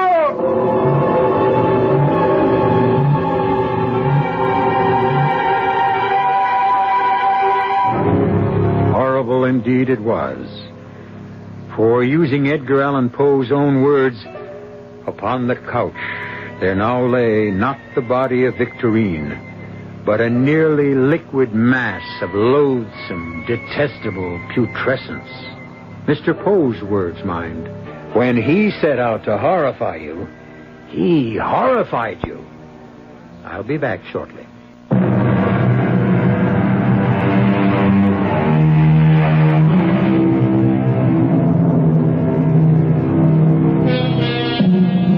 The Premature Burial is only one of a number of stories by the master Edgar Allan Poe I've had the pleasure of bringing you. We now owe, and generations to come will owe, so much to his imagination, his vibrant fancy, that it might be nice to think of him now and then, let his name pass through your thoughts as it does through mine, and to wish him well, wherever he may be. Our cast included Keir Delay, Paul Hecht, Guy Sorrell, and Marion Seldes. The entire production was under the direction of Hyman Brown. And now, a preview of our next tale. What is her condition? Well, it's not fatal, thank God. Not even very serious. Badly bruised, cut over her right eye, but she's going to be all right. The monster failed to make good his threat to kill her. We may indeed thank God for that. Yes. Well, at least we know more than we did before, Monsieur Dupin. We know that the murderer is a big man, a huge man of unbelievable strength, and that he has black hair. We know a great deal more than that, Pierre. We do? Well, I do, and so do you. Only, as I've said before, you don't know you know. Oh, Monsieur. Monsieur, I do not have your brilliant brain. Well, it doesn't matter. All that matters is that you can solve this awful mystery, that you can save Yvette. The murderer failed this time, but he'll try again. This is E.G. Marshall inviting you to return to our Mystery Theater for another adventure in the macabre. Until next time, pleasant dreams.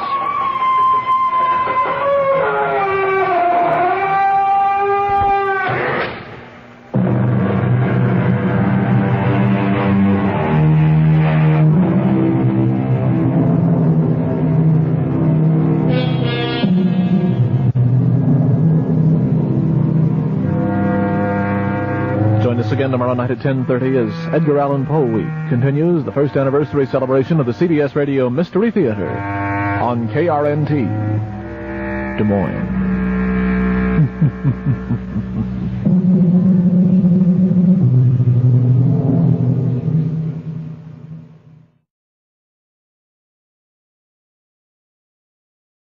The CBS Radio Mystery Theater presents...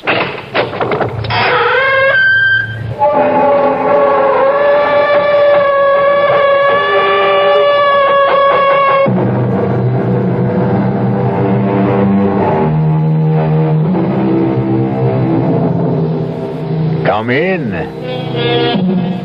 Welcome. I'm E.G. Marshall. Have you ever known terror?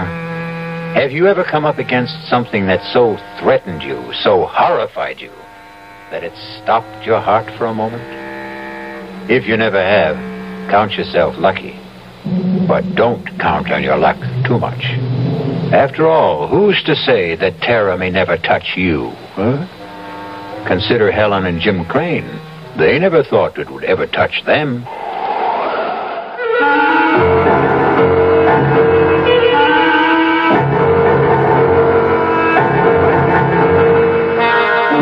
Our mystery drama, Blizzard of Terror, was written especially for the Mystery Theater by George Lothar and stars Lois Smith.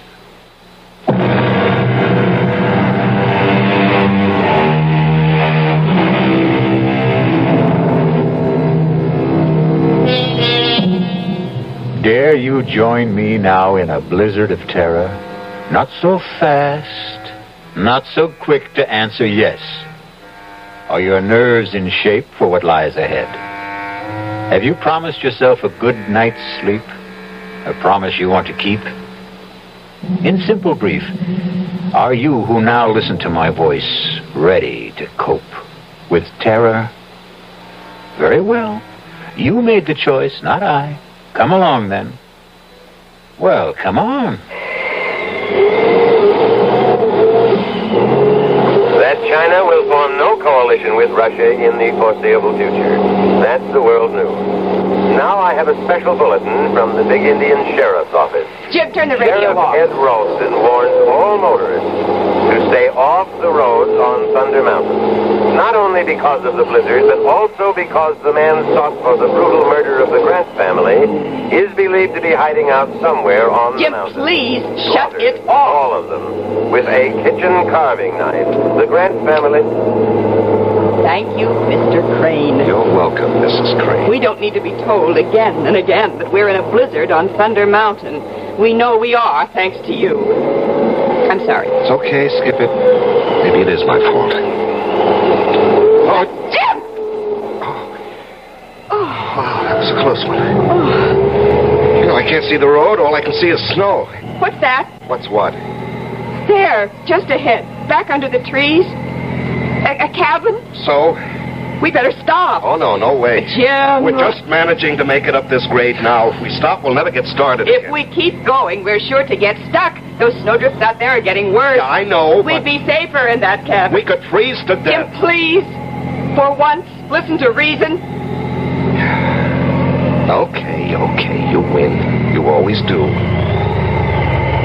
Don't stop here. Well, you just But said... not here. The cabin's over there. If we drive in there, we will get stuck. You really are going to have to get new glasses. Can't you see the road? Oh, yeah. Tire tracks. Snowed over, but tracks. Those tire tracks, they mean somebody's there. Yes. Look. Smoke's coming out of the chimney. Now, are you glad we turned in? I'm swooning with delight. You're angry because I was right. When are you wrong? When are you ever wrong? Oh, you are something. You are. You are really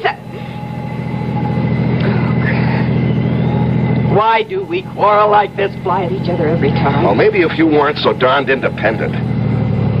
Forget it. Okay, come on.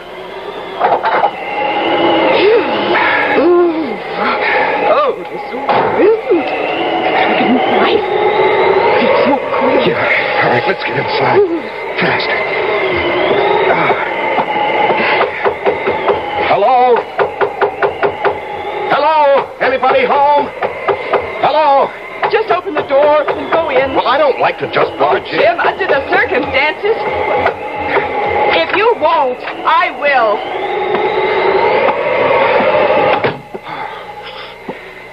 Hello? Anyone here? Hello? There must be somebody here. There's a fire smoldering in the fireplace. Here, look, there's a pipe in this ashtray. The tray is full of pipe ashes. Oh, here's a coffee cup, half full. Uh-huh. There's a book open on the table. Huh. Jung's Psychology of the Unconscious. Whoever owns this place must be a brain. Hello? Anyone here? Hello? Helen, don't do that. You've got no right to go nosing around. Bedroom. Nobody in it. Must be the kitchen. Behind that door. Helen! Yes. Let's just sit down and just wait for whoever owns this place to come back, huh? I just want... You've got no right, Helen. Now, the owner of this place must be the kind of person who wouldn't like people nosing around. Oh, now, I'm telling really? you. Just look at it. This isn't just a cabin. It's a kind of lodge. Here, that wall lined with books. There, a hi-fi. Stacks of records, all classical. And those paintings on the walls. Helen, please. I want a cup of coffee, and if this door leads to the kitchen... She just won't listen. Just won't ever listen. Well, what are you standing there for? Now that you've opened the door, go on in. Oh. Good Lord. What is it? Oh. Jim, Oh, Jim. Helen, what is it? The kitchen. Oh, the kitchen. Here, Helen, here. You better sit down. You look like you're going to faint. Now, you just sit there. I'll have a look.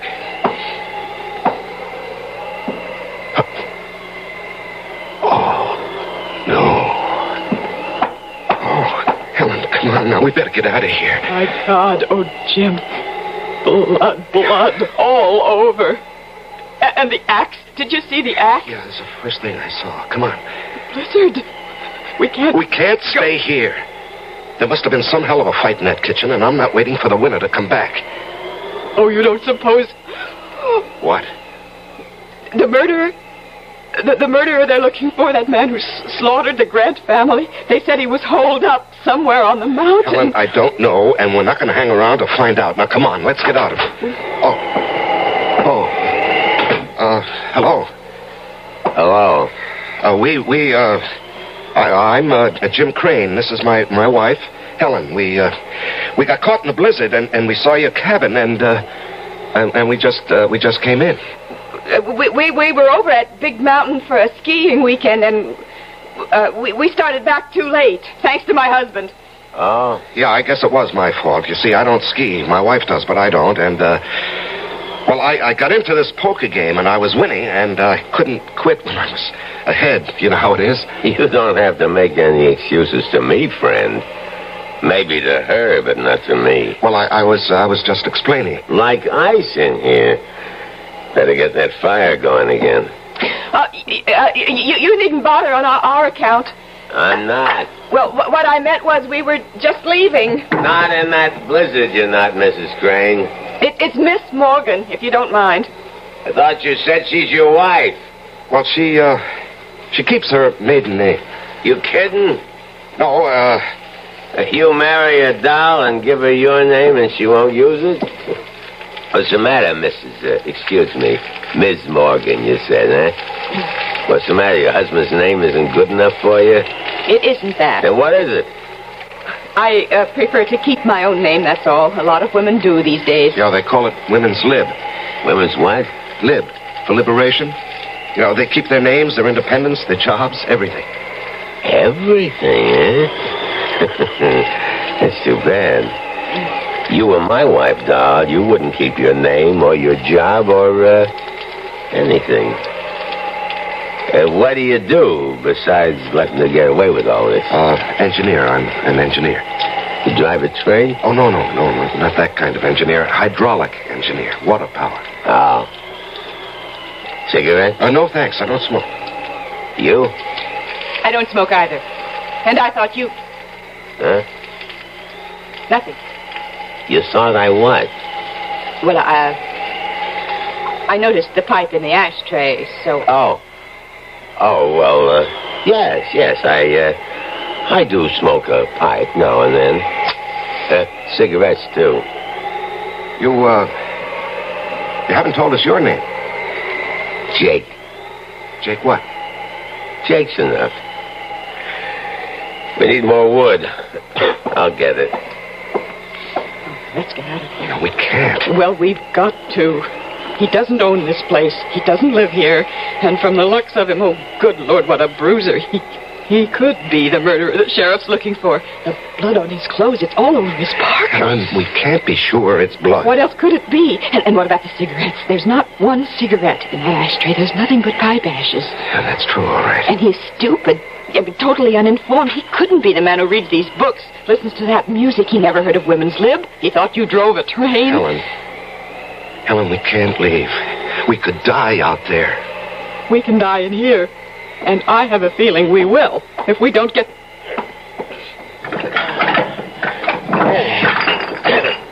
I'll hold us for a while. And enough wood in the shed to keep us warm through the night. Though with a little lady like this to keep you warm, you wouldn't have to worry too much, would you? Well, don't look so upset, Jimmy boy, would you? I wouldn't. But then I'd see to that. Not a bad idea, come to think of it. How about a drink, sweetie? Or don't you do that either? I could use a drink, yes. You, Jim? Thanks, yes. What do you do, Jake? Right now, nothing. Well, I mean when you do something. Let's see, we got scotch, bourbon, vodka. What'll it be? Helen? Scotch. Huh? I said scotch. No, please? Excuse me, please. Jimmy boy? The same. Please. One thing you gotta say for men. They got better manners than women. Well, come on. Pull up to the fire here. Let's all get, cozy. That okay with you, Helen? It'll certainly be warmer by the fire. That isn't what I said. I know what you said. What'd I say? Here you are. Thank you. Showing better manners. Good. Thanks. That's better. Easy chair, warm fire, drink. That's much better. Nice place you've got here. It's all right. You must do a lot of reading, all those books. I read some, yes. I see you like classical music, too. Who are your favorites? Composers, I mean. Beethoven, maybe? Yes, I like Beethoven. Oh, me too. I'm especially fond of his 10th Symphony. Oh, yes, I go for that, too. Well, I don't know about you two, but I'm getting hungry. Could use some supper. How about it? Yeah, I could eat. You, sweetie? Oh, I suppose, yes. Good. But first, we'll have to clean up the kitchen. It's a real bloody mess out there, and I mean bloody. What do you mean bloody? Just said there's blood all over. All over me, too. See? Oh, yes. How, what happened? I didn't want to kill him. I had to. I surprised him out there in the kitchen, and he came for me. There was an axe, and it was the handiest thing, and I used that. I sank it into his skull, deep. I couldn't help thinking of the Grant family. The Grant? Yes, you haven't heard about that. Whole family down in the valley. Slaughtered. Blood all over. I got there in the kitchen. Well, we better get to it. You mean me? There's a lot to clean up. I can't do it by myself. Jim will help you. No, you will. I'd rather not. I didn't ask you whether you'd rather or wouldn't. I'm telling you. I'll give you 2 minutes to get out in this kitchen with me and get to work. There is no Beethoven 10th. Oh, Jim, what have we got ourselves into? Helen, better humor him. Come on now, you better go on out into that kitchen. I'm scared. I just can't be in that kitchen, not alone with him. Oh, you saw the way he looks at me, the things he says. Oh, don't worry. I'll protect you. You? Well, how about it, dollface? Are you coming? Yes. Yes. I'm coming.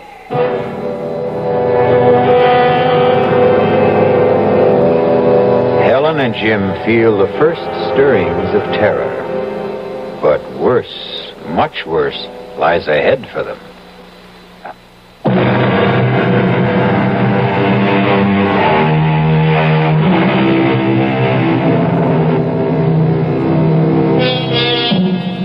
Suppose now that you, not Jim and Helen Crane, but you had sought shelter from the blizzard in that forsaken mountain cabin. You had met this strange and quite obviously murderous man who calls himself Jake. Suppose you, not Helen, are helping him, against your will, to clean up the shambles in the kitchen. The bloody shambles.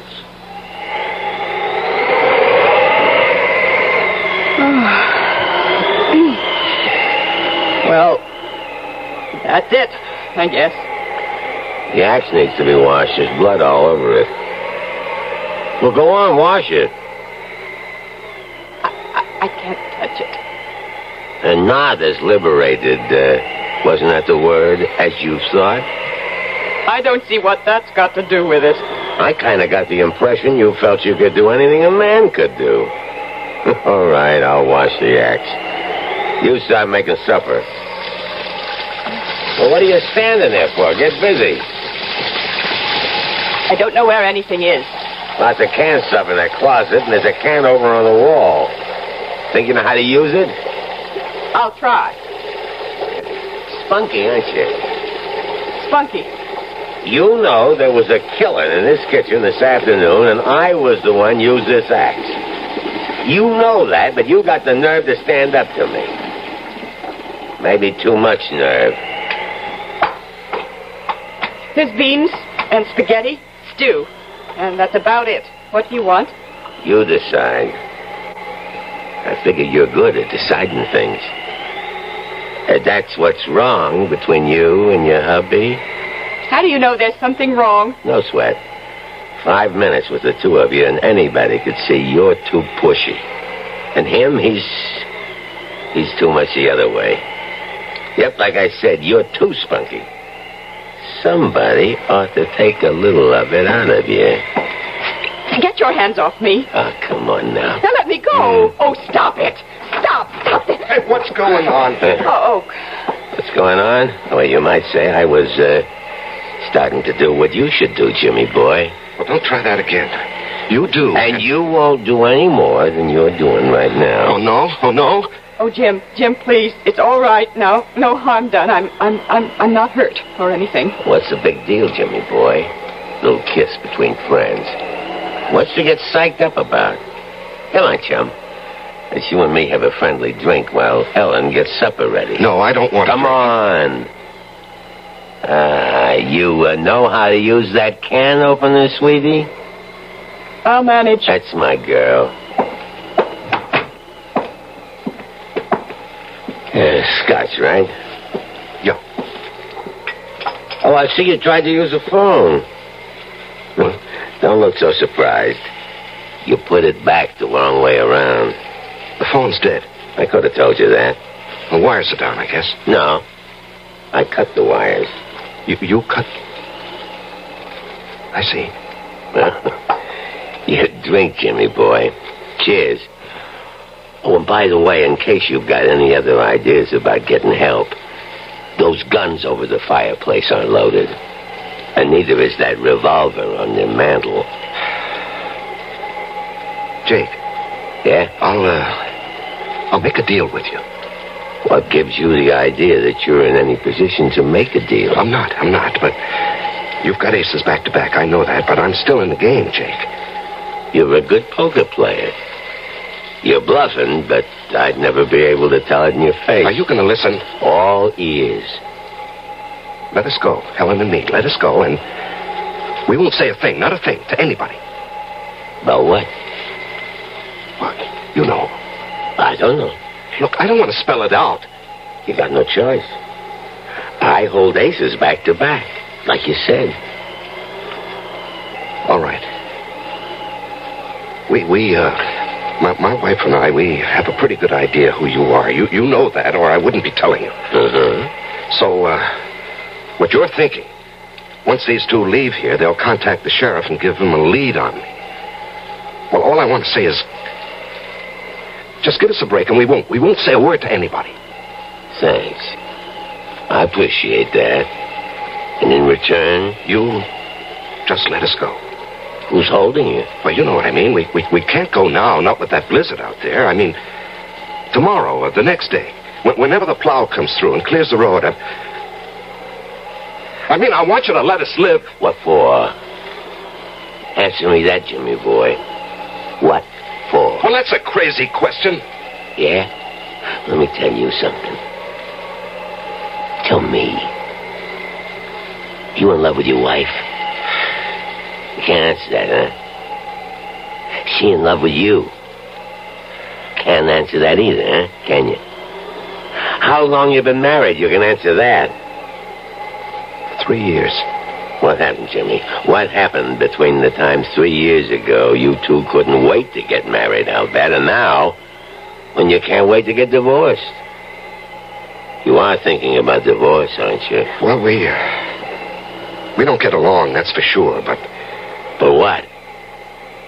You're at each other's throats day in and day out, right? Nothing but fights, arguments, frustrations on both sides. From the minute you get up till you go to bed, right? Am I right? Yeah, you're right. And you want to live? For what? Well, you keep hoping things will change. They won't. Unless you make them change. Very few ever do. They keep hoping right into the grave, hoping. Like the Grants. Why did you kill the Grants? They killed themselves. They were dead long before they were put out of their misery. Like you and her. I'll make a deal with you, Jimmy. I'm listening. You give me a good reason why you should go on living. And it's a deal. We want to. No. You just don't want to die.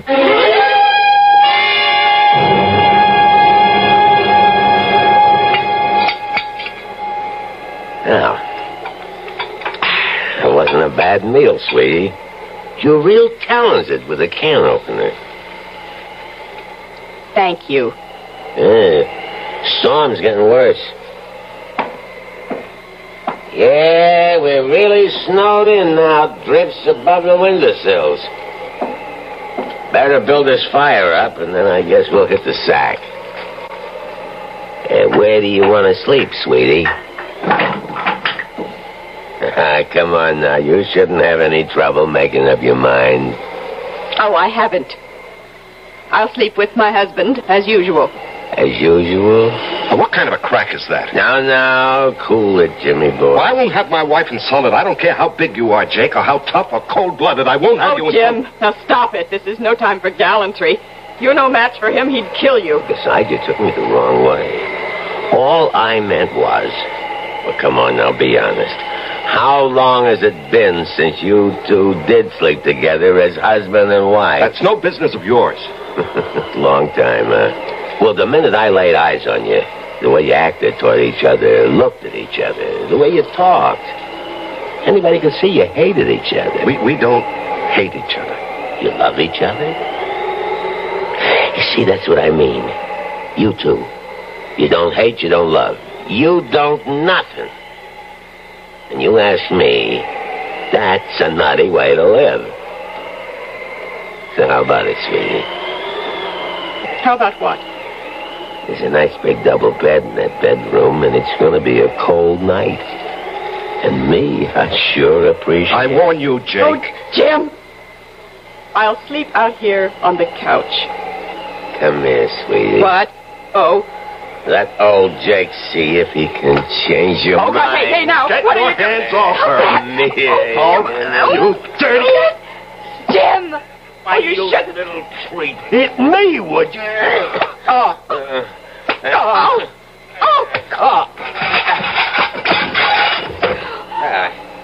I guess I will hold you for a while, Jimmy boy. Now, you, dog. Oh, no! You can kill me if you want to. You could torture me for hours, but I would never...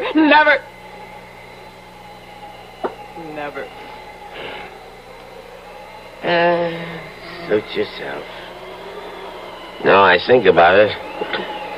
What would I want with you? Oh, when Jimmy boy comes to, tell him not to get any ideas in the night about escaping or overpowering me. He hasn't a chance. Jim? Jim? Oh, I'll be okay. He sure packs a mean wallop. You shouldn't have even thought of standing up to him. Some things a man will take and some things he won't. And manhandling his wife is one of them. Jim, can we get out? Do you think? Would there be any way? No. We're snowed in. Even if we could get to the car, we wouldn't be able to drive it afoot in those drifts. What about Telephoning for help. Well, the phone's dead. He cut the wires. Oh. But don't you worry. Don't you worry, Helen. There's one thing he overlooked. What? That revolver on the mantelpiece. This. It's loaded? Not yet, but it's going to be. He made a big point about those guns over the mantel and this revolver having no bullets in them. I knew that without being told. Those guns were the first thing I went for when you two were in the kitchen. But if they're unloaded... Well, I nosed around. I couldn't find any ammunition for the guns on the wall, but I found these in that drawer. Do they fit? Looks as if they ought to. We'll soon find out. They do. They fit. Yeah, thank heavens. What do we do now? We'll wait till morning. But we're safe now, Helen. Safe. Thanks to you, darling. No, you haven't called me that in I don't know when. Jim, there's something I forgot to mention. I kind of figure you must have found the bullets for that revolver in the desk drawer. You did, didn't you? What of it?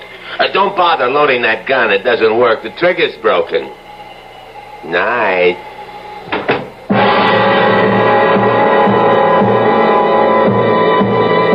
Helpless once again, Jim and Helen can only stare at each other as fear touches them with icy fingers. I'll be back shortly with Act 3.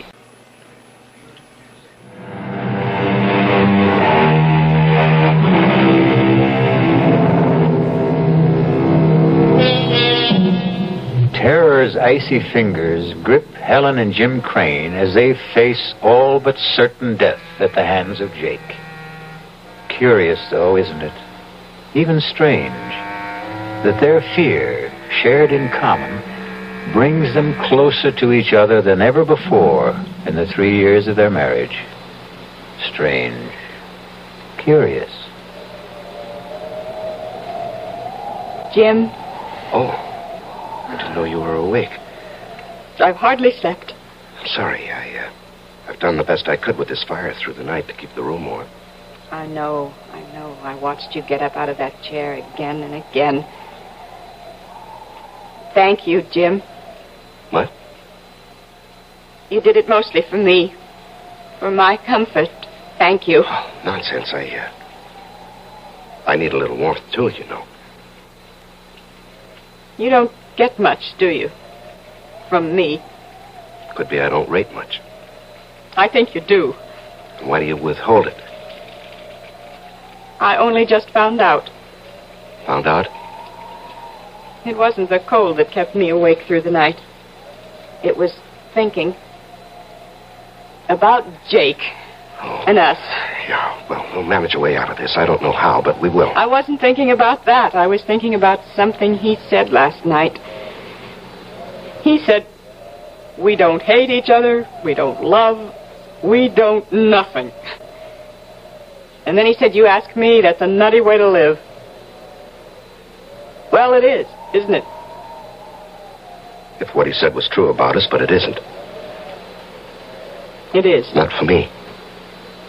I did a lot of thinking, too. I love you, Helen. I always have. It's just that... Yes? I don't know. It seems I can't reach you anymore. Something happened to us along the way, and I can't figure out what it is. I think I can. Tell me. I don't know. I think maybe it's just the times we live in. I mean, oh, well.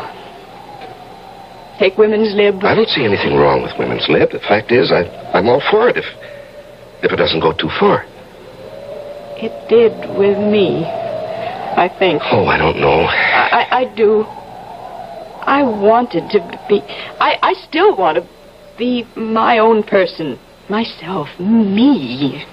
The last thing I wanted was to be dependent on anyone, and I guess especially on you.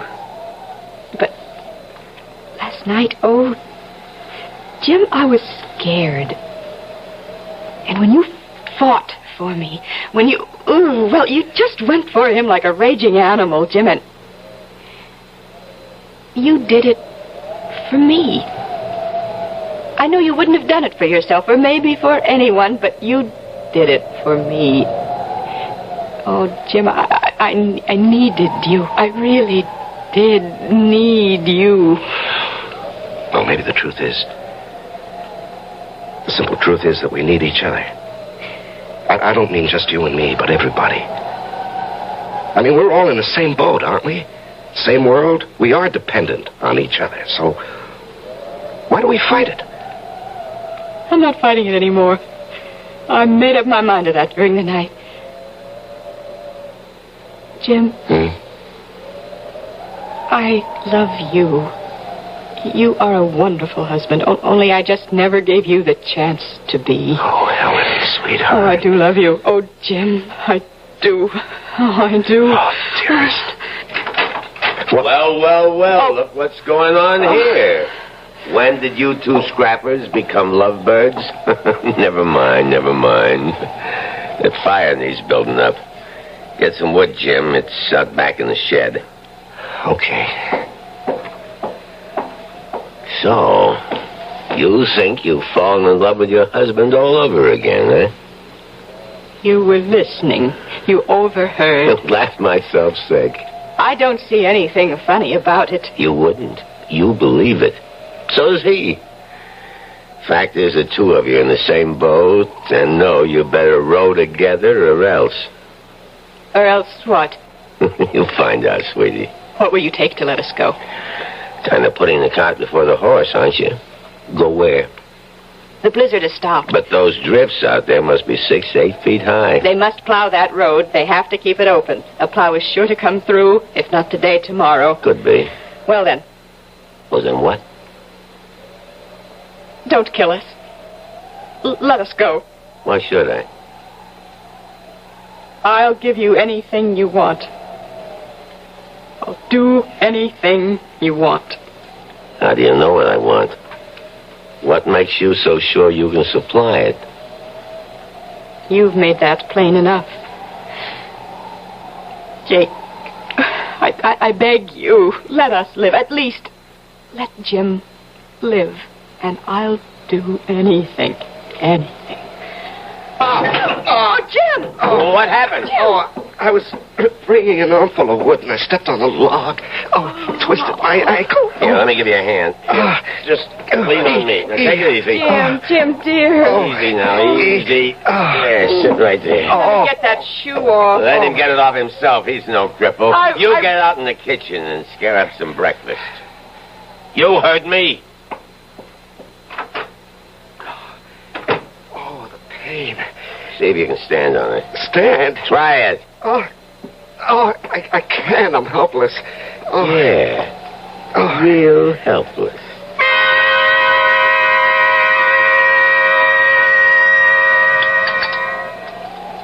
Hey, you make a good cup of coffee, doll.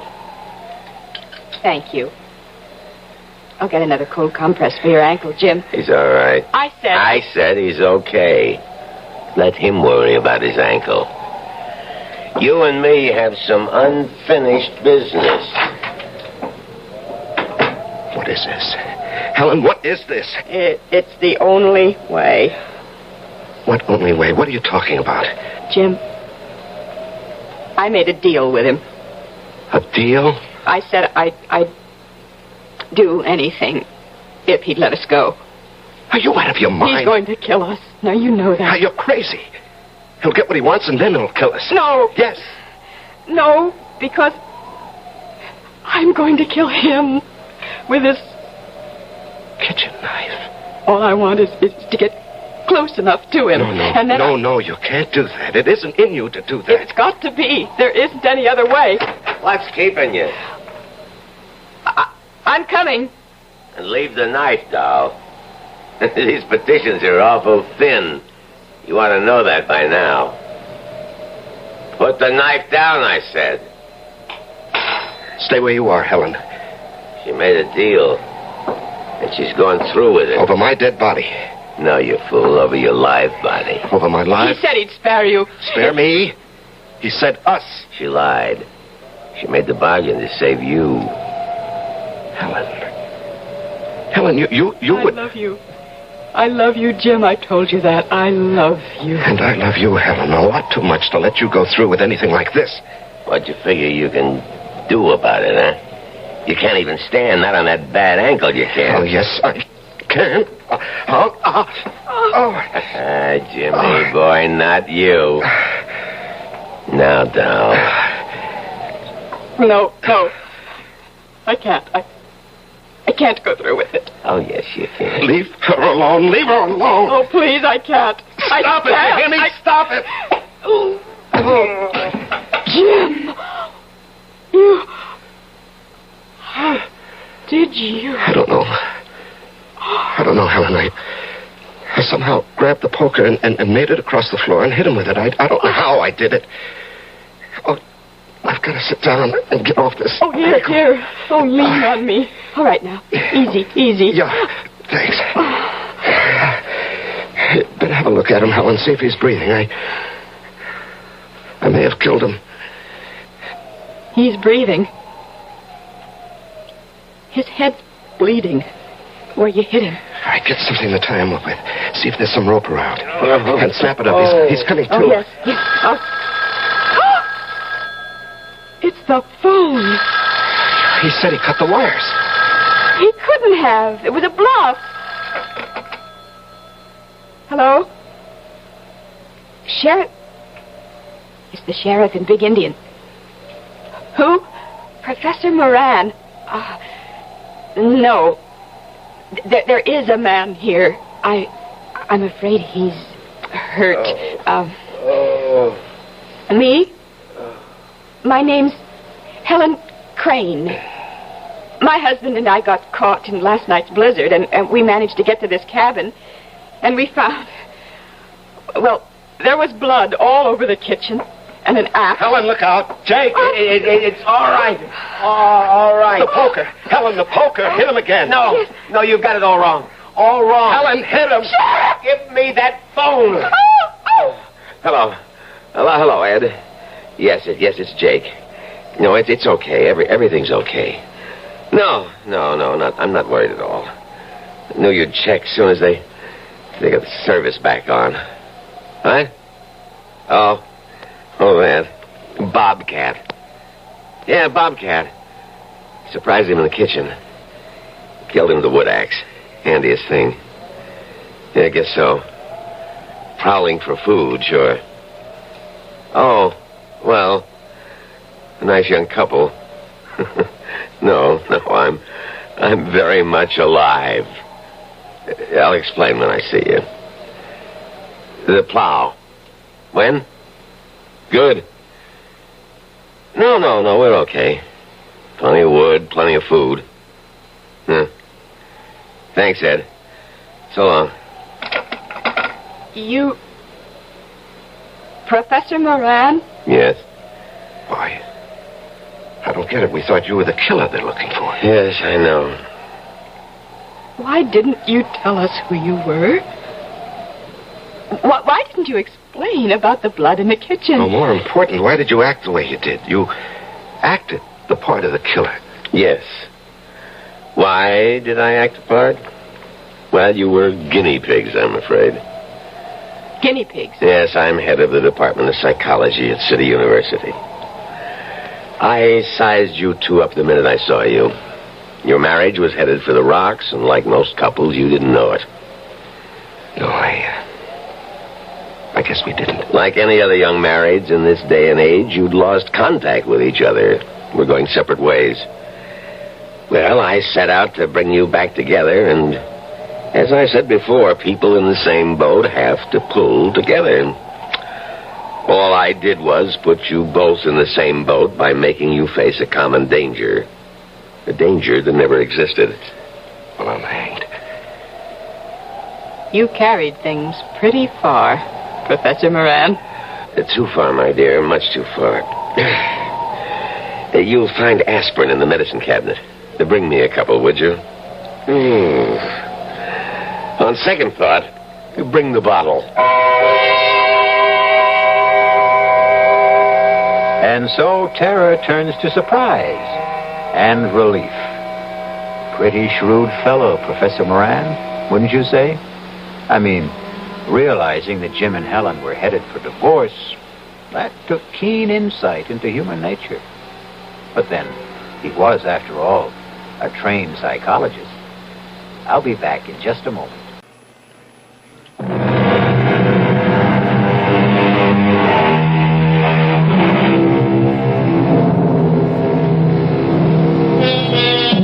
Marriage is two people in the same boat. A cliche, of course. But the very core of every cliche is truth. All is not gold that glitters. A stitch in time saves nine, and so on. I couldn't help thinking that all humanity is in the same boat. And what an infinitely better and happier world it would be if we all learned to pull together. Our cast included Lois Smith, Larry Haynes, and Leon Janney. The entire production was under the direction of Hyman Brown. This is E.G. Marshall inviting you to return to our Mystery Theater for another adventure in the macabre. Until next time, pleasant dreams.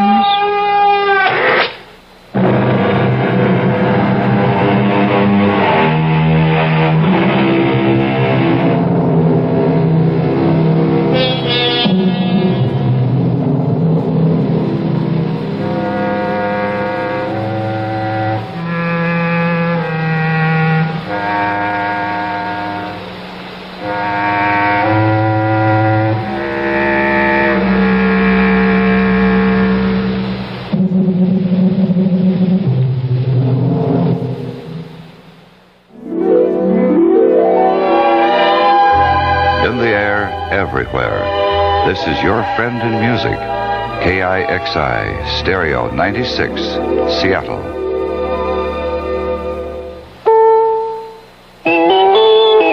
CBS News. There was no mincing of words Monday night in Grand Rapids, Michigan. Just one. Watergate led to a stunning election defeat. This is Steve Young reporting on the CBS radio network. Democrat Robert Vanderveer defeated Republican Robert Vander Laan for the congressional seat vacated by Gerald Ford when he became vice president. This, though the district is heavily Republican, and Ford had been its representative for 25 years. Vander Veen called his campaign a referendum on Watergate, and in an interview a few minutes ago with CBS News, he stuck to that theme. From the day that I announced that I would be a candidate, I have suggested that the president should resign. Nothing has happened in the intervening 2 months to change my mind, and I think that's what the whole election was all about. The people had a clear chance to express themselves on how they feel about the Nixon administration, and they spoke loud and clear. Vander Veen's Republican opponent had run with the endorsement of Vice President Ford, who told the Grand Rapids Press, "I'm very disappointed in the results. I'm sure," said the vice president, "it's a reflection of the uncertain economic conditions in Michigan particularly, and in the country generally. I am confident that as the economy improves, there will be greater support for Republican candidates." But the Michigan State Republican chairman did not look to the economy, said William McLaughlin. "Watergate killed us." San Francisco publisher Randolph Hearst is looking for a group to distribute $2 million worth of food to California's poor. He announced that he and the Hearst Foundation have come up with the money as a first step in negotiating the release of his daughter, Patricia. The Symbionese Liberation Army says it kidnapped Patricia 2 Mondays ago from her Berkeley apartment and will consider the food plan a show of goodwill. One of those acting as intermediary in San Francisco between the Hearst family and the SLA is a leader of the American Indian movement, Dennis Banks, a key figure during the occupation last year of Wounded Knee. As a result, there's been a delay in Banks' trial in St. Paul. Rich Holter of CBS affiliate WCCO reports. The announcement of at least a one-day recess in the Wounded Knee trial came from defense attorney Ken Tilson, who says District Court Judge Fred Nickel made the decision after several conversations with members of the Hearst family. Judge Nickel indicated that he later spoke to Mr. Hearst, to Mrs. Hearst, and to Patty Hearst's sister. And as a result of those conversations, the judge was convinced that the Hearst family felt that Dennis's Banks' presence was important and critical in the negotiations, and critical possibly to saving the life of Patty Hearst. Tilson says the judge will make decisions about any additional delays on a day-to-day basis. As for Banks' role in the negotiations, Tilson said he thinks the AIM leader has come up with some suggestions that someone must be listening to. Rich Holzer for CBS News, St. Paul. Back in a minute. It's all a matter of justice. I'm Mike Wallace, CBS News. And this Saturday and Sunday, the 23rd and 24th of February, I'm anchorman for our next big weekend special, A Hearing for American Justice. It's about people and the law, about the whole system. From life in a police patrol car to the problems of prison and parole. From juvenile crime to juvenile punishment. From plea bargaining to inequities in sentencing. The high cost of justice. Listen to A Hearing for American Justice. 30 special reports all about how the law affects you. Join our nationwide jury as CBS News presents A Hearing for American Justice this weekend, the 23rd and 24th, on the CBS Radio Network. It'll be some of the most important listening you do this year. President Nixon's one-time campaign manager, John Mitchell, and former Commerce Secretary Maurice Stans go on trial Tuesday morning in New York in connection with a secret $200,000 contribution to the Nixon re-election campaign. The president returned to the White House Monday after making a speech in Huntsville, Alabama, and stopping in Indianapolis to pick up daughter Julie Eisenhower, where she underwent surgery last Thursday. Predictions all around are for a close vote when the Senate decides Tuesday whether to approve the Emergency Energy Control Bill. Washington State Senator Henry Jackson says the oil industry has been putting the strong arm on senators to vote no because the bill contains price rollback provisions. I'm Steve Young, CBS News.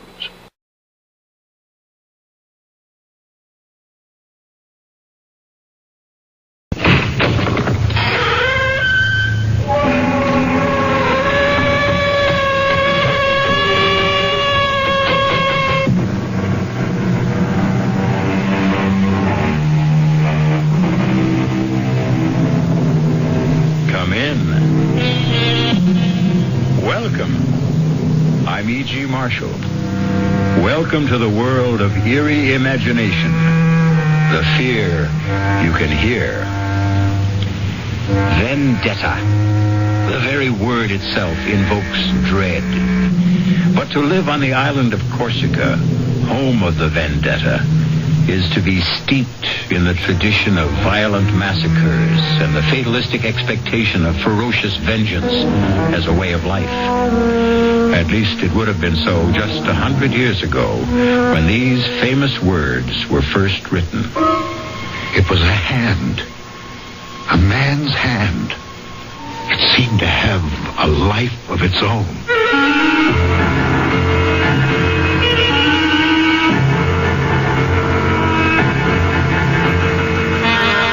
Mystery drama, The Hand, was especially adapted from the Guy de Maupassant classic for the Mystery Theater by Ian Martin and stars Alexander Scourby.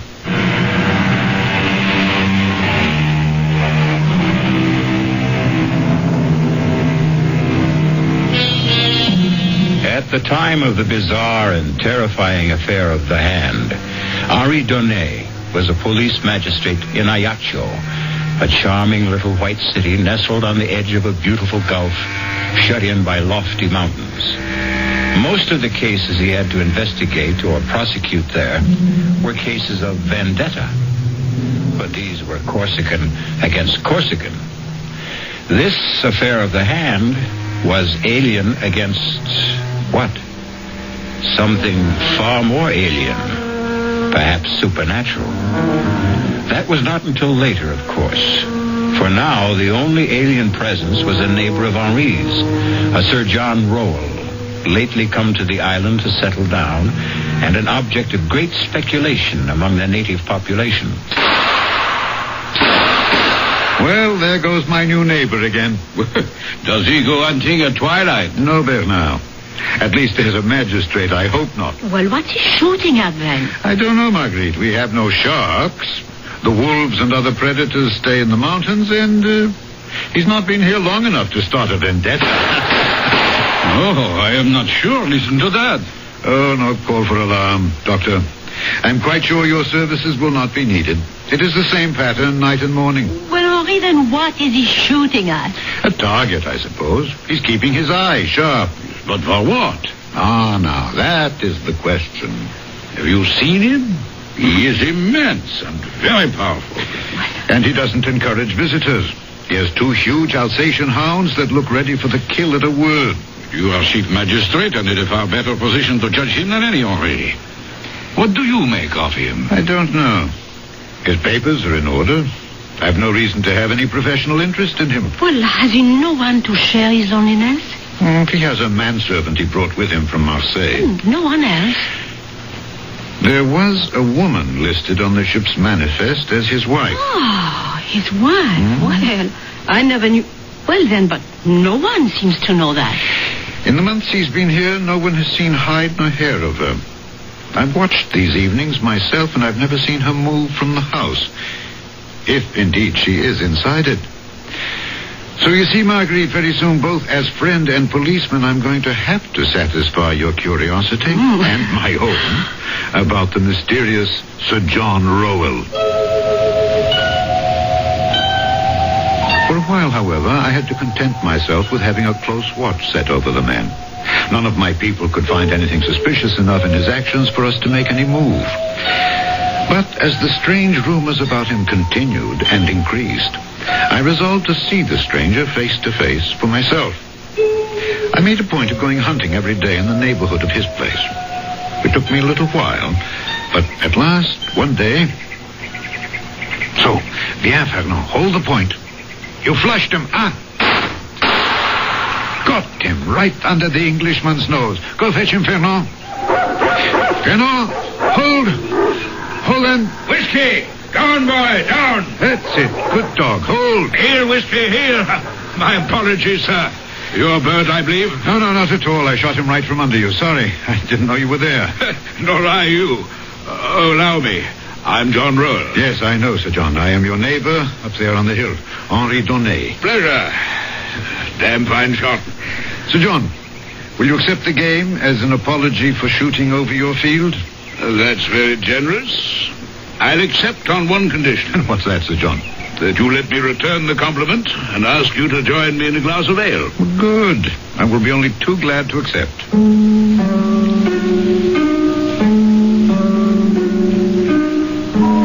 It was less the heat of the day than my professional interest that prompted me to accept the invitation from the tall man with the red hair and beard. Very tall indeed. And also very broad, a sort of placid and polite Hercules. I was most anxious to be able to question him about his life and his projects. Joseph, out here on the veranda. Change your mind and have something stronger? Oh, no. Ale will be perfect. Are you cold, Sir John? Yes, 2 glasses of ale for Monsieur Donnet and myself. Very well, sir. And bring a cut of Stilton and some water biscuits. You like our English cheeses? Oh, yes, I do. We are quite insular enough here on Corsica. It's a rare pleasure to indulge in a foreign taste. I know what you mean. Still, I can't feel that Corsica, or for that matter, anything French is anyway foreign to me. Now, Joseph, splendid. Thank you. Put the tray on the table here. Yes, sir. You can loose the dogs again. We'll be quite safe while I'm with Monsieur Donnet. Very well, sir. Oh, those are the big Alsatians I see occasionally, huh? 2 of them. Yes. They look quite savage and fierce.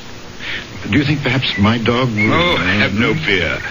Castor and Pollux are as docile as kittens where other animals are concerned. They're trained as man-killers. Huh? And then... only at my command. Your health, Monsieur Donnet? To yours. Delicious. So refreshing. As the view of the sun setting across that blue Mediterranean water. Yes. Does Madame Rowell also share your enthusiasm for your adopted island? Lady Rowell is an invalid. I hope to nurse her back to health here. Oh, if I could suggest the offices of my good friend Dr. Forestier. If a doctor should be needed. Oh, forgive me, I had no desire There's to pry. nothing to pry into. Natural curiosity. I must admit, I do find it hard to cast you in the category of a recluse. Oh, yes. I've traveled a great deal. Africa, India, even America. And as for adventures, yes, I've had plenty of adventures. Oh, yes. Big game hunting, huh? What? Oh, of course. I've hunted them all. Tiger, elephant, rhinoceros, gorilla. The name's a legion. Oh, all very dangerous animals. Terribly so. Not really. When you compare them to the worst of all. Oh, what? What else, Monsieur Donnet? In your profession, you must know him too. Man. Man himself. Hey, Sir John, come quickly! What on earth? Forgive me. I followed Sir John down the front steps of the veranda as he took them two at a time and disappeared around the corner of the house. I would have followed him further, except as chance had it, I turned my ankle quite severely on a loose stone after the bottom step. Stopping in momentary pain, the yelp and snarl of the dog suddenly quieted, and I was conscious of the squeak of the front door of the house. Arrested, I looked up to see, framed in the doorway, a tall, emaciated woman with great bruised half circles underlining her eyes that stared with a feverish gleam. She wore a long, loose, trailing peignoir, and with one hand she beckoned towards me while clutching something in the other close beneath her breast. Painfully, I limped back up the steps. Help me, whoever you are.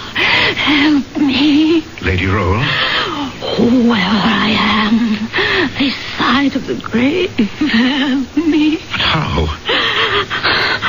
By sending this letter post haste. Oh, but please, I beg of you on all our lives, don't tell Sir John. I'm afraid, madame, Please, don't refuse me. You're my last best hope. Hope for what? I did not stay in case he returns, but please, I beg of you, send my letter. She was gone, like a wraith, as though she'd never been. But the letter in my hand was real enough.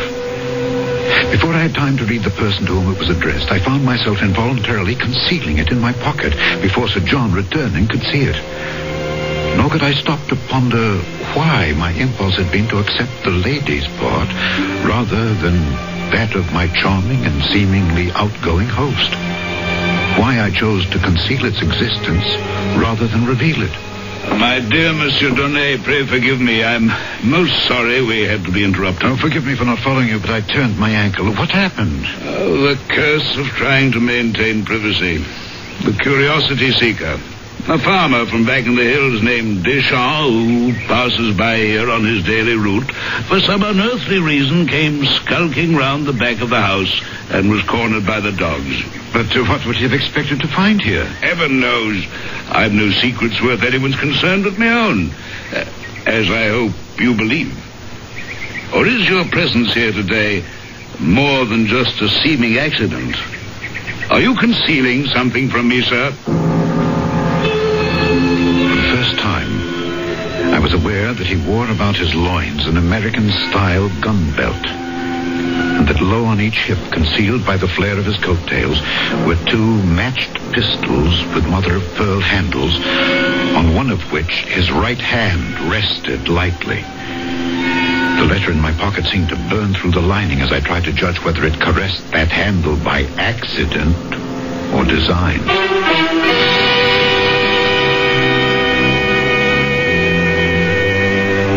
These were only the hands of Sir John, neither of which is the one in the title of our story. To meet that special hand, you must return with me shortly for Act 2.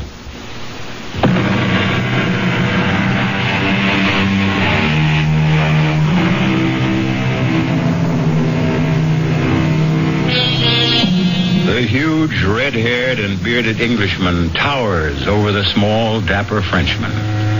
They are as widely disparate men as you can imagine. One all muscle and vital force, the other elastic, supple, poised always for the counterstroke, like a rapier. Antagonists? No, only in a sense. But whatever their relationship, mutually admiring of each other. Why should you imagine I have anything to conceal? Why, indeed. Come, let's go inside. I'll show you some of the trophies of a roving life, if you'd be interested. But very, of course. Can you stand on your ankle all right? Is it sprained? No. Just a slight twist. From the hall, he led me into his parlor, which ran the length and breadth of the whole house across the back in a great L. His parlor was all hung in black silk, embroidered in gold. The fabric is Japanese work. Yes, but the rest is yours. Not the panels. What's mounted on them? Yes, tiger, lion, black panther. Those I recognize. And elephant tusks, I see. The hippo and he and the rhino are a little large for mounting. The rhinoceros is the most dangerous of all, I suppose. Except, as I told you before. Now, you're not honestly going to tell a policeman that you're a manhunter. Not within the confines of civilization, I hope. But I've done a good deal of manhunting, too, in my time. As a soldier? That's a profession, not a sport. I've saved a mount in the center for the ultimate trophy. But never had, shall we say, the courage to make the necessary bag to mount it. I was following the direction of his gaze to a gapingly empty panel in this bizarre and gory collection from the hunt. A panel conspicuous from all the others since it was lined in red velvet, as if in expectance of framing the pièce de résistance. What would you hope to put there? Once, I would have been tempted. Now, nothing. I keep it there to remind me that it could be my own head that poetic justice could have easily decided to frame. Oh, Gad, it's suddenly getting dark. Yes, and I must be off for home. I mustn't hold up your dinner. I've enjoyed our meeting thoroughly. Please, come again. You're always welcome. I am not quite so sure of your Alsatians. Oh, you need have no worry. From now on, they'll treat you as a friend, as I hope I can. As I want to be.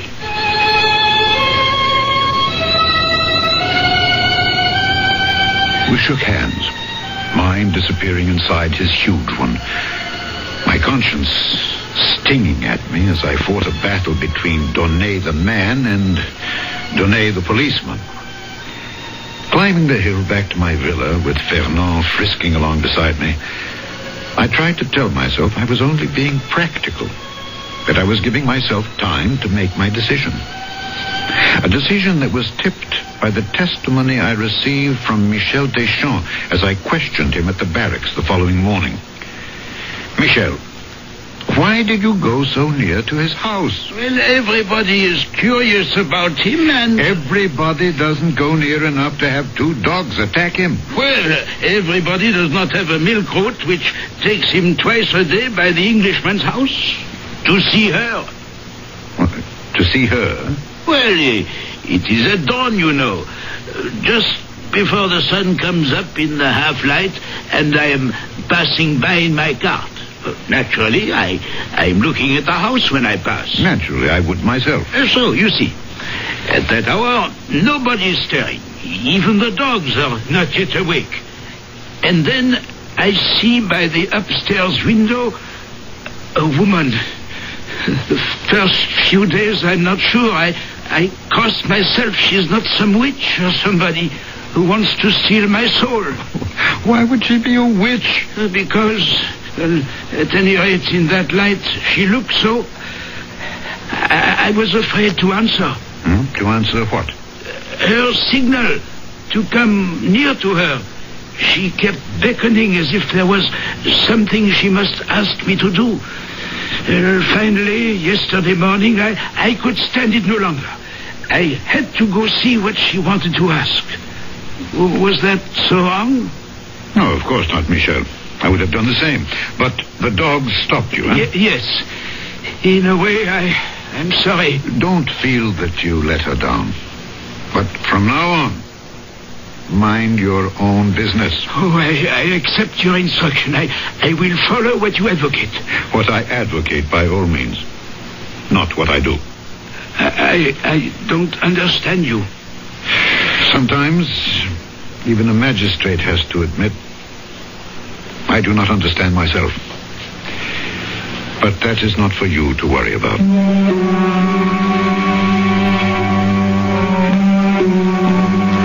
That very morning, there was a mail packet sailing. And I sent off the letter, quickly, almost surreptitiously, without looking at the address, except for the fact that it was to the United States of America. And I forgot it, I imagined. And the months went by. Oh, I do think it's very tedious of you, Henri. Madame Forestier. Oh, well, either for reasons of your own, you are protecting our most famous visitor from the rest of us, or, well, he has some hold over you to protect his precious privacy. He has no hold over me. Quite the contrary. But if he wishes to be private, I would be the first to protect his right. Well, on a small island like this, why should he have it any more than the rest of us? Touché. But if he can, why shouldn't he? Oh, Henri, you know I don't know how to answer that. All I want to know is, do I have any hope that they might attend my garden fete next month? They? Well, there is a Madame Roel. Yes, but she is sickly. Ah, well, is there some hope that at least Sir John might be coaxed to appear? No, I have no reason to suppose that he would refuse. Now, Lady Roel, I would find it hard to answer for. Well, then, all I want for you is to issue the invitation. Please, may I count on you for that?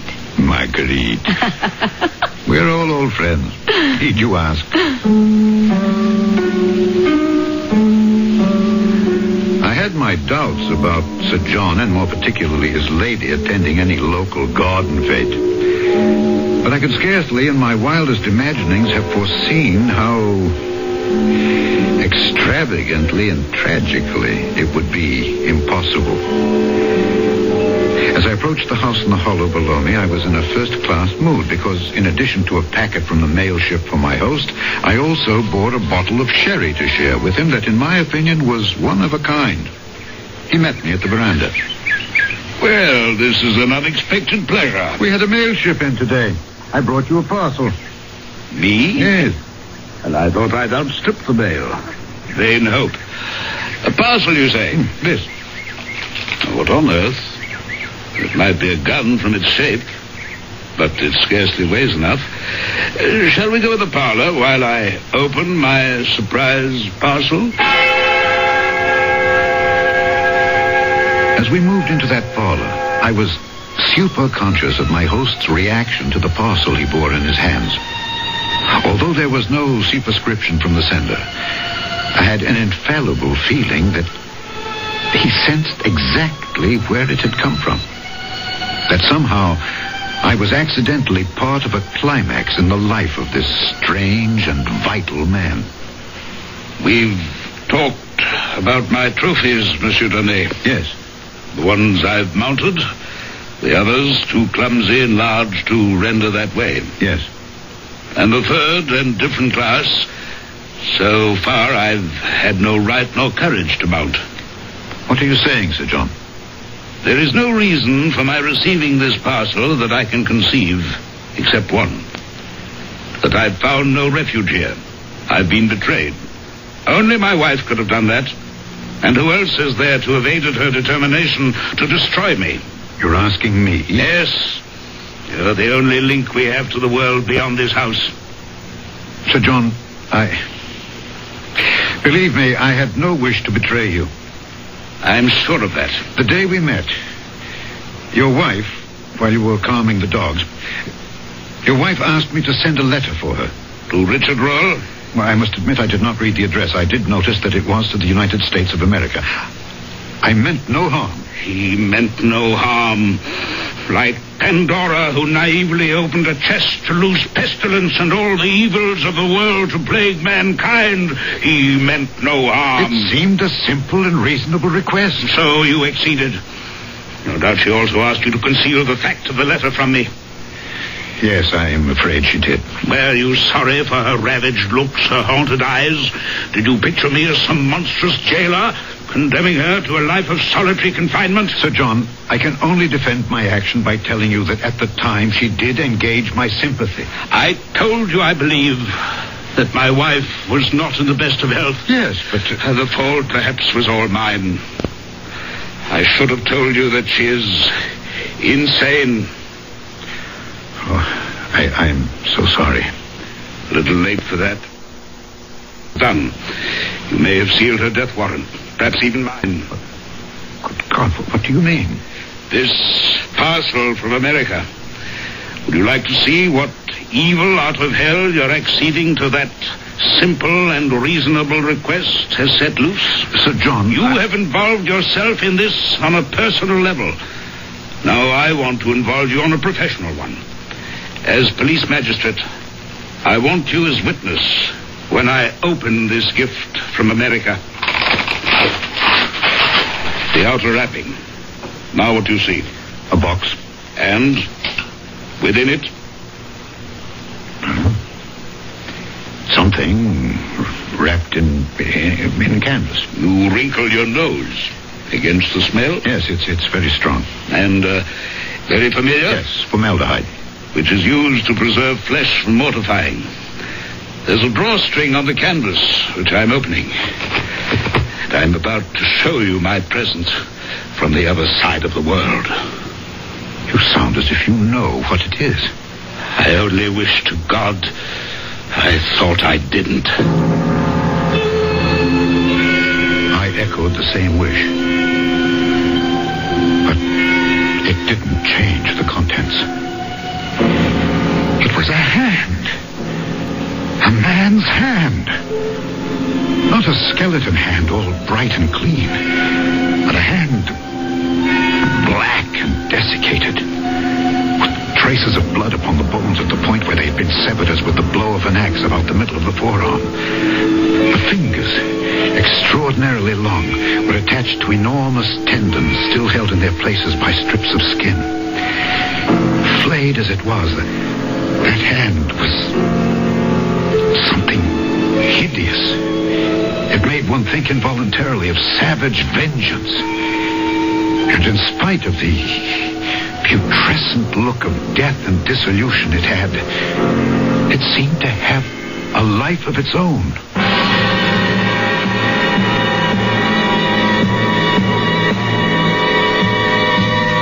So now we see the embodiment of the title of our story. A poor choice of words, since nothing can be more disembodied than a severed hand. Whose hand? And why? And are these nerveless fingers really capable of writing a death warrant? I'll return shortly with Act 3.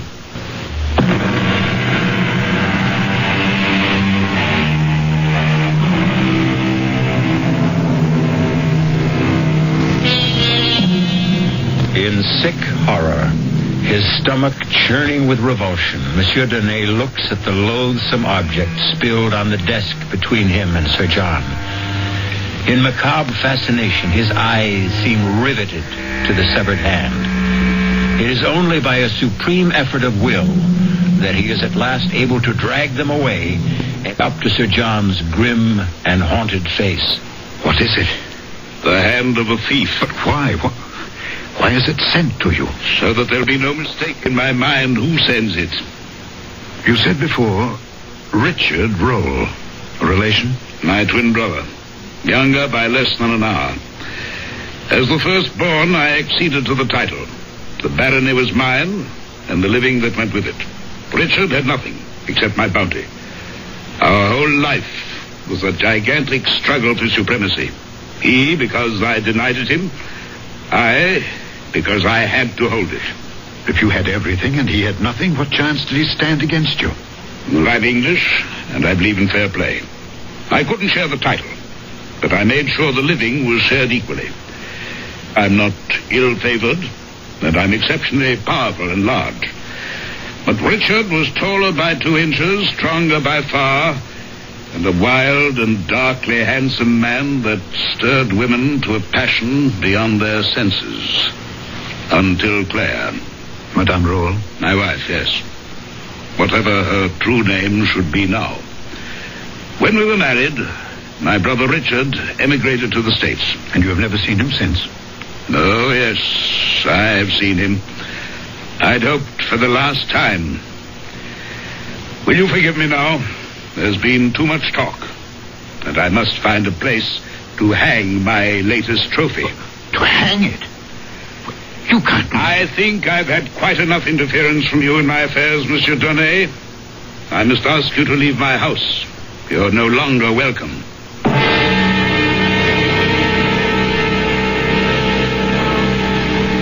It seemed a long journey up the hill that night, for I did not climb it alone. On the way back to my house, I was haunted by 100 thoughts. Had I done wrong to send the letter?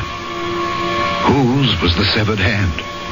What was the mystery of Sir John's retirement?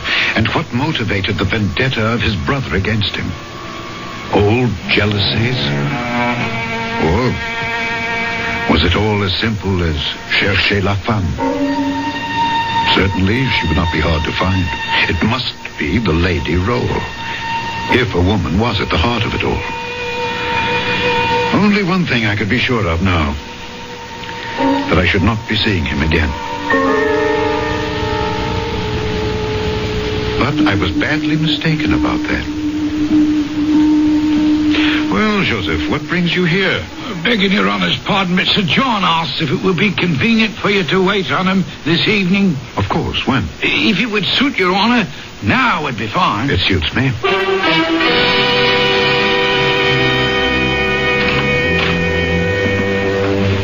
After my churlishness on your last visit, I am more than touched that you do me this honour, Monsieur Donnet. Since I am still concerned that I may have done you more harm than honour, I couldn't have hesitated. I have some papers here on my desk that I wish to leave in your charge, after asking you and Joseph to witness them. What kind of papers, Sir John? My last will and testament, some property assignments, the legal debris that follows sudden death. Joseph? Yes, Sir John. Will you sign here and here? Yes, sir. Is there all this immediacy, sir? In the midst of life, are we not all equally in the midst of death? Thank you, Joseph. You may go. Yes, Sir John. Now, you, Monsieur Donnet? If you want me to. But I see no reason why. Whatever polite disclaimer was on my lips, it was frozen at that moment as my eyes fell on a blood-chilling sight. A black object in the midst of the empty panel lined with red velvet. Empty no longer. It was the hand, mounted now as the chief of all trophies. But different from all the others in one respect. They were mounted. This was imprisoned. Round the wrist, an enormous chain of iron had been rivened about the foul relic, and this chain fastened the hand to the wall by a great ring, solid enough to hold an elephant in leash. Good God! Ah, yes, the hand. Well, better than my own head, if I can keep it. Will you sign? But, yes, of course.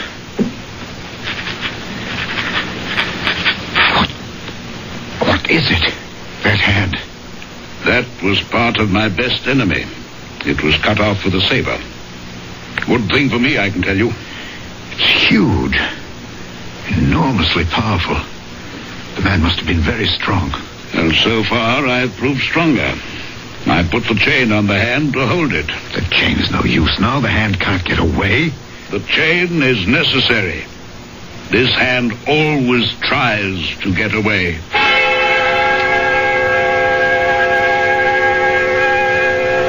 That night, I had a hideous nightmare. I dreamt I saw the hand, the horrible hand, running like a scorpion or a spider along the curtains and up and down the walls of my room. 3 times I woke up. 3 times I went to sleep again. 3 times I saw The ghastly thing running all over my room and using its fingers like so many legs.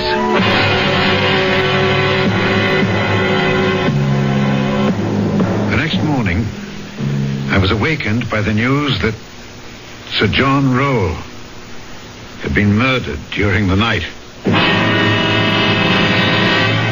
For God's sake, Bernard, act like a doctor instead of some frightened schoolgirl. No, you have not seen him yet, old friend. Well, is it the first corpse either of us has had the misfortune to look at? Just like this. Oh, how did he die? The cause of death was strangling, but under what shocking conditions. I tell you, Henri, in 30 years as a physician, I have never seen anything like it. In what way? We found him lying on his back in the middle of the room. His coat was torn, one shirt sleeve half pulled off was hanging down. There was every indication that a fearsome struggle had taken place. His face was black and swollen, frightfully distorted.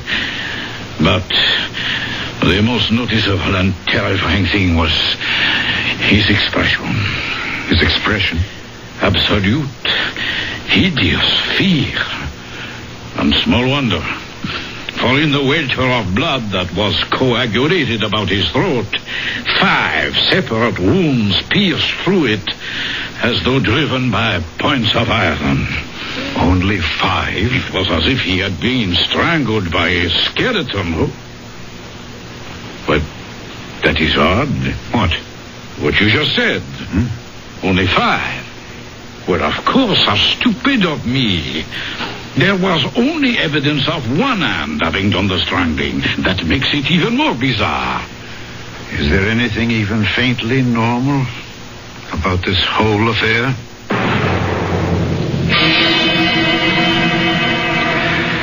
Now, Joseph, you heard no unusual noise during the night? Oh, no, monsieur le magistrate.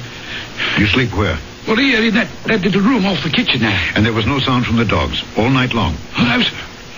Yet if a stranger had approached the house... Oh, those dogs would have torn him apart if he was a stranger. But they were quiet? You would have heard them if they had not been, huh? Well, I'm a very light sleeper. Yeah.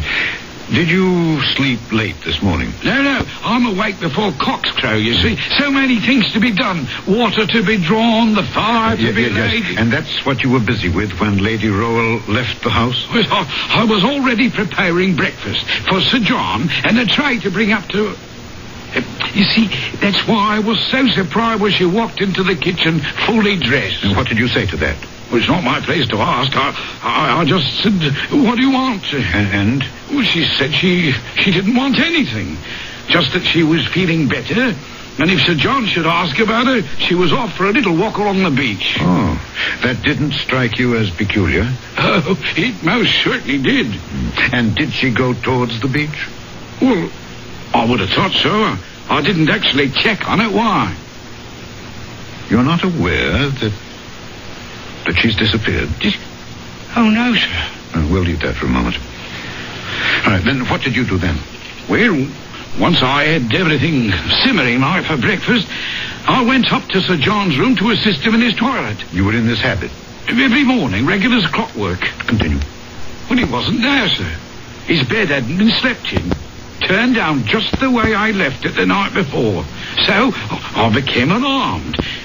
Everything was out of sorts, you see. I see. And then you came downstairs and found him? That's right. Oh, covered with blood from head to foot. It just don't signify. What does that mean? Well, you knew, Sir John, sir, if ever there was a man built and ready to take care of himself, it was he. Why, he never slept without having loaded pistols or revolvers within arm's reach. And he knew how to use them. Yes. Have you any idea who killed him? Oh, no, sir. Could it have been Lady Rowell? Not a chance, sir. I met her once. She was a tall woman. Oh, but wasted away, Your Honor, and weak as a kitten. Then who? I don't know, sir. I don't even want to know. Neither did I. Or at least to check on what was in my mind. But I had a duty to my position, and I must admit a morbid drive to support my supposition. He was lying, just as he is now, on this carpet here. That's right, sir. His feet pointed in the same direction. Toward the door. And his head? As it is, sir. Towards the panel directly ahead of you. I felt a creeping sensation that lifted the hackles on my neck. I knew, before I looked, what I was going to say. The sight that I had fought against making a reality. At last, involuntarily, I lifted my eyes to the wall, to the panel where the horrible flayed hand used to be. It was no longer there. The chain, broken, was dangling from the ring. But even that horror was to be succeeded by another. As I bent again over the dead man, between his clenched teeth, I found one of the fingers of the vanished hand, severed or rather sawed off by the teeth about the middle of the second joint.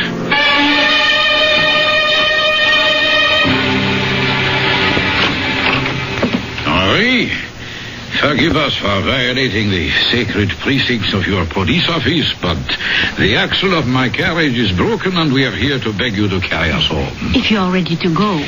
I'm always at your service. And tonight, since it grows dark early these evenings, I will welcome company. But surely you're not still brooding over Sir John and his vanished lady? The missing Lady Rowell I can accept. Our Gulf is beautiful, but the tides are treacherous, and her hold on life at best was tenuous. Perhaps she wanted to end it. The mystery of Sir John is something else again. Something best forgotten, I think. Yes.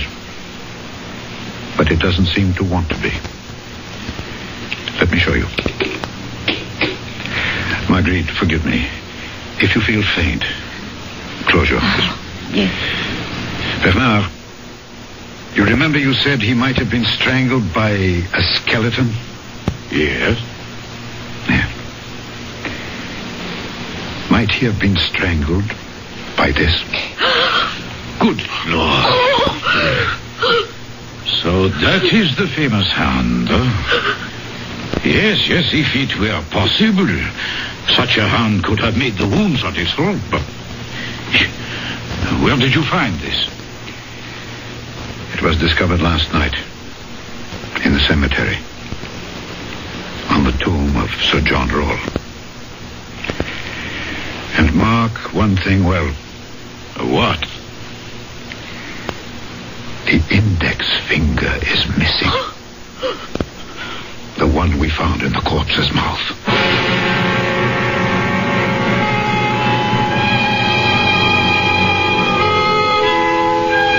The hand of a thief, Sir John Rawle said.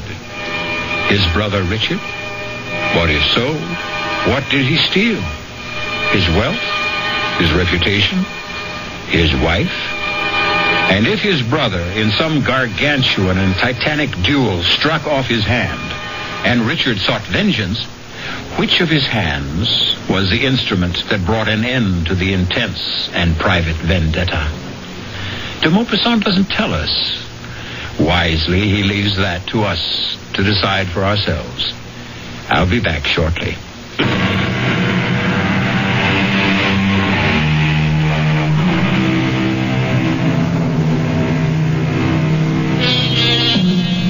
I won't easily close my eyes tonight, for fear that my mind's eye will conjure up a vision of the black and desiccated hand with the yellow nails, scrabbling like some loathsome crab across the floor, up and over my bed, and scuttling around the walls. Its 4 good fingers moving like spider legs, the mutilated stump of the 5th like a head. Our cast included Alexander Scorby, Ian Martin, Mildred Clinton, and Guy Sorrell. The entire production was under the direction of Hyman Brown. This is E.G. Marshall inviting you to return to our Mystery Theater for another adventure in the macabre. Until next time, pleasant dreams.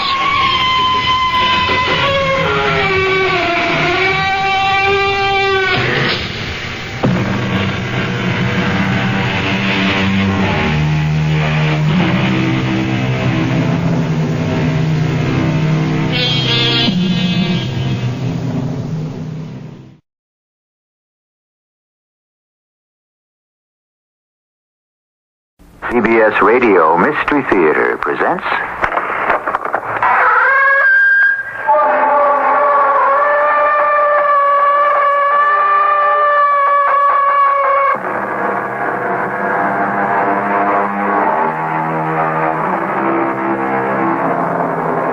Come in. Welcome. I'm E.G. Marshall. One of the most familiar sounds in the world today is the ring of the telephone. It produces a predictable reflex action. The phone rings, you pick it up. It's only too human to want to know who's on the other end. The impulse always is to answer. An impulse you should never have succumbed to if your name had been Betsy Grant.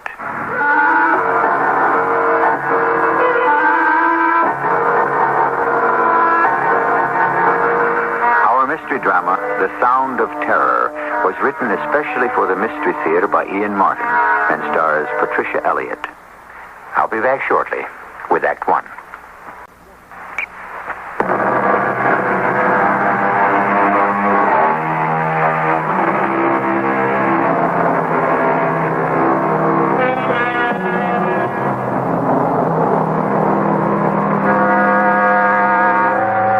Sergeant of police in Gilbert and Sullivan's Pirates of Penzance who sang the sad complaint, "A policeman's lot is not an happy one." Watching Detective Sergeant Ed Ritter and his girlfriend Betsy Grant as they snake along in weekend traffic after a day at the beach, it would be hard to agree with Gilbert's line.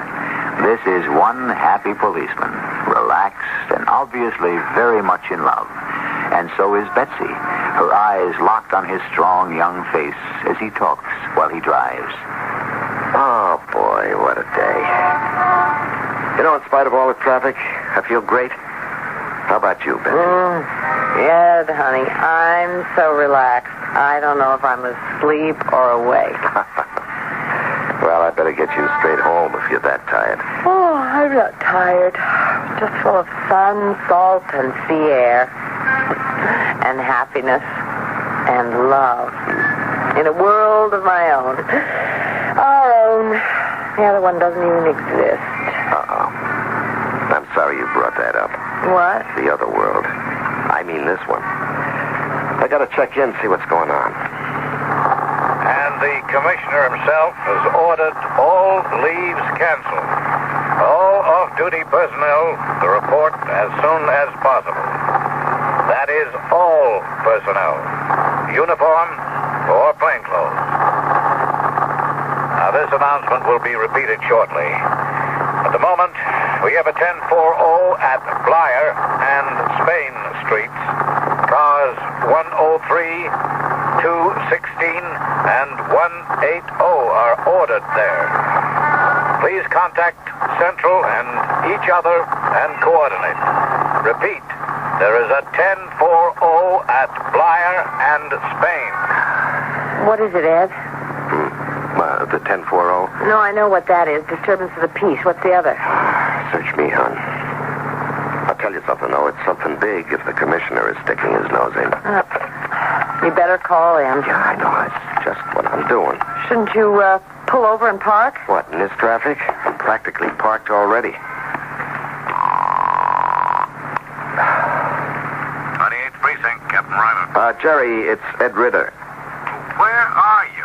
Just came out of the Midtown Tunnel after a day at the beach. I was feeling great till I cut in the squawk box. What hit the fan? Oh, the West Arabian ambassador to the UN went and got himself abducted. Now, look, boy, you better get down here as fast as you can. Well, look, I got Betsy with me. I'm stuck in traffic.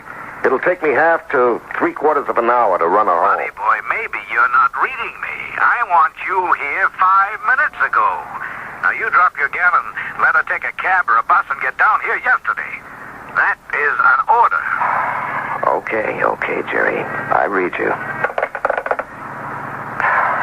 Now what, Ed? Got to report in immediately.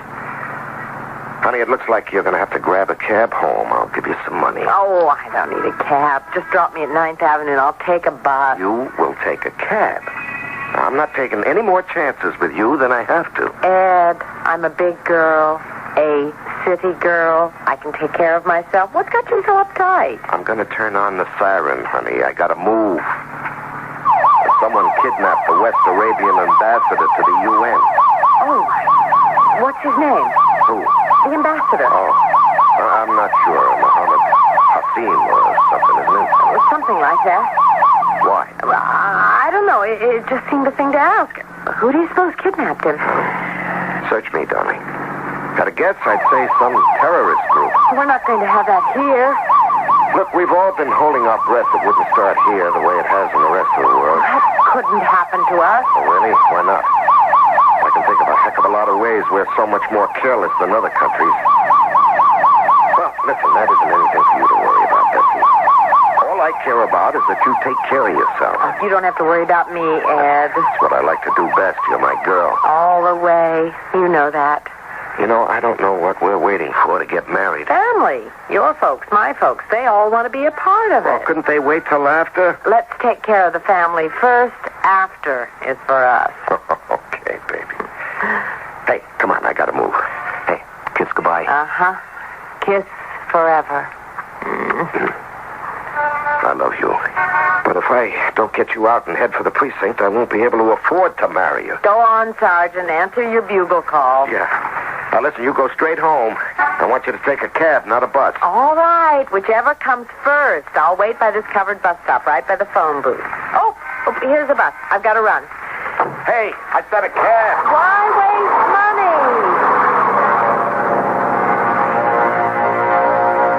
I didn't have to run too much. It was a 107. No good for me. When it pulled away, I was all alone at the bus stop. It was clouding up and looked like rain. But I was glad I had some shelter while I was waiting. There weren't any cabs available anyway. The traffic from the tunnel was thinning out, and it was starting to get dark.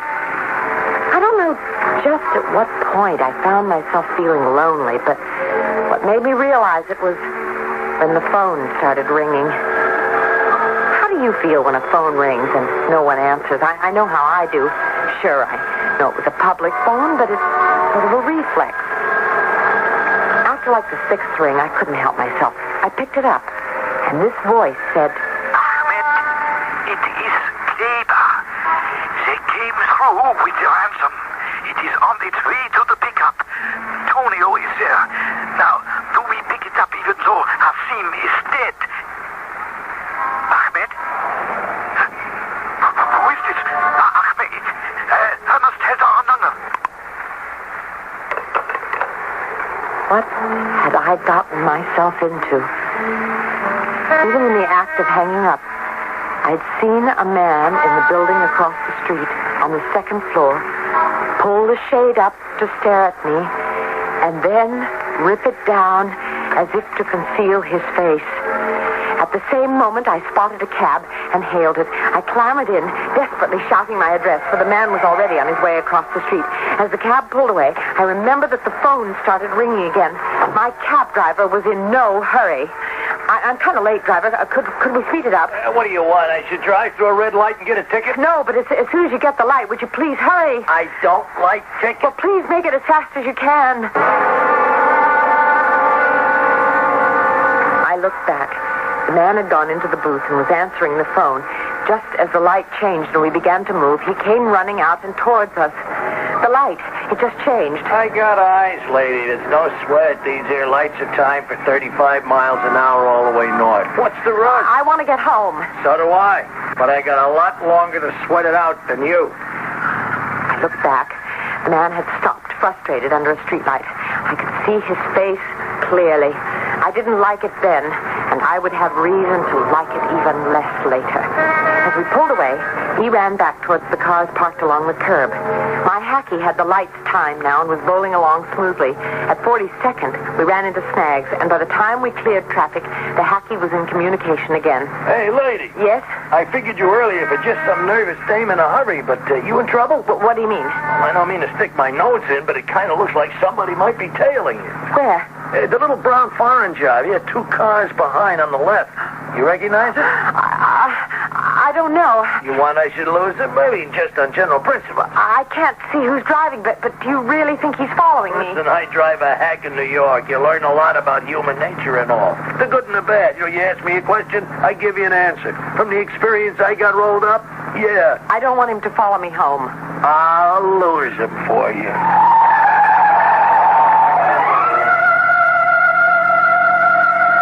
For the first time, he wasn't just a something, but a somebody. He really got into the whole thing like it was a game. Cutting lights, switching turns from right to left, doubling back and forth, until finally he drove me up to the brownstone where I had my apartment. There you are, lady. 99A West 83. And all alone. Here's the fare. And something extra for losing my follower. Well, all in a day's a night's work. I kind of got kicks from it, yeah. Hey, what are you, with the government or some kind of TV, a movie star? Neither. Nobody. Oh, what was it? Your ex or something? I beg pardon? Your husband. Who was following you? Oh, no, I don't even know that there was someone following it. It's just these days, the gal can't be too careful. You got it. You want I should see you in? No. I'll be all right. It's kind of gloomy down there in the basement. Oh, that's just the front. In back, it's gorgeous. Good night. Hey, watch your step. I will. And thanks again for the help. You can't do something for somebody every now and then. Watch life. Good night.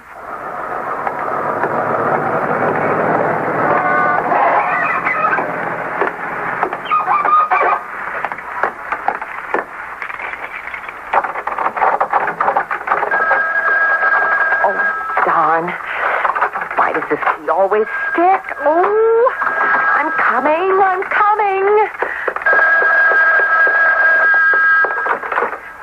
Hello? It's me, hon. You just saved me heart failure. You get home all right? Yes. Well, no, Ed, I've got to talk to you. Well, any time but now, hon. I can't. This West Arabian ambassador thing is so big. But that's what I want to talk to you about, Ed. Oh, this is the craziest coincidence, or whatever. Betsy, I can't stay on the phone. We're on a citywide alert. But, Ed, what I have to tell you is something about that. Well, okay. If you have anything, make it fast. Okay, the bus I ran for, remember? It wasn't a 12. It was a 107. You know, that's the one that cuts across 57th to the east side. And Don't give me the bus routes. Get to the point. Oh, all right. So I didn't take that, but everyone else did. So I was alone, and while I was waiting for a bus or a cab, the phone rang. The phone? Well, you know, there are a couple of public booths there. Oh, yeah, all right. So what? Well, you know how it is when a phone keeps ringing. A person feels they ought to answer. You mean you answered a public phone that was ringing? Well, yes, I did. I don't know why. It's hard to explain, but anyway, I picked up the receiver, and right away, there was a guy there saying that the money was ready to be picked up even though Hasim was dead, and there was this man who tried to follow me, only the taxi driver, a marvelous guy named Jake Brown, was able to lose him, and then Who are you? You're the man who followed me. I did not even try to. You have a very clear voice. When you told the cab driver where you were going, I could hear it even across the street. How did you get in here? If you leave the keys in the door, who cannot follow? Come along. We must leave. What do you mean? Leave? Oh, my dear young lady, if you must involve yourself in international intrigue, you must take the consequences. And I am sorry to say, once you possess the wrong knowledge, the consequences obviously cannot be pleasant.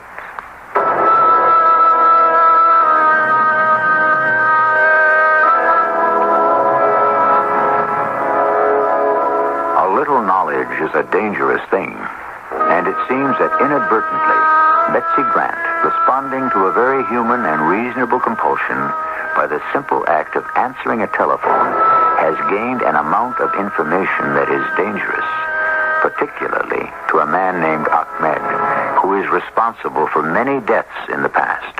A man who has nothing to lose by causing more of them in the future. I shall return shortly with Act 2.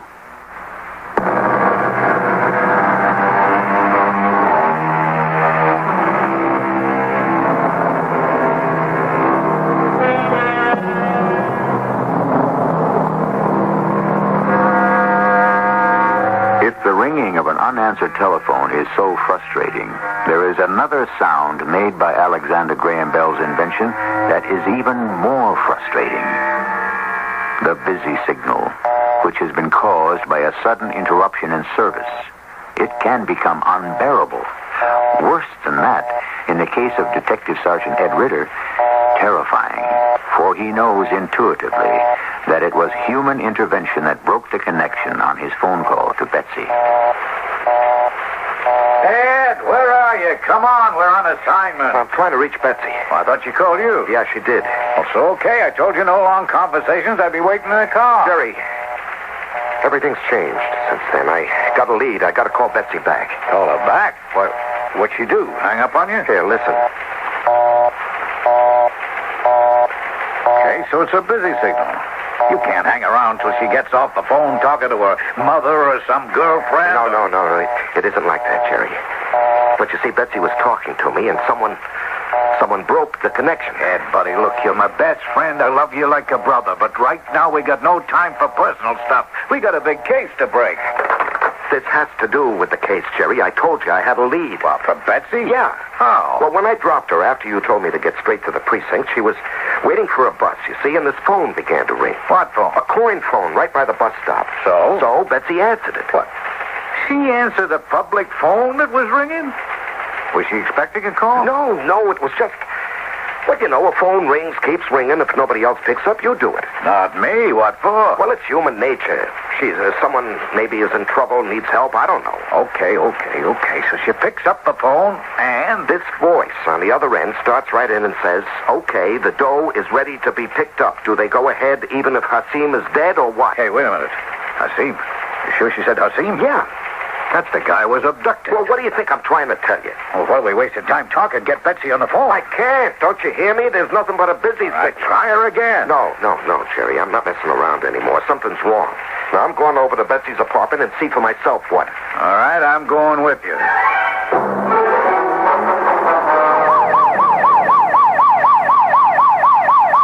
she have any idea who the guy was that was calling? Just that his name was Kleber. Oh, yeah, he called her by name, like the guy he expected to answer. What name? Ahmed. Yeah, it's beginning to make a picture. This is no local caper. Hasim, Kleber, Ahmed, how international can you get? What do you figure is the sense in calling a public payphone? Well, no chance of calls being traced or bugged. And normally that time of night, the area is deserted. Yeah, the guy, Ahmed, was right across the street waiting for it to ring. Probably on his way down when he saw Betsy answer. You figure they had it set up on a time schedule. Yeah. You still think he could have followed you, Betsy, home? No, she didn't think so. But you do. Look, Jerry, suppose she could recognize him. She saw him looking out the window. Now, what would the guy figure? This whole thing is big enough to take no chances. Yes, I think he must have tailed her, and I think that's why the phone got cut off, and I'm scared of what we could find when we get to her apartment. All right, let's not jump to conclusions. Just keep her open wide the way you are, and let's get there fast.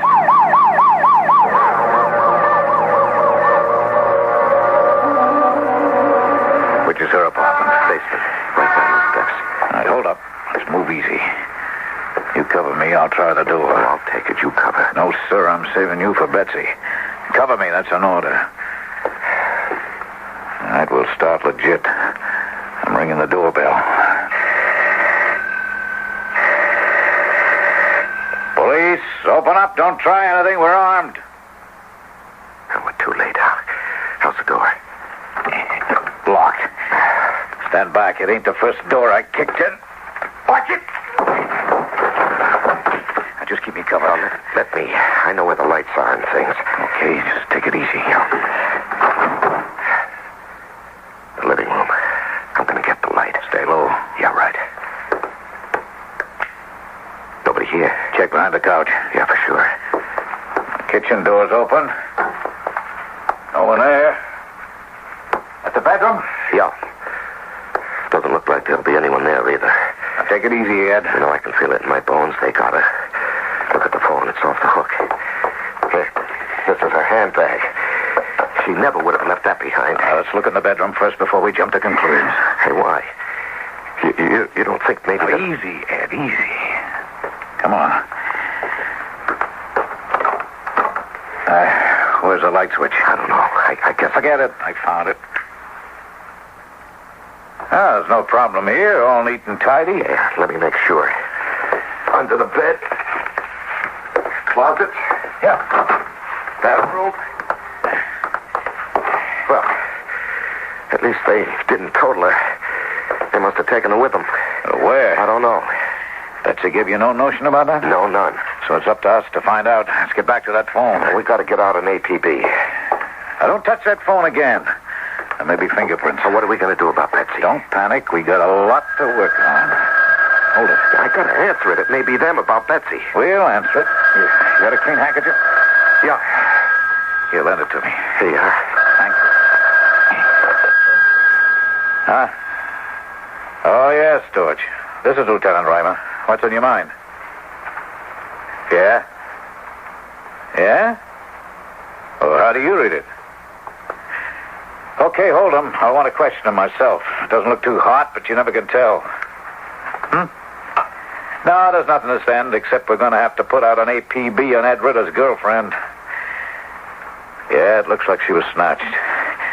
You get this on the wires right away. Oh, hold it a sec. Ed. Yeah, what is it? I'll fill you in on a kidnapping on our way back to the precinct. Right now, we need a description of Betsy to put out on the APB. I figure you can do that better than me. I just hope we can find her. Come on, cheer up, kid. They didn't get the money, so we have a bargaining point, even if Hasim is dead. Now, come on, take the phone. No, easy. Use the handkerchief. Okay. Might be fingerprints we can still use. All right, Jerry, I got it. This is Detective Sergeant Ritter with a rundown on a suspected abduction. For Betsy of Elizabeth P. Adams, Caucasian, 24 years old. Eyes blue-gray, hair chestnut. Height 5 feet 4.5, weight 118. Identifying marks, one small mole on the left shoulder. Now, the drop for the ransom money was a wire trash can on 59th under the Queensborough Bridge. There's an open playground right there and very little cover to stake it out. But it was staked out. Sure. We got a young detective shooting a basketball on the playground and 2 other cops in a bar nearby with good sightlines to the drop. So when the guy came, they were all on him within a couple of minutes. So you picked him up. Is he talking? Is he talking? A blue streak. And what does he say?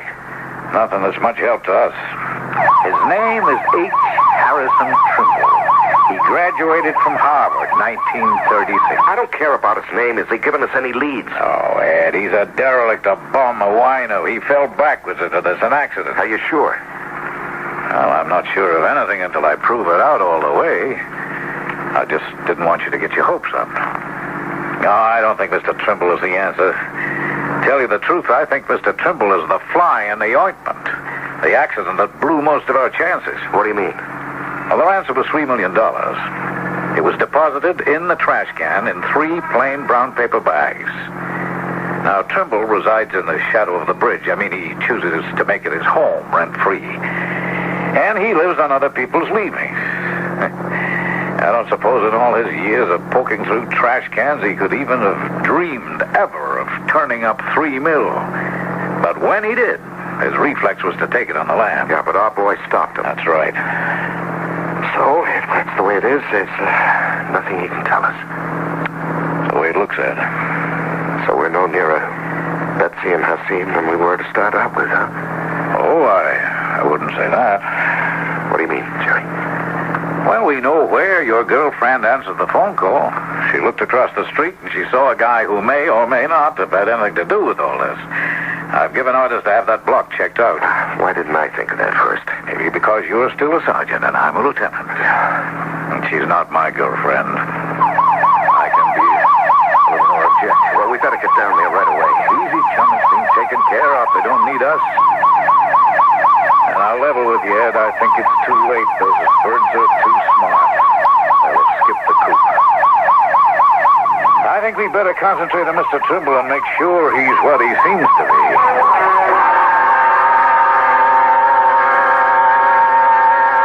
All right, Clever. You have failed me. But first we must get out of here fast. Yeah, but what about the woman? Your telephone correspondent. I have her under the influence of my own tranquilizers. You didn't kill her like Hassim, not another accident. Mohammed Hassim was no accident.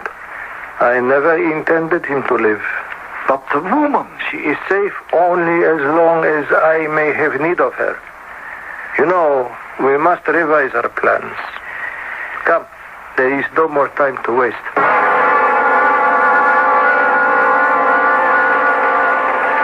Any more word, Ed? No, not a thing. What about the bum? Trimble? That's just what he is, a bum. I read him clean. So, what do we do now? How much do you love your Betsy? That's a lousy question. It's a lousy situation, Ed. Do you love her $3 million worth? Oh, look, you can't put a price on something like that. You can't. I'm stretching my neck out and putting a price. We're going to hear from these guys, Ed. With luck, they won't have changed the ransom. The money is still available. Yeah, for an Arab named Hassim, who's already dead. We don't know that for sure. And neither do the West Arabs. So, we take our chances. That $3 million may be too late to save the ambassador. But it may save your girlfriend.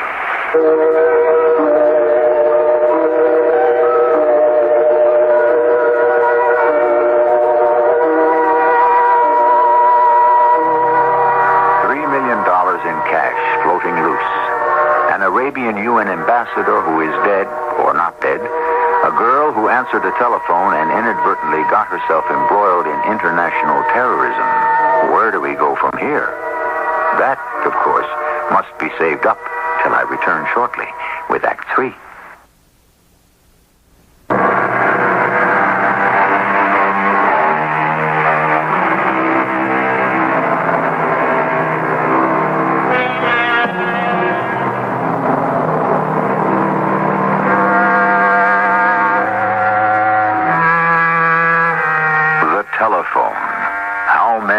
Stop to consider how large it looms in our life, how important it is. We have already explored emotional reactions to the various sounds it makes.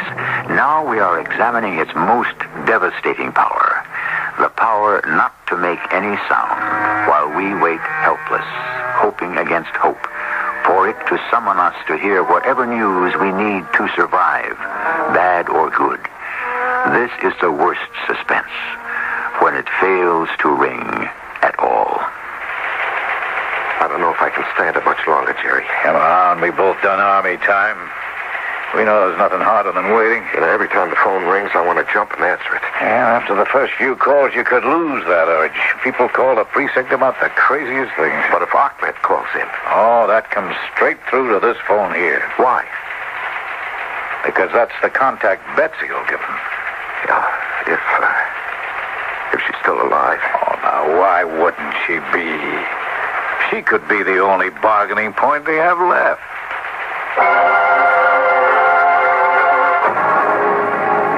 Well, Clever, suppose you try to explain now what happened. Everything was all set here, Ahmed. The moment the money was put in the garbage can, the grapple hook was being sent down from the bridge. I could have been there and fastened it to the container to be lifted up and away before the police closed in. But that, what do you call him, that hobo was there before I could move. You should have shot him. I would have, but the police were too late. I told you to reconnoiter before you moved. I did, but the police were so well hidden. That it was fortunate you didn't reveal yourself and us. But now Hassim is dead, and the money is gone. Gently, my friend. That Hassim is dead is a triumph for my brothers. He had to go. The money is something else again. We need it. But we can't get it now. We have no leverage. Because Hassim is dead? Why did you kill him, Ahmed? My dear friend, You must understand the intricacies of terrorism. Hassim was a pawn in a game of chess. To have to conceal and control him while the game was being played was, and always is, too difficult. He was only important as long as he affected the deal. Once that was made, he was dispensable. But you didn't get the money. How do you get it now? Through the girl. They know she is alive, and they cannot be sure that Hassim is dead. Hand me the newspaper. There's nothing there we don't already know. We can use the print for what already only we know, and the girl to tell us where to send it.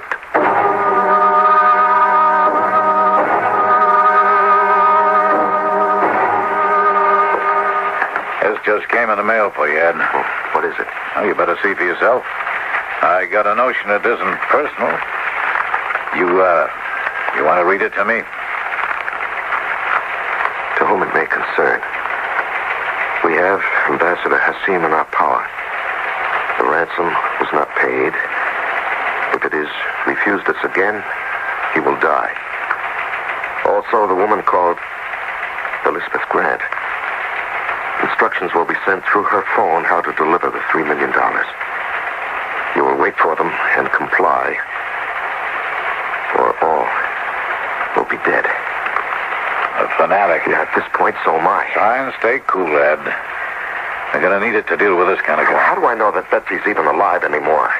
I know in my gut Hassim isn't. We don't know that for sure. I could bet my bottom dollar. It's the way they work. Well, we've got to let them give the lead. Yeah, I guess. Which still doesn't mean we can't make a few contingency plans of our own. Yeah, but nothing that would put Betsy's life on the line. Don't worry, she comes first. Well, second. What do you mean, second? First, we got to know what this Ahmed has in mind.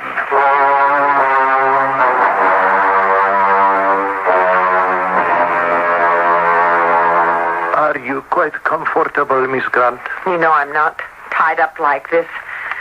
What are you trying to do? I would not expect an unbeliever to understand what my aims are.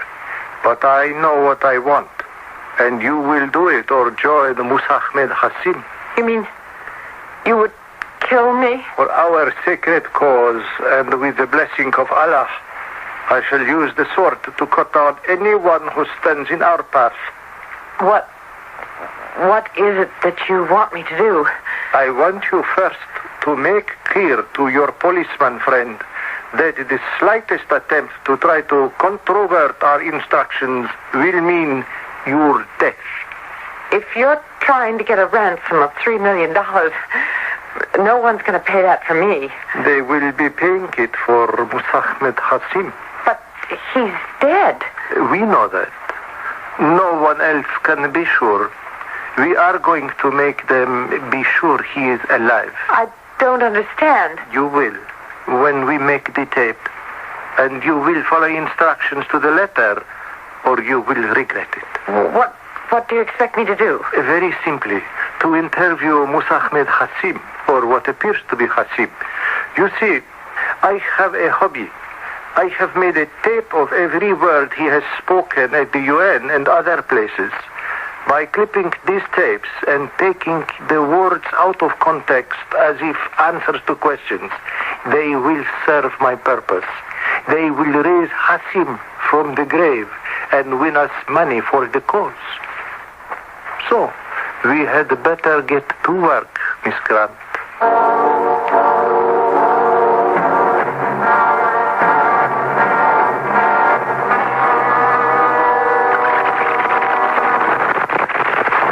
That's far enough, Ed. Now, play it forward again. Truly, they want to be sure you're alive, Ambassador Hassim. That I live must be obvious in spite of all the trials and tribulations in between. Have you been mistreated in any way?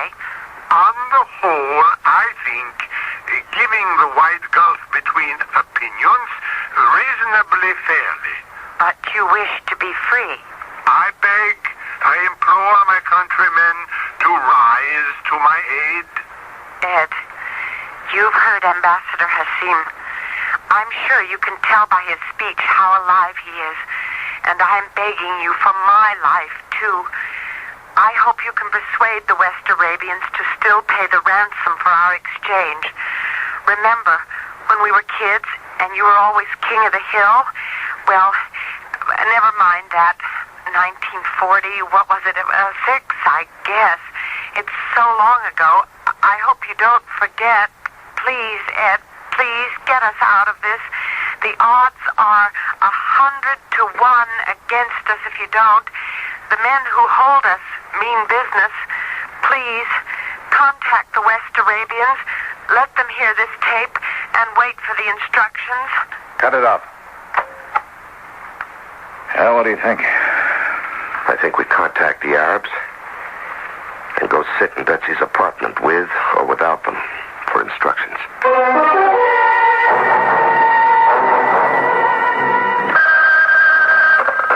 Yes. This is Sergeant Ed Ritter. Yes. Do you have the ransom? Yes, but how do I... 3 million as before? Yes, but tell me how... Here are your instructions. The money in a lightweight suitcase, bills as before. You will place it tonight in a Central Park horse carriage, which will be waiting at the 72nd Street entrance. The driver has instructions to meander through the park. When we are ready and are sure the coast is clear, we will contact you to make the exchange. The money for the ambassador and the woman. Now, just a minute. Not even 10 seconds. We will not allow this call to be traced. Make your arrangements and wait for us to contact you again.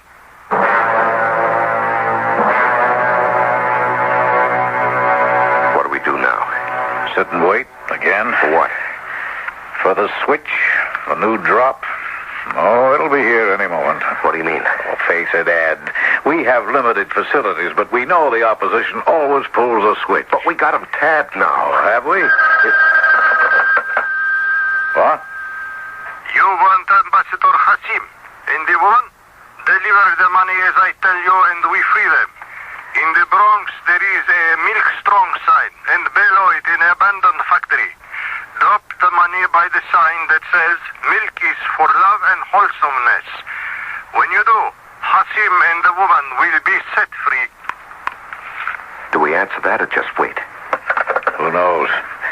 It's the old familiar pattern. We're trying to cover all the false alarms and pick the one that's for real. Yeah.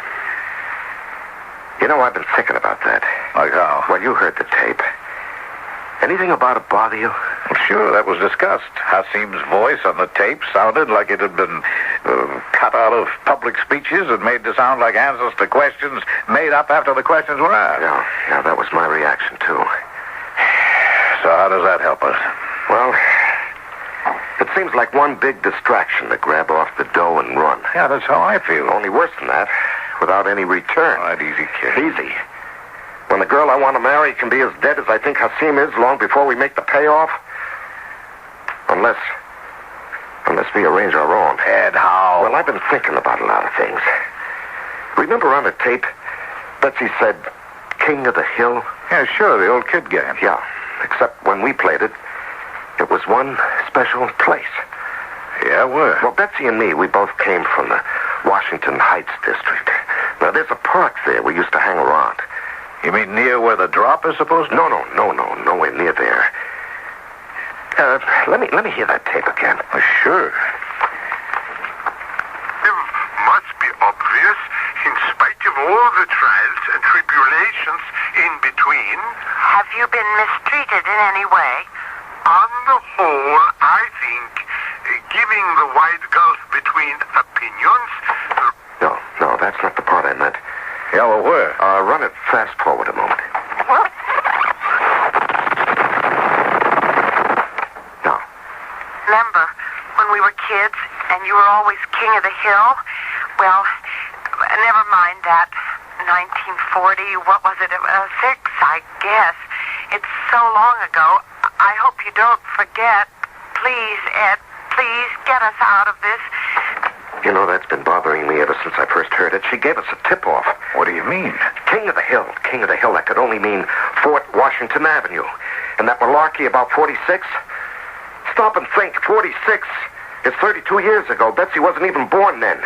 Now, she slipped a fast one by the guys who were holding her. Why? Well, it's got to to be a key for us. What kind of key, Ed? All right, let me see now. 1946, Fort Washington Avenue. King of the Hill, Sure, the park, right opposite where we lived. The end of Fort Washington, the big apartment. That was the number. 1946. Jerry, that's where they're holding her. That's what she was trying to tell us. You really think she sneaked that by them? Yeah, sure. Hey, wait a minute. She did even more. Jerry, let me hear that tape again, huh? Yeah, sure. Just, let it run from where you cut it off. Yeah, sure. Please, Ed, please get us out of this. The odds are 100 to 1 against us if you don't. The men who hold us mean business. All right, cut it. Please. That's it. That's the final clue. 100 to 1. Apartment 101. That's where she's being held. Do we try to beat the ransom rendezvous first? And find Betsy dead like the ambassador, not on your life. Now, we take a chance. I figured it right. Hit the hideout before they can escape or hurt her.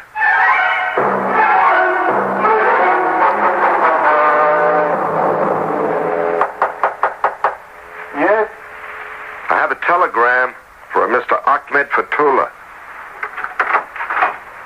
For Ahmed Fatullah. Just hold it there, Ahmed. Don't move. You're covered 8 ways from nowhere. You will not take me alive. I warn you, you can't get out. Betsy, you all right? Yeah, sure. Only what took you so long?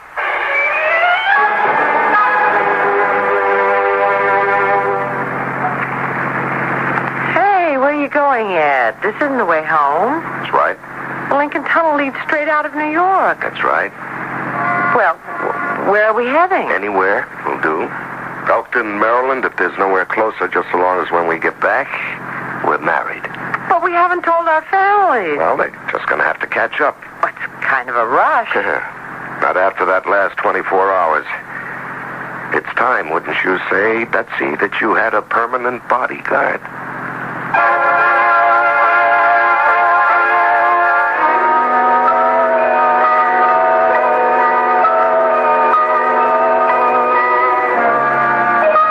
So they were married and lived happily ever afterwards.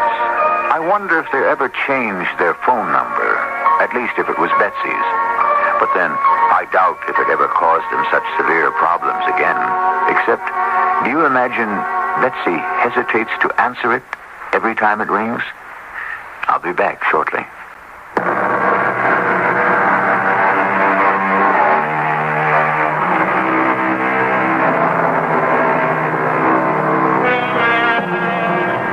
Probably the most important instrument you will ever own. It can bring you hope, joy, despair, frustration. It is your link with the rest of the world. It can be relief or agony, delight or frustration, fulfillment or disaster. Whatever it is there. A part of our lives we can neither ignore or deny. The telephone. Our communication with the stream of life. Our cast included Patricia Elliott, Larry Haynes, Ian Martin, and Earl Hammond. The entire production was under the direction of Hyman Brown. This is E.G. Marshall inviting you to return to our Mystery Theater for another adventure in the macabre. Until next time, pleasant dreams.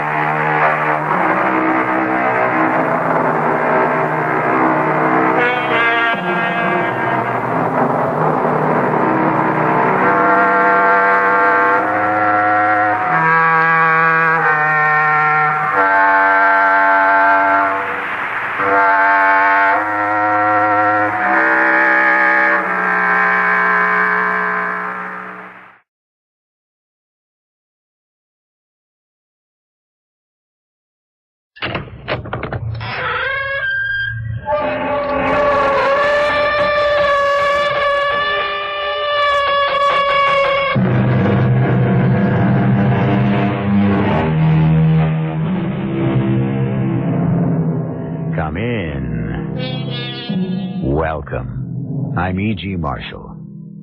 In the year of our Lord, 1976, and I use the appellation with some sadness, there were 18,780 murders committed in the United States. These are the latest figures from the FBI, and the only pleasant thing about them is the fact that the rate decreased 8.3% from the previous year. A trend I fervently hope will continue. But where murder seems the only way out, there is always a story. This is one of them.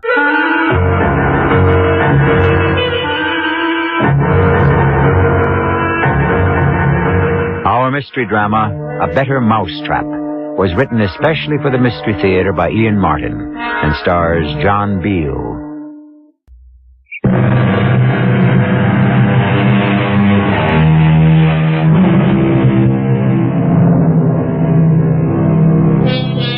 While on the subject of statistics, here's one for you. 1970 was the last year most metropolises in the U.S. enjoyed a population advance.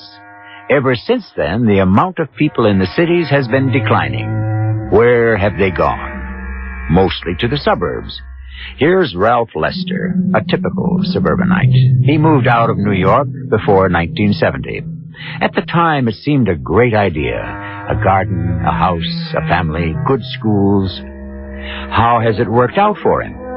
Let me say only that Ralph Lester is tired, hates the train ride, has had at least one too many drinks, and is worried about, among other things, finances. He doesn't know yet how worried he ought to be. Lucy, the laundry boy is home. For crying out loud. Where are you? Lucy? Where is she? Hey, Lucy, I'm home. Where are you? I'm upstairs, Ralph. Oh, okay. What are you doing? I'm packing. Huh? Never mind, I'll be right down. No, that's all right. I'm up here already. How about a drink if I rush 'em? What time is dinner? I haven't any idea. Well, what does that mean? Dinner is your problem, Ralph. Oh, you mean you've eaten already or something? No, I haven't. Well, did I forget? Are we going out? I'm eating out, yes. I don't know about you. Well, if you're going out, you mean you didn't leave me something? I'm supposed to scrounge it up by myself? Why not? I think it might make good practice. Good practice for what? For the future, when I'm not here. When you're not here? That's right, Ralph. I'm leaving you. Leaving me? What for? It isn't so much what for as why. Yes, I think that's the correct question. All right, then why? Two things. Money and Gloria. Gloria? Your, secretary. That's the politest term I can think of. Well, you can't think that there's anything between me and Gloria. I don't think I know. Oh, how do you know? I'm ashamed to say it, but I hired a man to follow you. Oh, brother, I think I better get that drink. I wouldn't. Not quite yet. You'll need a clear head for the other discussion. What discussion? Money, Ralph. My money. I hope you still have it because I want it. And if you don't have it, I'll make you account for every penny, no matter what court I drag you through. Oh, now, wait a minute, Lucy. Wait a minute. I'm really bushed tonight. It was a tough day. Just give me a chance to pull myself together so I can... So you can what? Make up some new lies? Now, just hold up. I don't know what kind of lies people have been telling you. And if that dried-up, middle-aged old witch next door... Don't you take off on Ellie Pratt. She's the best friend I have in this stupid town, maybe the only one. The whole thing is going to be brought out in the open. Unless you can convince me in black and white that you haven't been cheating on me two ways. Robbing me blind and carrying on with another woman. Oh, Lucy, I swear I don't know what you're talking about. Don't lie to me anymore. You talked me into giving you $300,000 worth of bearer bonds to turn into cash. Sure, it's a time to stay liquid. The minute I decide the market's right, we can jump in and make a joint... It's my money. You know what I mean. No, Ralph, I don't. Because, you see, I've been checking into something else about all the money Father left me. And that you were holding, building into a fortune. What do you mean? I got Father's old lawyer to dig into just what securities I hold. The ones you were supposed to have bought for me.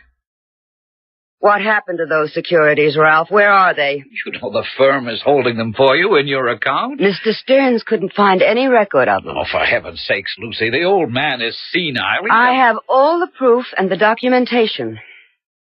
It may be too late to get my money back. But I'm going to fix it so you get punished for stealing it, and I'm not going to let you have a chance to squander any of it on a cheap little tart you pretend is your secretary. Look, you don't understand. It's been a difficult period, Lucy. I've had to try to cover short sales and option deals, and if there was any question now, I could be ruined, Lucy. I could be sent to jail. Oh, I know, Ralph. That's just where I'd like to send you. Lucy, please. Listen, you don't know what a spot I'm in right at the moment. You mean you embezzled other people's funds, too? It isn't embezzling.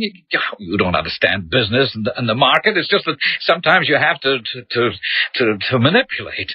And now, just at the moment, just while the market turns, I'm in such terrible shape it would be the end for me. But I promise you... I wouldn't believe you whatever you told me. And I'm going to tell you, no matter what it costs me, I'm going to call the turn. I'm going to shout it out. Oh, no, you're not. Yes, just watch me. Don't think... Let go of me. What are you doing? I'm trying to shut your mouth if you won't. Ralph, be careful. You're choking. Lucy, are you going to ride along with me until I get out of here? I'll see you in hell first. Ralph, you're choking. Now, not until you promise. Are you going to promise to button up? Lucy, if you think for one moment that I'm going to let you nail me to the wall, you get another guess coming. After all I've put up with, an older woman mewling and scolding just because you thought you had the whip hand of money, just because you...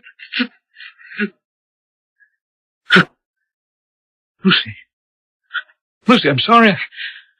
I didn't... Oh, good Lord. Lucy? Oh, no. No, she can't be. She's dead. Oh. What am I going to do now? Call Gloria. Yeah. I got to call Gloria.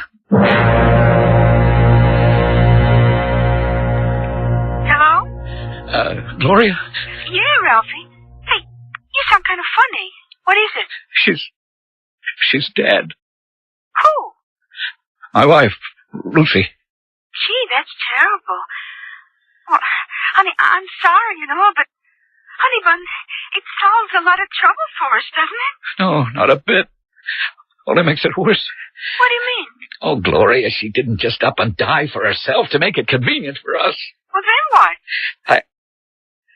I killed her. You what? I didn't mean to. It was an accident. I mean, she found out about us, and I lost my head, and You murdered her? But she was threatening to scream out about us, and I wanted to keep her quiet. All I did was put my hands on her throat, and before I knew it... Ralphie, I don't want to hear any more. I'm getting out of it. You can't. Oh, no, you're in it up to your neck. You, me, how we've been kiting accounts. You can't involve me in that. Can you? Ralphie, what are we going to do? Well, I got a notion, a real crazy notion. It's the only way I can see out of it. Yeah? What is it? We'll have to kidnap her. How do you kidnap someone who's already dead? I don't mean for real, Gloria. I mean pretend to. No one else knows she's dead yet. Yoo-hoo, Lucy! Where are you, darling? Pete's sake. What is it?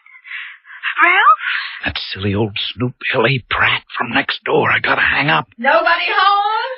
Oh, she's in the house. For the love of Mike, she's on the way upstairs. I'll call you back. Yoo-hoo! Gloria, the woman is in the house. I'll call you right back.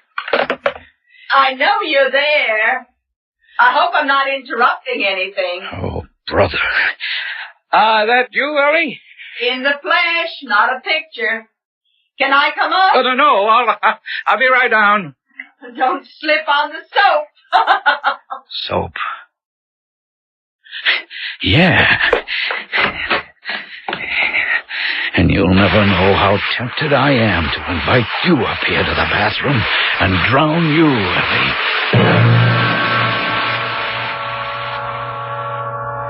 Sorry to keep you waiting, Ellie. Oh, that's all right. You know me, I just make myself at home. Where's Lucy? Lucy? Oh, no, she's getting ready for dinner. Oh, then I won't be a minute. I'll just run up and talk to her. I mean, she's in the shower. She's taking a shower, can't you hear? Oh, yes. Well, look, tell her I'll drop back in 10 or 15 minutes. Well, we won't be here. At dinner time? No, we're going out for dinner. Oh, that's funny. What's funny? Well, I talked to Lucy on the phone just before you came home. She told me she'd be here till 9 o'clock, and I'd better pick it up before then. Pick what up? The envelope. What envelope? From the Brownies. From the Brownies? Yes, you see, it's the annual charity drive, and each den mother collects the pledges the little dears bring back to the den. Oh. Now, Lucy's is the last one this year. Oh, maybe if I just looked around... No, really, Ellie, we've got to get out to dinner. Oh, well, who are you dining with so early? No one. I mean, that is, we're just going out to celebrate for a change. Oh, I'm glad to hear that. You know, I haven't liked the way Lucy's been looking lately. And she didn't seem herself at all today. Do you know what's troubling her? Oh, that's a private matter.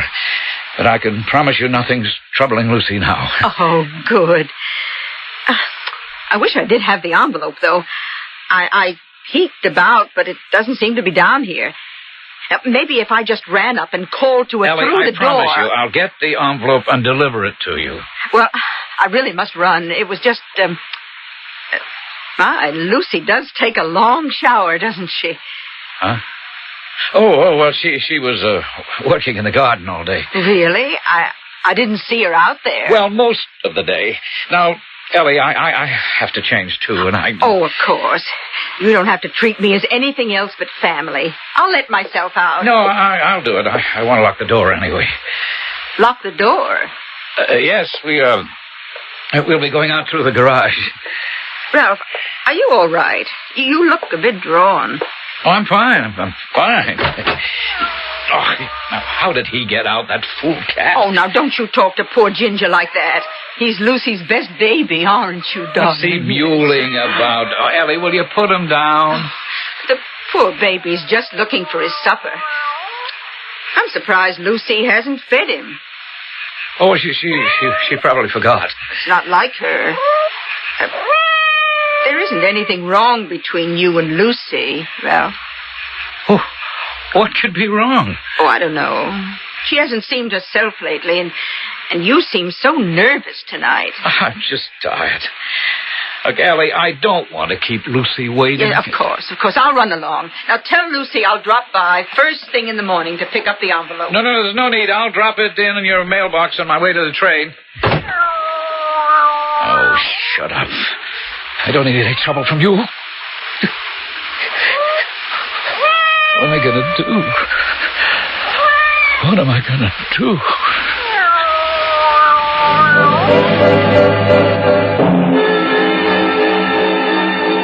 What indeed, Ralph Lester? Murder in itself is a shocking enough thing, but when you are practically caught in the act, it's enough to unnerve the strongest mind. Still, you've been quite clever keeping Ellie away. No one knows yet that Lucy is dead. You still have a chance. But, and that's the large question, how are you going to use it? I shall return shortly with Act 2.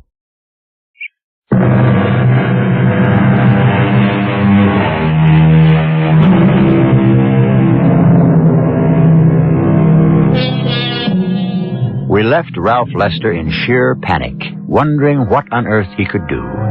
The effort of controlling his emotions and trying to act normally with his next-door neighbor after he had just murdered his wife has left him drained, his knees weak, his mind a blank that tries to shut out the terrible reality. Now, suddenly remembering a vagrant thought that had crossed it earlier, he goes to the phone to talk to his girlfriend, Gloria.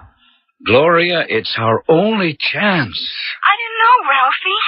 I certainly didn't bargain on murder. It isn't going to be murder. I told you. It's going to be a kidnapping.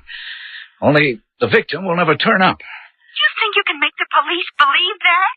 With your help, yes, I think I can. I'll even seem to pay a ransom and make it look like the money's been picked up. And I have a way to get it back. Why don't you just take the money and run, Ralph? Spend my life hiding out and looking over my shoulder? No, no way. After the kidnappers don't return Lucy, I'm taking that money to cover all we've stolen out of our customers' accounts. We? Oh, yes, you're in this too, Gloria. You try to sit back and let me get hooked for murder, and I'll drag you in with me. You wouldn't do that to me. Don't tempt me. Look, Gloria, baby, don't you see, as soon as the heat's off, her will leaves everything to me. So you and I can live like royalty the rest of our lives. We'd still be that rich? Lucy was rolling in money. Honey, don't let me down. Oh, of course, I'm with you. Now just tell me what I have to do. Okay, here it is. I want you to send a letter a very special way, but it's important that the postmark is New York. What do you mean, a special way? I want you to take a bunch of old newspapers, magazines, circulars, anything with print, and cut out the letters to spell out the message. And now, here's what it should say. Yeah, this is Fairbairn Police. Detective Sergeant Castelli speaking.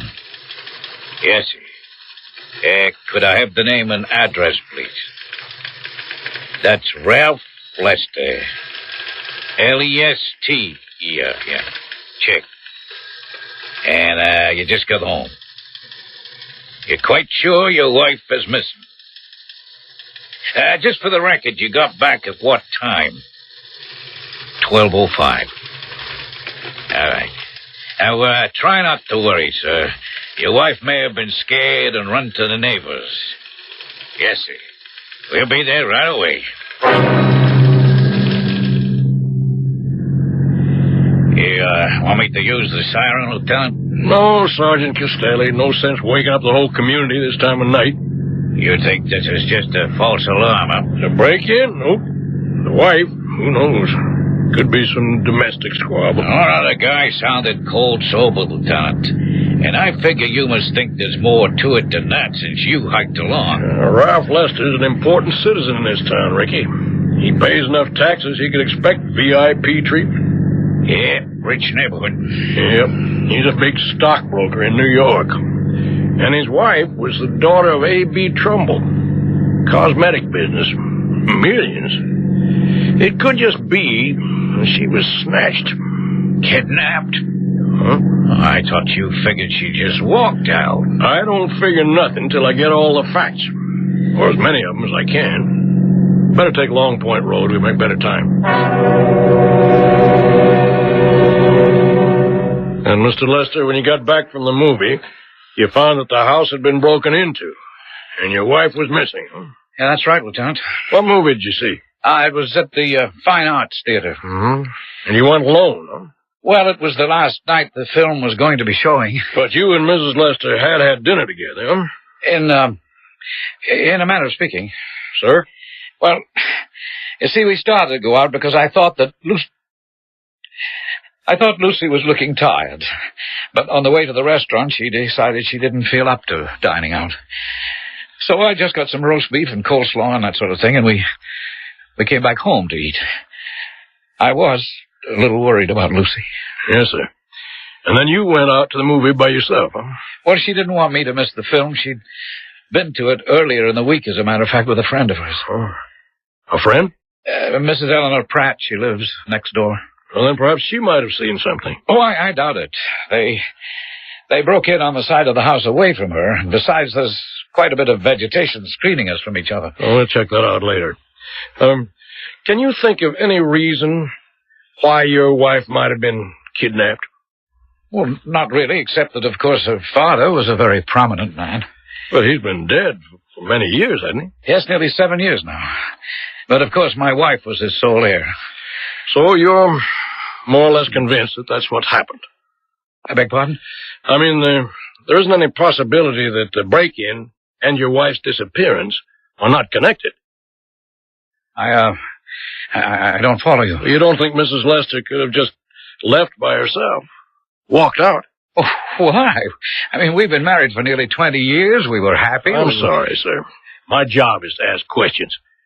And to find your wife as fast as I can. Now, look, if there's any danger to her life in any way, I don't want police interference. We'll work with you, Mr. Lester, as carefully as we can, if it's a kidnapping. What else can it be? We'll know that soon enough. One way or another. Now, you say, Mrs. Pratt, it is Mrs., correct? That's right. I'm a widow. My husband died almost 10 years ago. I'm sorry. So am I.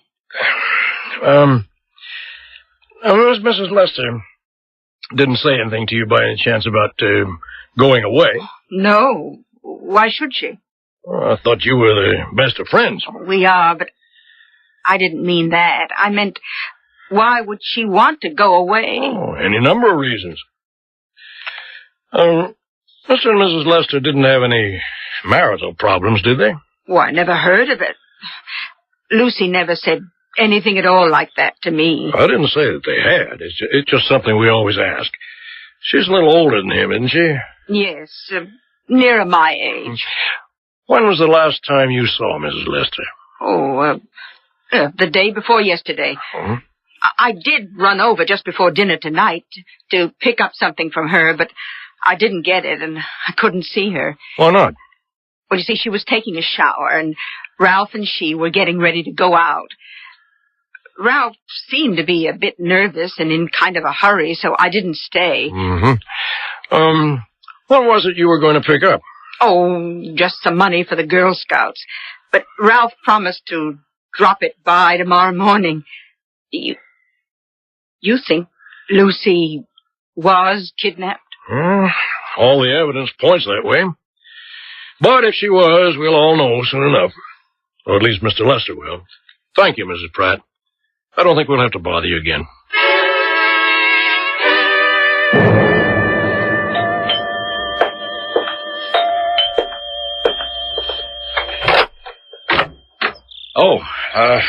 Good morning, Lieutenant. Almost afternoon, Mr. Lester.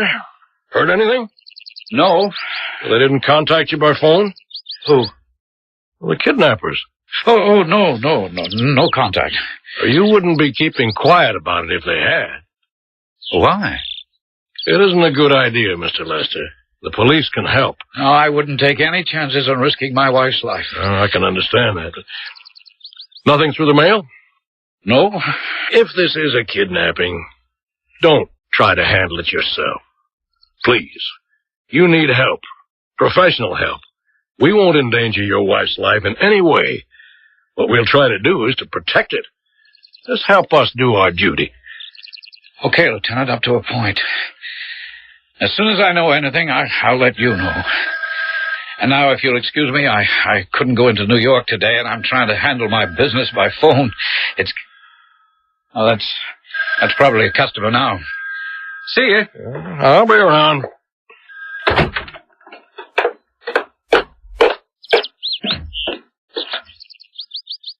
Okay, Sergeant Castelli.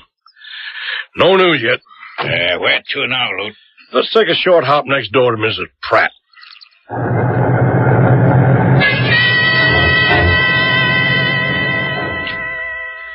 So you got your envelope all right, Mrs. Pratt, huh? Oh, yes. Ralph must have put it in my mailbox early this morning. You look a little strange. Something troubling you? Oh, it's just something personal. And I didn't get much sleep. I'll try not to let this bother you, ma'am. Mrs. Lester will be all right, I'm sure. Oh, I'm not worried about Lucy's disappearance anymore. At least not that way. That wasn't what kept me awake. Well, what did, ma'am? The cat. Ginger. Lucy's cat. Yowling like a little banshee. I guess she missed Lucy as much as me. Mm-hmm. What stopped you from worrying about Mrs. Lester? Oh, why, the note she'd put in the envelope. I wonder if I could see it, Mrs. Pratt. I don't know. It's rather personal. But it might have something to do with the case. I suppose it might. Well, may I see it then? Oh, I guess Lucy wouldn't mind my showing it to you. No, ma'am. Dearest Ellie, just a scribble to say goodbye for a while. I'm going away, and I can't face anyone with why just at the moment. I suppose you've noticed that I haven't exactly been myself lately. If I had to tell you why, I'd just break down and fall apart. I'll write you all about it once I'm settled. I have valued, and always will value, your friendship. Yours, Lucy. Just what would you figure this had to do with the case, ma'am? Why, it accounts for her disappearance. Does that sound like she was kidnapped? No, ma'am, it doesn't. But then, this was written before the break-in. Sounds like. So, it seems like it doesn't change things after all. Is Ralph Lester going to get away with his dangerous and desperate gamble? Has Lieutenant Barth picked up any of the tenuous clues that are falling his way? And if he has, can he possibly strengthen them enough to make them stand up in court to obtain a conviction? In short, can Ralph Lester get away with murder? I shall return shortly with Act 3.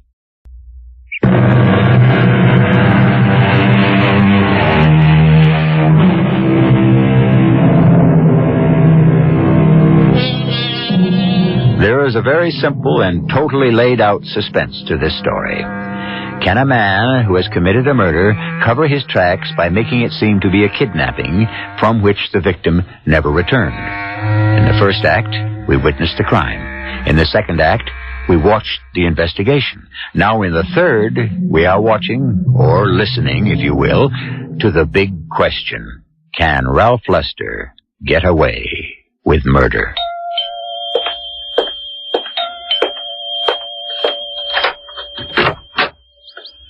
Morning, Mr. Lester. Morning, Lieutenant. Come right on in. You say you've had a communication from the kidnappers? Yes, here it is. You can read it yourself. Oh. We have Mrs. Lester. She is safe. She'll stay that way unless you refuse to pay the ransom. We want $300,000 in small bills. Nothing over a 20. You will be notified where to leave the money. Do not call in the police, or we cannot answer for the safety of your wife. This came in today's mail? Yes. So it is a kidnapping. What kind of statement is that? What else? May I see the envelope? Sure. Postmarked New York. The message pasted up with letters out of newspapers, magazines, and so on. That's pretty clever. How can we trace them? I don't know. Of course, I'll take this and subject it to latent fuming tests and blood print kits. Oh, what for? Well, we may be able to lift hidden fingerprints, find out if criminals are involved.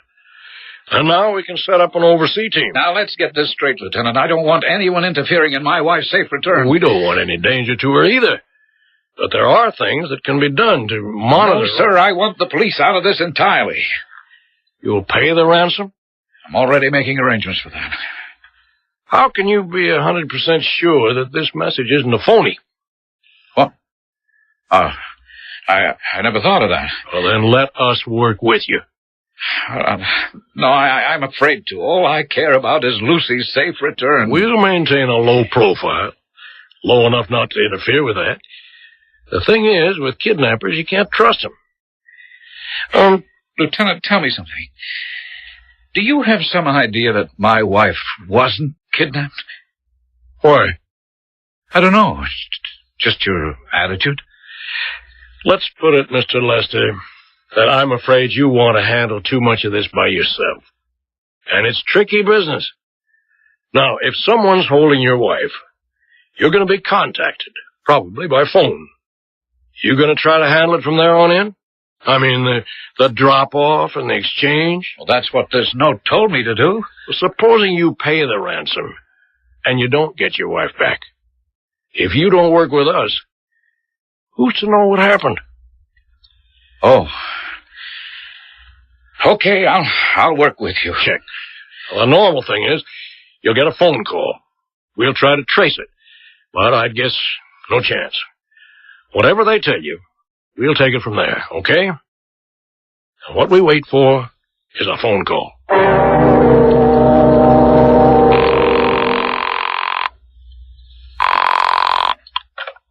Yeah?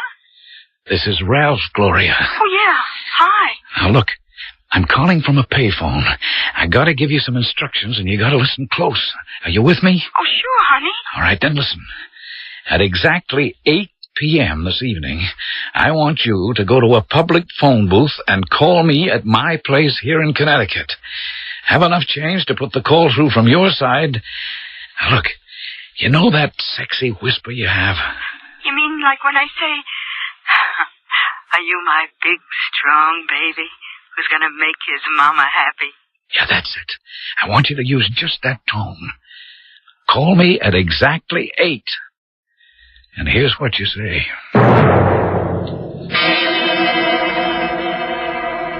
Tomorrow morning, you will take the train, arriving Grand Central, 9:42. You will have the money with you. You will go to box 431, which you will find open. The money must be in a brown paper bag. Put it there and shut the box. Walk away immediately. Obey us, or your wife's life is on your conscience. Did you hear that, Lieutenant? Yeah, I heard it. Any chance of tracing it? None. Not long enough. Was that a man or a woman? Hard to tell with the whisper. You recognize the voice? No. What are you going to do? Well, leave the money exactly as I was told to do. And I want the police out of this. I'm not taking any chances on Lucy's life. It'd be better to have us standing by. No. You can talk us out of it, Mr. Lester, but the FBI is another story. The FBI? Well, more than one state is involved now. They have to be called in. But if they interfere, it could be my wife's life. They're very discreet. They won't move openly until your wife is returned. Or until they know they can rescue her. Well, I don't like it. Maybe I'll just call off the whole thing. Don't you want your wife back? Well, of course. Well, then you'd just better follow along the way they tell you. I don't know. I have a strange hunch that... No, I can't say it. You don't think that your wife is dead already, do you? It is a possibility, isn't it? Yes, it's always a possibility. Well, I have to get back to the station house. Good luck tomorrow. I guess I'll need it.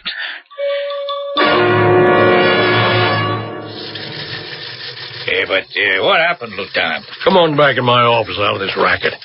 He left the door, didn't he? Well, just as ordered. Let's get in the office. But no one picked it up, huh? That's the whole foul-up. The locker was checked. They're only good for 24 hours, and the FBI knew it would run out at 12 noon. But when no one showed up to pick up the ransom, they moved in. And when they had it opened, the locker was empty. Why? Yeah, they goofed somehow. Don't ask me. Someone managed to sneak in and pick up the dough. But Mrs. Lester hasn't been returned. Not yet. If ever. You think... Lieutenant Boss speaking. Oh, yes, Mr. Pratt. I see. Well, did you call Mr. Lester? He's not home. Well, that's strange. Oh. I tell you what. Let me come right over. Come on, Ricky. We're going over to Mrs. Pratt's. Why, what's the matter? She's having cat trouble. Cat trouble? Yeah, somebody killed her neighbor's cat.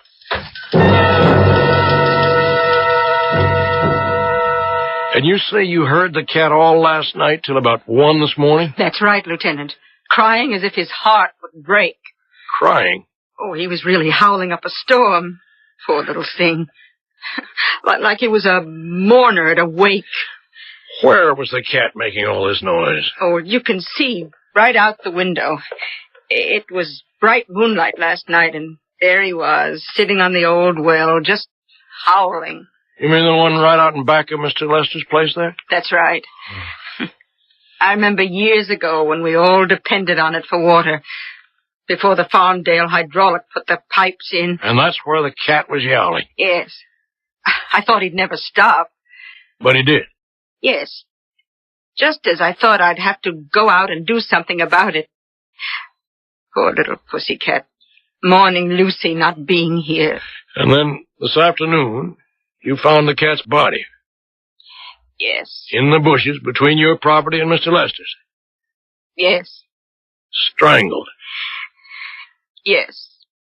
No possibility another animal could have killed him? I don't see how. There wasn't a mark on him otherwise. Who do you think would kill a cat like that, Mrs. Pratt? I don't know. There'd have to be some motive other than the fact that the poor animal was making a noise. That's what occurred to me. I think we both guessed what it was. But proving it is something else again. Would you be willing to help me? Any way I can. Do you think you could sound like the late Mrs. Lester? Well, I suppose you must know that we found her body there. Do you think that you could sound like Mrs. Lester? But why is this necessary? If Ralph killed Lucy, and you found her, and you know it, why don't you just arrest him? Well, that kidnap plot was very clever. How could we ever prove that the supposed kidnappers didn't kill her? The only way we can be sure he gets punished is if he convicts himself out of his own mouth. I think if you help, we can make him do that. Then for Lucy's sake, count me in.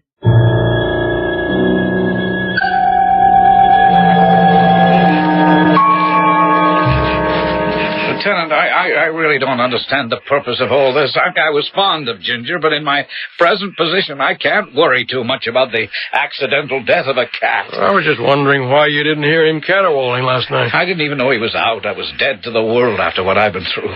You sure you didn't hear him? How many times do I have to tell you no? Well, who do you suppose killed him? Lieutenant Barth, you should know in a country like this, animals meet accidental deaths. There are raccoons and foxes and cars and any number of ways an animal can meet an accidental death. By strangling? Is that how Ginger died? Apparently. Now, suppose you tell me why the cat picked this particular spot to howl. Oh, sure, I don't know. You know who we found in this well, Mr. Lester, also strangled, but about 20 hours before? Your wife. Lucy? Oh, that's awful. How did you find her? The police are not fools, Mr. Lester. And you're not so smart. Ever since you killed her, you left a trail of clues. I didn't kill her. You'll never prove that. Then who did? The kidnappers, of course. They never intended to let her go. What kidnappers? Try and prove there weren't any. I can do that for you, Lieutenant. What? What did you say? Who? It's me, Ralph. Lucy. But it can't be. You're dead.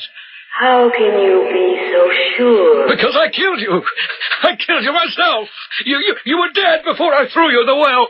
Not quite dead, Ralph. Kept alive long enough to convict you and make you and Gloria pay for my death. Now that you have convicted yourself out of your own mouth, I can rest at peace.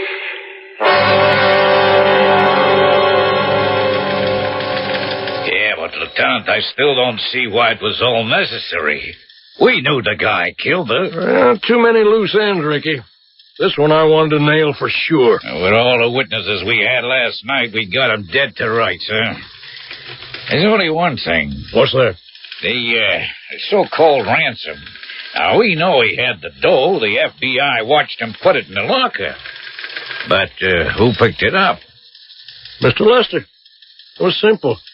He also had the key to a box right next to the one his girlfriend had specified. His body was enough to cover the fact that he put the money in that box instead of the one the supposed kidnapper had named. He intended to go back and pick it up later.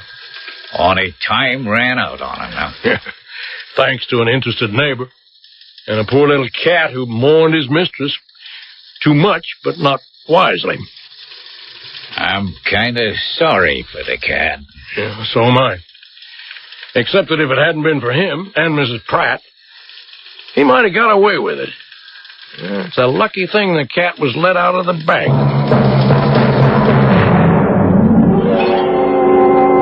The best laid plans of mice and men, etc., etc. But then mice are notoriously unlucky where cats are concerned.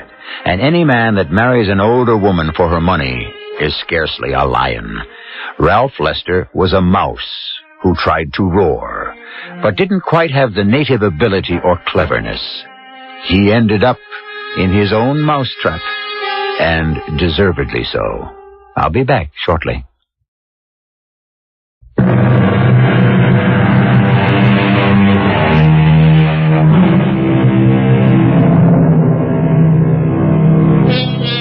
The crime of passion is a sad thing, because it cannot, by its very nature, be totally reprehensible.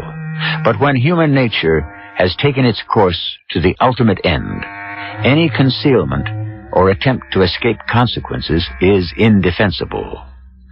Thanks to Lieutenant Barth's handling of the case, no judge or jury on record could do less than to give Ralph Lester the full sentence he deserved. And for Gloria, who had been an accessory, if not before, at least after the fact, she was lucky to escape with a long term on probation. Our cast included John Beale, Joan Lovejoy, Ian Martin, and Bryna Rayburn. The entire production was under the direction of Hyman Brown. This is E.G. Marshall inviting you to return to our Mystery Theater for another adventure in the macabre. Until next time, pleasant dreams.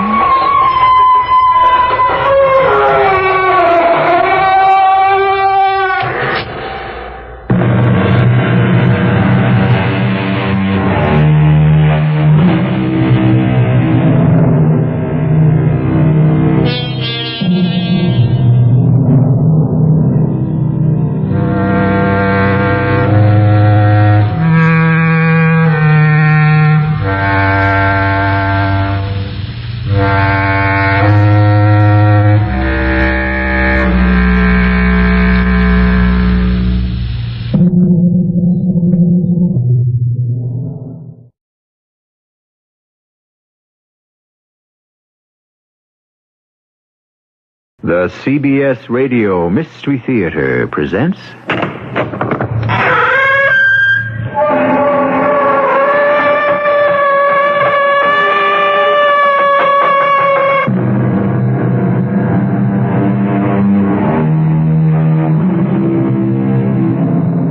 Come in.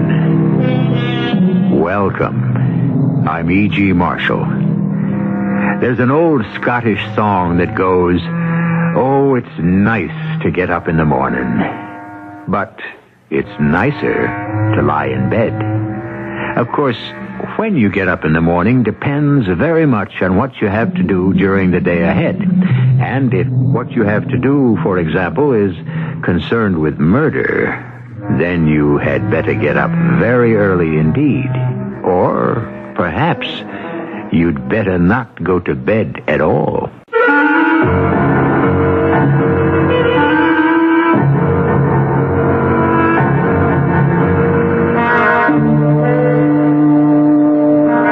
Mystery drama Room 418 was written especially for the Mystery Theater by Sam Dan and stars Michael Tolan.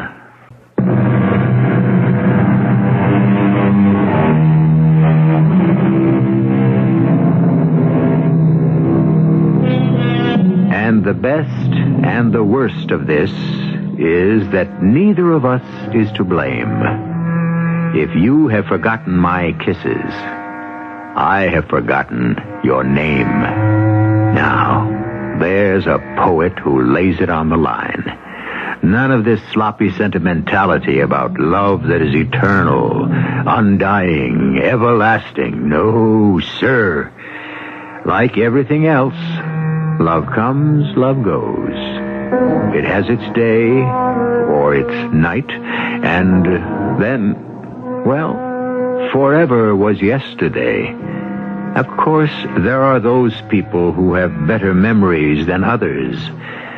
They have problems. Where to, pal? Mister, where we headed? Huh? The International Hotel. We're off. Yeah, I rejoice to say that you're going to be the last of the Mohicans. The what? It's a figure of speech. That was the last plane into the airport. This is going to be my last trip. You're going to be my last fare. I want to tell you it's been a day. You don't know what's been going on here all week with this kind of snow and the airport's really jumping. How are things back in the big city? I beg your pardon? Nothing. Just making talk. You don't feel like gabbing? That's okay. Thank you.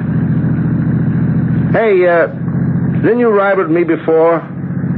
I beg your pardon? It's just I thought I'd seen you. Seen me? Yeah. Wasn't you in my cab maybe just the other day? No, that's impossible. I've never been here before.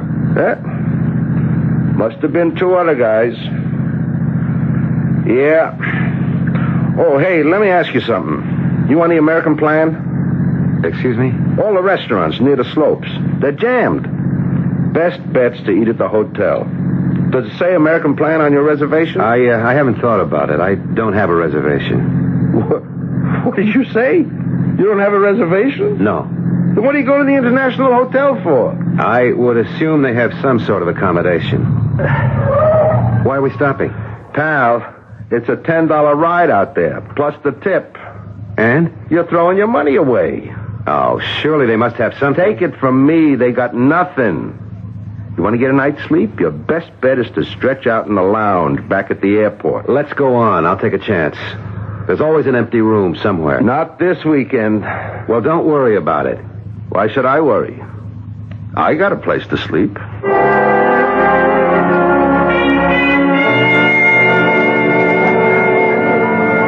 Sorry. Are you sure? Positive. Why don't you look again? It doesn't matter how many times I look. Oh, surely you must have some kind of room. Don't have a thing in the house. Gloria Svetic? That's what it says on your name tag? Well, at least you can read. We don't have any rooms. Let me see. Your eyes are blue, but I think they turn green when you're telling a lie. Now, isn't it a fact that hotels always hold a certain percentage of rooms in reserve? It sure is, and we already rented ours. Gloria, I hate to say this. Then don't. But I don't believe you. Have it your way. Oh, I'm sorry. I shouldn't have said that. You're right. You shouldn't have. It was such a long trip, and now I don't know what to do. Well, between you and me, what you should have done was made a reservation before you came up to the most crowded resort in the state at the height of the season. Now, teacher, don't rap my knuckles. The problem is, what do I do now? I don't know. There's not another plane out of here till 8 o'clock in the morning. Oh, well, what do the Eskimos do? Oh, I understand they build a little shelter out of snow. It's supposed to be quite warm. Well, you could do that. Or you might try that red couch in the lobby. It isn't too bad.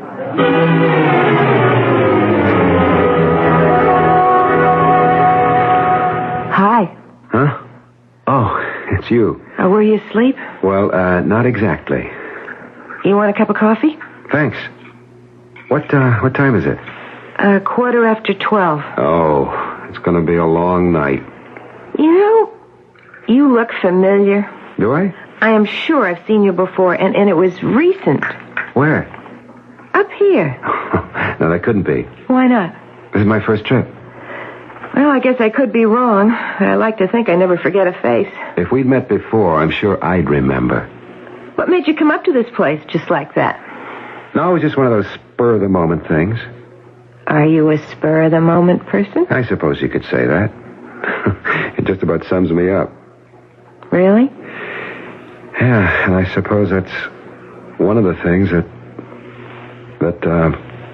That what? that she found so... That she didn't like?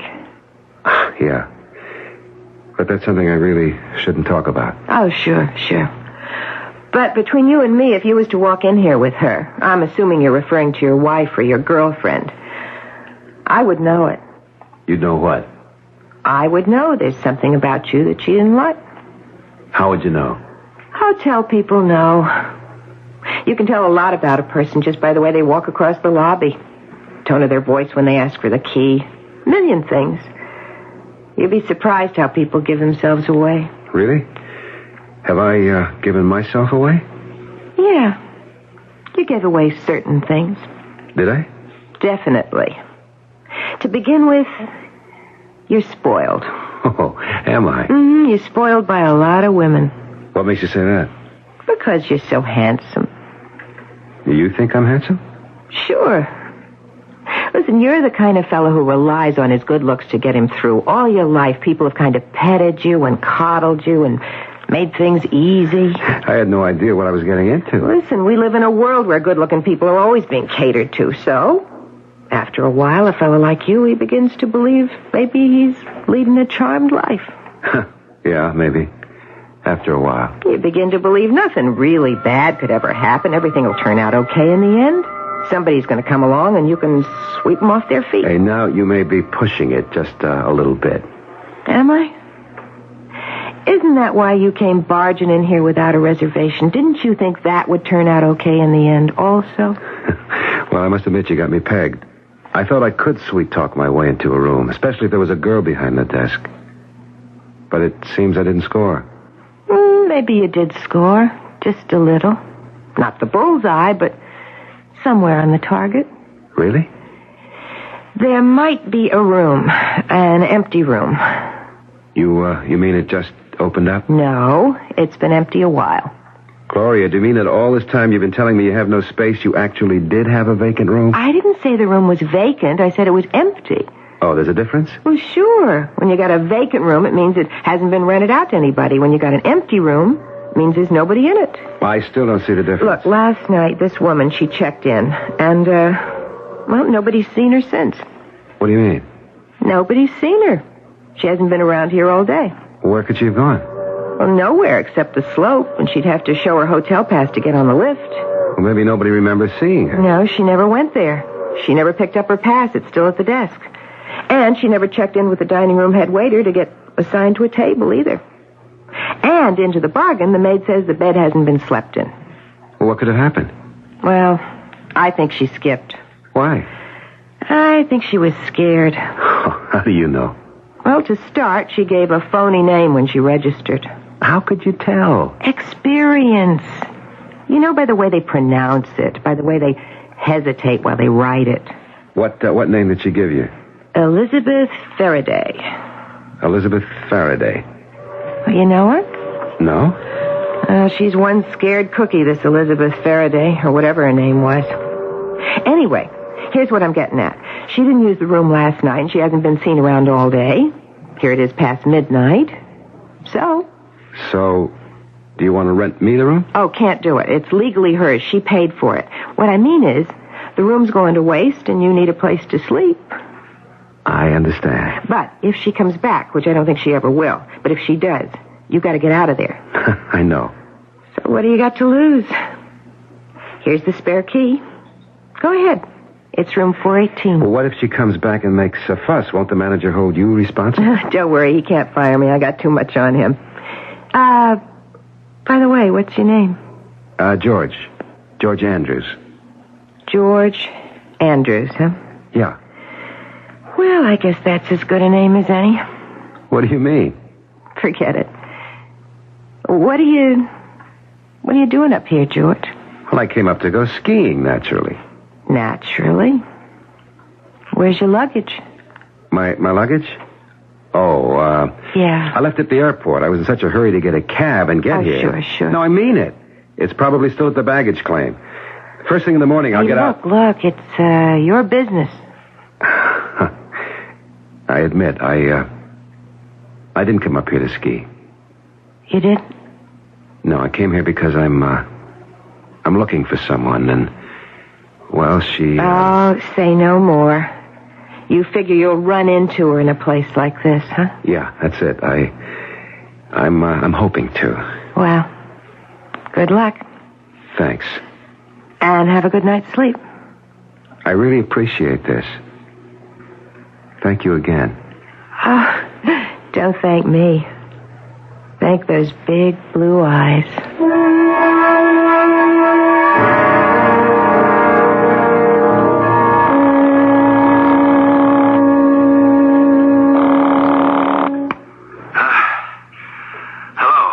Chester, it's me. Who? Kent. Kent. Where are you? Listen, Chester. Where are you? I found her. You what? I know where she is. But you said she wouldn't give you the money. I know. That was yesterday. Well, what happened to change the picture? I'm going to change the picture. What do you mean? I'll convince her logically that it's in everybody's best interest for her to give me the money. After all, it is my money. But you said yesterday she turned you down for good. Look, just have faith in me, Chester. Kent, the wolves are closing in on me. Everything's going to be all right. Where are you? Trust me. I'll talk to you in the morning. Good night. But, Kent, I've got... Yeah, in the morning. If it ever comes.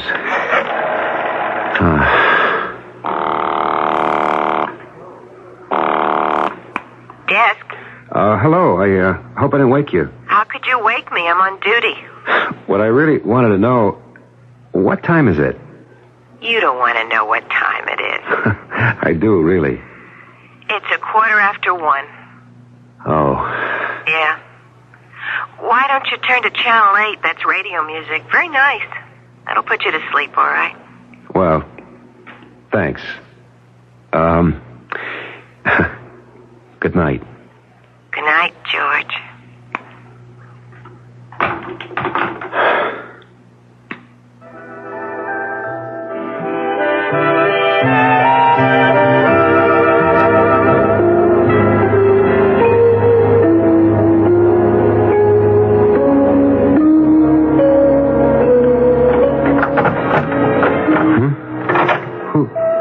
What's that? Who's there? Who's that?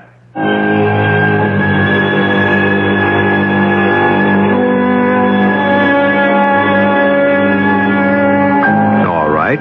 Who? Can it be the elusive Elizabeth Faraday? If so, where has she been? Why has she returned? Well, we know why. She still has possession of the room, but why now? And why so late? Of course, we're working on the supposition that this is indeed Elizabeth Faraday. It might be, it might not be. In any event, this development is certain to disturb the sleeping arrangements for our Mr. George Andrews. Or is his name Kent? We need Act 2 for these and other answers.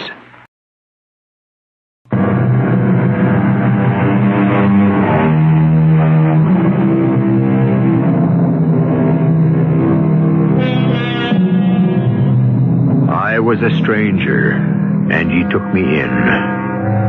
Hospitality, one of the oldest of the virtues, and one of the earliest signs of civilization. To shelter, to feed, to protect the stranger, to keep him safe from the perils of nature, and to guard him against the dangerous designs of his enemies.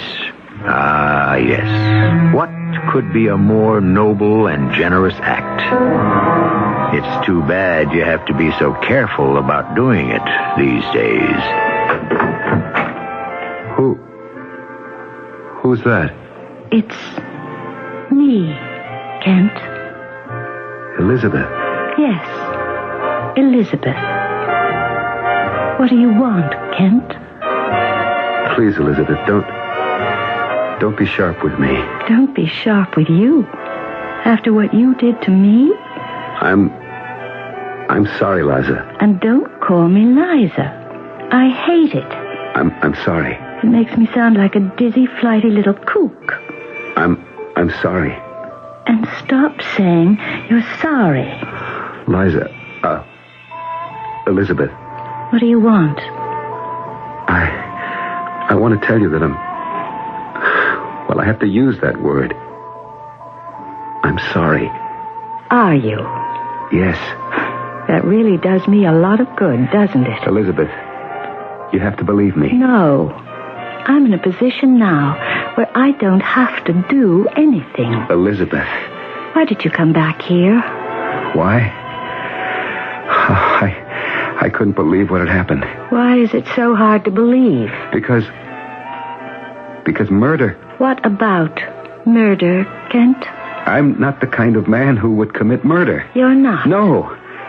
No, where do I come to murder? Murder is committed by those people you read about in the newspapers, not people like me. I wish I could feel sorry for you. That's why I came back. I couldn't believe that I could... I came up here yesterday and I managed to find you. I'd rather we didn't talk about yesterday, Kent. No, please hear me out. I couldn't believe that I was able to come up to your room without being seen by anyone and just kill you and hide your body in the closet. It's hard to believe. Do you want to look in the closet, Kent? No. Go ahead. Look. No, Elizabeth, please don't ask me to do that. Nobody's looked in the closet yet? It's a pretty sloppy hotel. A lot of glitter and polish on the outside, but I think they just shoved the dirt under the rugs. Elizabeth, I want... The maid just poked her head in the door this morning. She saw the room was still made up. She didn't even bother to come in. Of course, sooner or later, somebody's going to look in that closet. Elizabeth, I'm trying They'll have to. I couldn't believe I did it. And nobody heard the shot. You had the noise of the crowd. Friday, it's a mob scene around here. Everywhere. The airport, people pile into the cabs. They swarm all over the hotel. You had the crowd on your side, Kent. All the music and the party. Elizabeth, I don't want to believe it. I don't think that matters anymore. I can't live with it. It's too much. Nothing's too much. As long as you're alive, anything at all beats being dead. Elizabeth, I want to undo it. You can't undo murder. After I did it, I walked downstairs. I lost myself in the crowd in the lobby. There were busloads of people bound for the airport. I crowded in with them. I got there. I was going to take a plane back home, but I couldn't. Poor Kent.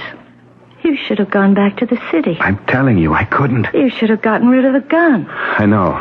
You did get rid of it, didn't you? No, I still have it. You're being stupid. Oh, the whole thing is stupid. I didn't mean to kill you. Then why did you have the gun? Oh, what's the use? The thing for you to do is to get out of here. Go back to the city. Oh, and make sure you have an alibi. Your friend Chester will be waiting to lie for you. It's the least he can do. And then, when they find out about me, you'll be in the clear. What are you saying? Do you want me to get away with it? Huh. I should think you'd want to see me caught and punished. Now that's the difference between us. You're alive. I'm dead.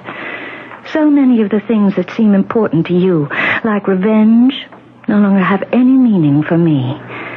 Don't you want me to pay for what I did to you? I don't even think about those things anymore.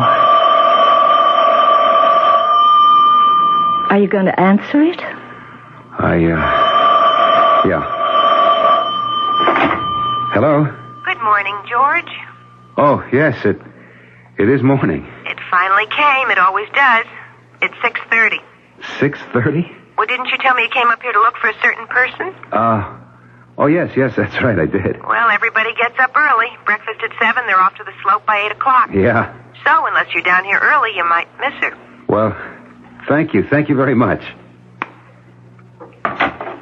What's this little intrigue you have going on with the girl at the desk? I had to tell her something. And I'm sure you told it to her with that certain twinkle in your eye and that soft, caressing tone in your voice. That's your trouble. You were always insanely jealous. I wouldn't say insanely. I always had good cause. And you're still jealous? No, that's gone now, along with everything else. Elizabeth, listen to me. You better go downstairs. That girl at the desk is waiting for you. I don't care about that you girl. You better. She can hang you. She what? Kent.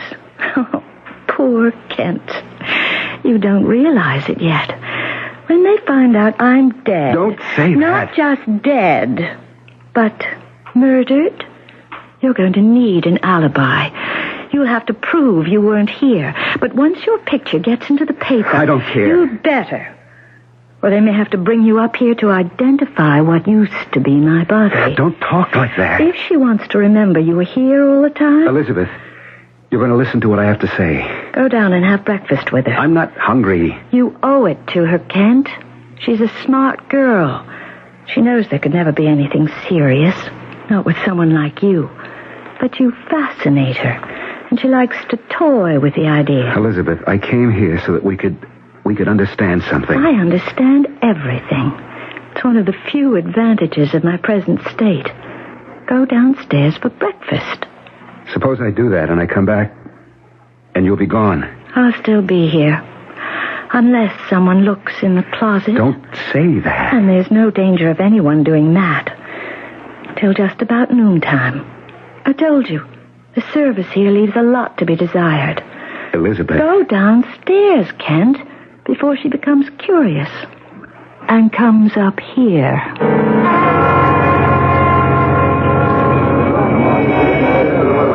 You can see how jammed it is, huh? Yeah. You, seen the person you're looking for? No. You're in trouble, aren't you, George? What makes you say that? It's true, isn't it? No. Well, yes, I suppose so. I knew it. I knew it the second you walked in last night. I could tell. How? It was written all over you. How bad is it? Look, come on, I want to help you. Do you? Really? Yes. Why? Why should you want to help me? Because you like me? Yeah, I guess you could say like. What do you know about me? I know you've got very deep blue eyes. That's enough for you? It's enough for most women. I don't care what they tell you. It's enough. You're a wonderful person, Gloria. How many times have you looked into a girl's eyes and said that? Well, all right, what's the difference? It works. Now let me help you, George. How? I don't know, but whatever it is you need, I'll try. You're running away, aren't you? Why do you say that? Well, you're here without a reservation, without luggage. It looks as if you had to leave wherever you were in a hurry. No, it wasn't exactly like that. Look, George, I have a place, a nice little place. My folks left it to me. It's on the other side of the lake. No one ever comes around. Nobody could ever find you there. It's yours, for as long as you need it. Thank you, Gloria, but nothing. And I could do the cooking. I'm really a great cook. I'm sure you are. So? What do you say? Oh, come on, George. Don't look so serious. How bad can it be? How bad? It's money, isn't it? Yes, it's money. Well, then it can't be too serious. It's serious enough. Yeah, but you get yourself a good lawyer, then once you're in the courtroom, you turn on the charm. You know what I mean. Yeah, I know. You'll see. It'll all work out eventually. You think so? And I'll help you all I can. I'm really not good enough for you. That's true. But you can't help being what you are, and I can't help being the way I am, and that's the way it goes. But you'll help me. Yeah. I'll help you. Thank you. Seems to me that all I've been doing since we met is thanking you. I'm going to need you. I'll be with you all the way. No matter what I did? Sure. That is, unless maybe you murdered somebody. But there's no danger of that. I can look in your eyes and I can see you're no killer.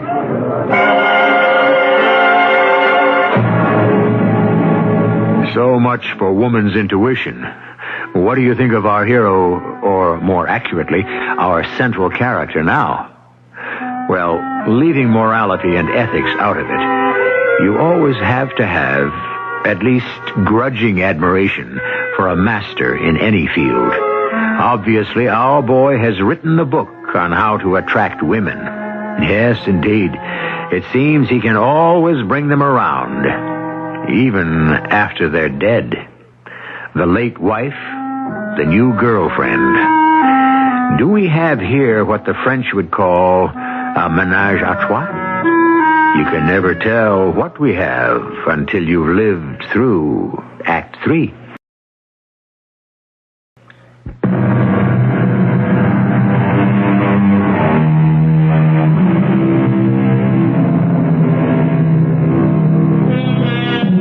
Two is company, they say, and 3 is a crowd. But 3 is also a triangle.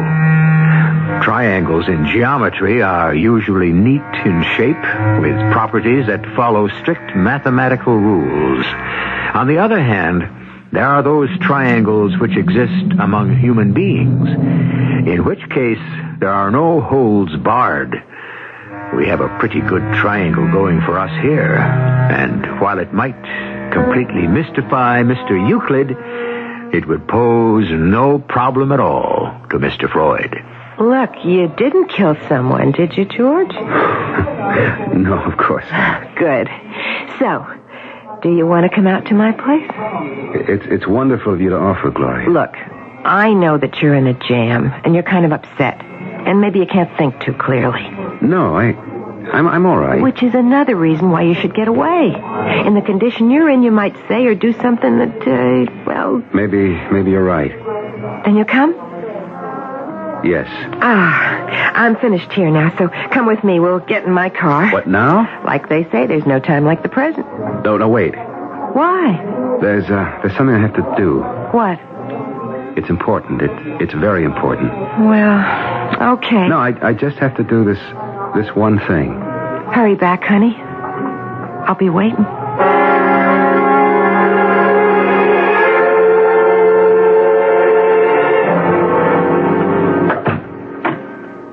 Elizabeth? Yes. Huh. There's something we have to straighten out. It's important. It must be. You're letting it delay your little romantic rendezvous. What rendezvous? A little cabin on the lake with Gloria. Oh, that. I didn't even know what I was saying. You know something? I think you're telling the truth. I've always told you the truth. No. This is just one of those rare occasions. You see a pretty girl, or even one who isn't so pretty, and you have to show off your technique. That isn't fair. But it's true. All those affairs of yours, Kent. I don't believe you really enjoyed them. They were just reflex actions. This girl, Gloria, you don't even like her. Elizabeth, I didn't come here to discuss... She doesn't have the kind of regular features you go for, the classical profile. She's not as beautiful as you are, Elizabeth. That we know. But as I say, you can't help yourself. Will you forget about that girl? Why not? I've forgotten about all the others. It's just that you always have to have a little affair going. Yes, even at a time like this. Even when you've come back here to ask me such an important question. Then you know what I want you to do. Oh, yes. But it can't be done. Don't say that. If it were possible for me to feel sorry, I would say I'm sorry. But it has to be done. Why? Because handsome Kent Faraday wants it that way? Because Kent Faraday always gets what he wants? Elizabeth, if you only knew... She said she'd stay with you no matter what you did, unless it was murder. But if you play her right, she'll hold still even for that. Elizabeth, I don't want to talk about her. Go with her. Be with her. Make love to her the way only Kent Faraday knows how. Then she'll never want to give you up. Then she'll protect you. She'll lie. She'll cheat. She'll steal. Ask me. I know.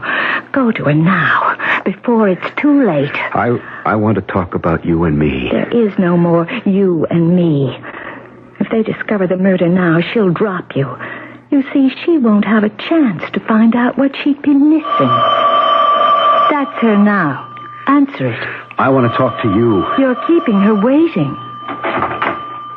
Yeah, hello? Honey? You okay? Yeah. You sure? I'm fine, just fine. What's keeping you up there?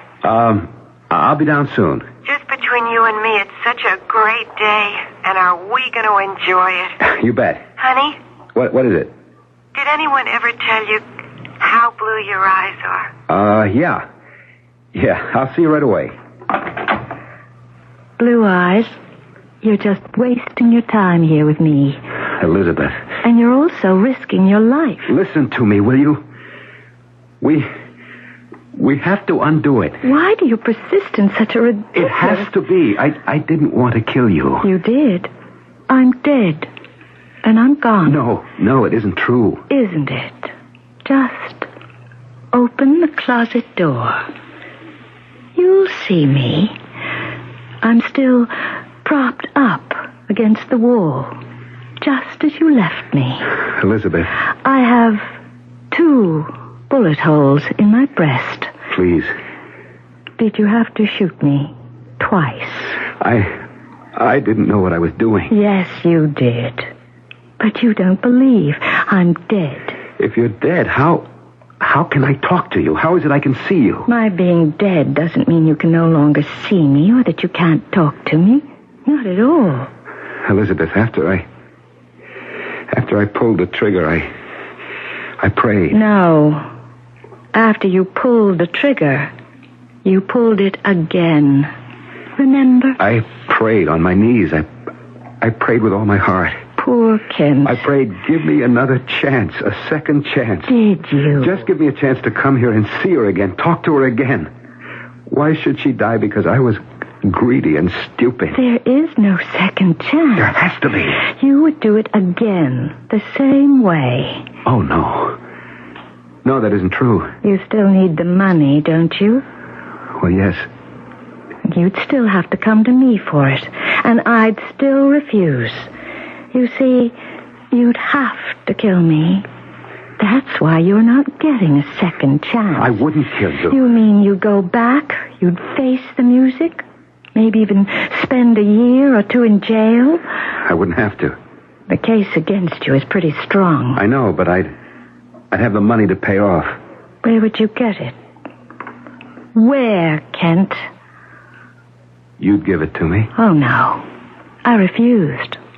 That's why you killed me, remember? This time I wouldn't have to kill you. I still would refuse. No, you wouldn't. You see, Elizabeth, I would convince you. No, Kent. Never. I would. Believe me, I would. That won't work. You see, the way I am now, that sort of thing doesn't exist for me anymore. Elizabeth, you fell in love with me once. You can't deny it. No. Think back. Remember how it was the first few years? Just you and me. How much in love we were? We were, weren't we? Are you afraid to answer? No. No, I'm not afraid. Look in my eyes and tell me. Tell me we were in love. It's the truth, isn't it? Yes. Then say it. Why are you afraid to say it? We were in love. Yes. Maybe I forgot to grow up. Maybe I remained a child too long. But you enjoyed the fun, too, didn't you? Yes. The nights we had? All over the world? Everything I've done up till now was the action of a spoiled, immature kid. But I've grown up suddenly. Have you? When I fired those 2 shots, it was as if something had exploded in my brain. There was a great flash, and I saw everything. Everything I've ever done wrong in my entire lifetime. It was a long list. I'm different now.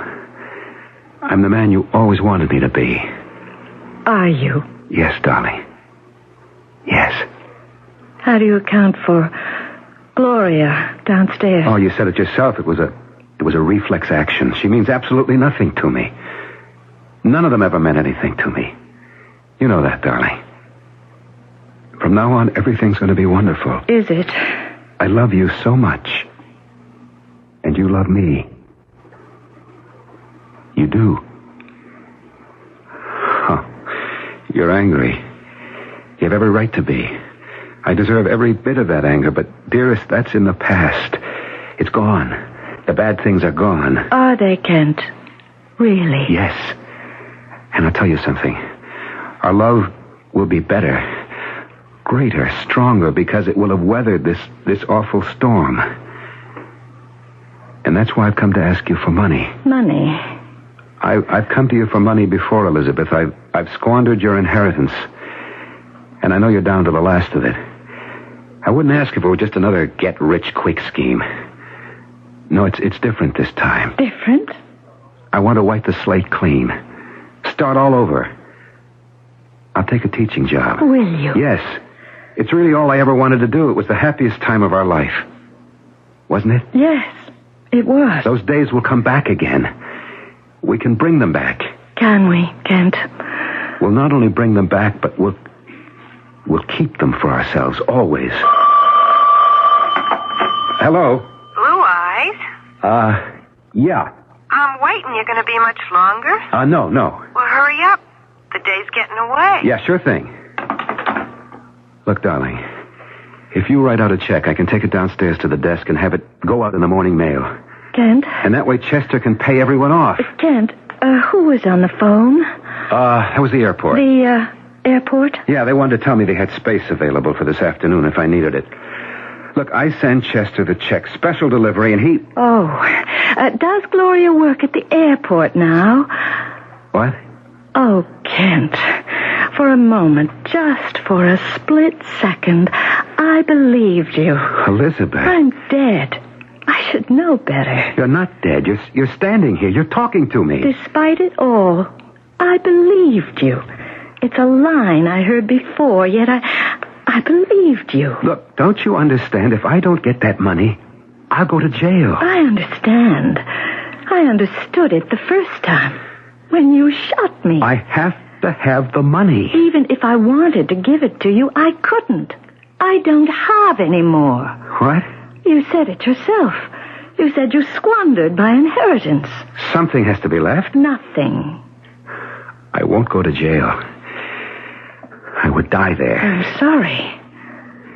Wait. The insurance. You're insured. Kent. Who would know I did it? When they find your body, I'll be gone. Kent, you asked for a second chance. Don't you see what you're doing? You've got the insurance, and it's on your life. And I'm the beneficiary. Don't do that, Kent. I have to do it. Don't you understand? Don't shoot. You can't kill me again. I don't have any choice. No. I've got to get out of here. Those were shots! Somebody fired a gun! Hey, open up in there! Somebody call the cops! What happened in here? George! What happened? Go ahead, Kent. Tell her what happened. What are you doing with that gun? Why don't you tell her? Look in the closet. Oh, you murderer! Murderer! Gloria. Oh, yes. Gloria. Let's see you talk your way out of this one. Blue Eyes.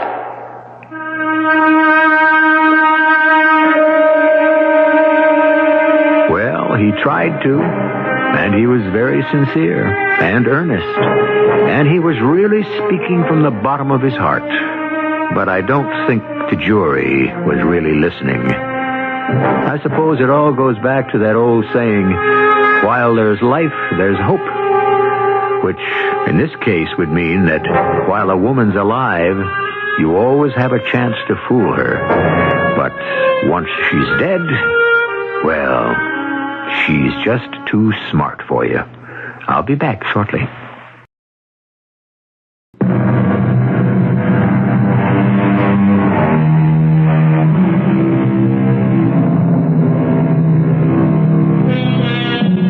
Once again, we are confronted by the eternal questions to which there never seem to be any answers. Where do we come from? Where do we go? Well, it's been said by some that the journey is planned, the course has been charted, and the path has been marked. And there cannot even be the slightest deviation in our fate. Of course, there are also those who insist that there is no plan, no chart. Indeed, there isn't even any fate. Who to believe? Well, we make out a pretty good case for both sides each time we meet. Our cast included Michael Tolan, Terry Keane, Carol Teitel, and Nat Poland. The entire production was under the direction of Hyman Brown. Mrs. E.G. Marshall inviting you to return to our Mystery Theater for another adventure in the macabre. Until next time, pleasant dreams.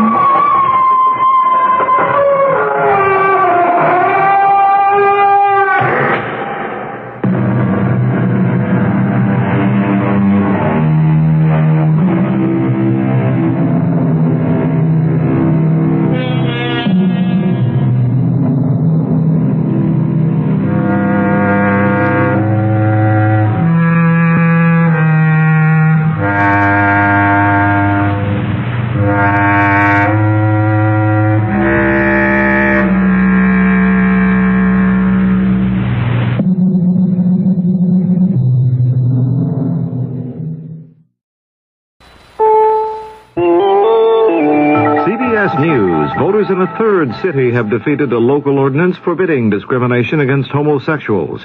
This is Doug Poling reporting on the CBS radio network.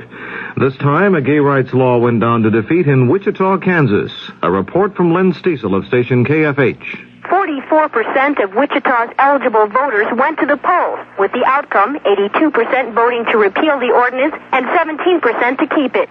While the total surprised almost no one, the reactions differ. Civil rights groups are disappointed, but the local leader of the Sedgwick County Homophile Alliance, Robert Lewis, says some good has come out of it all. Oh, it's been a fabulous year. In fact, the ordinance and the referendum have been tools for educating Wichita. A year ago, I think most Wichitans didn't believe there were gay people living here, and now they have certainly come to a new awareness, and there are all kinds of really great supportive groups locally who have come out and supported us in our efforts to obtain equal rights. And I think gay people feel so much better about themselves, and I think that they will continue to work in the community and, in fact, take this vote as a sign they need to work a lot harder. The 7-month-old ordinance becomes the third to be repealed in the United States, the first in Dade County, Florida, and the second last month in St. Paul, Minnesota. Lynn Stiefel for CBS News, Wichita. Anita Bryant, who led the anti-gay rights crusade in Florida, said of the Wichita action, she thanks God for the moral victory. There were some other elections Tuesday. In West Virginia, voters nominated Jennings Randolph, the incumbent Democrat, and Arch Moore, a former Republican governor, to face each other for the Senate in November. In Nebraska, Don Shasteen won on the Republican side, getting an opportunity to meet Governor J.J. Exxon in a November battle for the Senate. Shasteen is an aide to retiring Senator Carl Curtis. In Newark, New Jersey, Mayor Kenneth Gibson easily won a third term. More news in a moment. When you carry Master Charge, you carry clout. When I go shopping, there's no doubt my Master Charge card carries clout. When you carry Master Charge, you carry clout. When my cash is running out, I use the card that carries clout. MasterCharge, the #1 card in the world. When you carry Master Charge, you carry clout. Clout is MasterCharge, the #1 card used by more people in more places to buy more things than any other card in the world. For shopping, for dining, for everything. When my family's eating out, we use the card that carries clout. When you carry Master Charge, you carry clout. Don't miss out. Carry clout. Italians by the thousands poured into the streets of Rome Tuesday to express their sorrow and anger over the murder of former Premier Aldo Moro. Some demanded death to the Red Brigade's terrorists who shot Moro after holding him 55 days. His body was found in a car in Rome. Reaction has been coming in from all over the world. Canadian Prime Minister Trudeau told his country's parliament that Moro's death could bring free people closer. May these events strengthen the resolve of free peoples the world over to resist terrorism wherever it appears, so that the gun and the bomb in the hands of incredibly arrogant fanatics will not be allowed to weaken or to destroy the democratic institutions which so many men and women have struggled for so long to create and to preserve. Federal officials are trying to determine why a National Airlines jet with 58 people aboard crashed into Escambia Bay near Pensacola, Florida Monday night, killing 3 people. James King, investigator for the National Transportation Safety Board, says it appears the people had no idea a crash landing was coming. The interviews that we've had so far, by the way, by no means complete, indicated that there was no warning, that there were no changes in pitch or power, and that right after the plane came down, there was water coming into the plane right away. A substantial number of the people left over the wing exits. They didn't take their cushions, which are, as you know, are flotation devices, nor did they take their vests. Those were handed to them afterward. Hustler magazine publisher Larry Flint said Tuesday he thinks the CIA or the FBI was responsible for his shooting because of articles he published about the Kennedy assassination. Flint was gunned down March 6th in Lawrenceville, Georgia, where he was a defendant in an obscenity trial. Although the wounds left him paralyzed from the waist down, Flint vowed he will walk again. This is Doug Poling, CBS News.